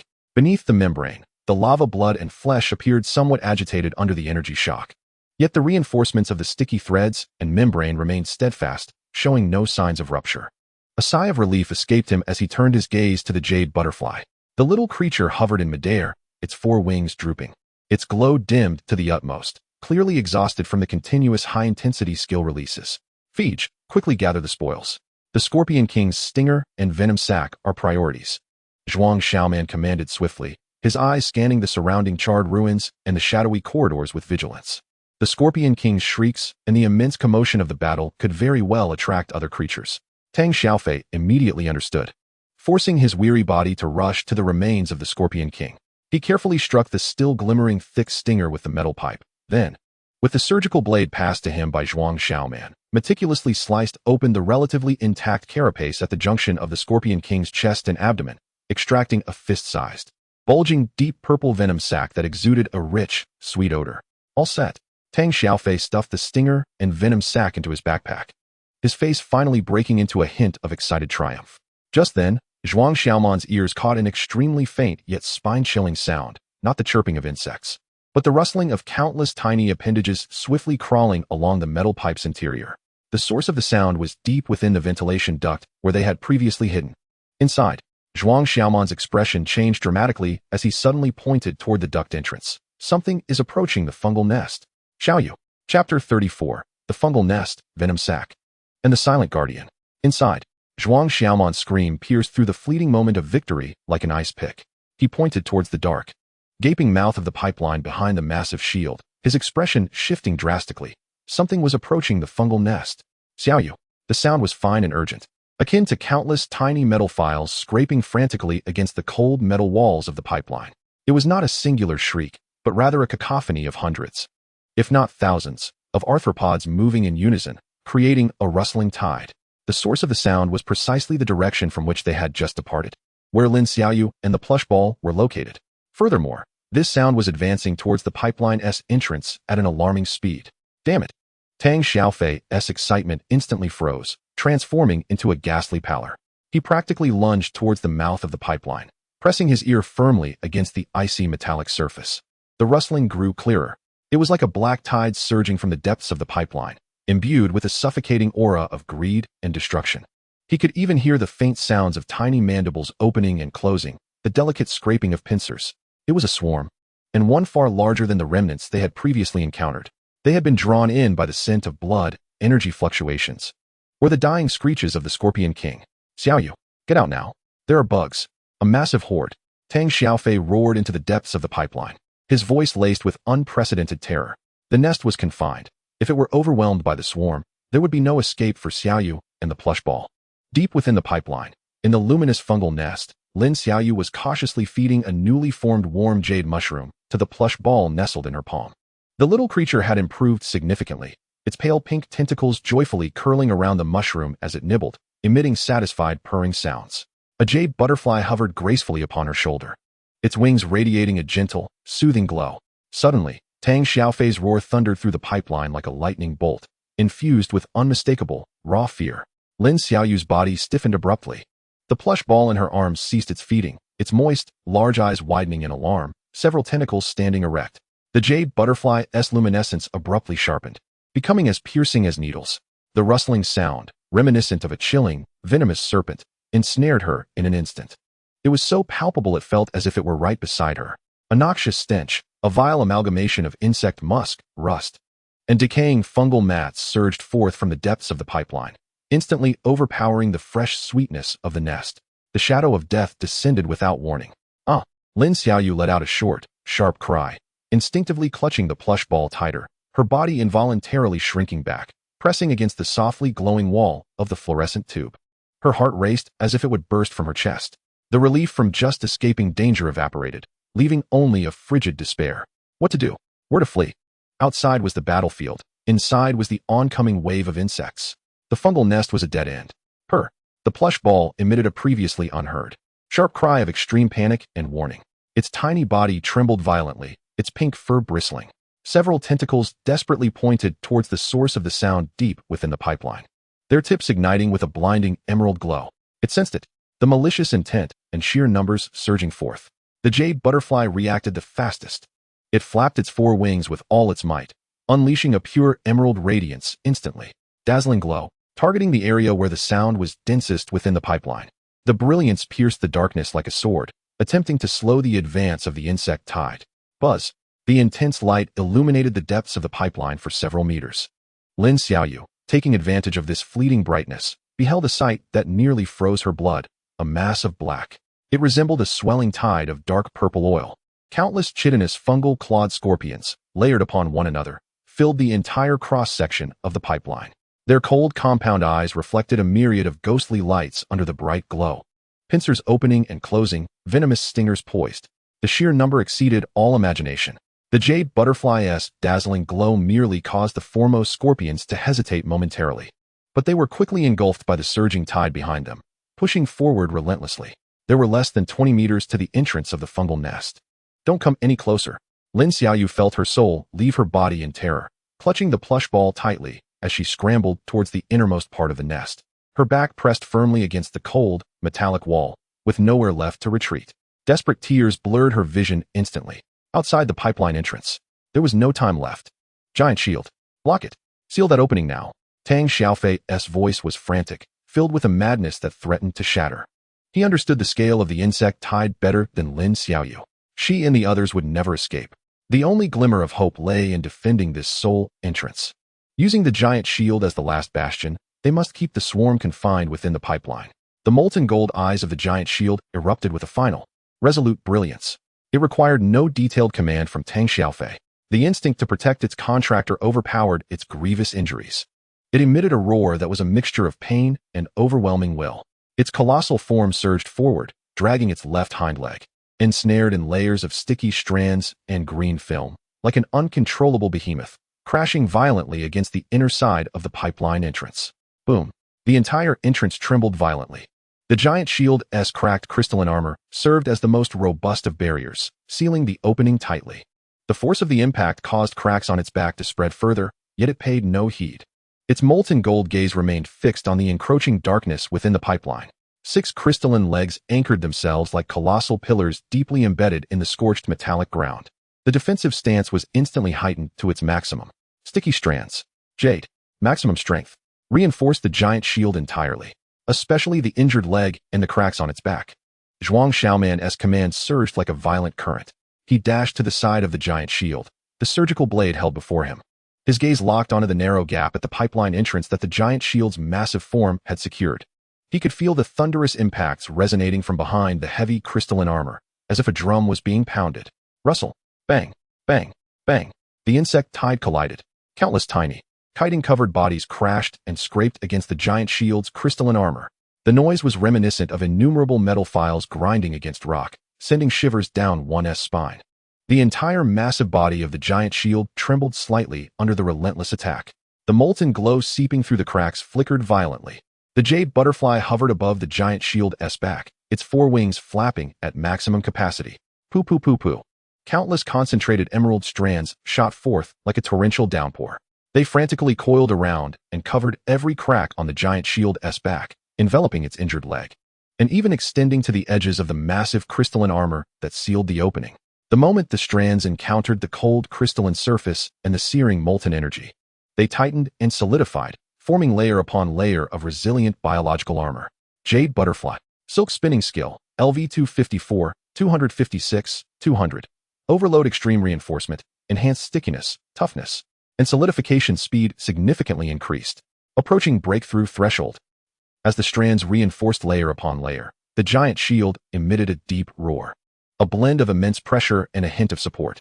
The vibrations from the relentless impacts seemed to be absorbed and dispersed by this resilient biological armor.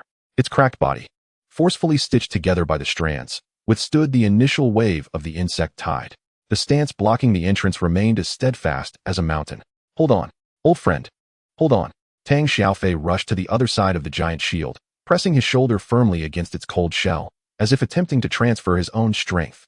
He gazed at the sight of the giant shield, seemingly entwined with countless emerald tendrils, observing its slight tremors yet unwavering stance, tears welling in his eyes. Feech. The venom sac. The Scorpion King's venom sac. Zhuang Xiaoman suddenly shouted, a glint of fierce determination flashing in his eyes. He pulled out a fist-sized, deep purple sac from his backpack, exuding a potent, sweetish odor. Smash it. Coat the edges of the colossal shield that blocks the doorway, and the seams reinforced with sticky threads. Hurry. In an instant, Tang Xiaofei comprehended Zhuang Xiaoman's intention, to counter poison with poison, to employ a more tyrannical toxin to thwart the tide of insects. He seized the venom pouch without a moment's hesitation, violently striking it with the end of a metallic pipe. With a splatter, the resilient venom pouch ruptured instantly. An ink-green, viscous liquid, akin to asphalt, erupted forth, exuding a pungent, sweet, and lethally corrosive aroma. Ignoring the fiery sting of the splattered venom against his skin, Tang Xiaofei dipped the metallic pipe into the abundant toxin. Akin to applying paint, and vigorously smeared it onto the crystalline shield's edges that sealed the doorway. He swiftly applied it to the joints and fissures, which had been heavily impacted by the insect tide and covered in sticky threads. Hiss, hiss, hiss. Upon contact with the frigid crystal and tenacious threads, the venom emitted a violent, corrosive sound. Dark green smoke spiraled upward. A more intense, deadlier stench of sweetness instantly permeated the air. This terrifying toxin became the final straw that broke the back of the insect tide's assault. Inside the conduit, the throng of insects that were violently colliding and gnawing at the colossal shield and sticky threads suddenly erupted into an unprecedented, chaotic, and mournful wail. The overwhelming corrosiveness and neurotoxicity of the Scorpion King's venom rapidly softened and dissolved the chitinous exoskeletons of the insects that first made contact, producing wisps of smoke. The excruciating pain drove them into a frenzy, writhing, rolling, and tearing at one another. The potent toxin further disrupted the swarm's collective instincts. The insects trailing behind hesitated, deterred by the horrific fate of their comrades and the deadly gas. Chaos spread like a plague within the narrow conduit. Hiss, hiss. The cacophony of chaotic shrieks and the clash of exoskeletons replaced the orderly charge. The insect tide's onslaught was forcefully stymied by this toxic barrier. The pressure abated sharply. The molten glow on the back of the colossal shield, which had been flashing violently due to overload, finally found a moment to breathe, gradually stabilizing. Its heavy, bellows-like breaths resonated clearly in the now silent hall. The shield's posture remained unyielding, as immovable as a mountain. Zhuang Xiaoman and Tang Xiaofei leaned against the colossal shield's cold, sticky body, gasping heavily, sweat mingling with blood and dust rolling down their foreheads. Those few minutes felt like a deadly dance upon the edge of a blade. Chapter 35. Insect Remains, Morning Dew, and the Weight of Points. Lin Xiaoyu. Rong. Respond. Tang Xiaofei's voice, hoarse from the aftermath, pressed his palm against the cold shell of the colossal shield, as if trying to feel its heartbeat through the thick crystalline rock. After a brief silence, a sobbing yet remarkably clear response echoed from deep within the conduit. Here. The bugs seem to be retreating. There's no sound. Rong is fine. Bu is here. Her voice was filled with immense relief and lingering fear. The heavy stone that had pressed upon his chest fell away with a thunderous thud. Tang Xiaofei exhaled a long, heavy breath, his body swaying slightly, nearly collapsing. Zhuang Xiaoman leaned against the cold wall of the conduit, now stained with sticky threads and venom, his heart still racing. Cold sweat mingling with dust sliding down his forehead. Those few minutes had been akin to sprinting across a tightrope over an abyss, with a misstep leading to certain doom. Well done, old buddy, Tang Xiaofei murmured, his rough palm caressing the cracked crystalline surface of the colossal shield, his voice low and tremulous. The molten golden pupils of the colossal shield faintly opened and closed, conveying a heavy yet resolute intention, the shield's stance unwavering. Zhuang Xiaoman's keen gaze swept over the disheveled hall, the charred walls, the remnants of insect carcasses, the air thick with the scent of burning, venom, and the deadly sweetness of the Scorpion King's toxin. He suppressed the rising bile, speaking in a hushed tone. Fij, we cannot let our guard down. The venom can only hold them off temporarily. The swarm has merely been frightened, and they could return at any moment. Now, gather all the spoils we can carry and retreat immediately. Xiaoyu, prepare to come out. Understood. Lin Xiaoyu's voice responded urgently, filled with the thrill of survival. Tang Xiaofei wiped his face, his expression sharpening with ferocity and focus once more. He sprang into action, akin to the most seasoned butcher.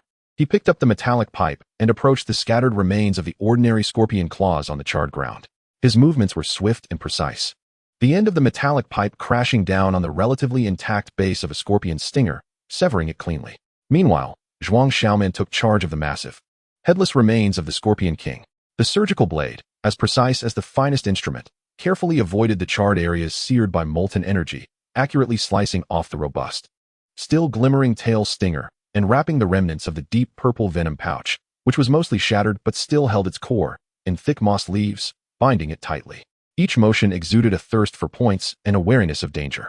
The backpack rapidly filled with various spoils exuding a foul odor, a dozen or so bluish venom spines of varying sizes. 2 venom pouches wrapped in leaves, the remnants of the Scorpion King's pouch and a relatively intact ordinary scorpion's pouch, and several fragments of deep purple exoskeleton, extraordinarily hard, that had peeled off the Scorpion King's charred shell. Full. Tang Xiaofei hefted the weighty backpack, his voice grave. Just then, the colossal shield that blocked the doorway tremored violently. A faint crackling sound emanated from the fissures covered in sticky threads. Several strands emitted by the Bu butterfly, under the corrosion of the venom and relentless pressure, finally succumbed to the strain and snapped. The shield, Tang Xiaofei's expression shifted. The threads can barely hold. Bu, reinforce. Zhuang Xiaoman ordered urgently. The Bu butterfly, hovering in midair, its radiance dimmed, immediately complied, contracting its abdomen, and once more spewing forth several strands of sticky threads, precisely covering the broken areas and the points of greatest pressure. Yet, the little creature's condition was evidently at its limit. The strands it expelled glimmered far less than before. Hurry, Xiaoyu, come out, Zhuang Xiaoman shouted towards the conduit entrance. From deep within the passage came the hurried sound of footsteps and the rustling of fabric against the pipe wall. Soon, Lin Xiaoyu stumbled out from beside the colossal shield, cradling Rongrong. Her complexion was pale, hair disheveled, her eyes still filled with immense terror, but upon seeing the colossal shield blocking the doorway and the two guarding outside, tears instantly streamed down her cheeks. Rongrong nestled in her arms, its pale fur dulled, large eyes scanning the charred surroundings warily, evidently drained from the earlier fright and ongoing tension. Go, leave this place. Shield, lower the barrier. Slowly retreat. Keep close. Zhuang Xiaoman commanded without delay. He supported the somewhat weak-legged Lin Xiaoyu, while Tang Xiaofei anxiously stood on the other side of the colossal shield, ready to assist at any moment. The shield emitted a deep, resonant roar, its radiant crystalline barrier slowly retracting. The massive shield slightly shifted, just as its enormous form prepared to move backward. A chilling rustling sound, like a creeping dread, echoed ominously from the depths of the conduit once more. Moreover, the sound seemed more intense and frantic. The Scorpion King's venom's deterrent effect was waning. The swarm was about to launch another assault. Hurry! Tang Xiaofei's eyes widened, nearly shouting. The molten golden pupils of the colossal shield burst forth with their final strength. Its massive body violently strained backward. It forcibly extracted itself from its blocking position. The heavy footsteps thundered, rapidly retreating toward the opening leading to the forest. Go! Zhuang Xiaoman urged Lin Xiaoyu forward, while Tang Xiaofei shielded them from the other side. The three of them hastily following the colossal shield's immense silhouette, stumbling toward the gray-white morning light that symbolized life in the forest opening. Behind them, the entrance to the conduit erupted with even more intense, frenzied impacts. It was as if countless metal hammers were striking, and the sound of sticky threads being forcibly torn apart echoed ominously. The cacophony of the insect tide crescendoed into a terrifying roar, nearly overwhelming the confines of the pipe. No one dared to glance back. All their strength was devoted to the act of fleeing. Their lungs burned with a searing pain. Their legs felt as though they were encased in lead, yet the primal instinct for survival propelled them through the opening and into the relatively sparse forest, blanketed in fallen leaves and morning dew. The crisp air, redolent of foliage and earth, rushed into their lungs with fervor. The gentle light of dawn filtered through the sparse canopy, casting a surreal glow upon their faces and instilling a sense of disbelief at their survival. Beneath their feet lay a soft layer of humus, a welcome reprieve from the cold, unyielding metal they had just escaped. After the massive figure of the giant shield emerged from the opening, it stumbled forward a few steps, its heavy crystalline legs sinking deeply into the yielding soil. Finally coming to a halt, bowing its head, it exhaled labored breaths akin to a weary bellows, the radiant glow of its molten back dimming significantly. The left hind leg, ensconced in sticky threads and layers of membrane, trembled slightly, clearly exhausted from the forceful breakout. For the moment, they were safe. Zhuang Xiaoman leaned against his knees, gasping heavily, his gaze warily sweeping the surroundings. The forest was tranquil, the only sounds being the morning birds' chirps and the gentle rustling of leaves in the breeze. Lin Xiaoyu collapsed onto the ground, clutching the fluffy orb, breathing heavily as silent tears streamed down her cheeks. Tang Xiaofei rushed to the side of the giant shield, anxiously examining the cracks on its back and the injured leg. Old buddy, we made it out. His voice was thick with emotion. Zhuang Xiaoman approached Tang Xiaofei, his eyes resting on the giant shield's grievous injury. Several strands of the sticky silk had snapped during the tumultuous escape. The emerald membranes were torn wider, exposing more of the dark golden molten flesh, though it did not cool and harden as swiftly in the humid air of the forest as it had in the ruins. The loss of energy remained alarmingly evident. He glanced at the fluffy orb in Lin Xiaoyu's embrace. The little creature seemed to sense the giant shield's frailty and the anxiety of its companions. It struggled to extend part of its body from Lin Xiaoyu's arms, its pale pink tendrils reaching toward the giant shield, the tips glowing faintly with an exceptionally pure light of pale green. With a soft puff, a solid healing spore floated out, gently landing on the exposed edge of the molten flesh on the giant shield's injured leg. Fluffy orb, healing spore, LV 132, 133. 100. Effect. The energy loss at the edge of the target's giant shield wound is slightly restrained, and the activity at the edges of the torn membrane marginally increases. Though the effect was weak, this timely aid was akin to a lifeline in the snow. The giant shield's labored breathing seemed to ease just a fraction. First, we must tend to the wound and stabilize its condition, Zhuang Xiaoman stated solemnly. Feech, clear a clean area. Xiaoyu, gather as much clean dew as you can. He pointed to the wound on the giant shield's leg, explaining that the dew could cool the injury and dilute the lingering toxins, preventing further corrosion of the membrane. Tang Xiaofei sprang into action, sweeping away a thick layer of fallen leaves to reveal the relatively clean black soil beneath. Lin Xiaoyu struggled to rise, retrieving her water pouch to carefully collect the crystalline morning dew rolling off the massive fronds of ferns. Zhuang Xiaoman knelt beside the giant shield's injured leg. He took out a surgical blade, meticulously cutting away the strands of silk tainted by venom, which had lost their elasticity and begun to corrode the edge of the giant shield's shell, clearing the area. He then used a cloth soaked in the pure dew to gently wipe the edges of the wound and the exposed molten flesh, removing any residual dirt and traces of venom. Each touch was deliberate and cautious, fearful of inflicting further pain upon the giant shield. The jade butterfly fluttered over, landing on Zhuang Xiaoman's shoulder. It seemed to have regained some strength, its four wings fluttering softly as it produced several new, warm, emerald strands of silk, precisely covering the cleaned edges of the wound and the torn membrane, as if the most skilled seamstress were sewing the damage back together, reinforcing it. Jade butterfly. Silk spinning skill, LV 256, 257, 200. Fine repair, adhesiveness, slightly increased toughness.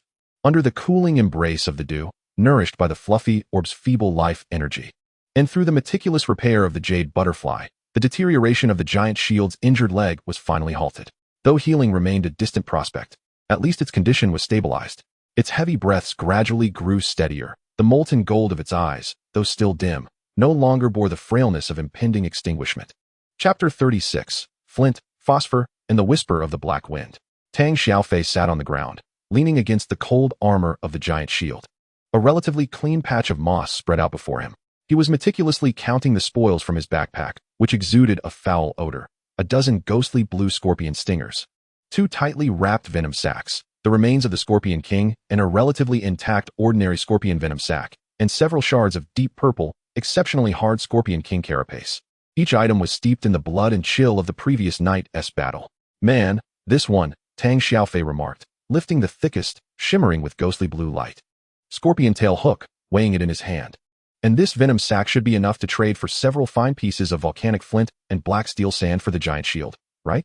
His eyes, though weary, sparkled with the desire for points. Volcanic flint and black steel sand were essential materials for the giant shield's evolution.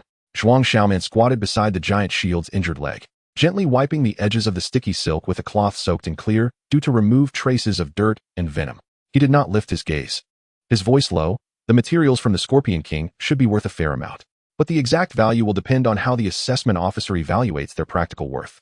He paused, his gaze sweeping over the giant shield's horrific wound, forcibly stitched together by silk and membrane. For now, we need to find a safer place to rest. The giant shield's injured leg cannot endure much more strain, and Xiaoyu's frostbite needs attention. Lin Xiaoyu, cradling the fluffy orb, sat in the shadow cast by the giant shield, sipping from the collected morning dew. The numbness in her frostbitten leg eased somewhat under the cooling effect of the dew and the fluffy orb's feeble life energy. Yet movement remained challenging. She watched the dangerous spoils in Tang Xiaofei's hand, then glanced at Zhuang Xiaoman's focused profile as he tended to the wound, softly suggesting, "How about we rest here? It seems quite peaceful." Before her words could fully settle, a long, cold wolf howl, resonating with a metallic rasp, abruptly shattered the tranquility of the forest. The sound seemed to emanate from all directions, laden with bone-chilling malice and raw predatory intent. Soon after, a second and then a third howl echoed, rapidly converging into a chorus, accompanied by a frenzied drumming of feet, like thunder upon the ground. The sound drew nearer at an astonishing speed. Damn! Tang Xiaofei sprang up instantaneously, his expression shifting dramatically. The scorpion tail hook nearly slipped from his grasp. Zhuang Xiaoman abruptly raised his head, his gaze sharp as a blade, instantly locking onto the source of the sound from the left and front. Lin Xiaoyu, frightened, clutched the fluffy orb tightly, the latter's pale pink fur bristling, emitting terrified puffs. The beastmaster's compendium instantly captured the flow of information. Warning: energy fluctuations approaching rapidly. Target: Black Wind Wolf, ordinary level 1. Attributes: Dark Wind. Traits: Pack hunting, passive accustomed to group actions, 10 to 30 individuals. coordinated in their hunting efforts, skilled in encirclement. Shadow Strike, passive fur as dark as night, possesses exceptional concealment in shadows and dim environments, moving silently. Windblade Claw, passive claws imbued with weak wind attribute energy. Attacks inflict tearing damage. Skills, Gale Charge, active briefly bursts into speed, executing high-speed pounces over short distances. Intimidating Howl, active emits a piercing wolf howl, unsettling the target's mental state and reducing their reaction speed. Threat Assessment, among solitary threats, the cluster threat is exceedingly high. Their speed is astonishing, and their attacks are accompanied by a tearing force. They coordinate seamlessly and excel at utilizing their environment for ambush. They are averse to bright light and area sound wave attacks. The Black Wind Wolves, and they come in a pack. Zhuang Xiaoman's pupils constricted sharply, his voice imbued with an unprecedented gravity. Damn it! The persistent specters. Tang Xiaofei cursed vehemently, seizing a metallic pipe from the ground, his gaze transforming into one as fierce as a wolf's. Giant Shield. Prepare. Little Rain. Hold onto the fluffy ball tightly. Retreat behind the giant shield. There was no time to seek cover. From the shadows of the dense forest on either side, several pitch-black figures surged forth silently like phantoms. They were larger than ordinary wolves, cloaked in glossy black fur that almost melded with the shadows beneath the trees. Only their eyes, glinting with a cold, eerie light, and their slightly agape mouths, revealing rows of deadly white teeth, signaled a lethal threat. They did not immediately pounce. Instead, like a well-drilled army, they swiftly dispersed, forming a loose, semicircular encirclement around the three humans and one beast. The icy, ghostly eyes locked onto their prey, emitting a low, metallic growl of menace. An encirclement, the most perilous kind, blocking all avenues of escape. The giant shield let out a low growl, its massive form rising with great effort, yet unwavering determination at Tang Xiaofei's command. It forcibly thrust its injured leg, wrapped in sticky threads and layers of film, into the soft humus, while the cracked crystalline shield on its back erupted with blinding dark golden light. Crystal barrier. Like an injured ancient behemoth, it raised its battered body once more to construct a protective wall, steadfastly shielding Lin Xiaoyu behind it. Its molten golden eyes burned with an indomitable flame, fixated on the encroaching wolf pack ahead. Jade Butterfly. Phosphorescent powder paralysis. Fan out in front. Maximum range. Delay their charge. Zhuang Xiaoman's thoughts crackled like lightning. Simultaneously, he swiftly retrieved a leaf pouch containing the venom sac from the common mushroom scorpion from his backpack. The jade butterfly hovered above the giant shield, its four wings beating furiously. Buzz. A vast cloud of paralyzing phosphorescent powder, shimmering with rainbow hues, was accurately dispersed over the densest area of the wolf pack's encirclement. Jade Butterfly. Phosphorescent powder paralysis. LV 148, 149, 100. Range 0-1 meters. Effect speed slightly increased. The kaleidoscopic glow instantly enveloped the few black wind wolves at the forefront. Their movements abruptly became rigid and sluggish. Their sprinting speed drastically decreased. A veil of confusion washed over the cold wolf eyes, their attack directions thrown into disarray. Although the paralysis was insufficient to completely immobilize these ferocious beasts, this slight delay was crucial in buying precious time. Not enough. Too little. Tang Xiaofei's eyes reddened with urgency as he surveyed the rapidly encroaching shadows on either side. The range of the phosphorescent powder was limited, unable to cover the entire encirclement. Just then, a howl, far colder and more ferocious than that of an ordinary wolf, erupted from the shadow of a massive ancient tree behind the encirclement, resonating like metal being torn apart. With this howl, the ghostly eyes of all the black wind wolves sharpened, their encirclement tightening suddenly. The wolves on the unshrouded sides of the phosphorescent powder unleashed their gale charge. The pitch-black phantoms tore through the air, moving so swiftly that they left only a blurred trace on the retina. Their claws, imbued with a tearing effect, lunged directly for the more vulnerable flank and rear of the giant shield. Right side. Watch out. Zhuang Xiaoman warned sharply. His actions were even swifter. The moment the wolf shadow lunged, he forcefully hurled the leaf pouch, containing the venom sac, towards the path the wolf was charging down. Simultaneously, he concentrated fiercely. Jade. Brilliant light, blinding. Target. Poison sac drop point. The jade butterfly reacted with astonishing speed. A pure, emerald luminescence erupted instantaneously. A highly concentrated beam of light, akin to a precise surgical knife, stabbed fiercely at the spot where the leaf pouch landed. Puff. Hiss. The leaf pouch shattered under the intense light. The dark green, viscous scorpion venom erupted forth. The blinding light enveloped that area with pinpoint accuracy. Hiss, hiss, hiss. The moment the dark green liquid met the air, it released a strong, sweet, and foul odor accompanied by corrosive fumes. The bright light further caused the nearby black wind wolves to squint in pain, their movements instantly distorted. One of the fastest charging black wind wolves had its front paw land squarely on the splattered venom. A howl of agony erupted from its throat. The paw emitted visible smoke as the flesh and fur decayed rapidly under the corrosive venom. The excruciating pain caused it to lose its balance, tumbling into its companions, inciting chaos. This sudden cloud of venom and ensuing confusion temporarily disrupted the charge rhythm of the right side of the wolf pack. However, the crisis on the left side had not yet abated. Two black wind wolves had already circumnavigated the phosphorescent area, their claws glinting with cold light as they lunged towards the giant shield's left rear, targeting the vulnerable leg ensnared in sticky threads. The goal was glaringly clear, aiming at the weakest point. Get away. Tang Xiaofei's eyes widened in fury as he roared, brandishing the metallic pipe to confront them. He could not retreat. Behind him lay the giant shield's weakness and little rain. The giant shield, too, sensed the lethal threat from the flank. It abruptly twisted its massive form, attempting to utilize its thick crystalline barrier to shield itself.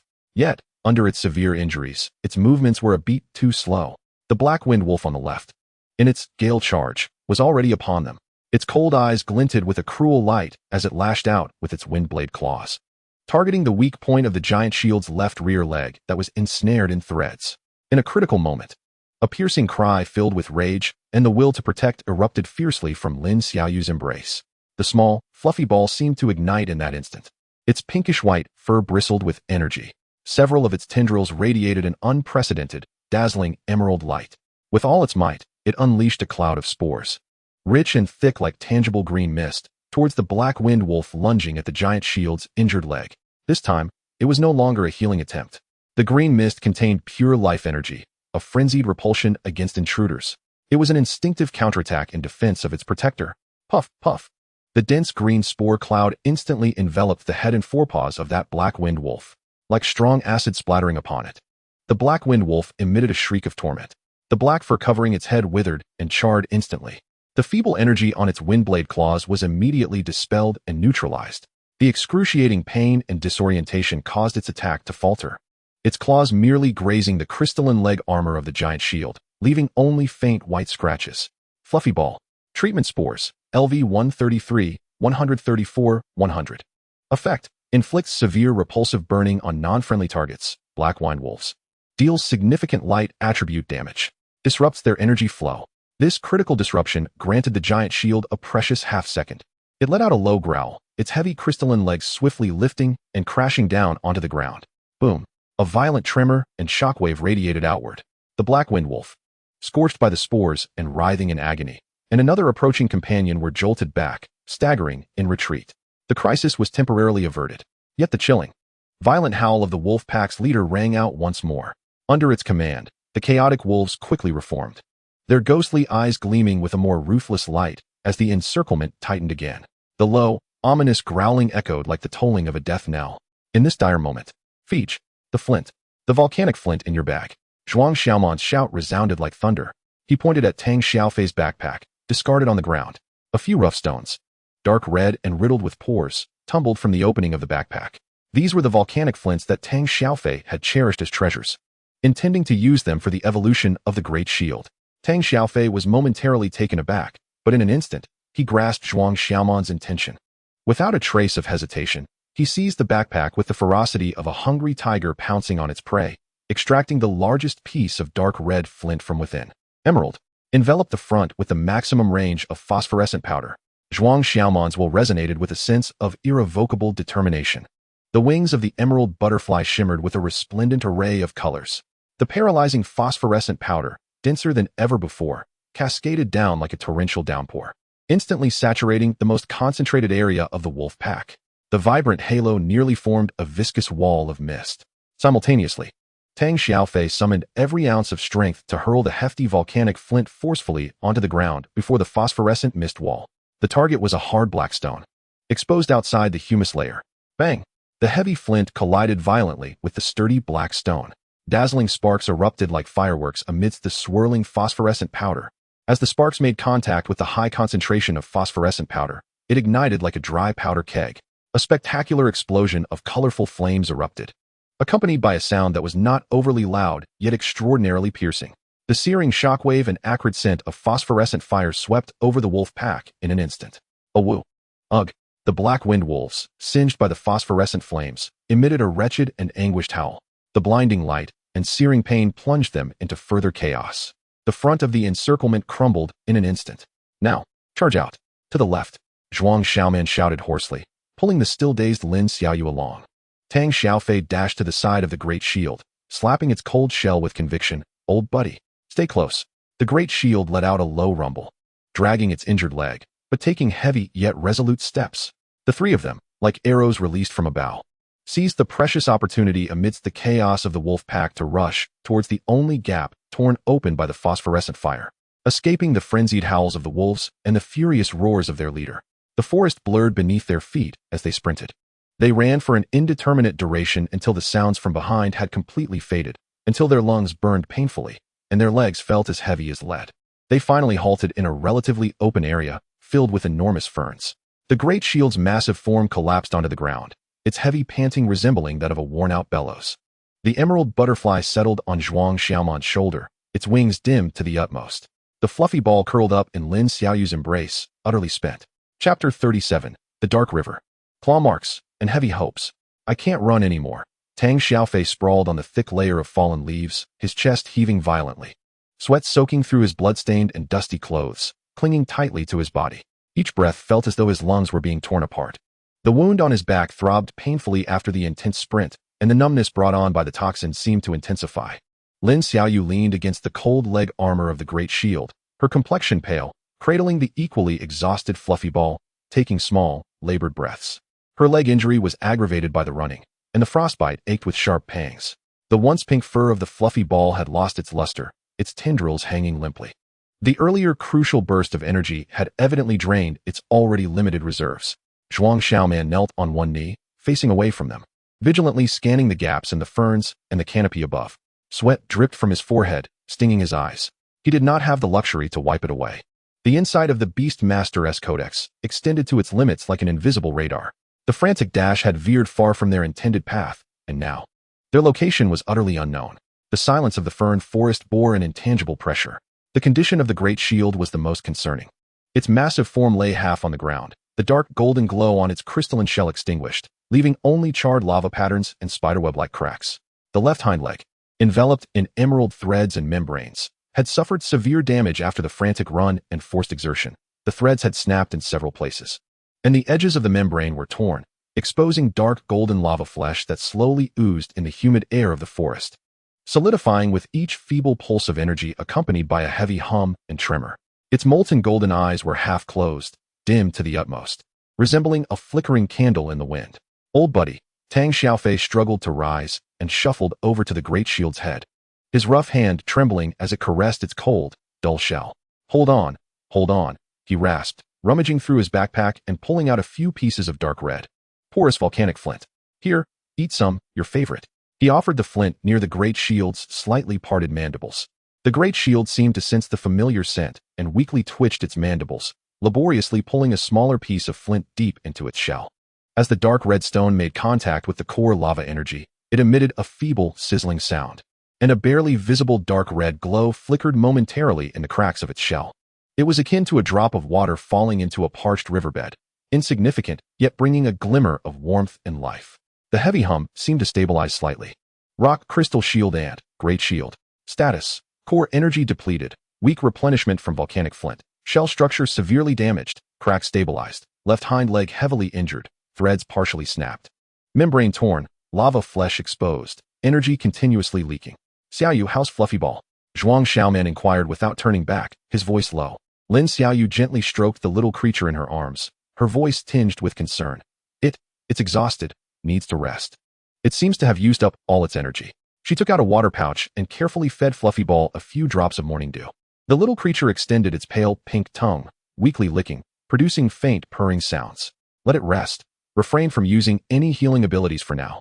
Zhuang Xiaoman instructed in a deep voice. Feech, what about your injury? I won't die?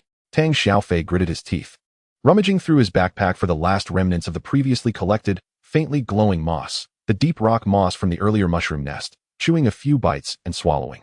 The cool juice somewhat alleviated his parched throat and the burning on his back. It's just this poison on my back. It's a bit numb. And I feel somewhat sluggish on one side. He moved his left arm. Indeed, it felt a bit stiff. Zhuang Xiaoman furrowed his brow. Tang Xiaofei's toxin needed to be suppressed. The Great Shield's injured leg required stabilization, and Lin Xiaoyu's frostbite could not be delayed. Most importantly, they needed water, plenty of water, to cleanse the wounds and replenish their strength. He rose, signaling for the emerald butterfly to follow. Despite its fatigue, the little creature still flapped its wings and landed on his shoulder, dimming its brilliance. I'll scout the surroundings for a water source and a more concealed resting point. You two stay alert and don't move. He seamlessly melded into the shadows like a leopard, silently weaving through the dense ferns. The enormous fern leaves served as natural barriers, obscuring their visibility. The ground was thick and soft with humus, muffling their steps. The air was humid, rich with the scent of plants. He carefully discerned the aromas in the air, listening for any faint sounds, the whisper of the wind, the chirping of insects, distant bird calls, and a faint, almost imperceptible hint of moisture. Following the trace of that dampness, he cautiously parted the layers of ferns. The further he advanced, the more pronounced the water vapor became, and the air grew increasingly cool. Finally, after pushing through a particularly tall thicket of ferns, he found himself in a clearing. A narrow stream appeared before him. The water was crystal clear, glistening under the sparse morning light as it flowed gently over a riverbed strewn with moss and dark stones. Steep, moss-covered rock walls flanked the stream, creating a relatively concealed natural gorge. On the rocks beside the stream, a lush carpet of deep green moss flourished, more robust and succulent than the limestone moss he had previously encountered. A source of water. Moreover, it was nestled within a relatively concealed landscape. Zhuang Xiaoman's heart brimmed with joy as he hastened to the stream's edge. He crouched down, cupping the cool water in his hands to wash his face. The icy sensation invigorating him. The stream's water was crystal clear and sweet, devoid of any unpleasant odor. He took out his water pouch and quickly filled it to the brim. Just as he was about to rise and return, his gaze swept across the moist, muddy ground near the water's edge on the opposite bank, and his pupils constricted in alarm. Imprinted in the mud were several enormous claw marks, each the size of half his palm, arranged in a paw-like pattern, sinking a full inch into the damp earth. The edges were sharp and distinct, clearly made not long ago. Beside the claw marks lay several scattered, serrated deep green scales, each the size of a baby's hand, glimmering with a greasy sheen in the morning light.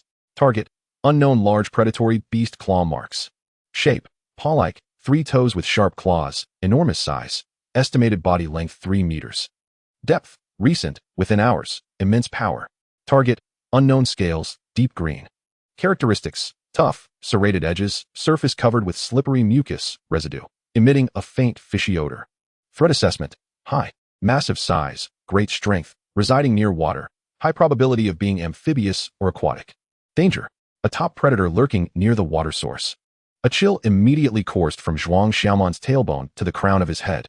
He instinctively crouched low, heightening the perceptive abilities of his beastmaster guide, scanning the streams upstream and downstream along with the steep rock walls on either side with vigilance. The stream babbled softly, and the birds chirped as if everything were tranquil. Yet, those massive claw marks and the icy scales served as a silent warning, indicating that this seemingly serene water source was fraught with peril. He could not linger. Yet, he must take the water with him. He quickly stepped back several paces, distancing himself from the stream's edge, his gaze sharply fixed on the upstream direction. The stream curved around a massive black rock and dense vines just a few dozen meters ahead, obstructing his view. Those claw marks extended from that very direction. Without hesitation, he resolved to leave. After filling his water pouch, he swiftly gathered handfuls of the thick, deep green moss by the stream and stuffed it into his backpack. His movements were quick and silent, akin to the most cautious of thieves, as he stealthily made his way back through the ferns. Tang Xiaofei and Lin Xiaoyu immediately turned their anxious gazes toward him. He had found water, an edible moss. Zhuang Xiaoman set down his haul, speaking in a hushed tone laced with an imperceptible gravity as he rapidly recounted his discoveries by the stream. The crystal-clear water source, the concealed ravine, and those shocking giant claw marks and deep green scales. Damn it, Tang Xiaofei exclaimed, his expression darkening further as he cursed under his breath. Just as they had shaken off the wolf pack, they had stumbled upon a behemoth by the water's edge. Was there no safe haven in this cursed place? Lin Xiaoyu tightened her grip on the fluffy creature in her arms, fear flickering in her eyes once more. They could not stay here long. Zhuang Xiaoman crouched down, handing the water pouch to Lin Xiaoyu and Tang Xiaofei, urging them to hydrate and tend to their wounds. Feej, wash the wound on your back with clean water. Try to flush out any lingering toxins. Xiaoyu, apply cool water to your leg. it will alleviate the frostbite. He then produced the thick, deep green moss, which was of good quality and capable of replenishing energy. Approaching the giant shield, he examined the slow dripping wound from its molten blood, his brow furrowed. The exposed wound where the sticky threads had snapped, though not cooling as quickly in the forest's humid air as it would have in the ruins, still exhibited alarming energy loss. He took a cloth soaked in the crisp stream water and gently wiped the edges of the wound and the exposed molten surface, removing the dirt and trace organic matter from their flight. Emerald, seal the gap, he commanded softly. The emerald butterfly fluttered over, contracting its abdomen, and released several strands of new emerald-hued silk, precisely covering the cleansed areas of the wound and the torn edges, stitching the damage back together and reinforcing it. Emerald butterfly, silk spinning skill, LV 257, 258, 200, fine repair, slight increase in toughness. With the cool stream water soaking the wound, the giant shield's heavy breathing seemed to ease slightly. Tang Xiaofei grimaced as he washed his back wound with the stream water. The coolness momentarily subdued the searing pain and numbness. Lin Xiaoyu also applied the cold water to her bruised leg, significantly alleviating the stinging sensation of frostbite. The three remained silent as they recuperated, chewing on the sweet and juicy deep green moss, while their fatigue lessened slightly. The immense claw marks and icy scales by the stream weighed heavily on each of their hearts. The slow trickle of dark gold from the giant shield served as a silent reminder of the urgency of their situation.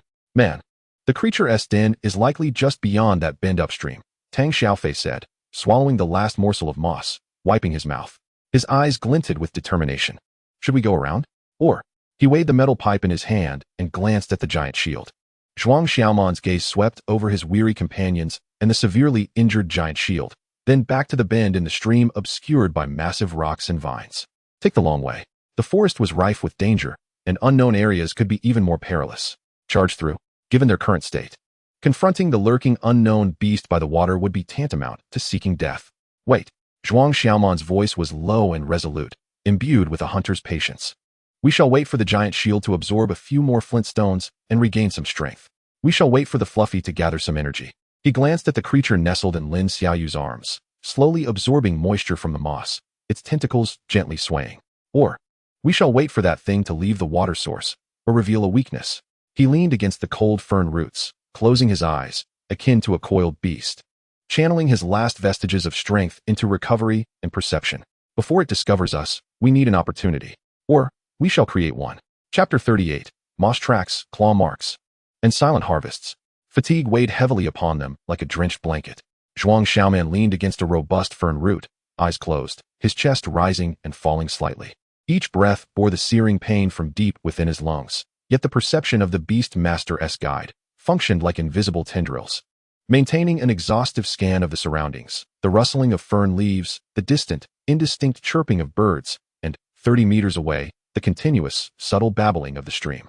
More importantly, he remained alert to any movements that might belong to that unknown colossal beast in the direction of the stream. Lin Xiaoyu lay on her side, cradling the fluffy in her arms. The little creature's pale pink fur appeared dull in the light filtering through the fern leaves, its tentacles drooping weakly, with only a faint rise and fall indicating it was still breathing. Carefully, Lin Xiaoyu dipped her fingers in the collected stream water, dabbing it onto the slightly parted mouth of the fluffy. Instinctively, the little creature extended its tiny tongue to lick, producing inaudible purring sounds. She then took out several pieces of the previously gathered deep green moss, tearing off the tenderest parts, and gently stuffed them into the fluffy's mouth. The creature chewed exceedingly slowly, drawing in the weak life energy from the moss's juices, gradually nurturing its depleted essence. Tang Xiaofei lay beside the cold leg armor of the giant shield. His bare upper body displayed the wound inflicted by the scorpion's toxic sting, which had been cleansed, now presenting an ominous dark hue in the humid forest air. The swelling had not entirely subsided, and the skin at the edges glistened faintly, with the numbness from the toxin spreading outward from the wound. He repeatedly applied a cloth soaked with the icy waters of the stream to his wound, the coolness temporarily suppressing the fiery sting and the bone-deep numbness. Yet, each movement strained his back muscles, prompting involuntary gasps of cold air. The colossal figure of the giant shield lay beside him, its molten gold eyes half closed, glimmering faintly like embers on the verge of extinction. Tang Xiaofei carefully tucked the last few dark red volcanic flints into the slightly ajar mandibles of the giant shield. With great difficulty, the creature's mandibles stirred and drew the flints deep into its shell. Upon contact with the depleted core's lava energy, The dark red stones emitted an extremely faint, sizzling sound. Akin to parched earth absorbing meager raindrops, a fleeting glimmer of dark red light flickering deep within the cracks of its shell. The heavy drone seemed to stabilize, albeit slightly. Rock crystal shield and giant shield. Status: core energy depleted, weak replenishment from volcanic flints, shell structure severely damaged, crack stabilized, left hind leg severely injured, silken strands partially ruptured. Membrane torn, lava blood and flesh exposed, energy loss rate minimized. Fluffy ball. Status: deeply overdrawn, slowly absorbing deep green moss energy and moisture. Healing spore energy and recovery, extremely slow. Jade butterfly. Status: moderately fatigued, high energy expenditure, phosphorescence, glow, silk spinning skills and recovery. Silence enveloped the surroundings, punctuated only by the sound of the wind, the trickling water, heavy breathing, and the faint hum of the lava core.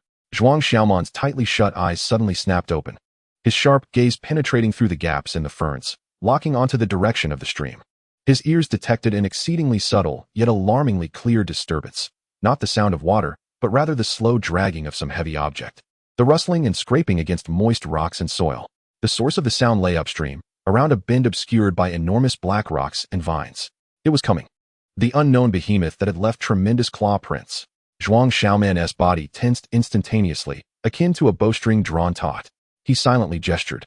His index finger pressed to his lips, while the other pointed towards the stream, his expression grave as iron. Tang Xiaofei and Lin Xiaoyu immediately comprehended. Tang Xiaofei abruptly seized the metal tube beside him.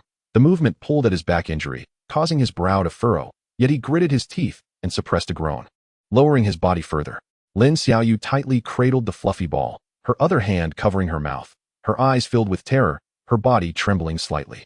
Even the listless fluffy ball seemed to sense the silent terror, its pale fur bristling slightly, its large eyes wide with fear, gazing towards the source of the noise. The rustling intensified, the sound becoming increasingly clear, imbued with a suffocating weight.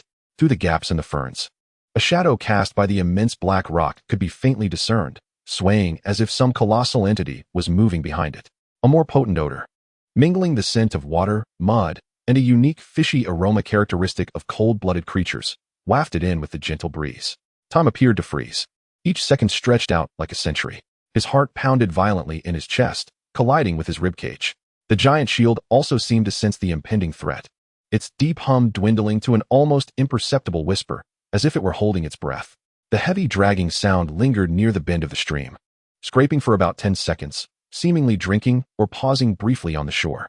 Then, the sound began to move, slowly and heavily, upstream, gradually receding. The rustling faded, ultimately vanishing into the depths of the dense forest upstream. It was not until that heart-stopping sound had completely dissipated that the tense atmosphere seemed to resume its flow. With a silent exhale, Tang Xiaofei released a long breath, his taut body instantly relaxing, cold sweat drenching his forehead. The pain from his back wound, previously dulled by intense anxiety, now transformed into a sharper sting. Lin Xiaoyu removed her hand from her mouth, gasping for air, while the fluffy ball emitted faint, fearful puffs. The crisis had been temporarily averted.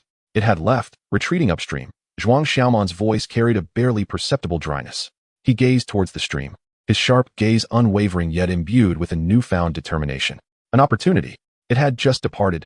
It would likely not return to the downstream watering point soon. We need water. Copious amounts of it. He turned to Tang Xiaofei and Lin Xiaoyu. Fij, you have an injury on your back and cannot move well. Stay here on guard. Xiaoyu, look after the fluffy ball and the giant shield. I'll go fetch water with the jade butterfly. We must act swiftly. Be careful, Tang Xiaofei whispered. Concern etched in his eyes. Lin Xiaoyu nodded vigorously, clutching the fluffy ball tighter. Zhuang Xiaoman wasted no time. He signaled the jade butterfly to dim its glow and, like a shadowy leopard, stealthily slipped from the ferns, heading towards the stream. Each step landed on the thick humus layer, avoiding the soft soil and any dry twigs that might snap. His eyes scanned the banks of the stream with the precision of a finely tuned scanner, vigilantly surveying every shadow and crevice among the rocks.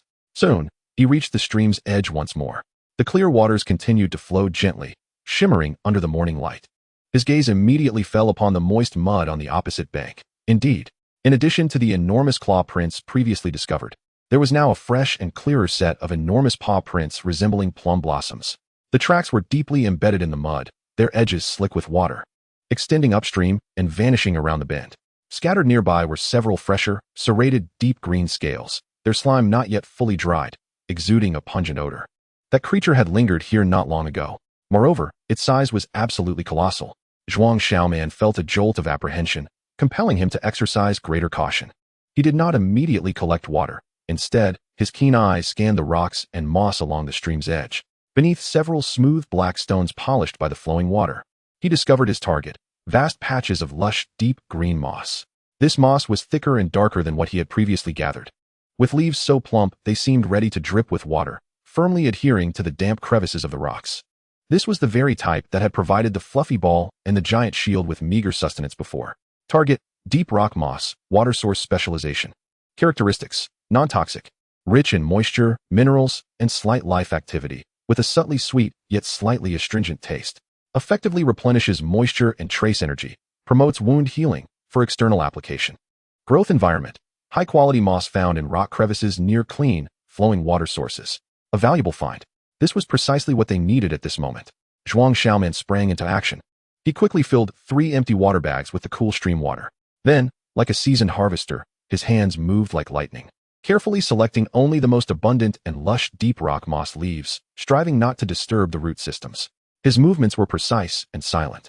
Before long, his backpack bulged with the deep green moss, exuding the refreshing scent of moisture and earth. Just as he prepared to withdraw, his gaze swept over a massive egg stone partially submerged in the water not far downstream. The shadowed side of the stone was cloaked in a thick layer of nearly dark green, uniquely shaped moss. The moss leaves were slender and needle-like, tightly clustered together, their surfaces covered with an exceedingly faint, almost transparent pale blue fluorescence. Beast Tamer's compendium immediately focused on the information stream. Target: fluorescent needle moss, rare symbiotic type. Characteristics: weak luminescence. Passive: emits an extremely faint cold light in conjunction with symbiotic luminescent fungi, visible only in extremely dark environments. Efficient energy storage. Passive: contains a high concentration of gentle life energy and mineral essence. Edible: efficient, rapidly replenishes stamina, slightly stimulates cellular activity, accelerates wound healing, energy recovery. Growth environment: deep, shaded rocks with pure, flowing water, exceedingly rare. A delightful surprise. A glimmer of excitement flashed in Zhuang Xiaoman's eyes. Without hesitation, he waded into the icy stream, carefully scraping off a thick layer of dark green bioluminescent moss with his blade, wrapping it meticulously in the largest resilient leaf he carried. It felt cool and moist to the touch, the gentle energy emanating from it palpable even through the leaf. A bountiful harvest. He swiftly retreated to the shore, casting a wary glance at the deep bend upstream and the fresh, massive claw prints in the mud. Once assured of no disturbances, he silently slipped back into the dense ferns, just as he had come.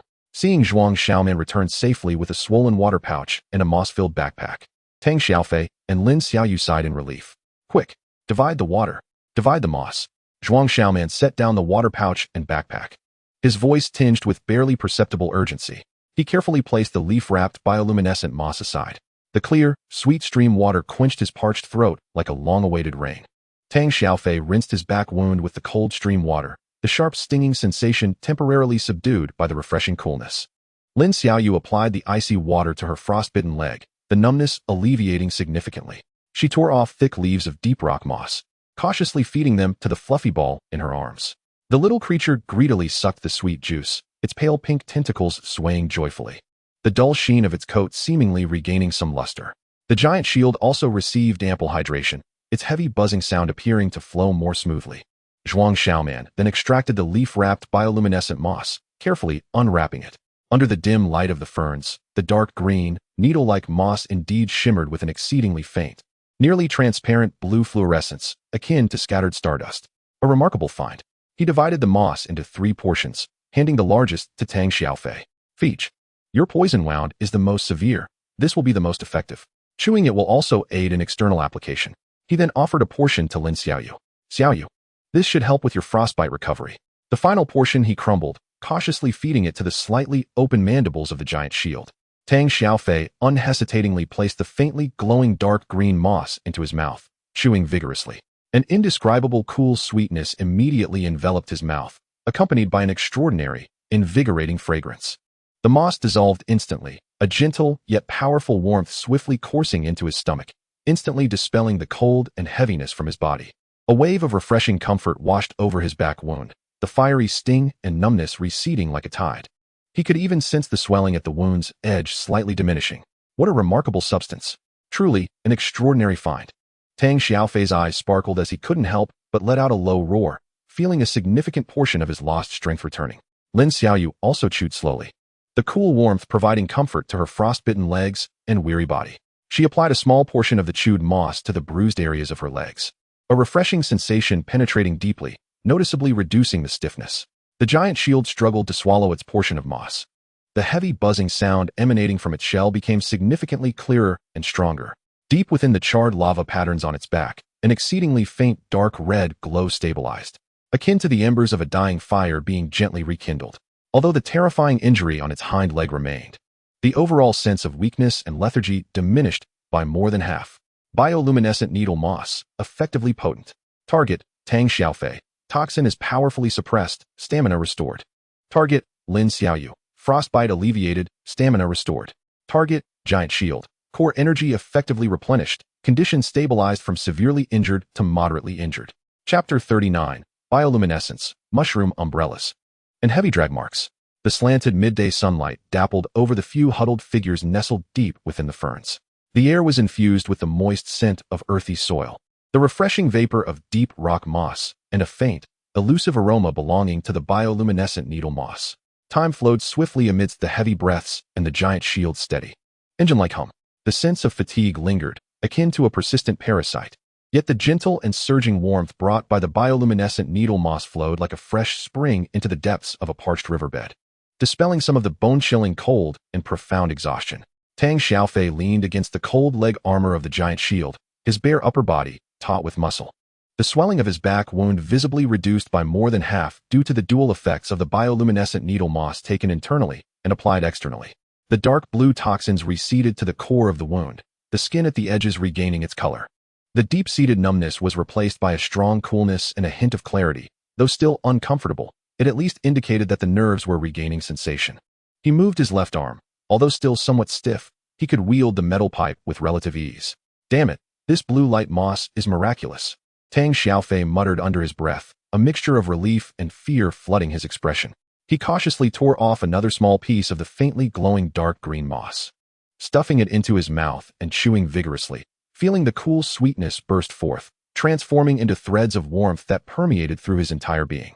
Lin Xiaoyu sat on the other side, carefully applying the last bit of crumbled bioluminescent needle moss to the bruised frostbite on her leg. The cool sensation penetrated like ice, thoroughly suppressing the previous fiery stinging and deep-seated numbness. The bluish-purple hue noticeably faded. Although her skin still felt tight, movement was no longer excruciating. The fluffy ball in her arms appeared to be in the best condition, eagerly sucking the deep rock moss juice she offered, its pale pink fur regaining a warm, jade-like luster, its tentacles swaying joyfully, and its large eyes sparkling back to life, even more lively than before. It seemed to relish the essence of the bioluminescent needle moss, the tips of its pale pink tentacles glowing faintly as they actively absorbed the subtle life energy drifting in the air. Fluffy ball. Status, deeply drained. Moderately recovering, absorbing the dissipated energy of bioluminescent needle moss and deep rock moss juice. Healing spore energy recovering, speed enhanced. The giant shield lay quietly, its massive form steady.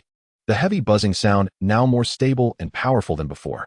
Deep within the charred lava patterns on its back, the exceedingly faint dark red glow remained steady, akin to embers being gently rekindled. Although the terrifying injury on its left hind leg remained, the energy loss was suppressed to a minimum by the bioluminescent needle moss. The cracks in its shell showed no signs of further spreading. Its molten golden eyes opened slightly. Although still dim, they no longer conveyed that sense of imminent extinguishment, but rather a return to a rock-solid steadiness. Rock Crystal Shield and Giant Shield.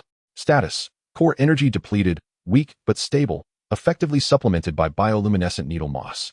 Shell structure seriously damaged, crack stabilized, left hind leg severely injured, silken threads partially torn, membrane ruptured, molten flesh exposed, energy loss slowed to an extremely low rate. Jade Butterfly. Status, moderately fatigued, lightly recovering, absorbing the faint life energy in the environment. Zhuang Xiaoman leaned against a sturdy fern root, slowly chewing on the sweet, juicy, deep rock moss. He lay with his eyes closed, seemingly resting, yet the perception of the Beastmaster Codex enveloped the surrounding area like an invisible web, meticulously covering a radius of several dozen meters. The rustling of ferns in the wind, the continuous babbling of a distant stream, The faint calls of birds and roars of beasts from the depths of the forest, and notably, the hauntingly large claw prints a few dozen meters away from the stream. None of these elements showed any signs of retreat. Safety was merely a fleeting illusion. The injury to the giant shield's leg hung over them like a sword suspended by a thread. Tang Xiaofei's toxin had not been eradicated, and they required more resources, particularly those that could restore the giant shield's mobility. He slowly opened his eyes, his gaze sweeping over his slightly better-off companions and the severely injured giant shield, ultimately resting upon the fluffy ball nestled in Lin Xiaoyu's arms. The little creature seemed to be recovering the fastest. Xiaoyu, Zhuang Xiaoman's voice was low yet clear. Let the fluffy ball try to sense if there are any energy fluctuations nearby, like those of luminescent moss or volcanic flint, or anything else useful. The range doesn't need to be vast. Safety first. Lin Xiaoyu immediately understood, gently stroking the back of the fluffy ball and silently conveying her thoughts. The fluffy ball blinked its moist, large eyes, its pinkish-white tentacles unfurling like sensitive radar antennas, probing the surroundings. It first turned towards the stream, its tentacles quivering slightly, relaying a clear message of humid vapor and the rich life essence of the deep rock moss from before. But it soon seemed to detect something else. The tips of its tentacles gently shifted towards a different direction within the fern thicket, opposite to where they had fled, delving deeper into the forest's interior. Purr, purr. The fluffy ball emitted a faint yet distinct call, its tentacles pointing towards that direction, the tips glowing with a stable pale green light. It transmitted a weak but clear energy fluctuation, reminiscent of the gentle energy of the previous luminescent moss, yet seemingly more dispersed. It was also mingled with a faintly sweet aroma akin to mushrooms. Over there, Lin Xiaoyu exclaimed, pointing towards the depths of the fern thicket. The fluffy ball says there's something similar to the blue luminescent moss over there, along with the scent of mushrooms. It's not far. Food. And it's food rich in energy. Zhuang Xiaoman and Tang Xiaofei exchanged glances, both recognizing the spark of hope in each other's eyes. The giant shield also lifted its head slightly, its molten golden eyes locking onto that direction. Fei Gu, you stay with the giant shield and Xiaoyu. Regain your strength and tend to your wounds, Zhuang Xiaoman quickly assigned, his tone leaving no room for dissent. You, let us make a swift journey, with a clear objective. Their movements were swift. Be careful. Tang Xiaofei nodded gravely, gripping the metallic tube tightly. Lin Xiaoyu also held the fluffy ball close, her eyes filled with concern. Zhuang Xiaoman gestured for Biu Dai to dim her glow and settle on his shoulder, while he, akin to a shadowy cheetah, silently crept out of the fern thicket, heading towards the direction indicated by the fluffy ball. The thick, soft humus beneath his feet, along with the towering ferns that obscured the sky, cast the surroundings into further dimness. Each step he took was carefully placed upon the firmest tree roots or bare rocks, avoiding the soft earth. His ears attuned to capture any faint sounds of disturbance. After advancing approximately 50 to 60 meters and circling a particularly dense grove of colossal ferns, Zhuang Xiaoman halted abruptly at the sight before him. An expanse of relatively open forest glade emerged. At the center of this glade lay several massive, decayed logs, long dead and covered with thick, dark green moss, lying on the ground. On and around the decayed wood, within the moist humus, grew clusters of peculiar fungi. These mushroom caps were not large, roughly the size of a fist, with a gentle, creamy white hue, their edges slightly curling inwards, smooth and delicate like fine jade. The stalks were short and stout, a deeper, pearlescent white. Most strikingly, in the shadowed areas of the decayed wood and the dampest parts of the humus, some mushroom caps were surprisingly adorned with an exceedingly faint, stardust-like glow of pale blue. This luminescence mirrored that of the luminescent moss, yet was more diffuse and softer. The air was filled with a sweet, slightly spicy aroma of mushrooms, precisely the scent the fluffy ball had detected. Target: warm jade mushroom, luminescent symbiotic variant. Characteristics: weak luminescence symbiosis, passive coexists with specific luminescent fungi, releasing an extremely faint cold light from the mushroom cap surface. Efficient energy storage, passive absorbs energy from decayed wood and humus, concentrating and storing gentle life energy. Edible, highly efficient, rich in biological energy and gentle life force. Capable of rapidly replenishing stamina and slightly promoting wound healing. Effectiveness slightly inferior to pure luminescent moss, but in abundant quantity. Growth environment: moist decayed wood and forest rich in humus. Indeed food. And it was high-efficiency food imbued with gentle energy. Zhuang Xiaoman's heart leaped with joy, yet his vigilance remained unyielding. The inside of the Beastmaster Codex instantly enveloped the entire glade. The thick moss on the decayed wood and the damp humus revealed no obvious signs of predatory beast activity for the time being. However, as his gaze scanned the glade's edges, his pupils suddenly constricted. At the edge of the glade, closer to their path of approach, several low shrubs had been violently broken and flattened. On the soft humus, a clear and chaotic drag mark remained. The drag mark was nearly half a meter wide, deeply embedded in the humus. The edges of the soil and fallen leaves had been brutally overturned and crushed, as if some heavy, enormous object had been forcibly dragged past. The trail extended towards the direction of their hiding place in the ferns, ultimately vanishing into the dense vegetation. The marks were still fresh, the surrounding soil damp. Evidently left not long ago. Zhuang Xiaoman's heart sank. This was certainly not the work of a small animal. Recalling the enormous claw prints by the stream, could it be that creature was tracking them? Had it discovered this mushroom patch and followed their scent? Or was this drag mark left by something else? A chill crept up his spine. He immediately crouched down, maximizing the insight of the Beastmaster Codex, akin to an invisible sonar wave, meticulously scanning for any residual energy and life signals near the drag mark.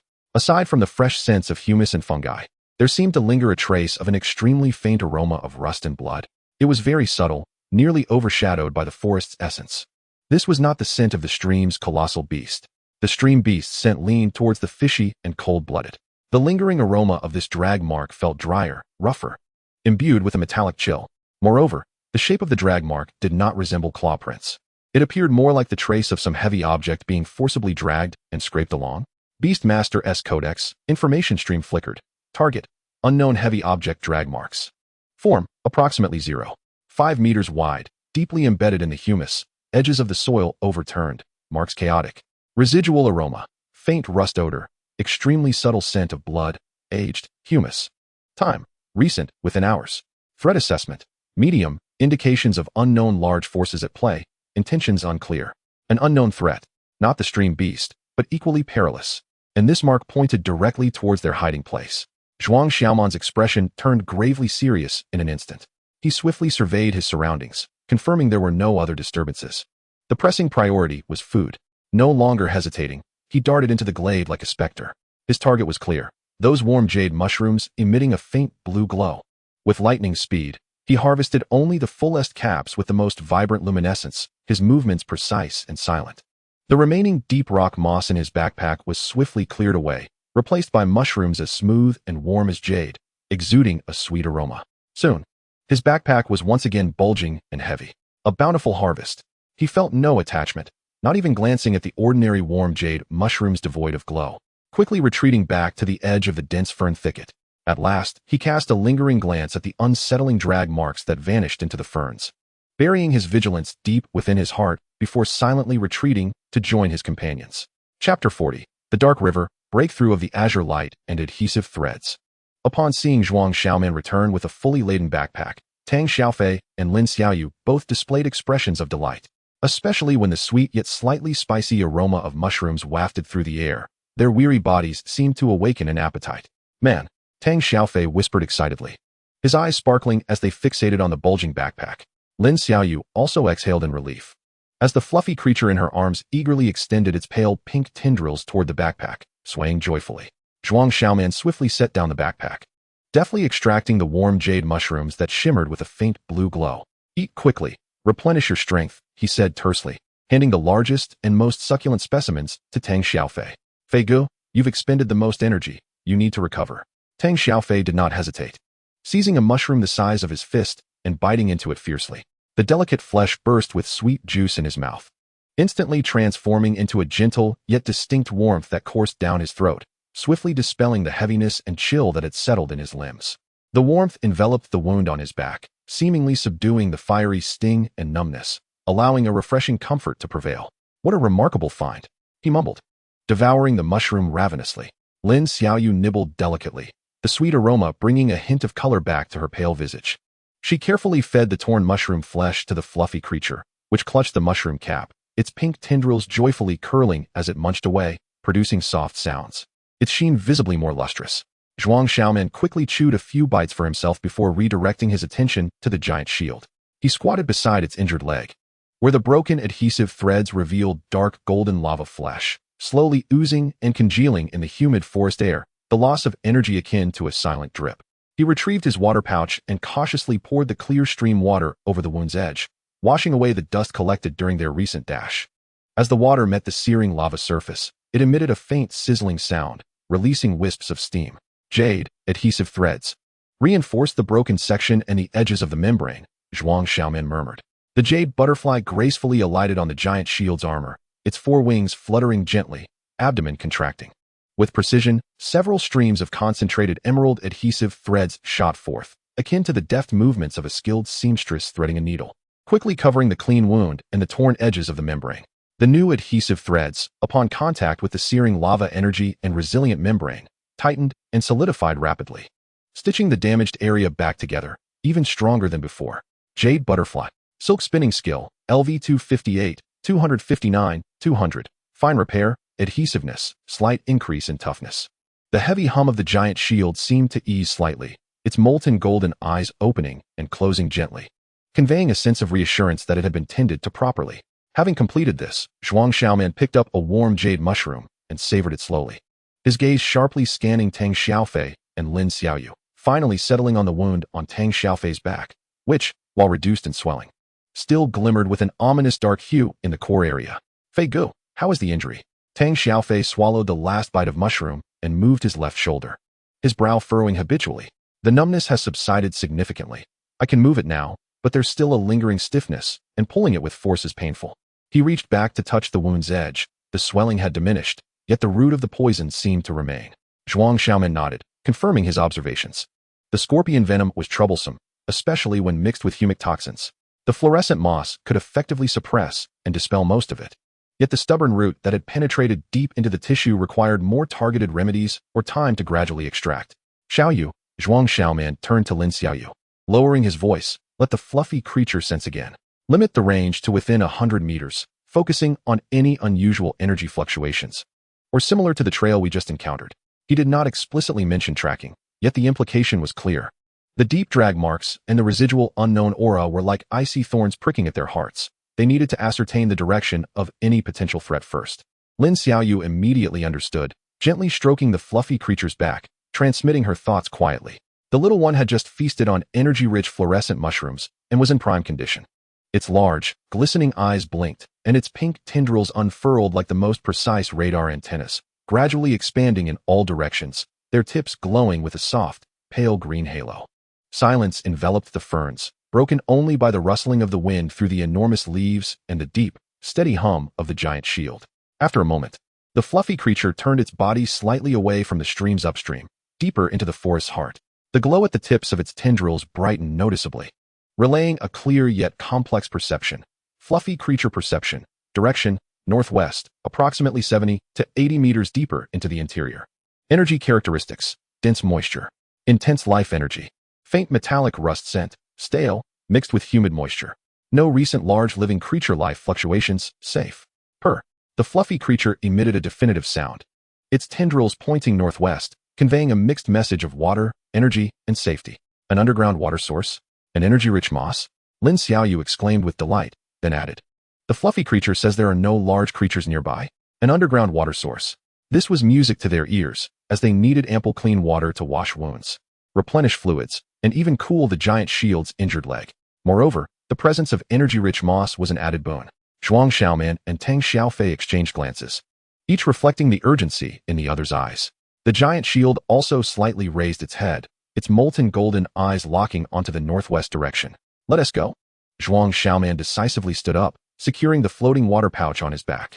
Fei Gu, are you in good shape? Come with me. Xiaoyu, you and the fluffy creature stay here to care for the giant shield and remain vigilant. We'll make a quick trip. Absolutely. Tang Xiaofei grasped the metal pipe, gritting his teeth as he stood. The movement tugged at his injury, sending sharp pain coursing through him. Yet the strength from the fluorescent mushrooms and the needle moss sustained him. The two moved forward, like two gusts of wind merging into the shadows of the forest, heading toward the northwest as indicated by the fluffy creature. Towering ferns rushed past them. Beneath their feet lay a thick, soft layer of humus. Zhuang Xiaoman led the way, each step precisely placed on exposed tree roots or rocks, avoiding the soft soil. The perception from the Beastmaster Codex extended to its limits like an invisible probe.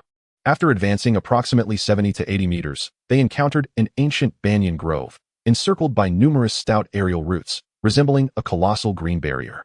Deep within the grove, an exceedingly cool and moist atmosphere enveloped them, infused with rich moisture and the freshness of moss. Navigating around several massive banyan trees entwined with thick vines, they were suddenly greeted by a natural rock cave entrance hidden among the roots. The entrance was modest, allowing only 2 people to pass through by bending down, and the interior was engulfed in darkness. However, along the damp rock walls at the entrance, vast expanses of astonishing moss thrived. This moss exhibited a profound dark green hue, with leaves elongated like willow leaves, layered densely as if forming a velvety carpet. Most remarkably, in this dimly lit realm where light scarcely reached, the edges of the moss leaves flowed with an extremely gentle, breathing like pale blue fluorescence, more subdued than the luminous glow of fluorescent moss, yet casting a broader illumination. The area around the cave entrance was enveloped in a hazy, ethereal blue-green light, rendering it almost dreamlike in its beauty.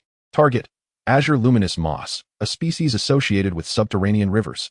Characteristics: subtle glow symbiosis. Passive: the edges of the leaves continuously emit a gentle, pale blue luminescence. Efficient water storage. Passive: the unique structure of the leaves contains a substantial amount of pure, living water with a pleasantly cool and slick texture. Rich in vitality. Passive: long-term absorption of moisture and minerals from the dark river has endowed it with a gentle life energy. Edible and topical. Highly effective: the juice is refreshingly sweet, efficiently replenishing moisture and trace energy. When applied externally, it provides potent cooling effects, alleviating pain and subtly promoting wound healing. Deep within the cavern, the faint sound of trickling water confirmed the plush ball's perception of the underground water source. The air was saturated with cool moisture, the rich scent of moss, and a barely perceptible, antiquated metallic tang, reminiscent of rust, subtly resonating with the lingering traces of the past, yet more ephemeral and distant. "Goodness, what a place!" Tang Xiaofei exclaimed, unable to contain his astonishment and delight. Just gazing at the azure luminous moss brought a refreshing sensation, not to mention the energy it contained. Zhuang Xiaoman's sharp gaze swept around the cave entrance. The rock walls were slick, blanketed with thick moss and dark lichens, while the cave floor was composed of hard stone, devoid of any distinct claw marks or drag traces, save for a few minute impressions, reminiscent of lizards or insects. "Safe. Move quickly," Zhuang Xiaoman commanded, dashing towards the rock face. His hands moved with lightning speed, gathering only the most robust, luminescent moss leaves. The leaves he touched were cool and slick, yielding refreshing juice with a gentle squeeze. He swiftly stuffed the collected moss into an empty water bag. Tang Xiaofei, gritting his teeth against the pain in his back, carefully scraped moss from higher up using a metal tube. The backpack and water bag rapidly filled with the deep green, crystalline moss, exuding a cool azure light, the vibrant moisture nearly overflowing. Just as Zhuang Xiaoman tucked away the last handful of azure luminous moss into the water bag, his peripheral vision caught sight of a peculiar cluster of mushrooms growing in a crevice near the cave floor. These mushrooms had extremely short stalks, with flat caps displaying a translucent deep purple hue, their surfaces adorned with intricate, silver-white patterns akin to a net, shimmering with faint metallic glimmers under the glow of the luminous moss. Target: net-patterned purple fungus, a rare mineral symbiotic species. Characteristics: metal affinity. Passive: the mycelium penetrates metallic rock strata, absorbing trace mineral essences. Viscous juice. Passive: the juice is rich in special polysaccharides, exhibiting great stickiness and toughness, becoming exceptionally solid when dried. Topical use. Special: the juice serves as an excellent natural adhesive, particularly effective for binding and repairing metals, minerals, and high-energy substances. An adhesive, and one suitable for minerals and high-energy materials. Zhuang Xiaoman's heart raced. This was tailor-made for the giant shield's injured leg, which was a mix of crystal rock and lava. Without hesitation, he carefully excised several of the deep purple net-patterned purple fungus from their roots, meticulously wrapping them in the sturdiest leaf of azure luminous moss for safekeeping. The haul exceeded all expectations. "Withdraw," Zhuang Xiaoman gestured.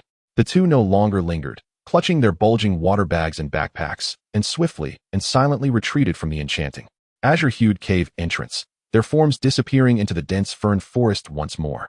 Upon returning to their hiding spot amidst the ferns, they laid down the laden azure luminous moss and the precious net-patterned purple fungus.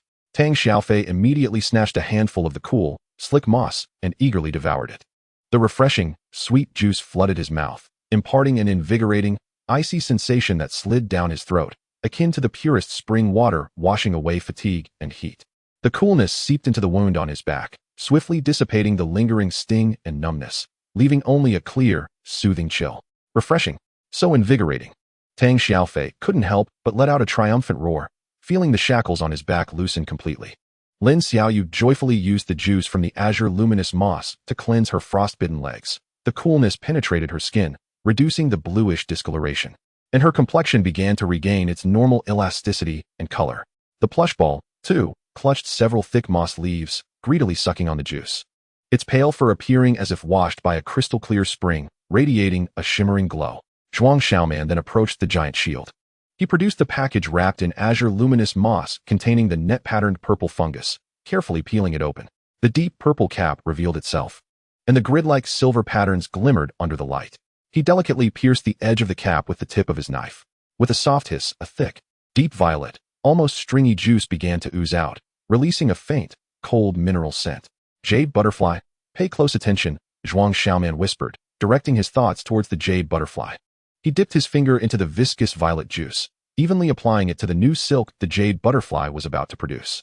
Then, he meticulously covered the mixed adhesive at the points of greatest pressure and at the edges of the torn membranes on the giant shield's injured leg.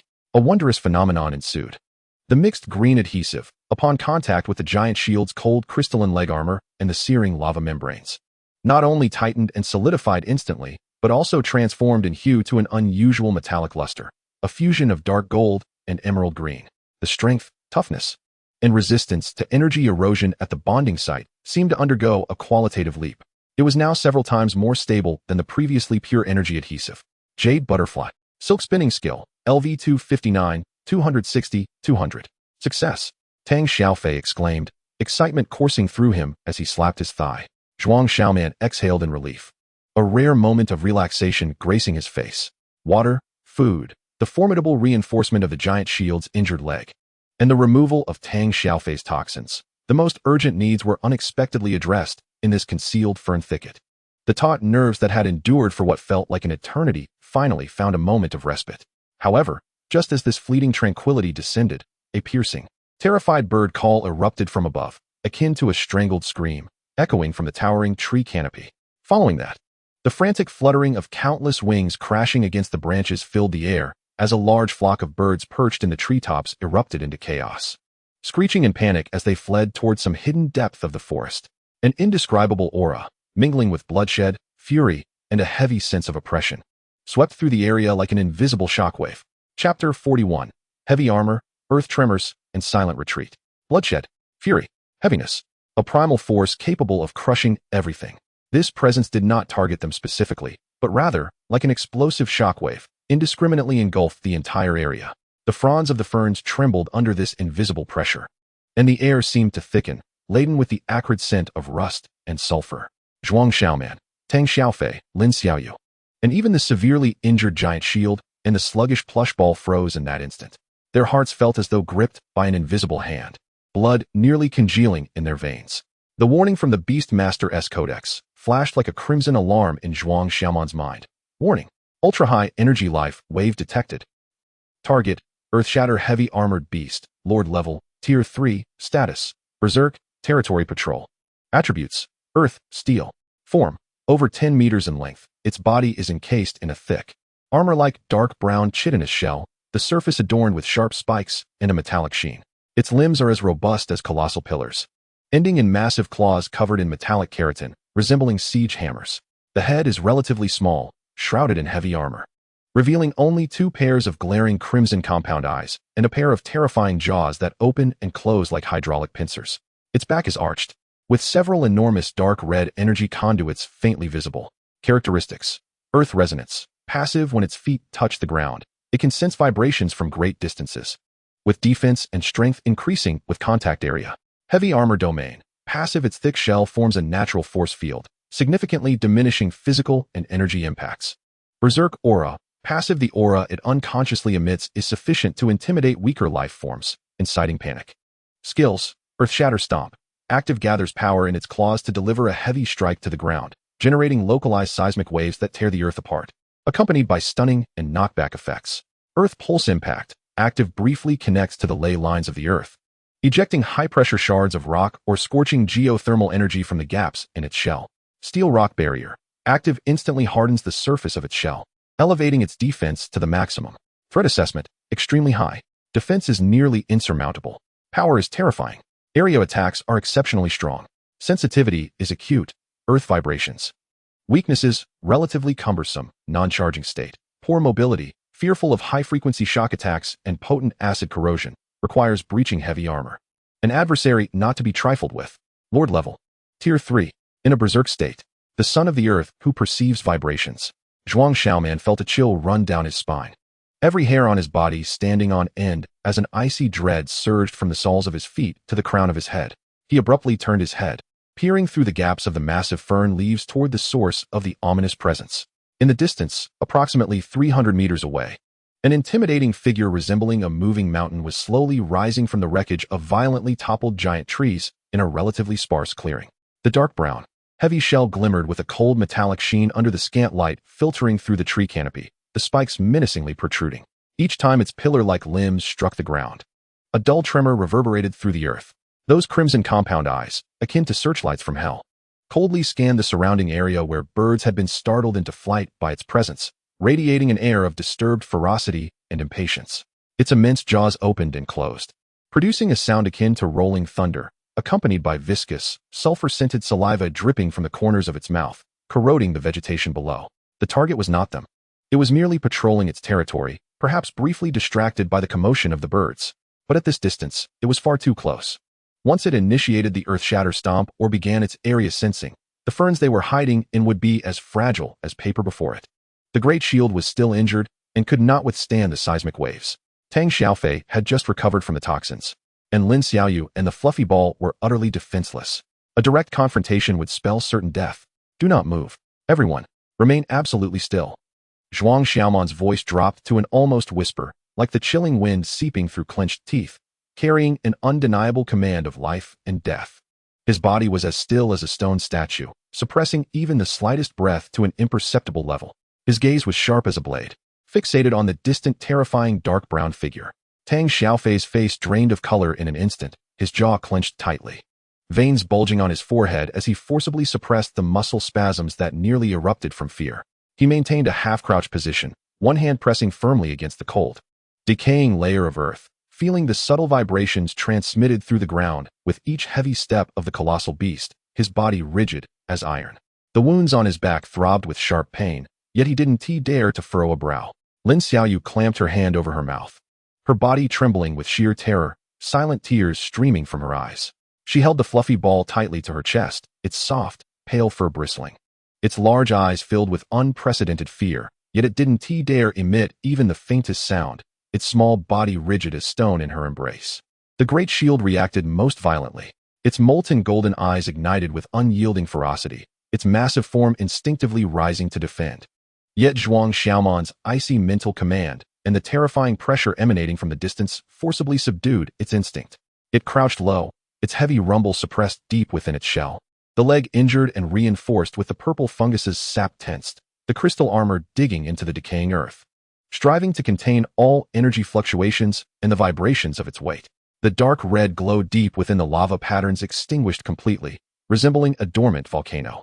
The jade butterfly had long since retracted all its radiance, clinging tightly to Zhuang Xiaoman's shoulder like a withered leaf, its four wings utterly motionless. The entire fern thicket fell into an almost deathly silence. Only the heavy footfalls of the terrifying beast and the sound of its jaws clacking resonated, like the drumbeats of death, pounding on everyone's nerves. Roar, growl. The earth-shatter heavy armored beast seemed to have lost interest in the fleeing birds or was overtaken by some irritable emotion. It suddenly threw its head back and let out a low, soul-shaking roar. Its crimson compound eyes swept over the area littered with the massive trees it had toppled, and its enormous right forelimb was abruptly raised high. The siege hammer-like claw, covered in metallic keratin, shimmered with a chilling gleam under the sparse light. Boom! The giant claw, wielding tremendous force, struck the ground before it with a resounding crash. Like a meteor falling to earth, the frenzied power erupted instantaneously. The ground let out a pained groan. At the point of impact, visible waves of earth surged outward like ripples, extending for dozens of meters. Countless fragments of rock, soil, and shattered shrubs were violently hurled into the air as if by an invisible giant hand. A massive, bottomless fissure, several meters wide, instantly tore through the solid ground, resembling a gaping wound upon the earth, grotesquely stretching forward. The horrifying shockwave engulfed the soil and rubble, sweeping through the area like a tsunami. 300 meters away, the ferns where Zhuang Xiaoman and the others were hiding swayed violently, as if caught in a tempest. The enormous fern leaves rustled loudly, nearly snapping under the strain.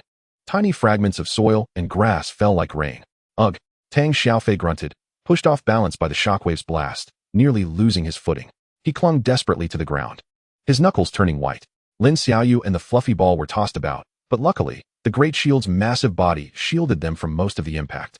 The Great Shield remained steadfast against the shockwave, as stable as a mountain, yet its molten golden eyes flickered violently, a deep, oppressive, and painful rumble emanating from within its shell. The newly reinforced, shimmering with a peculiar metallic luster, threads at the injured leg emitted faint groans under the immense vibrations. Stretched to their limits, but stubbornly held together. That was close.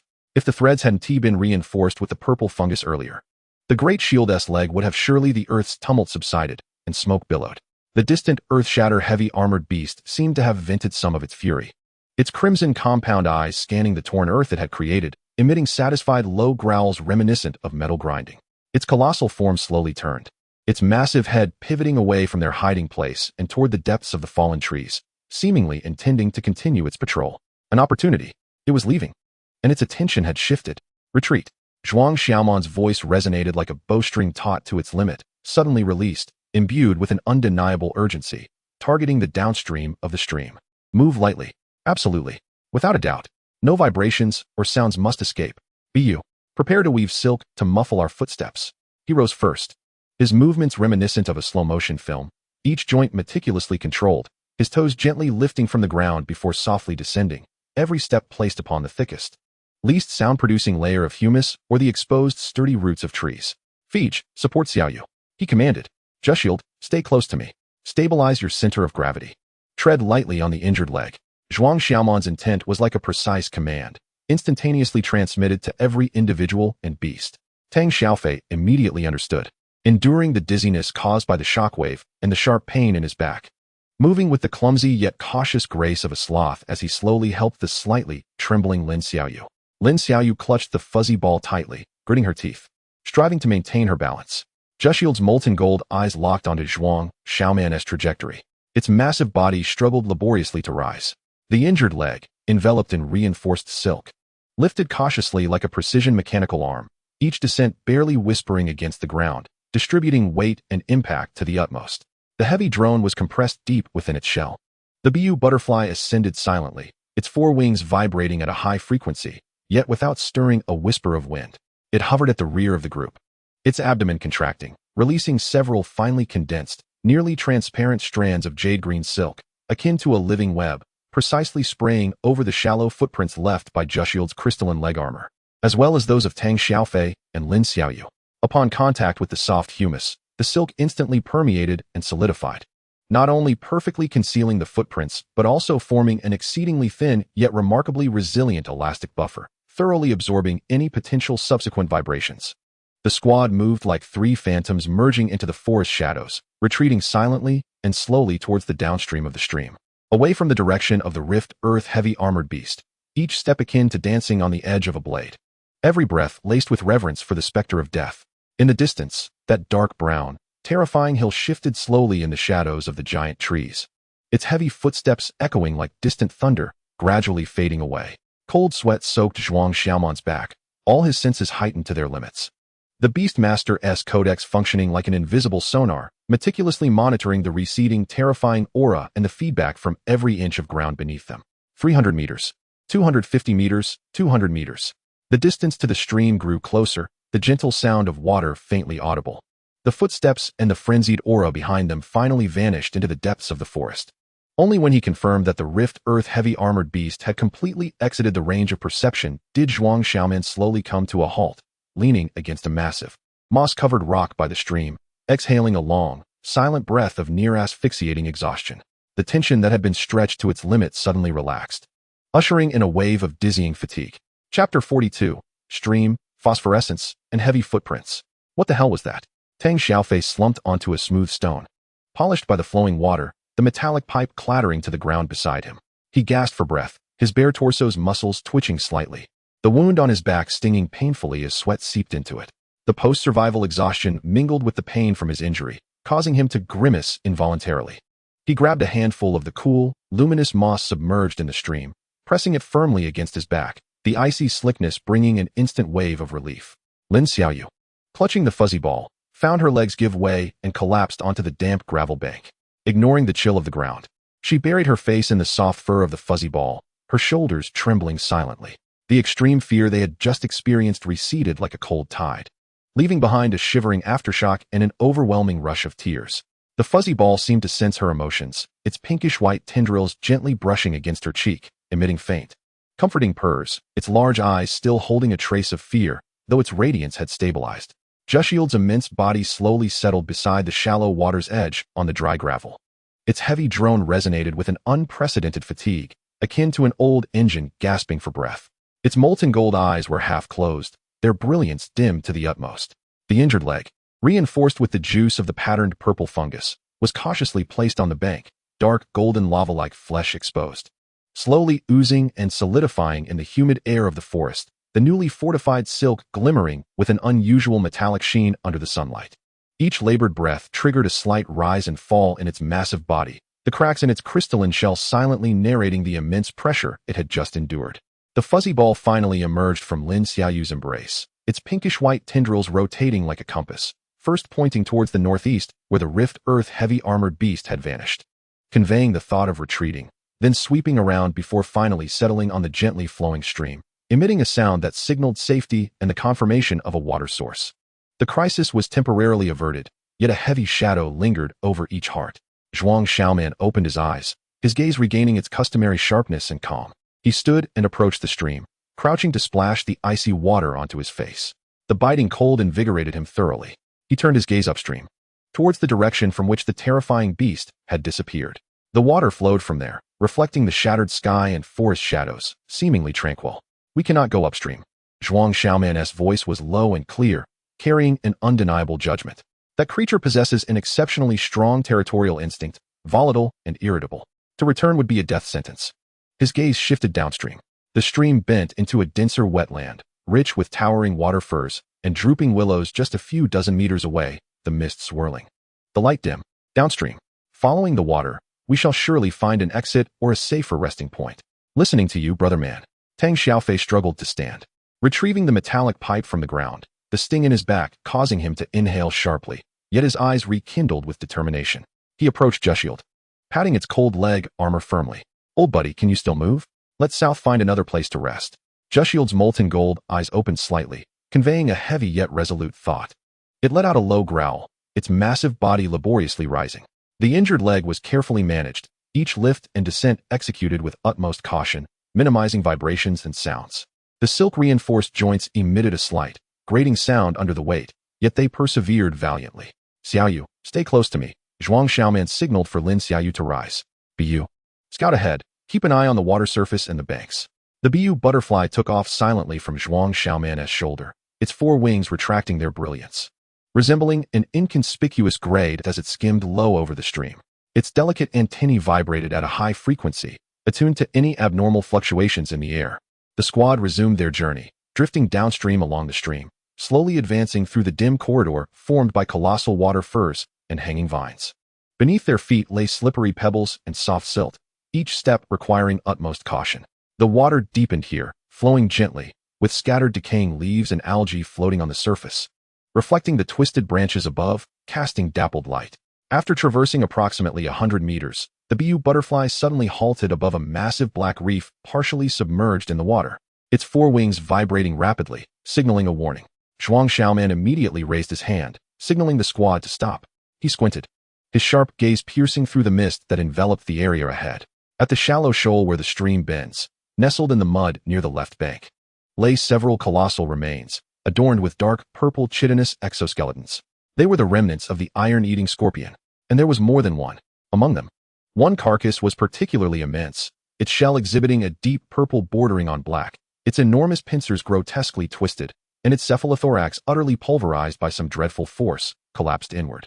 Viscous dark green bodily fluids mingled with shattered exoskeleton fragments, tainting a small section of the surrounding creek water into a murky hue.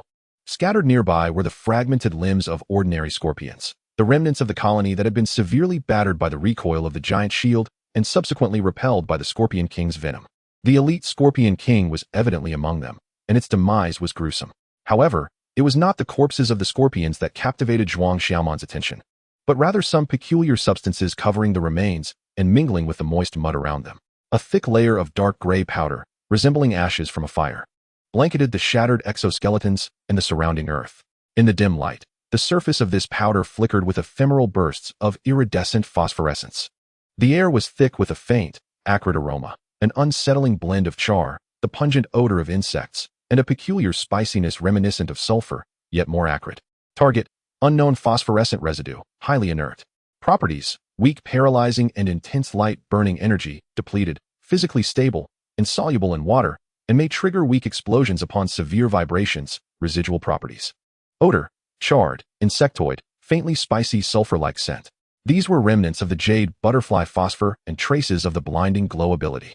Clearly, it had incited a violent energy reaction among the scorpion horde, completely annihilating the remaining scorpions.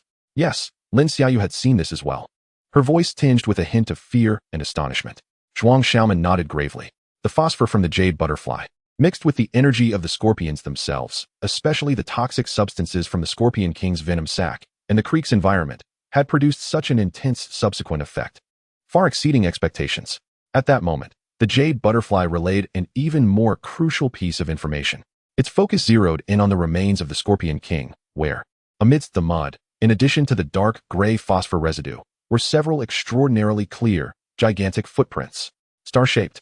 Each footprint was the size of half Zhuang Xiaoman's palm, sinking deep into the moist mud by several inches. The edges bore slick watermarks and signs of compression. Each imprint seemed as if it had been struck down with a heavy hammer, exuding a sense of brute force. The footprints extended from the creek bank towards the left bank, disappearing into the dense underbrush of the wetland. The direction of the footprints was perpendicular to their path forward.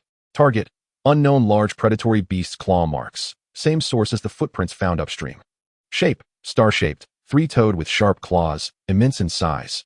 Estimated body length 3 meters. Depth: fresh, within hours. Residual scent: faint metallic rust, aged blood odor, diluted by creek water. Threat assessment: high. Massive size, great strength, recently active downstream in the creek. It was it, the mysterious hunter that had left deep green scales and drag marks. It had been here, and not long ago. Had it slain the remaining scorpions? Or merely passed through? Zhuang Xiaoman's heart sank.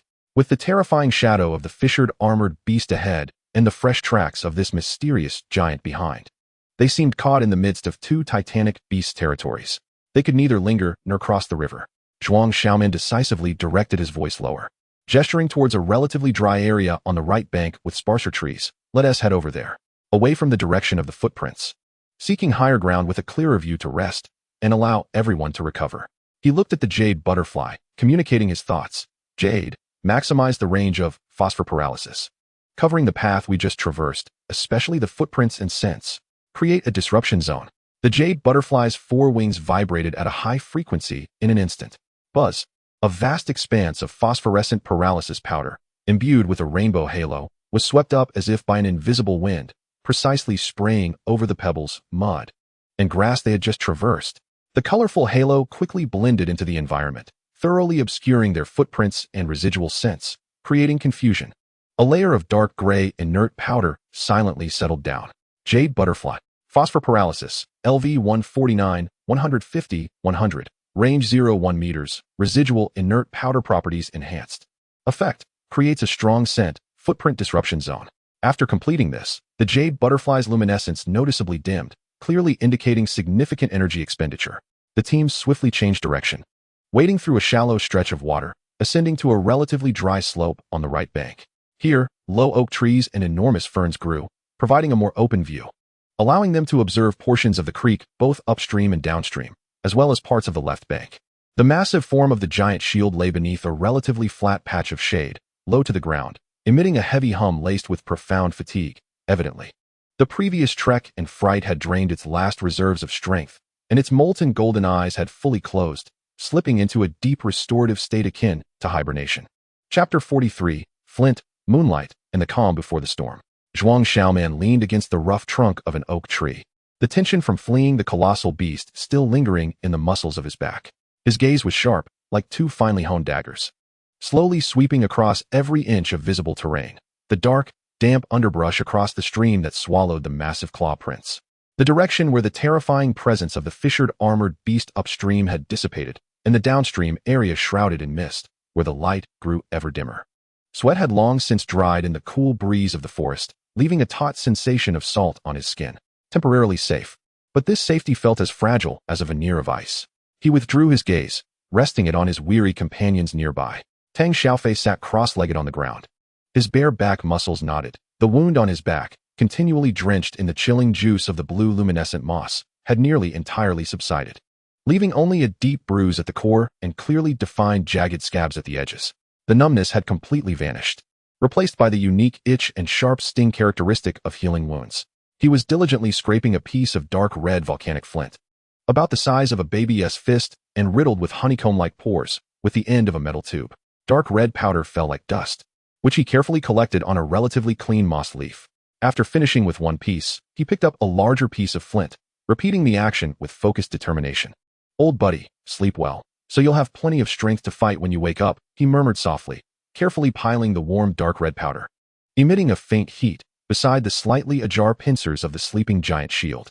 The slumbering giant seemed to instinctively sense the familiar scent, subtly twitching its pincers, while the heavy hum from within its shell carried a hint of barely perceptible satisfaction. Rock crystal shield ant, giant shield, in deep slumber.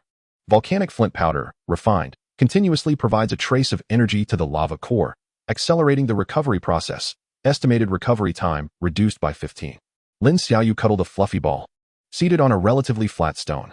She carefully wiped the almost invisible frostbite on her leg with a cloth soaked in the clear creek water, her skin regaining its normal elasticity and color, with only a slight aching sensation when pressed. The fluffy ball in her arms was in the best condition. Its pink-white fur glistened like jade under the dappled light filtering through the tree canopy, and its large eyes were half closed. Pink-white antennae curling around a thick leaf of blue luminescent moss, leisurely sipping the sweet juice. With each gentle suckle, its diminutive body quivered slightly, emanating an aura of tranquility and contentment. Fluffy ball status, good. Continuously absorbing the energy and moisture from the blue-green moss. The energy reserve of the spores has been restored to 70. The jade butterfly, its radiance subdued, resembled a true dead-leaf butterfly, resting quietly upon Zhuang Xiaoman's knee. Its forewings drooped, with only the faintest high-frequency vibrations indicating that it was not asleep, but rather silently absorbing the meager life energy wafting through the forest, replenishing the exhaustion incurred from a sustained release of powerful skills. The phosphorescent powder scattered during the previous interference lay almost indistinguishable from the natural environment, merging with the gentle breeze and moisture of the creek bank. Time passed slowly and heavily in this process of recovery. The shadows of the trees stretched silently across the creek bank, leaning to one side. The midday sun, once scorching, gradually softened, taking on a delicate golden-red hue. The forest's clamor seemed to subside, leaving only the eternal murmur of the stream and the occasional distant, indistinct calls of birds and beasts. On the third day, noon had arrived. Zhuang Xiaoman's voice shattered the prolonged silence, low and clear. He spread his palm, his gaze settling on the rudimentary score recorder on his wrist, which displayed only the most basic information. The number representing their team, after enduring the harrowing battles in the ruins, the grievous injuries of the giant shield, and their desperate flight, remained pitifully at 167 points. This figure, in the face of the brutal elimination line, flickered like a candle in the wind. Lin Xiaoyu, upon hearing this, lifted her head, a flicker of concern passing through her eyes. Tang Xiaofei's scraping of the stone powder also halted, his brow knitting into a frown. There were still nearly 20 hours left until the assessment concluded. Zhuang Xiaoman's gaze swept over the slumbering giant shield, the fatigued jade butterfly, and the healthy fluffy ball, finally resting on Tang Xiaofei. The giant shield would take time to awaken, and the jade butterfly needed to recover. "Feej, can your injury move?" Tang Xiaofei immediately flexed his shoulder, feeling a sharp itch and sting from the wound on his back. But he gritted his teeth and vigorously waved the metal pipe in his hand, creating a whooshing sound. "Just a flesh wound. No problem. I've got plenty of strength." The familiar fierceness rekindled in his eyes. Damn it, being chased and beaten by those green-skinned rats and purple-shelled scorpions for 3 days is infuriating. It's about time we take the initiative and find some soft persimmons to squeeze. Zhuang Xiaoman nodded. This was precisely his line of thought. Their previous disarray stemmed largely from the unexpectedness of entering the battlefield and being continuously suppressed by the ferocious beasts. Now, although the giant shield was in slumber, Tang Xiaofei had regained much of his combat strength, while Lin Xiaoyu and the fluffy ball were in good condition. And the jade butterfly's phosphorescent powder was a tactical asset. It was time to transform from passive to active. Points. Zhuang Xiaoman's fingers lightly tapped on his knee, as if calculating invisible weights. The giant shield required time to awaken, and they could not afford to waste it. They must seize the moment to take the offensive and hunt for points. The targets: solitary, weak, ferocious beast groups. The young of the dark swamp poison lizard or the corrupted moss crocodile. Or perhaps the remnants of the fungus claw scorpions that had been severely injured and frightened by them previously. His voice carried a cold calculation, steering clear of large groups and tough opponents. The jade butterfly's phosphorescent powder interference and blinding abilities were crucial. Fij, you will handle the main assault and rapid harvesting, while Xiaoyu and the fluffy ball will provide support, healing, and key control. He turned to Lin Xiaoyu, cradling the fluffy ball. Fluffy, how is your recovery? Can you use healing spores or the interference skill? He referred to the repulsive burning used against the black wind wolf earlier. The fluffy ball immediately lifted its small head, its moist, large eyes blinking, as the pink-white tips of its tentacles glowed with a spore as solid as a jade bead, which quickly transformed into a rich, aggressive green halo. It emitted a series of soft sounds, conveying a clear intent of readiness to fight. Good. A glimmer of approval flickered in Zhuang Xiaoman's eyes. Let us wait until nightfall. The night will benefit the jade butterfly's phosphorescent powder and luminescence, allowing us to conceal our movements. He bent down, immersing his hands in the creek water, feeling the bone-chilling cold. The water pricked his skin like countless fine needles, yet he did not retreat. Instead, he allowed this chill to permeate every corner of his body, sharpening his thoughts. He straightened up, wiping his face with his damp hands, then raised his head, his gaze piercing as he focused on the downstream area where the mist was thicker and the light dimmer. He extended his finger towards that direction, his voice low and resolute. We will rest here until sunset. Then we will stealthily make our way downstream. That area is densely woven with water, dark and damp. Precisely the nesting ground favored by the poison lizard and crocodile offspring. Even if we do not find them, we can exploit the complex terrain to shake off our pursuers. Tang Xiaofei nodded emphatically, a glint of ferocity flashing in his eyes. He continued diligently scraping the volcanic flint powder, each stroke executed with particular force, as if every grain of powder was gathering strength for the impending hunt. Lin Xiaoyu held the fluffy ball tightly, taking a deep breath to quell her inner trepidation. Her gaze was somewhat dazed, but gradually, that confusion was replaced by a firm resolve. She understood that points were the key to their future, for the giant shield. For the team, she must bravely strive. The afterglow of the setting sun finally sank completely into the western forest, leaving only a faint, dim purplish-red hue on the horizon. The forest was swiftly engulfed by the deepening twilight, and the outlines of the towering water firs and drooping willows became blurred and menacing in the gloom. The sound of the stream grew particularly distinct in the silence. The giant shield remained in slumber, its heavy humming the only background sound in this temporary camp. Zhuang Xiaoman leaned against a tree trunk, eyes closed as if in feigned slumber. However, the perception of the beastmaster's compendium was like an invisible web, quietly spread out, meticulously monitoring the slightest movements within 100 meters. His fingers unconsciously caressed the cold handle of the surgical knife at his waist. The chill of the metal a reminder of the imminent action. The time had come. His voice dropped to a near whisper, like the night wind rustling through withered leaves. Yet it reached Tang Xiaofei and Lin Xiaoyu's ears with clarity. Pulu. The fluffy ball in Lin Xiaoyu's arms immediately responded with a soft sound, its pink-white tentacles glowing with a gentle pale green light in the darkness, its large eyes sparkling with eagerness. Tang Xiaofei sprang up from the ground suddenly, the movement tugging at his back injury, sending a sharp itch and sting through him, but he merely grimaced, seizing the metal pipe resting against the tree roots. The cold metal sensation invigorated him. He flexed his shoulder, feeling the resurgence of power in his muscles. Damn it, I've been holding back for 3 days. It's time to unleash it. He spat softly, his eyes gleaming with ferocity. Xiaoyu, Fluffy, stay close to me, maintain distance. Zhuang Xiaoman instructed in a low voice. Fij. You take the left flank. Watch for mud and puddles beneath your feet. Jade, lead the way ahead, within a 30-meter range, focusing on sensing the fluctuations of small group life and the scent of blood. Buzz. The jade butterfly, like a finely tuned instrument, silently took off from Zhuang Xiaoman's knee, its gathered radiance allowing it to blend almost seamlessly into the night, save for the faint airflow generated by its high-frequency wing vibrations. It glided like a shadow into the darkness, skimming the damp ground and low-hanging vines, stealthily making its way towards the deeper, mist-laden, and gloomier wetlands downstream. Its delicate antennae functioned like radar, capturing the slightest vibrations and sent particles in the air. The team moved like 3 phantoms merging with the night, stepping away from the relatively dry slope by the creek and into the true wetlands. Beneath their feet, The ground transformed from gravel to a thick, cold, moisture-laden layer of humus and soft mud, each step sinking half an inch, producing a faint yet unsettling squelching sound. The enormous tree roots coiled like lurking pythons on the ground, slick moss blanketing everything. The air was infused with the pungent, sweet scent of decaying leaves. A murky amalgamation of mud and algae, interspersed with a faint, distinctive odor characteristic of reptilian beasts. Chapter 44. The Toxic Marsh, a hunting ground of moonlight and soft persimmons. The darkness and the intricate terrain served as a double-edged sword, concealing them while simultaneously shrouding unknown dangers. Zhuang Xiaoman's nerves were taut, her senses heightened like an invisible probe, following the lead of the jade butterfly, scanning every inch of shadow ahead. Tang Xiaofei's palm, gripping the metal tube, was slightly damp with sweat, each step carefully placed upon relatively solid tree roots or exposed rocks, striving to avoid the squelching mud that would betray their presence. Lin Xiaoyu clutched a fluffy ball, trailing closely behind Zhuang Xiaoman, her heart racing as she endeavored to regulate her breathing. After delving approximately 200 meters, the jade butterfly suddenly hovered above a cluster of enormous, foul-smelling death ferns. It transmitted a clear signal, 30 meters ahead, to the left.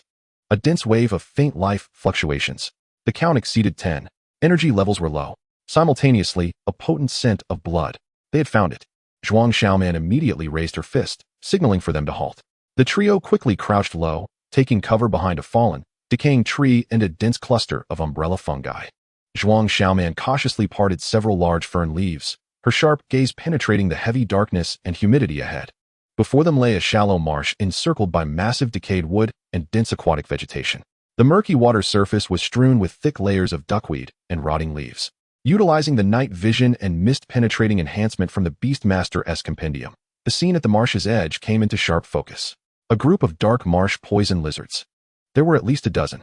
The majority were first-tier individuals, about 1 meter in length, their slick, dark green scales glistening, long tails anxiously thrashing the water's surface, their cold vertical pupils flickering with a greedy gleam in the darkness. They were surrounding a larger, yet grievously wounded prey. It was a juvenile corrupted toad salamander. Nearly 2 meters long, its thick skin was grayish-green with tumor-like protrusions, and its once mighty tail dragged helplessly through the mud. One of its forelimbs had been torn off at the root, exposing a ghastly white bone and dark red muscle, the edges of the wound exhibiting an ominous green hue. The very poison of the dark marsh poison lizards. On the opposite side of its abdomen, a massive, deep gash gushed dark red blood, evidently inflicted by a more formidable predator from which it had fled to this place.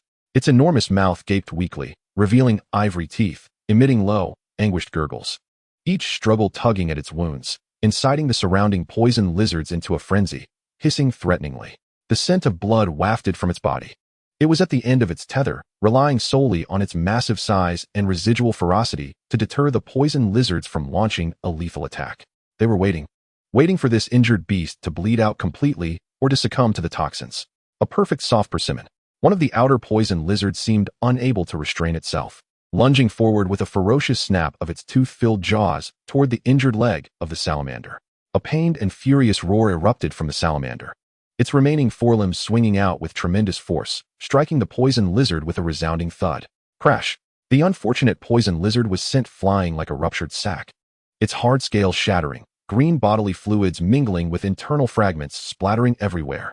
It crashed heavily against a distant decayed tree, twitching a couple of times before falling still. This fierce counterattack temporarily stunned the lizard horde, causing them to retreat a few steps, yet the greed in their eyes burned ever brighter. The salamander's retaliation had also drained its last reserves of strength, its massive form swaying as blood gushed from its wounds. Now was the moment. Zhuang Xiaoman's thoughts surged like a chilling current. Jade butterfly. Phosphorescent powder paralysis. Envelop the outer lizard group. Maximum range. Create chaos. Feech. Deal with the perimeter. Do not let them escape. Target. The injured leg and eyes. Xiaoyu. Fluffy ball. Healing spores. Target. The massive tear on the salamander's abdomen. Maximum intensity. Not to heal. To stimulate. To drive it into a frenzy. The commands were clear, precise, and ruthless. Buzz. The jade butterfly, hovering above the death ferns, erupted with dazzling, kaleidoscopic light. It was as though a miniature neon bomb had ignited in the dim marsh. Vast swathes of dreamlike, shimmering phosphorescent powder were dispersed like a sandstorm, accurately showering the dozen poison lizards surrounding the juvenile salamander. The seven-colored aura instantly enveloped the lizard horde. The lizards coated in phosphorescent powder froze in their movements. Their cold vertical pupils glazed over with a bewildered haze, their aggressive postures skewed, the threatening hisses transforming into chaotic whimpers. Some of the outer lizards even collided and began to bite one another. Phosphorescent powder paralysis proved exceptionally effective against these neurologically simple reptilian beasts. Die, you bastards! Tang Xiaofei's roar thundered like a clap of thunder. He surged forth like a tiger breaking free from chains, leaping from behind the decayed wood. The metal tube sliced through the air with a shriek, crashing down upon the head of a lizard ensnared in the phosphorescent powder. Bam! Crack! The hard, dark green head burst like a ripe watermelon. Red, white, and green splattered everywhere. He did not pause, swinging the metal tube in a sweeping arc. Thud! Thud! 2 more lizards, caught by the phosphorescent powder and unable to evade, were struck midsection, bones snapping, rolling away with horrified cries. His aim was clear: the perimeter. Create greater chaos and panic. Cut off the escape routes of the poison lizards. Meanwhile, Fluffy, go. Lin Xiaoyu's voice was tinged with tension, yet unyieldingly resolute. The fluffy ball in her arms was already primed for action. The tips of its pink-white tendrils instantly illuminated a colossal healing spore, solid as an emerald star. The radiance was pure and teeming with vibrant life, shining like a lighthouse in the dark marsh. Poof! The immense healing spore traced a verdant trajectory, striking precisely at the horrific, blood-gushing tear on the salamander's abdomen. Swoosh! The spore, saturated with surging life energy, instantly melded into the roiling flesh and dark red blood. A miracle, or perhaps a calamity, unfolded. The pure life energy was akin to pouring ice water into boiling oil for this dying, toxin-riddled beast. A violent explosion erupted deep within the wound. Roar! The juvenile corrupted toad salamander unleashed a piercing, distorted wail, blending sheer agony with ferocity. The sound resembled the lament of an injured dragon, instantly overpowering the hisses of all the poison lizards. Its remaining single eye was soon veiled in blood, a crimson haze. Its massive and heavy body surged forth from the mud like an uncontrollable tank. Its remaining forelimb and the injured leg flailed wildly, trampling everything within reach. The target was no longer the poison lizards, but rather every living creature within its grasp, including those of its kind paralyzed by the phosphorescent powder who could not escape in time. Boom, boom, crash. The enormous foot came crashing down with overwhelming force. A poison lizard, paralyzed by the phosphorescent powder, was instantly squashed into a pulp. Its thick tail swept through the air like a steel whip, snapping 2 lizards in half that failed to evade. The murky mud mixed violently with shattered scales, entrails, and blood, spraying everywhere. The entire shallow marsh was transformed into a bloody battlefield. Chaos. Utter chaos. The poison lizards ensnared by the phosphorescent powder suffered heavy casualties under the salamander's indiscriminate rampage. The unencumbered lizards were struck with terror by this sudden infighting and the overwhelming menace, shrieking as they scattered in all directions, entirely losing their collective threat. Jade butterfly. Glare of blindness. Target, the salamander's single eye. Feech. Granted a swift end.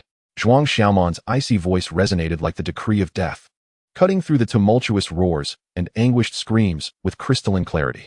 Above the jade butterfly's 4 wings, a pure, emerald radiance erupted instantaneously. The highly concentrated beam of light pierced through the chaos with the precision of the sharpest scalpel, striking fiercely at the frenzied, bloodshot-eyed larval caiman, ensnared in its own fury. Buzzing. The brilliant light shot forth. The larval caiman's scarlet eye was instantly engulfed by the blinding green, akin to being seared by a scalding iron. The excruciating pain halted its frenzied movements abruptly, its massive head instinctively arching back in agony. Now was the moment. Tang Xiaofei darted in like a specter from the side. Seizing the opportunity presented by the larval caiman's exposed throat as it reared back, he infused all his strength into the metallic tube in his hand, thrusting it forth like a javelin. The target was the relatively softer region of its throat. Swoosh!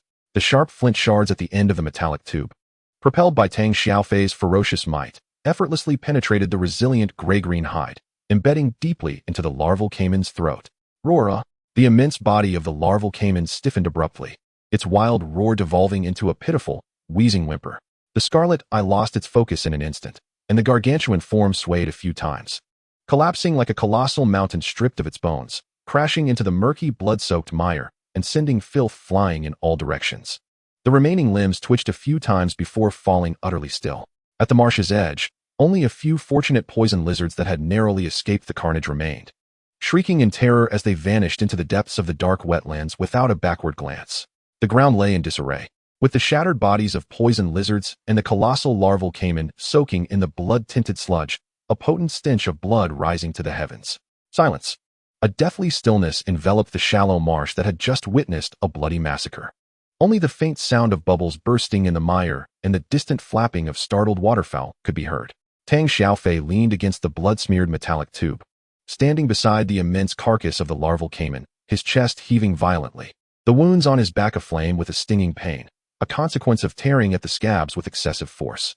He wiped the mud and blood splattered on his face, glancing at the rapidly changing numbers on his wrist-mounted score tracker, and broke into a grin that melded exhaustion, ferocity, and immense satisfaction. 167 points had soared to 212. A flawless hunt. Chapter 45, Moonshadow, Venom Glands, and the next soft target. Damn it, the feast has arrived. Tang Xiaofei spat out a mouthful of bloody saliva. The excitement on his face swiftly replaced by gravity. The score on his wrist tracker froze at 212, but this score was earned through a pungent scent of blood. Now a harbinger of doom. The rules of the assessment were clear. Only by surviving and being transported out with the appropriate spoils could one exchange them for points. Dying here or having 1's spoils snatched away would render all efforts futile. Move quickly. Only take the venom glands. 30 seconds. Zhuang Xiaoman's voice was as cold as steel, devoid of any hesitation. Like an arrow released from its bow, he surged towards the nearest relatively intact corpse of a poison lizard. The cold surgical blade in his hand glinted under the moonlight as it precisely pierced the soft junction between the lizard's jaw and neck, his wrist twisting deftly. Swoosh. A fist-sized, bulging venom sac encased in dark green connective tissue was deftly extracted, exuding a rich, sweet, and corrosive aroma. Without a second glance, he swiftly wrapped it in resilient moss leaves and stowed it in a specially designed pouch at his waist. Target, dark marsh poison lizard venom gland, intact. Status, fresh. Containing a blend of corrosive and paralyzing toxins. Point value, 5. Each must be successfully carried to the teleportation point for calculation. Tang Xiaofei moved with equal swiftness and ferocity. He discarded the blood-soaked metallic tube, unsheathed the short dagger strapped to his calf, and lunged at another poison lizard corpse. The dagger's sharp edge sliced seamlessly between the scales, prying open with force. The dark green venom gland was forcibly extracted, similarly wrapped in moss leaves and stuffed into the side pocket of his backpack. His movements were bold and decisive, imbued with the rugged efficiency characteristic of a battle-hardened veteran. Lin Xiaoyu, clutching a fluffy orb, stood tensely behind a decaying log, alert. The fluffy orb in her arms scanned the encroaching danger with wide, vigilant eyes, its pale pink tendrils faintly glowing, ready to release disruptive spores. The jade butterfly retracted its luminescence, hovering above Zhuang Xiaoman's head, its four wings vibrating at high frequency, monitoring the fluctuations in energy around them, akin to the most astute radar. Swoosh, swoosh, swoosh. The subtle sound of blades slicing through connective tissue and soft flesh echoed sharply in the desolate marsh. Zhuang Xiaoman and Tang Xiaofei appeared like phantoms, weaving swiftly between the shattered bodies. Each strike signified the harvest of a venom gland worth 5 points. Time seemed elongated, every second accompanied by the increasingly distinct sounds of crawling in the distant darkness and the splashing of disturbed water. 15 seconds, 20 seconds. To the left, there's something in the water. Hurry. The urgent thought from the jade butterfly pierced through Zhuang Xiaoman's mind. Zhuang Xiaoman jerked his head up. Below the murky surface on the left, a slender shadow, cloaked in iron-gray scales, shot forth like a venomous arrow, slicing through the floating decayed leaves and algae. Aimed directly at Tang Xiaofei's exposed lower back as he bent down to cut the venom glands. Cold vertical pupils glimmered with a greedy ferocity beneath the dark water. And its mouth, lined with sharp teeth, was already agape. Target, iron-line crocodile, normal grade, first tier. Traits, cluster sensitivity, passive slightly accelerates and shares vision when near similar species. However, the range of paralysis effects will partially transmit to nearby kin. Skills, death spiral, active high-speed spiraling charge to bite the primary target. Sweeping the tail to repel surrounding enemies at the end. Scale light scattering, active anticipating an attack, closes its eyes to absorb part of the damage. Scattering water columns in all directions. Threat level, high among individuals, elevated in groups. Fei Ge, behind you, Zhuang Xiaoman warned sharply, simultaneously releasing the surgical blade from his hand, which transformed into a cold glimmer, hurtling towards the shadow in the water. Tang Xiaofei reacted with remarkable speed. At the instant Zhuang Xiaoman called out, he tensed the muscles in his abdomen, twisting his body like a spring. Simultaneously, the short dagger in his hand lashed backward with a fierce, slicing sound. Swoosh. Clang. Zhuang Xiaoman's flying surgical blade struck the relatively softer side of the iron-lined crocodile's snout, causing a spray of crimson droplets. Tang Xiaofei's retaliatory dagger landed heavily on the hardened spine of the iron-lined crocodile, producing a resonant clash of metal, sparks flying. Hiss! The iron-lined crocodile shrieked in pain. Its attack interrupted, and it abruptly retreated into the depths of the water, leaving behind swirling murky splashes and a trace of blood. However, this was merely the beginning. Splash! Splash! Splash! It was as if Pandora's box had been opened. The murky surface of the marsh erupted in a frenzy. Dozens of slender iron-gray shadows surged forth from every direction like a school of sharks, incited by the scent of blood. Cold vertical pupils glimmered in abundance, flashing with greedy specters, their toothy maws snapping open and shut, producing a chilling clack. Their targets were not only Tang Xiaofei and Zhuang Xiaoman, but also the shattered bodies of the poison lizards and the colossal carcass of the larval caiman on the ground. The iron-lined crocodile swarm, and their numbers exceeded all expectations. Damn it! As Tang Xiaofei beheld the dozen or so gaping maws filled with sharp teeth encircling him, his scalp prickled with alarm. The wound on his back throbbed painfully from the sudden, twisting motion. Jade butterfly. Phosphorescent paralysis. Cover the water surface. Maximum range. Xiaoyu. Fluffy orb. Paralyzing spores. Disrupt them. Zhuang Xiaoman's roar pierced through the chaotic cacophony as he swiftly dashed towards the next corpse of a venomous lizard, drawing forth his backup short staff. Buzz. The jade butterfly's four wings erupted once more, radiating a dazzling spectrum of colors. This time, the phosphorescent powder cascaded like a waterfall, precisely blanketing the densest areas of water where the iron-scaled crocodiles congregated. The vibrant halos instantaneously merged with the murky waters. Blub blub. The fluffy orb responded in kind. Its diminutive form unleashed a brilliant azure glow, releasing several concentrated, pale green spores imbued with potent paralyzing effects, which shot forth like shotgun pellets, striking true upon the heads of several iron-scaled crocodiles that had just leapt from the water, mouths agape. Enveloped by the mist of phosphorescent powder and struck by the paralyzing spores, the crocodiles found their movements abruptly stiffening, their momentum faltering, their trajectories skewed, and the force of their jaws diminished. The surface of the water seemed to have been pressed into slow motion. Yet, the sheer number of crocodiles was overwhelming. The range of the phosphorescent powder and spores could not encompass them all. 7 or 8 more iron-scaled crocodiles, undeterred by death, lunged forward. The cold, scaly armor, slick with moisture, and the acrid stench assailed them. Get the hell away from me! Tang Xiaofei roared in a fit of rage. He abandoned his efforts to harvest the venom glands, and with the precision of a striking serpent, plunged his short dagger fiercely into the eye of a crocodile that lunged before him. Simultaneously, he unleashed all his strength in a powerful kick to the relatively softer abdomen of another crocodile, sending it tumbling away. Zhuang Xiaoman swung his short staff, landing a precise blow to the snout of one crocodile, leaving it dazed, while nimbly sidestepping another's vicious bite. However, a third crocodile had silently approached from the side, its maw filled with razor-sharp teeth snapping towards his calf. In a split second, thwack, a cold, spiraled metal tube pierced through the throat of the ambushing crocodile like a venomous dragon emerging from its lair. It was Tang Xiaofei. In the moment he deflected the frontal assault, he had retrieved the metal tube he had previously discarded, executing a perfect throw. Let us go. Enough, Tang Xiaofei bellowed, seizing the last packaged venom gland from the ground and stuffing it into his backpack, while simultaneously yanking Zhuang Xiaoman along. Zhuang Xiaoman's gaze swept the battlefield. The corpses of the venomous lizards had been torn to shreds by the swarming iron-scaled crocodiles, and the venom glands were beyond retrieval. The enormous carcass of a young alligator had become the center of contention, ripped apart into a bloody mess. The more valuable alligator venom glands and resilient thick skin? Forget it. Retreat. Zhuang Xiaoman decisively commanded. He glanced at his wrist. The point record still read 212.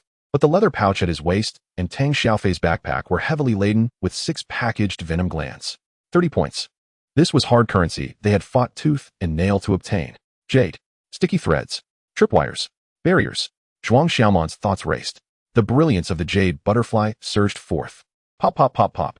Several strands of meticulously refined, shimmering with an unusual metallic luster, sticky threads shot out like serpents endowed with life, no longer merely covering wounds. They precisely ensnared the legs of the foremost iron-scaled crocodiles, entangling their paths of attack. Upon contact with the icy scales and the moisture in the air, the sticky threads tightened, solidified, and expanded, The iron-scaled crocodiles ensnared by the sticky threads found themselves trapped in an invisible web, their movements slowed and restrained. They struggled and snapped angrily, only to tighten the resilient threads further. The crocodile horde behind them was likewise obstructed, colliding chaotically, creating a scene of utter disarray. Over here, Lin Xiaoyu had already found a relatively dry path leading to the higher thicket, guided by the fluffy orb. She waved her hand anxiously. The three no longer lingered on the battlefield. Taking advantage of the precious chaos created by the sticky threads, they turned and fled towards the direction Lin Xiaoyu indicated. Beneath their feet lay slippery mud and tangled roots, every step proving exceedingly arduous. Behind them echoed the furious roars of the iron-scaled crocodiles and the sound of sticky threads being forcefully torn apart. Blub blub. The fluffy orb perched on Lin Xiaoyu's shoulder, launching several more paralyzing spores at the closest pursuing iron-scaled crocodiles. Though insufficient to immobilize them, it noticeably delayed their pursuit.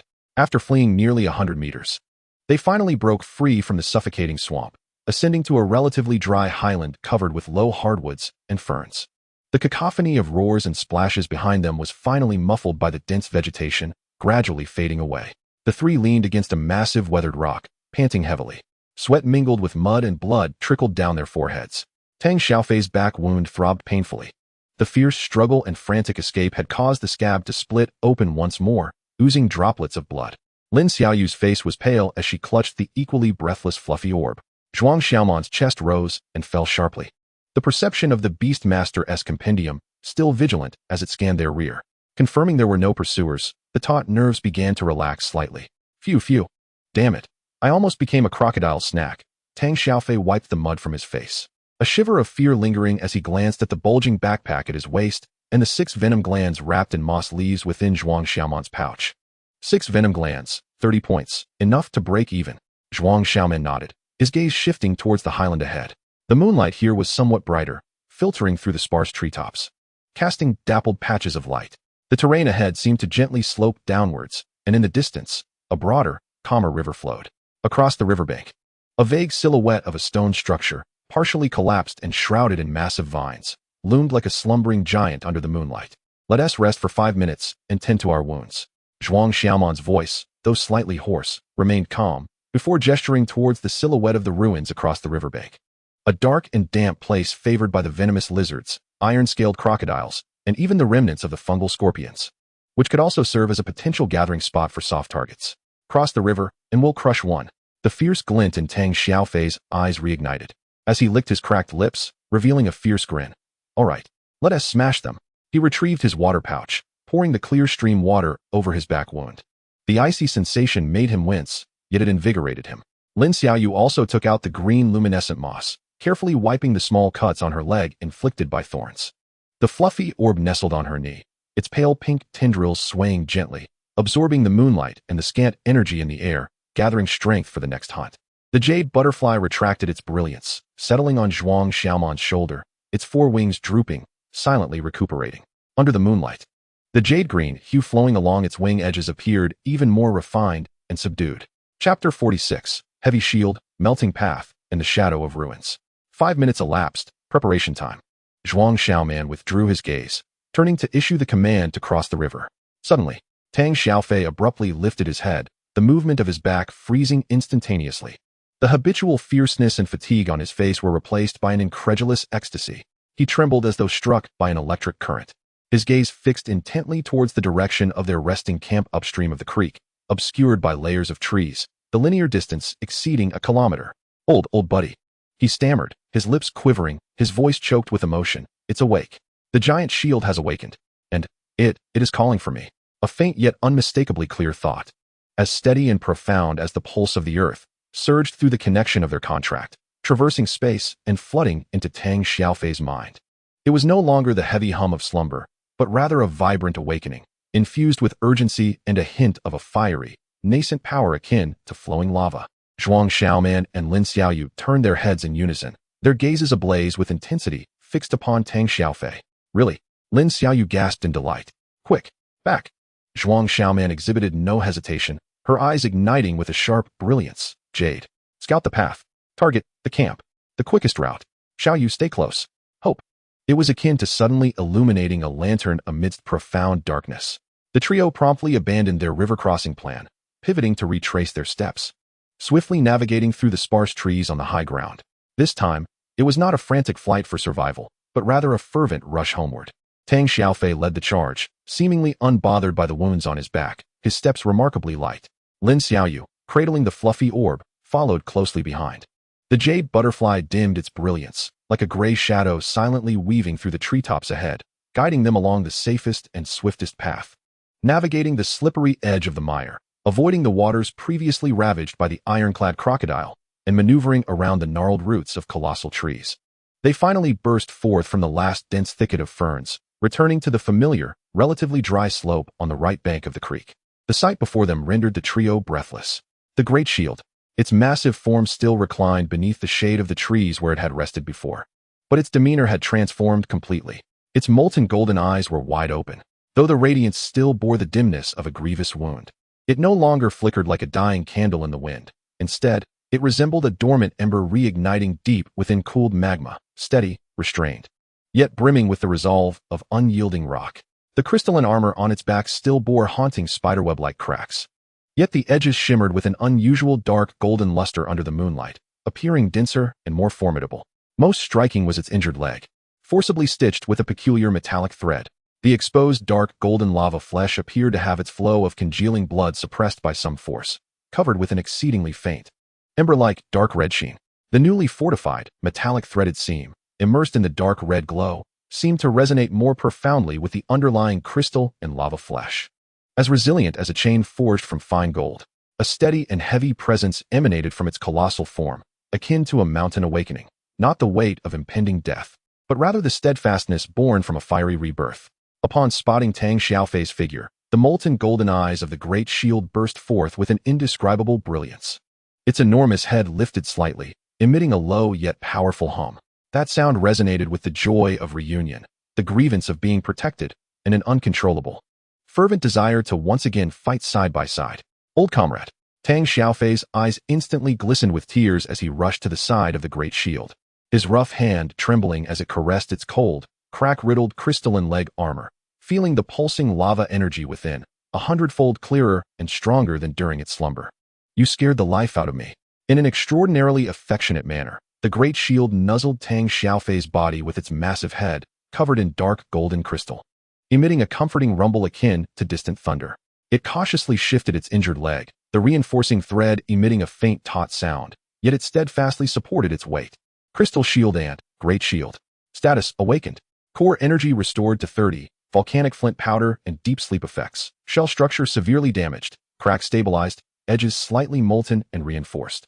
Left hind leg severely injured, thread and lava energy deeply resonating, strength enhanced, energy loss significantly suppressed, capable of limited support and slow movement. New insight. Path of lava, passive prototype. Lava core energy can weakly permeate contact with the ground, forming temporary high-temperature hardened areas, slightly enhancing stability and defense at its foothold. Range very small. Excellent, excellent, excellent, Tang Xiaofei exclaimed in excitement, vigorously patting the shell of the great shield. It's all right. We can once again deal with those bastards. Lin Xiaoyu joyfully approached, the fluffy orb's pale pink tendrils waving happily, conveying a welcoming sentiment to the great shield. The jade butterfly alighted on Zhuang Xiaoman's shoulder, its wings seeming to shimmer with renewed brightness. Zhuang Xiaoman approached the great shield, scrutinizing its condition meticulously, especially the injury on its leg and the junction with the reinforcing thread. He extended a finger, cautiously touching the surface of the shimmering metallic thread and dark red glow. A peculiar warmth and resilience resonated through his fingertips, surpassing its previous strength. The fusion of the thread was impeccable, and energy loss was significantly mitigated. Zhuang Xiaoman's voice carried a rare note of approval as he glanced at the jade butterfly jade. Splendid work. He then turned his sharp gaze back to the great shield. Can you move? How far can you travel? The molten golden eyes of the great shield locked onto Zhuang Xiaoman, emitting a deep, affirmative hum. Its massive form slowly yet resolutely rose.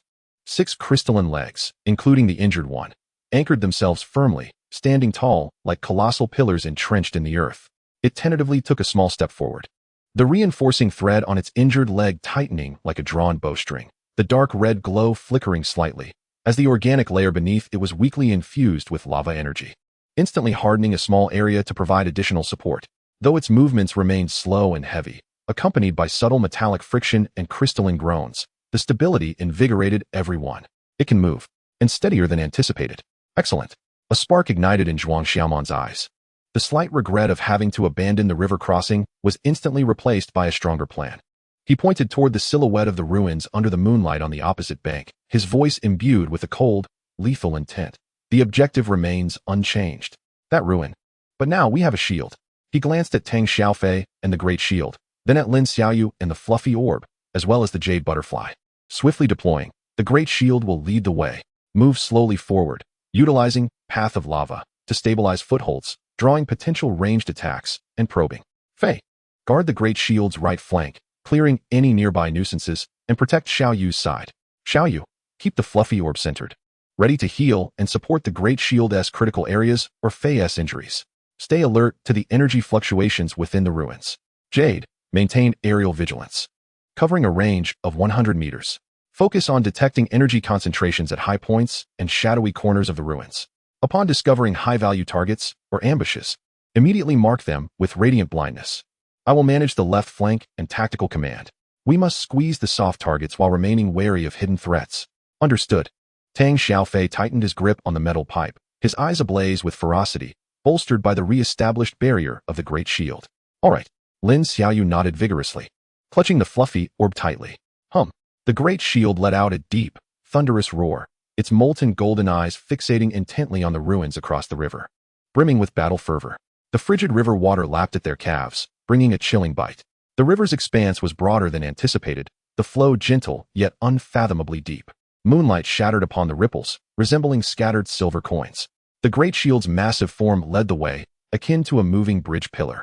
With each heavy step, its dark, golden crystalline legs sank deep into the riverbed's silt, the dark red lava glow within subtly flickering. As the surrounding silt within a meter radius was instantly permeated by a feeble high-temperature energy, hardening. It was as if laying down fleeting dark golden rock footholds in the water. Though the area was minuscule and the duration brief, it provided crucial stability for its hefty form, averting the risk of sinking into deep pits. Path of Lava, passive prototype, activated. Stability of footholds enhanced. Progress slow yet steady. Tang Xiaofei closely followed the right rear of the massive shield, the frigid river water soaking his pant legs. While the wound on his back was sharply stimulated by the cold water, sending a clear sting through him. Yet, he remained unperturbed, his gaze sharp and hawk-like, vigilantly scanning the dim waters to his right and the hanging vines along the bank. A metallic tube was angled towards the water's surface, poised to counter any potential ambush. Lin Xiaoyu cradled a fluff ball, walking in the center of the V-shaped safe zone created by the shield. Carefully stepping on the freshly hardened footholds, her body trembling slightly from the icy river water. The fluff ball's pale pink tendrils quivered like radar, sensing the underwater fluctuations.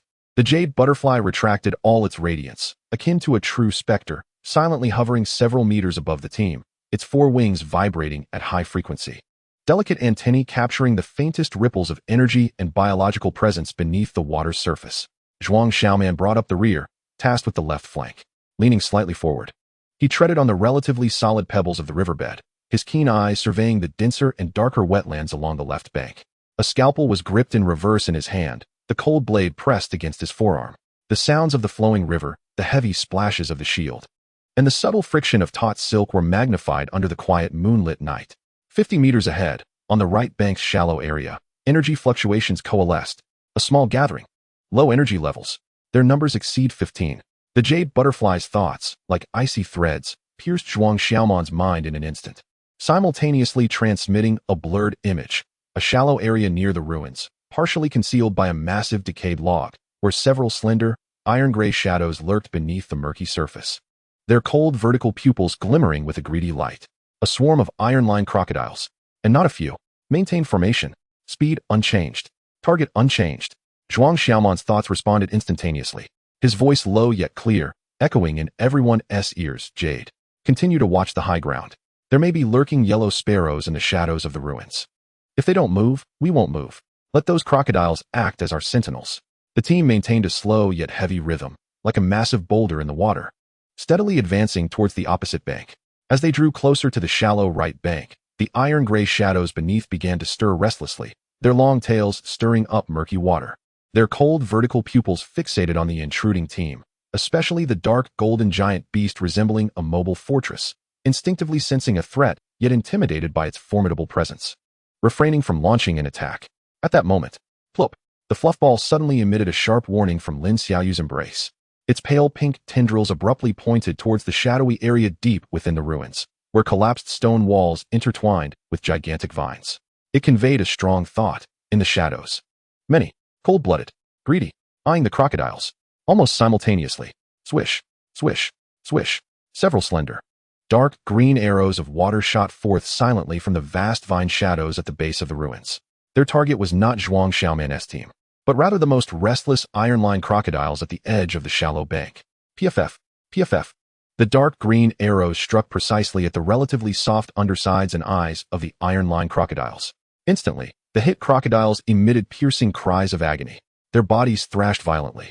Rolling, the areas struck on their bellies saw their resilient scales corrode at a visible speed, rotting and emitting hissing smoke. The ones struck in the eyes were rendered instantly blind, thrashing wildly against the decayed wood. A swarm of dark swamp poison lizards, and their numbers were unknown. They lay in ambush within the shadows of the ruins, using the iron-line crocodiles as natural shields and bait, launching a despicable surprise attack. Their apparent goal was to first weaken or even eliminate these bothersome sentinels before leisurely feasting on the startled prey or reaping the benefits. Hiss, roar. The shallow bank erupted into chaos. The ambushed iron-line crocodiles were utterly enraged. They abandoned their surveillance of Zhuang Xiaoman's team, their crimson vertical pupils locking onto the vile assailants lurking in the vine shadows. Dozens of iron-gray figures surged forth like arrows released from a crossbow, with a piercing roar that tore through the water's surface, fearlessly charging towards the vine shadows. Their massive jaws opened and closed with a deafening roar. Meanwhile, within the shadows of the vines, more dark green figures flickered like phantoms, their slender tails entwined with the vines, cold vertical pupils flashing with a cruel glint, their mouths filled with sharp teeth coalescing dark green corrosive venom once more. The poison lizards had clearly been prepared, utilizing the complex terrain to ready themselves for battle against the enraged crocodile swarm. The mantis stalks the cicada, while the yellow sparrow waits in the rear. And the true hunters, treading upon a path paved with molten rock, silently crossed the icy river, stepping onto the solid ground of the opposite bank. Stop! Zhuang Xiaoman stepped onto the soft silt of the riverbank, immediately raising his hand to signal the team to halt behind a massive mushroom exuding a decaying sweet scent. His cold gaze swept across the chaotic and bloody battlefield ahead. The iron-line crocodiles, like uncontrolled battering rams, furiously assaulted the corners of the ruins entwined with vines, their massive jaws tearing at the dangling vines and decayed wood, attempting to root out the poison lizards within. Meanwhile, the poison lizards utilized the complex terrain of the ruins, like the craftiest assassins, nimbly weaving between shadows and broken walls, with dark green venom cascading like deadly arrows towards the advancing crocodiles, eliciting wails of agony. Broken scales, dark green venom, and dark red blood mixed with mud splattered everywhere. The two ferocious beasts were thoroughly entangled in a brutal and fierce battle. An opportunity. A cold smile curled at the corner of Zhuang Xiaoman's mouth, akin to a hunter finally spotting its ensnared prey. Feige, target the perimeter. A solitary, injured poison lizard. Venom gland. Move quickly. Shield. Stay put. Crystal rock barrier. Prepared. Xiaoyu. Fluffball. Prepare paralysis spores. Disrupt any potential ambushers. Jade. Keep a close watch on the high point of the ruins. Whoever dares to reveal themselves as a yellow sparrow will be blinded on the spot. Damn. I've been itching for this. Tang Xiaofei grinned savagely, like a shark scenting blood, his body suddenly lunging from behind the mushroom clump. He did not charge into the chaotic center of the battlefield, but instead moved swiftly along the edge. His gaze locked onto a poison lizard that had been flung out by an iron-lined crocodile's tail, now rolling against a nearby broken wall. The poison lizard had a gaping wound on its belly, its dark green innards faintly visible, struggling to get up. Die for me, Tang Xiaofei growled, his body pouncing like a cheetah. With all his strength and pent-up fury, he plunged the metallic tube down like a pile driver. PFF. The end of the metallic tube, covered with sharp flint shards, penetrated effortlessly through the relatively weak neck vertebrae of the poison lizard, pinning it firmly against the cold, broken wall. The poison lizard had no time to emit a cry, its limbs thrashing violently before going limp. Without a moment's hesitation, Tang Xiaofei swiftly drew a short dagger, cutting precisely at the jaw, his wrist flicking deftly. A swollen dark green venom gland was extracted whole, wrapped in moss leaves. It was stuffed into his backpack. The movements flowed seamlessly, a single continuous motion. Another 5 points secured. Simultaneously, swish, swish. 2 arrows of dark green venom shot forth like insidious snakes from a dense shadow of deadly ferns. Their target was Tang Xiaofei, who was busy collecting his spoils. Watch out. Lin Xiaoyu's alarm rang out. Plop. The fluffball reacted even faster. The tips of its pale pink tendrils lit up instantly. 2 concentrated paralysis spores shot forth like green meteors, intercepting the path of the venom arrows with precision. PFF. PFF. The paralysis spores collided with the venom arrows in midair. The spores, imbued with the essence of life, instantaneously neutralized a portion of the corrosive toxins, creating an invisible barrier against the dark green venom, which veered off course for the most part, with only a small amount splattering onto the muddy ground at Tang Xiaofei's feet, emitting a hissing sound of corrosion. Damn it! Seeking death, Tang Xiaofei was drenched in cold sweat, immediately consumed by fury. He abruptly turned his head, his crimson eyes locking onto the 2 venomous lizards that had just spewed their toxic liquid, now retreating into the shadows of the deadly ferns. Jade, mark it. Zhuang Xiaoman's icy command resonated. Buzz. A pure and blinding emerald glow cascaded from the heavens, akin to a precise searchlight, fiercely enveloping that patch of lethal ferns. The compound eyes of the 2 venomous lizards were scorched by the intense light, emitting agonized cries as their movements froze in an instant. Get out here. Tang Xiaofei surged forward like a ferocious beast, closing the distance in mere steps, his metallic pipe sweeping with the force of 1,000 tons. Bang! Crack! 1 venomous lizard's head burst open like a rotten watermelon. The other was struck midsection, rolling away with a shriek, only to be met with a crushing stomp from Tang Xiaofei that shattered its spine. Another 2 venom glands were seized. The chaos in the center of the battlefield intensified, as the ferocious charges of the iron-scaled crocodiles clashed with the stealthy ambushes of the venomous lizards, both sides suffering heavy casualties. Meanwhile, at the periphery of the battlefield, Zhuang Xiaoman's team operated like a finely tuned harvesting machine, shielded by the silent barrier of the massive shield, executing cold and efficient hunts on those soft targets that had been affected by the combat and were now wounded and isolated. Each strike brought in another dark green venom gland. The leather pouch at their waists and the side pockets of their backpacks swelled and grew heavy at a visibly rapid pace. Chapter 47, Shadows, Points, and the Embers of Lava. The subtle snaps of broken silken threads drowned amidst the distant roars of beasts and the sounds of collision. Zhuang Xiaoman lay concealed in the damp layer of decaying matter, the cold mud soaking through the fabric of his elbows, yet he remained oblivious. His gaze pierced through the intertwining vines and the shadows of the crumbling walls, precisely locking onto the chaotic scene of carnage. The brutish charge of the iron-scaled crocodile shattered the decayed wooden pillars, while the venomous arrows from the dark swamp lizards shot forth from devious angles, each strike accompanied by piercing howls and the hissing of corroded scales. Broken limbs, dark green venom, and dark red plasma splattered across the murky puddles and mud. This chaos served as the perfect curtain. Feech, to the front left, behind the crumbling wall, that limping one. Zhuang Xiaoman's voice was low, yet carried the weight of resolute command, piercing through the oppressive air. Tang Xiaofei sprang forth like a long-hidden cheetah, bursting from behind a massive mushroom. He did not need to clearly see the target. Zhuang Xiaoman's direction provided his aim. A venomous lizard, its abdomen torn and dragging a severed leg, desperately attempted to crawl back into the depths of the ruins. Tang Xiaofei's speed was astonishing. In mere strides, he closed in, the metallic pipe in his hand charged with accumulated fury and deadly precision, the sharp flint shards at its end plunging forcefully into the lizard's relatively weak neck. Thud!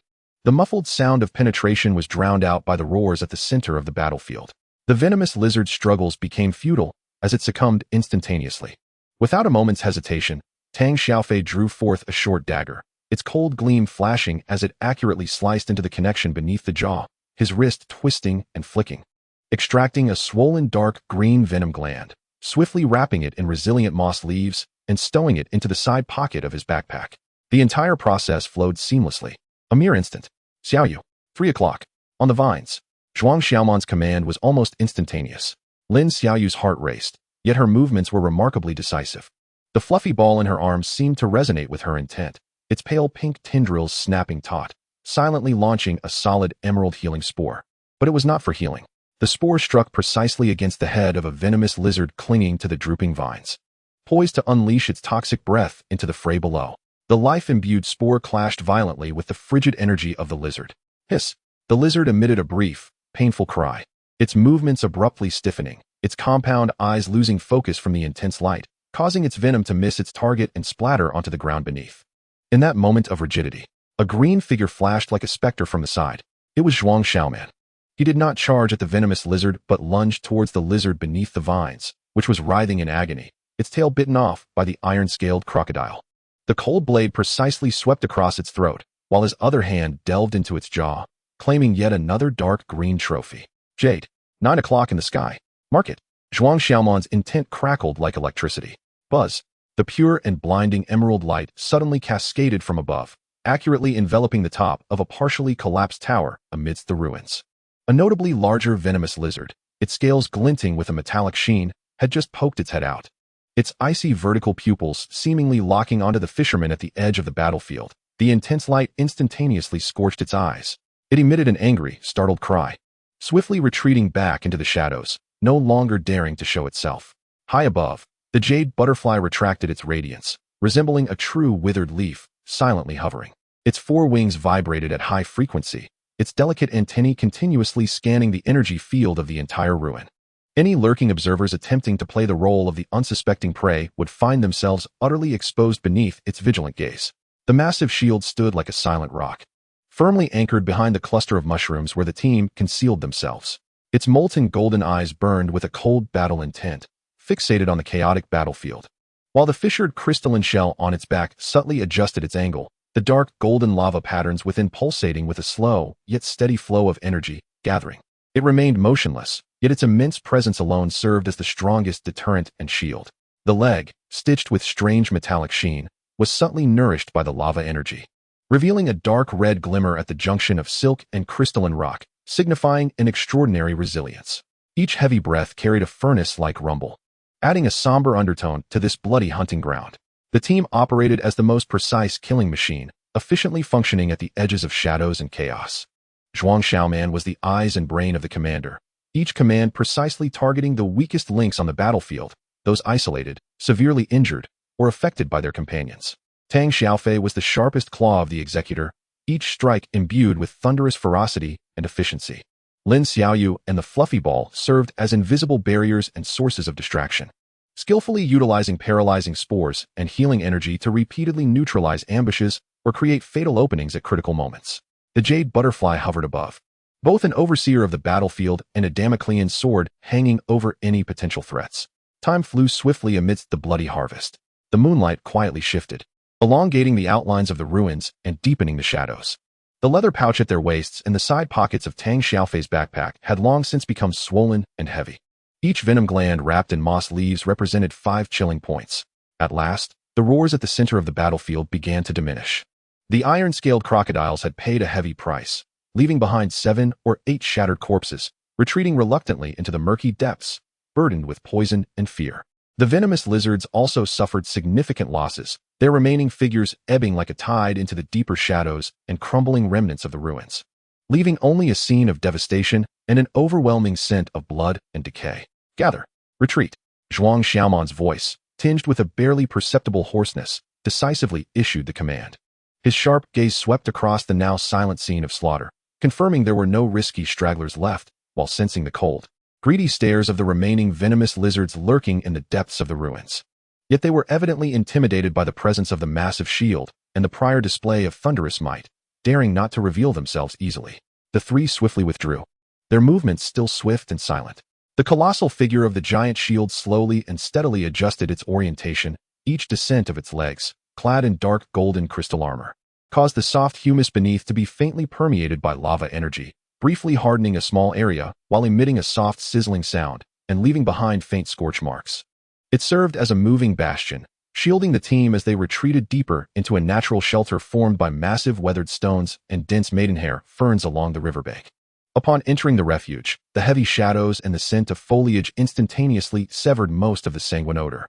Tang Xiaofei leaned against the cold rock, exhaling a long breath imbued with a metallic tang, beads of sweat dotting his forehead, while the wound on his back sent sharp prickles of irritation, a sign that the scab had ruptured after intense exertion. Yet, a sense of exhilaration and satisfaction danced upon his face, a testament to the release of pent-up energy. Lin Xiaoyu, cradling the fluffy ball, leaned against a relatively dry stone, her small visage pale and breaths rapid, clearly drained from the heightened concentration she had just exhibited. The fur of the fluffy ball, once a pristine white, appeared somewhat dulled, its large eyes half closed, conveying a message of fatigue yet contentment. Zhuang Xiaoman did not immediately rest. He leaned against the rock, the perception of the beastmaster's compendium, enveloping the surrounding 100 meters like an invisible tide, cautiously ensuring their temporary safety. Only after confirming this did he turn his gaze to the bulging backpack at Tang Xiaofei's waist and his own similarly heavy leather pouch. "Let us tally up," he said in a low voice. Tang Xiaofei instantly understood, deftly opening the side pocket of his backpack. Lin Xiaoyu approached, assisting in extracting the moss-wrapped bundles from Zhuang Xiaoman's pouch. The two swiftly enumerated the spoils, exuding a sweet, metallic scent. 1, 2, 3. "Brother Fei, you have 7 here. Brother Man, you have 6? Lin Xiaoyu whispered, her tone tinged with disbelief and excitement. 13 venom glands. 65 points. She glanced at the score recorder on Tang Xiaofei's wrist, which had jumped from 212 to 277 points, a real-time accumulation from their recent skirmish at the battlefield's edge. But that's not all. Tang Xiaofei grinned, patting his bulging main backpack. There are these solid goods too. He carefully unzipped the main compartment, revealing treasures cocooned in layers of leaves and moss. A robust, azure-tailed scorpion stinger and a deep purple, deadly sweet-smelling remnant of the scorpion's venom sac. I almost forgot about these 2 gems. We snagged them from the scorpion boss back in the ruins. They must be worth at least 30 or 40 points, right? Zhuang Xiaoman's gaze swept over the 2 hazardous trophies before landing on the relatively intact piece of tough hide, which he had daringly severed from the juvenile amphibious crocodile they had slain. And this crocodile hide, a defensive material, should also hold considerable value. He paused, adding, "The scorpion stinger, venom sac fragments, and carapaces collected from the ruins are all in Brother Fei's pack. Combined with the 13 venom glands from the poisonous lizards and the kill points from the scorpion and crocodile, our haul is quite bountiful." He glanced at his wrist, where the score recorder displayed the clear figure of 277 in the dim light. Yet, this was merely the foundational score from their recent kills. The true currency lay within the spoils in their backpacks, which needed to be safely returned to the teleportation point for final point conversion. Carrying such valuable goods made them the most enticing targets in the darkness. His gaze drifted towards the downstream, where, beneath the nearly unreachable shadows of the moonlight, a faint yet persistent blue light flickered, akin to a solitary star in the night, appearing and disappearing. "To the teleportation point," Zhuang Xiaoman resolutely declared, his voice imbued with undeniable authority. "Let us solidify these points first. The giant shield needs to recover fully, and Bu and the fluffy ball require time to regain their breath. The area near the teleportation point is a safety zone. At least we can catch our breath there." His eyes, sharp as a blade, scanned over his weary yet spirited companions and the silent behemoth of a shield. "While we still have this sliver of night, let's deliver the goods, and then we'll squeeze as many soft targets as we can. We'll take as many as we can. Once dawn breaks completely, or the forced teleportation initiates, we move." Chapter 48, Blue Light, Rankings, and the Dash Before Dawn. The frigid river water surged over their shins once more, the biting cold piercing like needles into their very marrow. This time, the crossing directed towards that solitary blue light. The water flowed gently, yet it was deeper than before. Each step upon the soft riverbed mud felt like a sticky descent, emitting faint squelching sounds that echoed hauntingly in the stillness of the night. The heavy spoils nestled in their backpacks and pouches transformed from mere points into life-threatening weights, every tremor tugging at their taut nerves. The giant shield led the way, its immense form acting as a moving bridge pillar amidst the river. Each step it took was profoundly heavy, its dark golden crystalline leg armor sinking deeply into the mire, the crimson glow of molten rock flickering dimly from within its shell. With a hum, the mud beneath its feet instantly became permeated by intense heat, hardening into a temporarily existing dark golden foothold, emitting a soft sizzling sound and leaving behind faint scorch marks and a whiff of sulfur. Path of lava, passive form, activated. Stability of foothold enhanced. Progression slow yet steady. This feeble warmth stood out in the icy river water. Tang Xiaofei closely followed the right rear of the giant shield, his teeth chattering slightly, half due to the cold and half from heightened tension.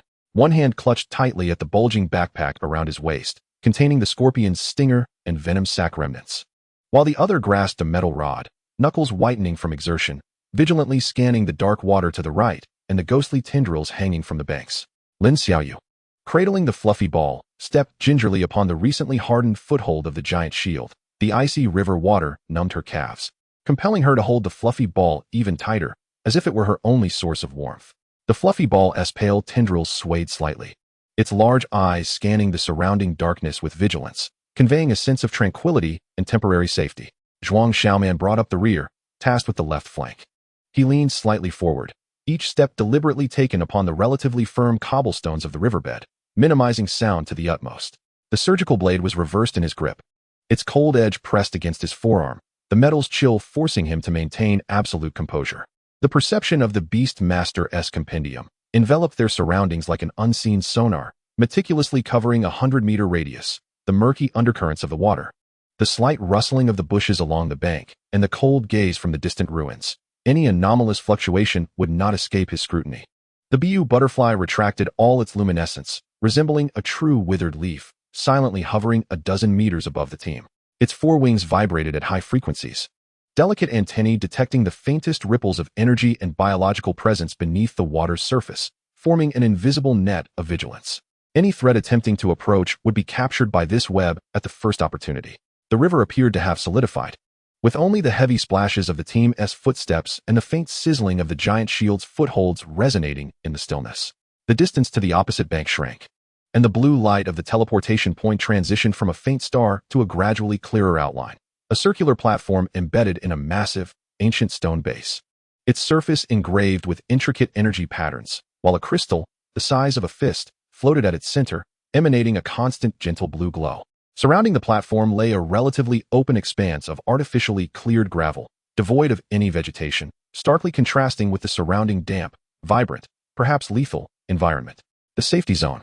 The sanctuary of rules. The moment they stepped onto the hard surface of the gravel, a cold sensation surged from their feet. Yet it brought an almost euphoric sense of security.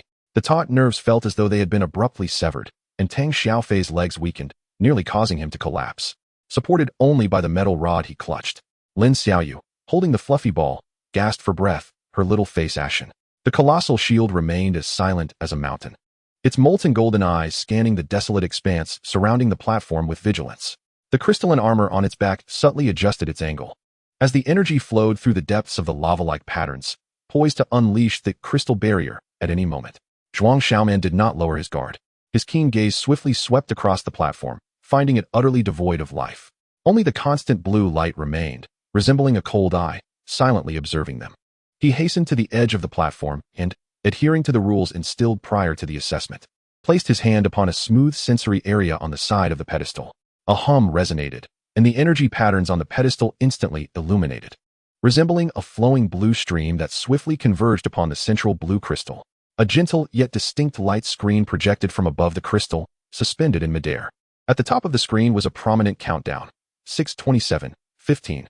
Only a little over 6 hours remained until the mandatory end of the assessment. Below, the points redemption interface appeared. Without hesitation, Zhuang Xiaoman concentrated, submitting Venom Gland of the Dark Marsh Lizard X13.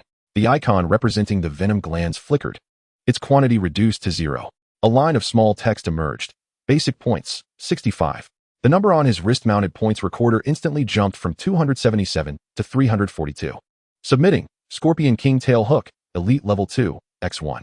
A robust, bluish tail hook icon flickered and vanished. Material Value Assessment, 28. Points rose to 370.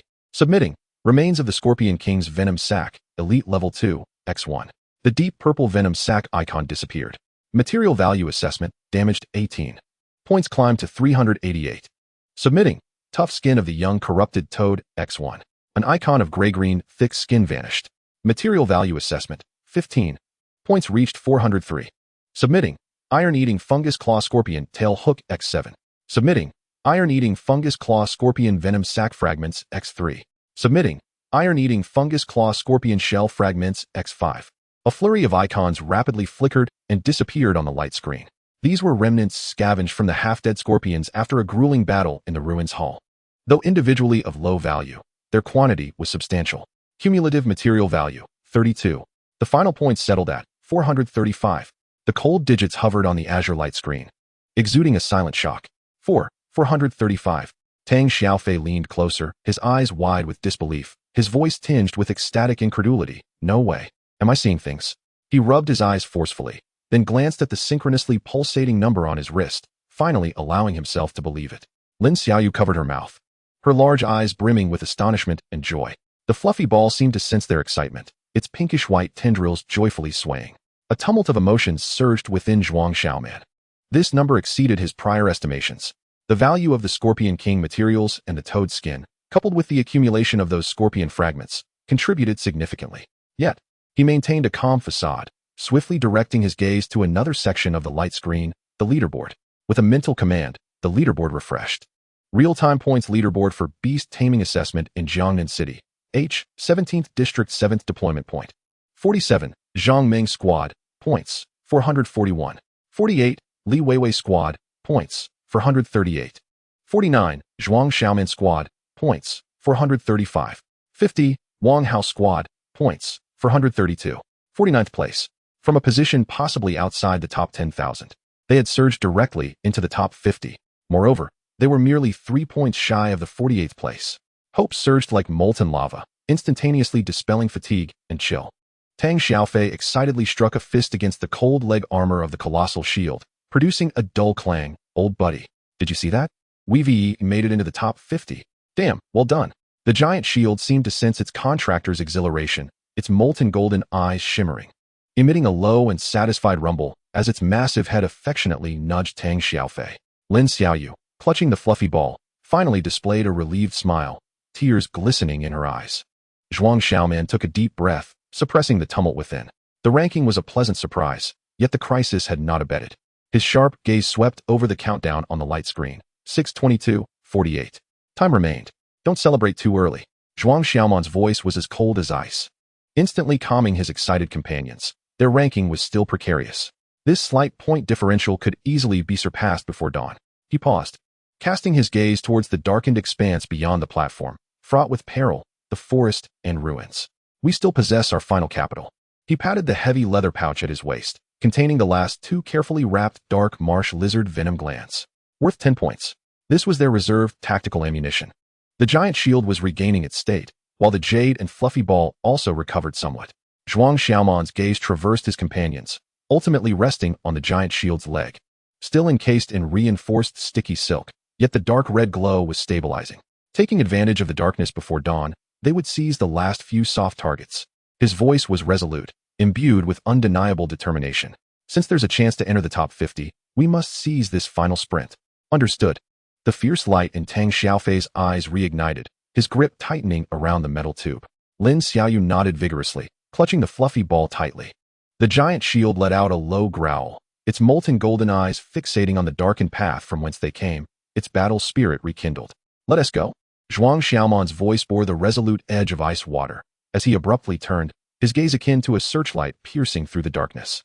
Once more locking onto the blood-soaked and opportunity-laden ruins. Their objective remained unchanged. Let us seize the last few soft targets, then return immediately, before dawn. We must leave this treacherous place. The giant shield emitted a deep roar, leading with heavy yet steady strides, dragging its dark red glowing injured leg. Re-entering the icy river waters, heading towards the darkness across the bank. The faint scorch marks left by the path of molten lava resembled signposts leading to the ultimate hunting ground. Chapter 49, Shadows, Venomous Fangs, and the Upsurge in Rankings. The giant shield's immense form continued to resemble a moving reef, leading the way. Each step it took was remarkably heavy. The dark, golden, crystalline armor of its legs sinking deeply into the mire, the faint red glow of the molten flow within its shell flickering weakly. A hum resonated as the small patches of mud beneath its feet were instantaneously permeated by high-temperature energy, hardening into a transient dark, golden foothold, emitting a slight, sizzling sound, leaving faint sulfur scorch marks and a glimmer of light. This faint warmth amidst the frigid and murky river felt like a firefly in the night, startlingly conspicuous. Lava path, passive prototype, activated. Stability of footholds enhanced. Progress is slow yet steady. Tang Xiaofei closely followed behind the giant shield, his teeth chattering. Half from the cold and half from the heightened tension and the pain in his back exacerbated by the cold water. One hand gripped his waist bag tightly, which contained the reserved flint powder for the giant shield, while the other clutched the metal tube, his knuckles whitening from the strain. His gaze was sharp as that of a hawk, vigilantly scanning the dark waters to his right and the ghostly tendrils of vines hanging from the banks. Lin Xiaoyu, holding the fluffy ball, stepped cautiously on the recently hardened footholds of the giant shield, the icy river water numbing her calves, forcing her to clutch the little creature tighter, as if it were her only source of warmth. The fluffy ball's pinkish-white tendrils swayed slightly, its large eyes alertly scanning the surrounding darkness, conveying a sense of calmness and temporary safety, yet the tension remained palpable. Zhuang Xiaoman took up the rear, responsible for the left flank. He leaned slightly forward, each step precisely landing on the relatively firm riverbed pebbles, minimizing any sound. The scalpel blade was gripped in a reverse hold, its cold edge pressed against his forearm, the skin feeling the chill of the metal, forcing himself to maintain absolute calmness and calculation. The perception of the Beastmaster's compendium enveloped the surrounding area like an invisible sonar, meticulously covering a radius of 100 meters, detecting the murky underwater currents. The subtle rustling of the shrubs on the bank and the distant, cold gaze of the ruins, no hint of anomaly could escape his scrutiny. The jade butterfly retracted all its radiance, resembling a true withered leaf, silently hovering above the team at a height of several meters. Its forewings vibrated at a high frequency, delicate antennae capturing the faintest ripples of energy and biological presence beneath the water's surface. Akin to an invisible net of vigilance, any threat attempting to approach would be ensnared by this web at the first opportunity. The river seemed to have solidified time. Only the heavy splashes of the team and the faint hissing sound as the giant shield made contact with the ground resonated lonely in the silence. The silhouette of the ruins across the river, which had devoured countless bloodshed, loomed in the deepest ink of pre-dawn, like a lurking, man-eating beast awaiting its prey. As they neared the riverbank, the stench of blood, venom, and decaying vegetation surged forth like a tangible tide, overwhelming to the point of nausea. The moment they stepped onto the slippery, muddy land of the opposite bank, the unsettling sensation of instability vanished. Zhuang Xiaoman did not pause for a moment. Immediately raising his fist, the team froze as if a pause button had been pressed, becoming one with the thick shadows cast by a massive weathered stone at the shore, merging seamlessly with the darkness. Only the heavy breathing of the giant shield and the low hum of the molten core were distinctly audible in the stillness. The perception of the Beastmaster's compendium extended like invisible tendrils towards the edge of the ruins, which had recently been a battlefield. Most remnants of the chaotic fight had been swept away or concealed by the murky river water, yet the potent stench of blood and toxins lingered. Deep within the ruins, shadows of vines and crumbling walls still held a cold, greedy gaze, which had only grown more cautious and hungry due to the previous carnage. They were licking their wounds, waiting for new prey, or perhaps a new opportunity. Jade, high above, scanned the perimeter of the ruins within a 50-meter radius, prioritizing energy fluctuations. Zhuang Xiaoman's thoughts transmitted like cold threads. Buzz. The jade butterfly responded silently, slightly ascending, its wings vibrations accelerating, the intangible waves of perception spreading like ripples in water. Within just a few breaths, clear feedback returned. Perception report. Direction: southeast edge of the ruins, behind the area of decaying wood piles. Target: dark marsh poison lizard, ordinary level 1, X4. Status: lightly injured, one with a torn tail. Alert: low energy fluctuations. Surrounding a half-submerged iron wire crocodile carcass, of no value. Threat assessment: low, individual. Perception report. Direction: northwest corner of the ruins. Shadow in the angle between the collapsed stone wall and vines. Target: dark marsh poison lizard leader, ordinary level 1, X1. Dark marsh poison lizard, ordinary level 1, X2. Status: leader moderately injured, left front limb impaired, back shell cracked. The other two in good condition, lurking. Energy fluctuations relatively concentrated. Threat assessment: medium. The leader poses a certain threat. Group coordination. Perception report. Direction: north of the center of the ruins. Within the shadow of a large vine-wrapped archway. Target: abnormal energy fluctuations, weak, intermittent, similar to a distress signal, non-beast, unable to identify specific form. Threat assessment: unknown, temporarily ignored. Information instantaneously integrated and analyzed in Zhuang Xiaoman's mind. The 4 ordinary poison lizards at the southeast edge, scattered around the decaying wood pile, one injured. Surrounded by carcasses of no value, were evidently mere peripheral skirmishers, low in value and easily startled. The injured leader in the northwest corner, accompanied by 2 guards, was relatively concealed. Though in poor condition, it retained the capacity to resist, posing a formidable challenge.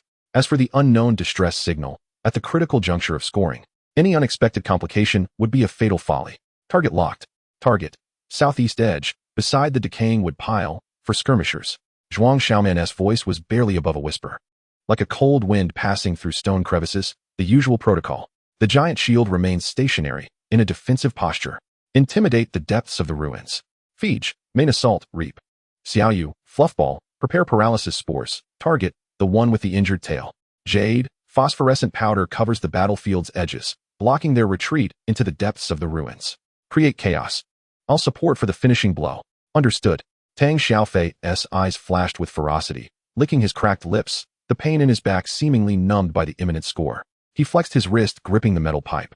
Puff. Fluffball emitted a soft response in Lin Xiaoyu's embrace, the pale pink tendrils glowing with solid points of light. The jade butterfly silently glided toward the designated airspace. Action.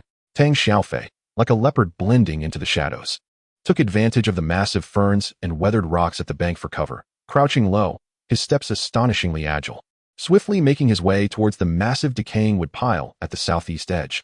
Zhuang Xiaoman followed closely, maintaining a 5-meter distance, the scalpel glinting between his fingers. His gaze sharp as an eagle. Within less than 20 meters of the target area, the acrid scent of decaying wood mixed with the strong stench of blood assaulted their senses. 4 dark green poison lizards were clearly visible in the dim light provided by the beastmaster's compendium. They circled a carcass of an iron wire crocodile that had been gnawed beyond recognition, one of the poison lizards with a torn tail appearing particularly agitated, incessantly clawing at the mud, producing a faint rustling sound. Now's the moment. Jade. Phosphorescent powder. Zhuang Xiaoman's thoughts raced like lightning. Buzz. The jade butterfly's 4 wings suddenly flared open as it hovered just above the decaying wood pile, a vast expanse of mesmerizing, iridescent phosphorescent powder cascaded down as if poured by an invisible hand, precisely covering the narrow path leading from the decaying wood pile to the depths of the ruins. The rainbow-hued glow instantly spread, forming a mesmerizing yet lethal barrier. Hiss. The 4 poison lizards were startled by the sudden phosphorescent mist, abruptly raising their heads. Their cold vertical pupils were instantly enveloped by the enchanting glow. Their movements exhibited evident stiffness and delay. Xiaoyu. Target. The one with the injured tail. Zhuang Xiaoman commanded sharply. Puff. Fluffball instantly responded from Lin Xiaoyu's arms. A solid light green paralysis spore shot forth like an arrow, accurately targeting the poison lizard with the injured tail, which was already the least agile. Puff. The paralysis spore struck the target squarely on its back. The gentle life energy contained within the spore clashed violently with the poison lizard's frigid energy. Hiss. That poison lizard emitted a brief, painful hiss, its body seemingly bound by invisible ropes, its movements instantly stiffening and paralyzing, toppling forward. Die for me.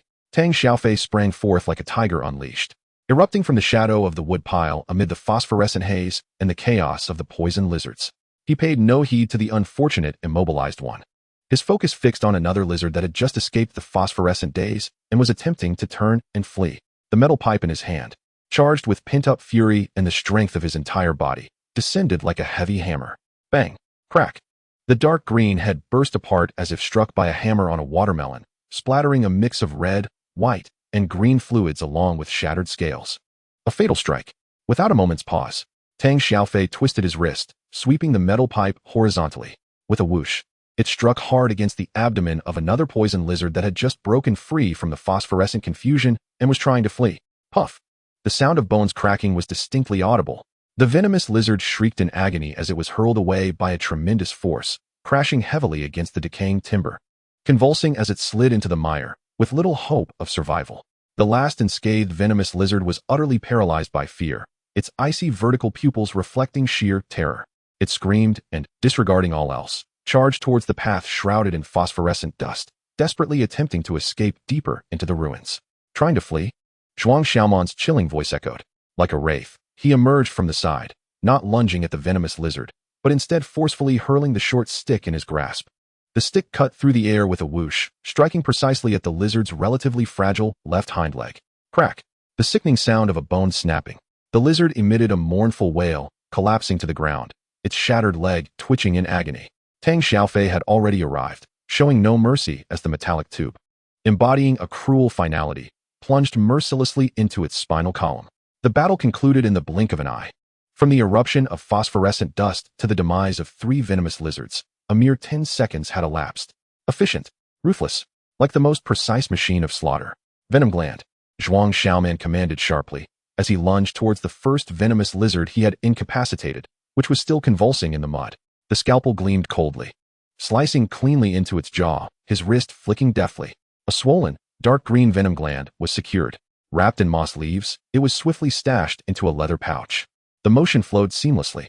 Tang Xiaofei also swiftly dealt with the 3 he had slain, acquiring 3 more venom glands. For in total, another 20 points for basic kills. Coupled with the points for submitting the venom glands, it was enough to surpass the competition. Retreat. Zhuang Xiaoman commanded without a moment's hesitation. The numbers on his wrist-mounted score tracker were already fluctuating. 435, 455. His sharp gaze swept across the leaderboard's holographic display, thought projection. Jiangnan City Beast Tamer Assessment Real-Time Scoreboard, H. 17th District, 7th Deployment Point. 47. Zhuang Xiaoman's team, score, 455. 48. Zhang Meng's team, score, 441. 49. Li Weiwei's team, score, 438. 47th place. Successful overtaking. However, just as the joy of victory began to rise, suddenly, the fluffy ball in Lin Xiaoyu's arms erupted with an unprecedented, piercing cry filled with utter terror. Its pinkish-white fur bristled instantly. Its tendrils frantically pointed towards the northwest corner of the ruins, where the collapsed stone wall met the dense vines. An aura of ferocity, far more malevolent and chilling than that of ordinary venomous lizards, akin to a cold serpent, suddenly locked onto the team, accompanied by a low, venomous roar filled with extreme malice. Hiss! A colossal figure, draped in deep, almost black hues and radiating a metallic glimmer, shot out from the shadows of the stone wall and vines like a cannonball. It was none other than the venomous lizard leader marked by the jade butterfly. Its left forelimb was evidently twisted, and its back carapace bore a horrific gash, oozing dark green fluid. Yet its crimson vertical pupils burned with a fury that was utterly enraged and starkly murderous.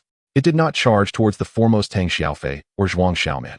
Instead, it opened its massive maw lined with fangs, unleashing a ball of concentrated dark green venom, exuding a nauseating stench and terrifying corrosive energy. Hurtling towards the center of the team, specifically towards Lin Xiaoyu, who held the fluffy ball and was tasked with support and perception. The speed was such that it left only a fleeting dark green afterimage on the retina. The shadow of death descended without warning. Xiaoyu. Zhuang Xiaoman's eyes widened in horror, his scream breaking into a ragged cry. Crystal barrier. Tang Xiaofei's thoughts erupted like a tempestuous thunderclap, targeting the giant shield. Boom. The giant shield, which had remained silent as a mountain, in a defensive stance, unleashed its final will to protect as its molten gold eyes flared with determination. The crystal shield, covered in cracks, erupted with an unprecedented blinding dark golden radiance. Crystal barrier was pushed to its utmost limits. A thick, solid energy shield, akin to a massive wall of dark gold forged from lava, instantaneously interposed itself before Lin Xiaoyu at the critical moment. Almost simultaneously, boom, crash. The deep black venom ball collided violently against the dark golden crystal barrier. The terrifying corrosive energy exploded instantly. The dark green venom, akin to a potent acid, savagely eroded the barrier's energy, producing a cacophony of hissing sounds that sent shivers down the spine. Dense toxic smoke billowed upwards. The dark golden barrier flickered violently, its light wavering, spiderweb-like energy cracks spreading wildly from the point of impact. The tremendous force of the impact caused the giant shield to shudder violently, its reinforced threads at the wounded leg groaning under the strain. It held, but the barrier's light dimmed to its lowest point, nearing collapse. Jade butterfly, blinded. Zhuang Xiaoman's roar was imbued with a desperate resolve. His body shot forth like a projectile towards the venomous lizard leader, which was momentarily dazed from expelling its venom. The scalpel transformed into a blade of deathly cold light. Buzz! High above, the emerald light on the jade butterfly's four wings ignited to its utmost brilliance. A pure green beam, akin to a spear of judgment that tore through the darkness, viciously pierced towards the venomous lizard leader's vengeful crimson vertical pupils. Boom! The fluffy ball also erupted in extreme fright. Countless meticulously crafted paralyzing spores surged towards the venomous lizard leader's head, unleashed without restraint. The venomous lizard leader, just having expelled its most potent venom, was caught in a fleeting moment of rigidity and energy depletion. Faced with this onslaught of lethal strikes from all directions, a flicker of shock finally crossed its crimson vertical pupils. Chapter 50, Blinding, Dawnlight, and the Final Rush. Buzz! The jade butterfly's utmost effort in radiant blinding struck like a green thunderbolt tearing through the night, precisely penetrating the venomous lizard leader's crimson vertical pupils. The pure light energy erupted violently upon its most vulnerable visual nerves. Hiss! The venomous lizard leader let out a wail of agony so distorted it was almost unrecognizable, its massive head snapping back violently. Its crimson vertical pupils were instantaneously filled with blinding green light, as if seared by a scalding iron. The excruciating pain and sudden brilliance robbed it of all sight.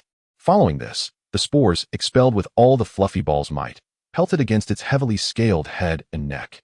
The life energy-infused spores clashed violently with the chilling toxins within, inducing waves of intense paralysis and energy turmoil. Now is the moment. Zhuang Xiaoman's figure twisted midair, pivoting sharply. His lunge towards the venomous lizard leader was merely a feigned attack. The true target lay on the relatively solid riverbank, high ground closest to Lin Xiaoyu. He landed and rolled to dissipate his momentum, grasping Lin Xiaoyu's arm, still somewhat dazed, and growled. Retreat. Giant shield. Disengage the barrier. Stay close. Feige. Cover our rear. Ignore it. Move. His commands were clear, resolute, and imbued with an urgent insistence. The venomous lizard leader was merely blinded and paralyzed, far from losing its combat capability. Should it recover from its disarray or its guards arrive, the consequences would be dire. The 6 heavy venom glands in his backpack were the most vital lifeline at this moment. Damn it! Tang Xiaofei cursed angrily, his eyes filled with reluctance. Yet his actions were decisive and unhesitant. He shot a fierce glare at the venomous lizard leader, which writhed in agony in the mud, before turning to flee. The metallic tube trailed behind him, ready to block any potential pursuit. Boom. The crystal barrier's light suddenly extinguished, the dark golden energy shield, riddled with spiderweb cracks and hissing from corrosion, shattered like broken glass. Its massive form jolted violently, the reinforced threads at its injured leg straining painfully. The molten gold pupils flickering erratically, clearly having expended immense energy to maintain the barrier. Yet it remained steadfast in executing its commands. The heavy crystalline leg armor laboriously lifting and falling, dragging its weary form in pursuit of the retreating paths of Zhuang Xiaoman and Lin Xiaoyu. Each step leaving deep imprints in the soft, muddy riverbank. Bu, come back. Zhuang Xiaoman's thoughts were laced with concern. High above, the Bu butterfly's radiance had dimmed to its nadir, flickering like a candle in the wind, wavering as it gathered the last vestiges of its brilliance. Resembling ashes depleted of energy, silently drifting downwards, where Zhuang Xiaoman deftly caught it, cradling it tenderly in his arms. The little creature's 4 wings drooped, its antennae limp, exuding an overwhelming sense of weakness. Pulu, the fluffy ball, lay slumped on Lin Xiaoyu's shoulder, its once lustrous pale pink fur now devoid of sheen, its large eyes half closed. Clearly exhausted, the team resembled a startled flock of geese, disheveled yet resolute, racing towards the frigid river from whence they came. Behind them, the agonized howls of the venomous lizard leader echoed through the dawnlit ruins, accompanied by the sharp hisses of its 2 guards, infused with brutality and defiance. Yet they seemed deterred, intimidated by the leader's plight and the lingering menace of the massive shield, thus hesitating to pursue. The icy river water once more engulfed their lower legs and knees. The piercing cold felt like countless tiny needles, mercilessly stabbing into the heated muscles from their frantic flight, bringing waves of soreness and prickling pain. This time, they crossed the river with a swiftness far surpassing their initial passage, propelled by the urgency of fleeing from hell itself. Splosh, splosh, their footsteps trudged through the muck. The shield's lava pathway remained operational, momentarily solidifying small patches of mud with each step, offering crucial support. Yet the dark golden scorch marks left behind stood out starkly in the gradually brightening morning light, akin to signposts guiding their way. Tang Xiaofei panted heavily, the wound on his back aflame with pain from the dual stimuli of the cold water and vigorous running, beads of cold sweat dotting his forehead. Lin Xiaoyu's complexion was ashen, clutching the feeble fluffy ball, her steps uneven, sustained solely by sheer will. Bringing up the rear, Zhuang Xiaoman's gaze was sharp as a hawk, vigilantly scanning the movements in the ruins across the river and the murky surface behind them. The perception of the beastmaster's compendium heightened to its zenith, capturing any tremors of pursuing foes. Fortunately, the swarm of venomous lizards seemed thoroughly wounded, or perhaps intimidated by the vicinity of the teleportation point, and did not pursue across the river. As the team once again set foot on the hard gravel banks surrounding the teleportation point platform, the eastern sky had completely turned to a pallid white. The gray-blue light dispersing the last remnants of night, the contours of the forest emerging clearly through the thin mist. The frigid air filled their lungs, imbued with the freshness of surviving calamity. Huff, huff, damn it, that was close. Tang Xiaofei leaned against a metal pipe, gasping heavily, the pain in his back causing him to grimace. His first glance fell upon the score recorder on his wrist, 455. This number encompassed the basic points of 20 for vanquishing 4 ordinary venomous lizards, alongside the previously accumulated score of 435, including the base kill points of submitted and unsubmitted loot. Zhuang Xiaoman hastily approached the platform's base, his palm pressing against the sensing area.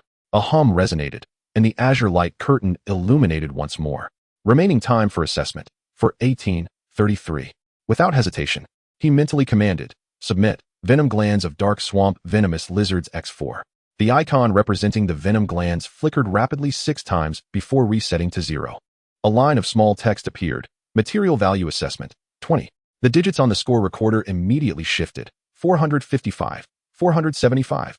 Zhuang Xiaoman's gaze fixed intently on the synchronously refreshing leaderboard display. Real-time scoreboard for Beastmaster assessment in Jiangnan City. H, 7th deployment point of Zone 17. 45, Zhao Tieju's team, score, 478. 46, Zhou Min's team, score, 476. 47, Zhuang Xiaoman's team, score, 475. 48, Zhang Meng's team, score, 471. 49, Li Weiwei's team, score, 469. 47th place. The rank remained unchanged, yet the score had risen from the previous 455, comprising only basic kills, to 475, including material points, narrowing the gap with the team in 46th place to a mere single point. Only 3 points separated them from 45th place.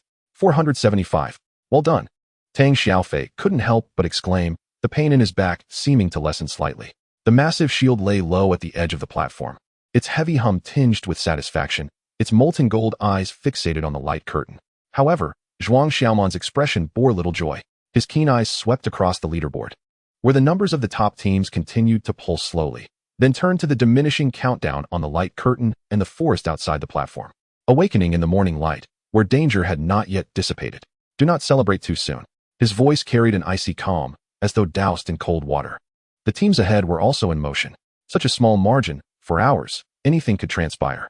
He pointed to Zhou Min's team in 46th place, for 176 points, and Zhao Tieju's team in 45th place, for 178 points. Then indicated Zhang Meng's team, for 171 points, and Li Weiwei's team, for 169 points, which were closely trailing behind. They surely clutched unsubmitted loot, or were en route to hunt. He inhaled deeply, the cool morning air infused with the freshness of grass and dew, yet it could not dispel the weight in his heart. He glanced at his weary companions.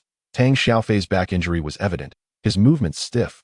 Lin Xiaoyu's small face was pale, cradling the listless fluffy ball, the shield. Although slightly stabilized, still bore a horrific leg injury. With immense energy depletion, Biyu lay lethargically upon his shoulder.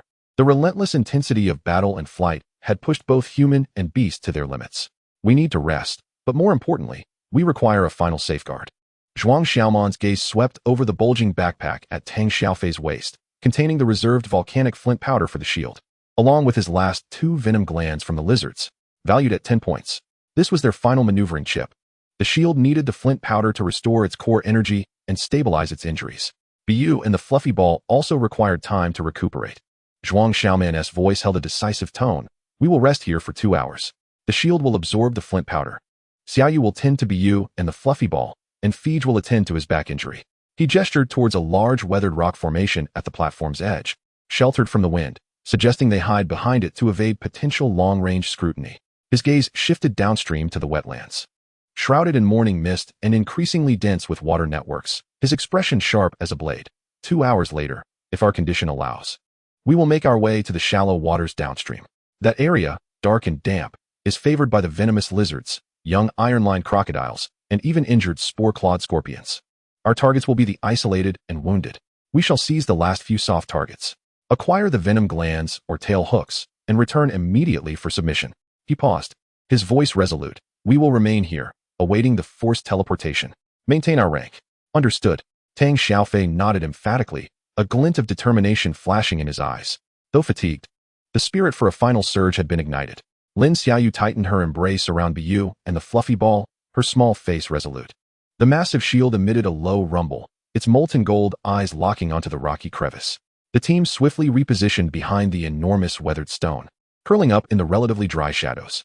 Tang Xiaofei grimaced as he removed his drenched shirt, revealing a gruesome wound on his back.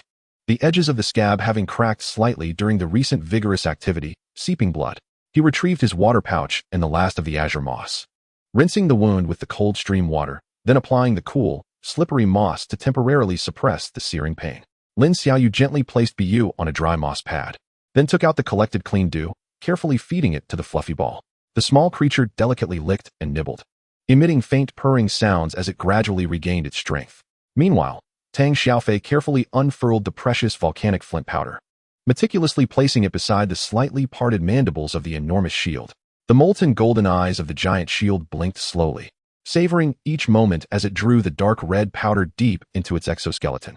Upon contact with the depleted core of lava, the powder produced an almost imperceptible sizzling sound, as a barely visible stream of dark red warmth began to circulate languidly within the fissures of its shell, infusing the heavy, resonant hum with a hint of renewed vitality.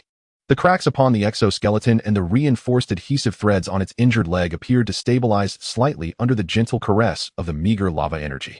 Rock, crystal shield, ant, giant shield. Core energy recovery in progress. Volcanic flint powder replenishing slowly. Status stable.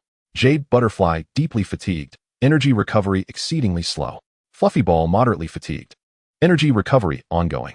Zhuang Xiaoman leaned against the cold rock, foregoing rest. With his eyes closed, the perception of the Beastmaster Codex functioned like an invisible radar, meticulously monitoring the area within 100 meters around the platform, as well as the movements across the river at the ruins. Simultaneously, his thoughts remained tethered to the leaderboard display, where the fluctuating numbers resembled a silent battlefield. Time trickled away amidst the tense and fatigued recuperation. As dawn completely dispelled the mist, the forest revealed its clear contours under the sun, and the chirping of birds gradually increased. Yet beneath this surface tranquility surged the undercurrents of the final sprint for points. The rankings on the leaderboard changed slowly like a revolving lantern, with teams behind desperately striving to catch up while those in front endeavored to widen the gap. Zhuang Xiaoman's team, with a score of 475 and a rank of 47, stood like stones in a torrent, bearing the pressure from all sides. 2 hours felt like 2 centuries. When the countdown reached 2:15:47, Zhuang Xiaoman suddenly opened his eyes, his sharp gaze sweeping over the companions and beasts who had regained a modicum of vitality. Time was up. His voice resonated low and clear, carrying the clarion call for the final charge. Move out. Objective: the shallow waters downstream. Seize the last soft target. Then home. Chapter 51. The shallows, hard armor, and the final hook. The hard texture of the gravel beach was supplanted by the slick, muddy terrain, as the icy river water once again lapped at their ankles. This time, the team did not cross the river but stealthily advanced along the bank where the teleportation platform was situated, heading towards the dim, mist-laden wetlands downstream that appeared even more obscured in the morning light.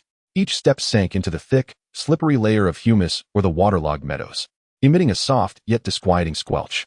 The air was thick with the heavy, decaying sweetness of death ferns and the pungent scent of mud, rendering it even colder and damper than the ruins upstream. The colossal figure of the giant shield led the way, acting as a moving bastion. Each of its steps remained ponderous, the dark golden crystalline armor of its legs sinking deeply into the yielding riverbank soil. The dark red lava flow within its shell glowed slightly brighter than 2 hours prior. With each step, the moist, slippery layer of humus was briefly hardened by the faint heat energy seeping through, leaving behind faint scorch marks and a whiff of sulfur, providing crucial stability. Path of lava, passive form, activated. Stability of foothold enhanced. Progress slow but steady. Tang Xiaofei trailed closely behind the giant shield on its right flank. The wound on his back had been treated, the sharp sting now replaced by a cooling numbness, yet his movements still bore a hint of imperceptible rigidity. One hand rested on the waist pouch, which contained the last remnants of flint powder reserved for the giant shield, as well as the final 2 venom glands of the poison lizard set aside by Zhuang Xiaoman. His other hand gripped a metal tube, his gaze sharp as a tempered blade, vigilantly scanning the murky depths to the right, where a plethora of duckweed and algae floated. Lin Xiaoyu cradled the relatively healthier fluffy ball, positioned in a comparatively safe central location. Her pale face was still wan, yet her eyes radiated determination. The fluffy ball's soft, white tendrils acted like sensitive radar antennas, gently swaying as they sensed the underwater ripples and the energy fluctuations around them. The jade butterfly was carefully cradled in Zhuang Xiaoman's arms, its wings drooping, luminescence dimmed, with only the faintest quivering of its antennae indicating that it had not succumbed to slumber, but was instead slowly drawing energy from the surrounding environment. Zhuang Xiaoman remained at the rear, overseeing the left flank and overall command. He moved with a slight stoop, each footfall landing upon the relatively firm roots or exposed rocks, minimizing sound to the utmost. The scalpel-like blade was gripped in his hand, its cold touch keeping his nerves alert. The perception of the Beastmaster Codex enveloped the area like an invisible web, closely monitoring the suspicious shadows in the murky water, the unusual movements of the dense aquatic vegetation along the shore, and any potential prying eyes among the tree canopies above. The precarious position of 47th place, for 175 points, On the leaderboard, barely edging out by 1 or 3 points from the top 2, loomed like a sword suspended above him. Morning light filtered through the towering water firs and drooping willows, casting mottled beams upon the wetlands. But the illumination in this downstream area was instead shrouded in gloom. With colossal ferns and vines obscuring the sun, the water flow here had softened, forming expansive shallow marshes and mudflats carpeted in moss. The air was thickening with the distinct, pungent scent characteristic of crawling-type beasts. Jade butterfly, maximum perception activated, covering the shallow water area ahead for 50 meters, focusing on scanning for small, solitary targets exhibiting anomalously low energy fluctuations. Zhuang Xiaoman's thoughts transmitted like a cold thread. The jade butterfly emitted an almost imperceptible hum, its forewings vibrating at a high frequency. Moments later, a clear mental feedback returned, imbued with a sense of exhaustion and disjointedness. Perception report. Direction, slightly left ahead. Edge of the mudflat by the reeds. Target, iron line crocodile, juvenile, ordinary level 1, X1. Status, weak, notable tearing injury on the left hind limb, sluggish movement. Isolated, no adult crocodile guarding present. Energy fluctuations extremely low, struggling to crawl across the mudflat, attempting to return to deeper waters. Threat assessment, extremely low, individual, severely injured and weak. Perfect. It was like a final soft target delivered right to their lips. Target locked. 11 o'clock direction, edge of the reeds, an injured juvenile crocodile. Zhuang Xiaoman's voice dropped to a near whisper, tinged with subtle tension. Giant shield. Intimidate in place. Fei Ge. Main attack. Swift and decisive. Objective, the cervical spine. A single strike to end it. Xiaoyu, prepare the fluffy ball. If there's any movement, use paralysis interference. Jade, conserve your final strength. Understood. A glint of ferocity flashed in Tang Xiaofei's eyes, devoid of any hesitation. He moved like a coiled serpent, his body sinking low as he utilized a dense cluster of mushrooms and the expansive leaves of ferns for cover, stealthily slinking towards the edge of the reeds. The metal tube was gripped in his reverse hand, the sharp shards of flint wrapped at the end glimmering with a chilling light. Zhuang Xiaoman followed closely, maintaining a supportive distance. Lin Xiaoyu, holding the fluffy ball, anxiously paused beside the giant shield's massive form. The molten golden eyes of the giant shield locked onto Tang Xiaofei's path, the dark golden glow on its crystalline shield armor pulsing slightly, poised at the brink of activation. The fluffy ball's soft, white tendrils stood upright, its large eyes fixed intently on the target area. They drew ever closer. Through the sparse reeds, the target became clear, a juvenile iron-line crocodile, measuring less than a meter in length, its tender, deep gray scales marred by a severe, visible bone-deep tear on its left hind leg, flesh rolling back as dark red blood seeped into the mud beneath it. It dragged its injured leg, laboriously and painfully crawling across the shallow mudflat, each movement accompanied by minute convulsions and pained hissing, its cold slit pupils filled with helplessness and fear. Beneath the murky water, aside from slowly swimming small fish and water bugs, there were no signs of other large predators' energy fluctuations. Now is the time. Tang Xiaofei's silhouette surged forth from the shadows of the reeds like a wraith, without a shout, without any superfluous movement. In an instant, all the strength within him surged into his arm, the metallic tube resembling a venomous dragon emerging from its lair, accompanied by a piercing shriek that tore through the air. The flint fragments wrapped at its end struck with uncanny precision at the relatively fragile seam connecting the young crocodile's neck and spine. Swift, accurate, lethal. With a sickening thud, the metallic tube, covered in flint shards, effortlessly penetrated the young crocodile's tender scales and flesh, burrowing deep into the junction of its spine. It precisely severed the nerve conduction. The young crocodile's body stiffened suddenly, its remaining right eye extinguishing all glimmers of life, unable to emit even a single wail before collapsing limply into the cold mud. Its tail twitching slightly in a residual reflex. A clean kill, efficient and decisive. Tail hook, quickly. Zhao Xiaoman's voice sliced through the air like a chilling command. The iron-spined crocodile bore no venom glands, yet the tip of its tail vertebrae was encased in a sharp keratin layer, resembling a natural barb, an excellent material for weaponry. Without a moment's hesitation, Tang Xiaofei unsheathed a short dagger, its blade flashing coldly as he expertly circled around the robust base of the young crocodile's tail. Leveraging his wrist with force, crack! A crisp sound echoed as a complete tail hook, approximately 20 centimeters long and shrouded in dark gray, resilient keratin, curving like a hook at its end, was severed. He swiftly wrapped it in resilient moss and stowed it in his leather pouch. Target, iron-spined crocodile tail hook, juvenile. Complete. Status, fresh, hard texture, sharp tip. Score value, 5. must be successfully carried to the teleportation point for settlement. Withdraw. Immediately, Zhao Xiaoman's directive followed. Devoid of any hesitation, his vigilant gaze swept across the tranquil water's surface and the dense foliage. The perception of the Beastmaster's Codex heightened to its zenith. There were no signs of enraged adult crocodiles, nor any indications of other ferocious beasts stirred into motion. Tang Xiaofei, too, showed no inclination to linger. Seizing the young crocodile's tiny corpse, a kill certificate, yielding basic kill points, and swiftly retreating. The numbers on his wrist-mounted score recorder flickered instantaneously. 475, 479. This was the real-time inclusion of the young crocodile's basic kill points. For points. The squad moved as if a taut bowstring had been released, pivoting back towards their path. Hastily but cautiously retreating toward the teleportation point platform. The heavy footsteps of the giant shield resumed, leaving clear scorched marks along the slippery riverbank. Lin Xiaoyu hurried to keep pace, clutching the plush ball tightly. Zhao Xiaoman brought up the rear, the azure butterfly in his arms radiating an overwhelming sense of weakness. As if the recent extreme perception had drained its last vestiges of strength. This retreat felt more urgent than their arrival. The last two venomous lizard glands, 10 points, in their pack, and the freshly acquired young crocodile tail hook, 5 points, felt like scalding hot potatoes, exuding an enticing yet perilous aura. A total unsubmitted loot value of 15 points, sufficient to elevate their rankings further, yet potentially attracting final covetous eyes. As they drew closer to the teleportation point platform, the cleared gravel beach and the crystals emanating a constant blue light became distinctly visible in the morning light. Hope lay just ahead. However, at the very moment they were about to step onto the gravel's edge, suddenly, the plush ball emitted a frantic and terrified cry from Lin Xiaoyu's embrace. Its pinkish-white tendrils pointed wildly towards their rear flank, in the direction of a shadowy waterway downstream. Almost simultaneously, with a splash, a slender shadow, cloaked in iron-gray scales, erupted from the murky depths of the aquatic vegetation like an arrow released from a bow. Cold.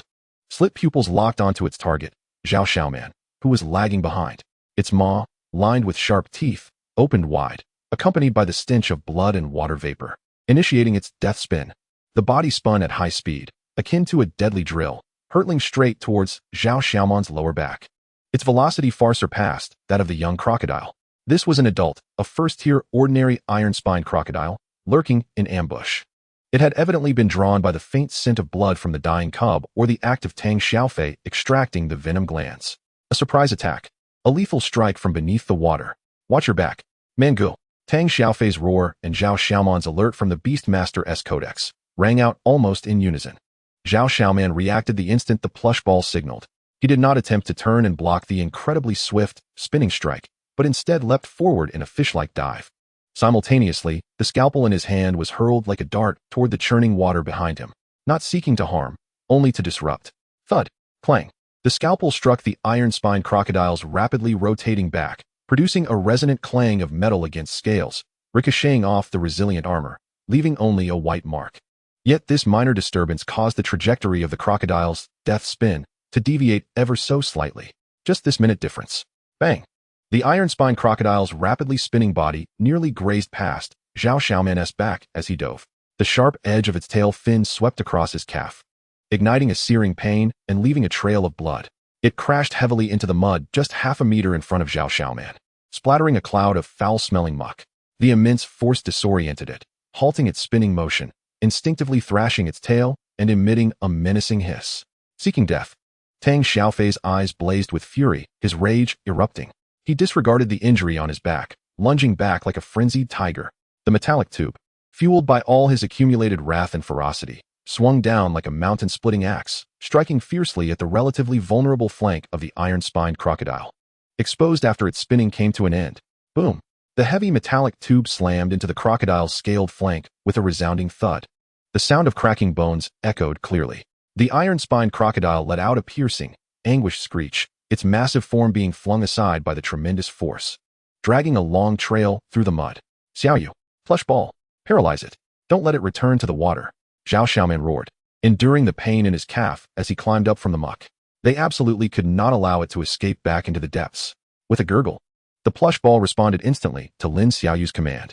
A solid paralyzing spore shot accurately towards the struggling iron-spined crocodile's head, which was attempting to crawl back to the water. Puff! The spore struck. The life-energy-laden disruption instantaneously froze the crocodile's movements once more. Giant shield. Lava path. Seal its escape route. Zhao Xiaoman's thoughts raced wildly. The molten golden eyes of the giant shield flickered. Its intact right forelimb shot up, radiating a dark red glow of molten energy, and came crashing down upon the slick mud between the crocodile's path of retreat and the deep water. Boom. The dark red lava energy seeped in an instant. The mud within a 2-meter radius hardened instantly, burning to a dark red hue. It was as if a scorching low wall had been erected before the crocodile. The intense heat elicited a terrified screech from the iron-spined crocodile, instinctively causing it to recoil. Tang Xiaofei had already arrived.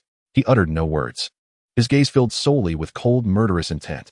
Seizing the moment the crocodile was paralyzed and driven back by the heat, he thrust the metallic tube forward with chilling finality. Like a javelin, aiming straight for the throat that had cracked open slightly in its agonized wail. Puff! The flint-covered end of the metallic tube penetrated effortlessly. It drove deep until the grip. The iron-spined crocodile's screech morphed instantly into a deflated whimper, its massive body convulsing violently a few times before crashing to the hardened, scalding mud, dark red blood mingling with muck surging forth from its mouth, motionless at last. The battle concluded in a flash. From ambush to counterkill. A mere handful of seconds elapsed. Thrilling, efficient, infused with the grim atmosphere of a desperate struggle for survival. With a heavy sigh, Tang Xiaofei leaned against the blood-smeared metal pipe, gasping for breath as excruciating pain surged from the wound on his back, rendering his face pale as a ghost. Zhuang Xiaoman felt a searing pain in her calf, the fabric of her pants drenched in crimson. Lin Xiaoyu clutched her plush ball, her small face drained of color and sheer terror. The glow of the giant shield's lava path gradually dimmed, while the reinforced adhesive threads around the injured leg tightened to their utmost limit, emitting faint whimpers. Tail hook, and check if there's anything inside its belly. Zhuang Xiaoman gritted her teeth against the pain, her voice hoarse. She swiftly lunged towards the corpse of the adult iron-lined crocodile. The short dagger glinted coldly as it deftly sliced around the robust base of the tail, prying it loose. Crack! A massive tail hook, measuring nearly 30 centimeters long and covered in tough, dark gray scales, with a sickle-like curve at the end, was severed. It felt heavy and chilling in her grasp.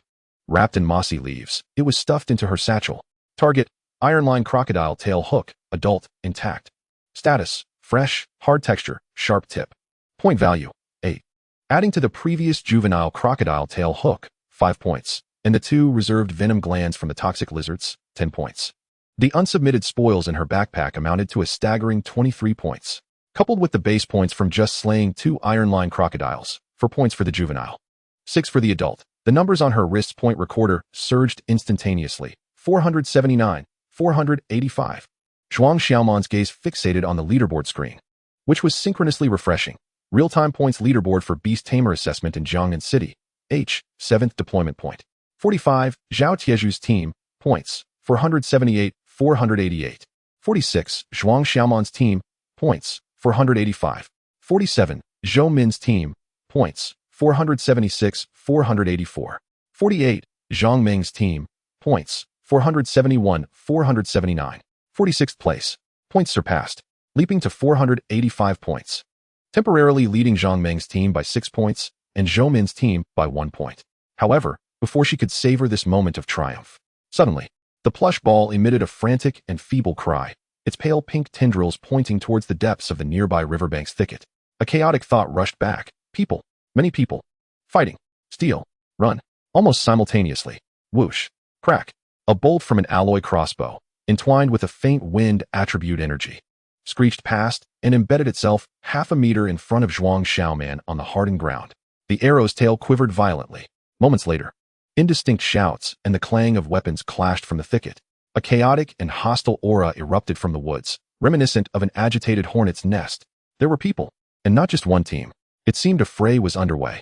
Their likely target, the very spoils they carried. Their team, having just emerged from a fierce battle with bountiful gains, was now exposed. The traces of the giant shield's lava path were too conspicuous, undoubtedly making them the most tempting prey. Damn it, go, run. Tang Xiaofei's expression darkened, disregarding the intense pain in his back as he grasped Zhuang Xiaoman's injured leg. Giant shield, clear the way, back to the teleport point. Hurry, Zhuang Xiaoman commanded hoarsely. Their final dash transformed into a desperate flight towards safety, while behind them, the chaotic sounds of battle and the faint, hostile gazes from the thicket clawed at their heels like a relentless parasite. The 23-point hot potato in their backpack seemed to emit a deadly glow under the morning light.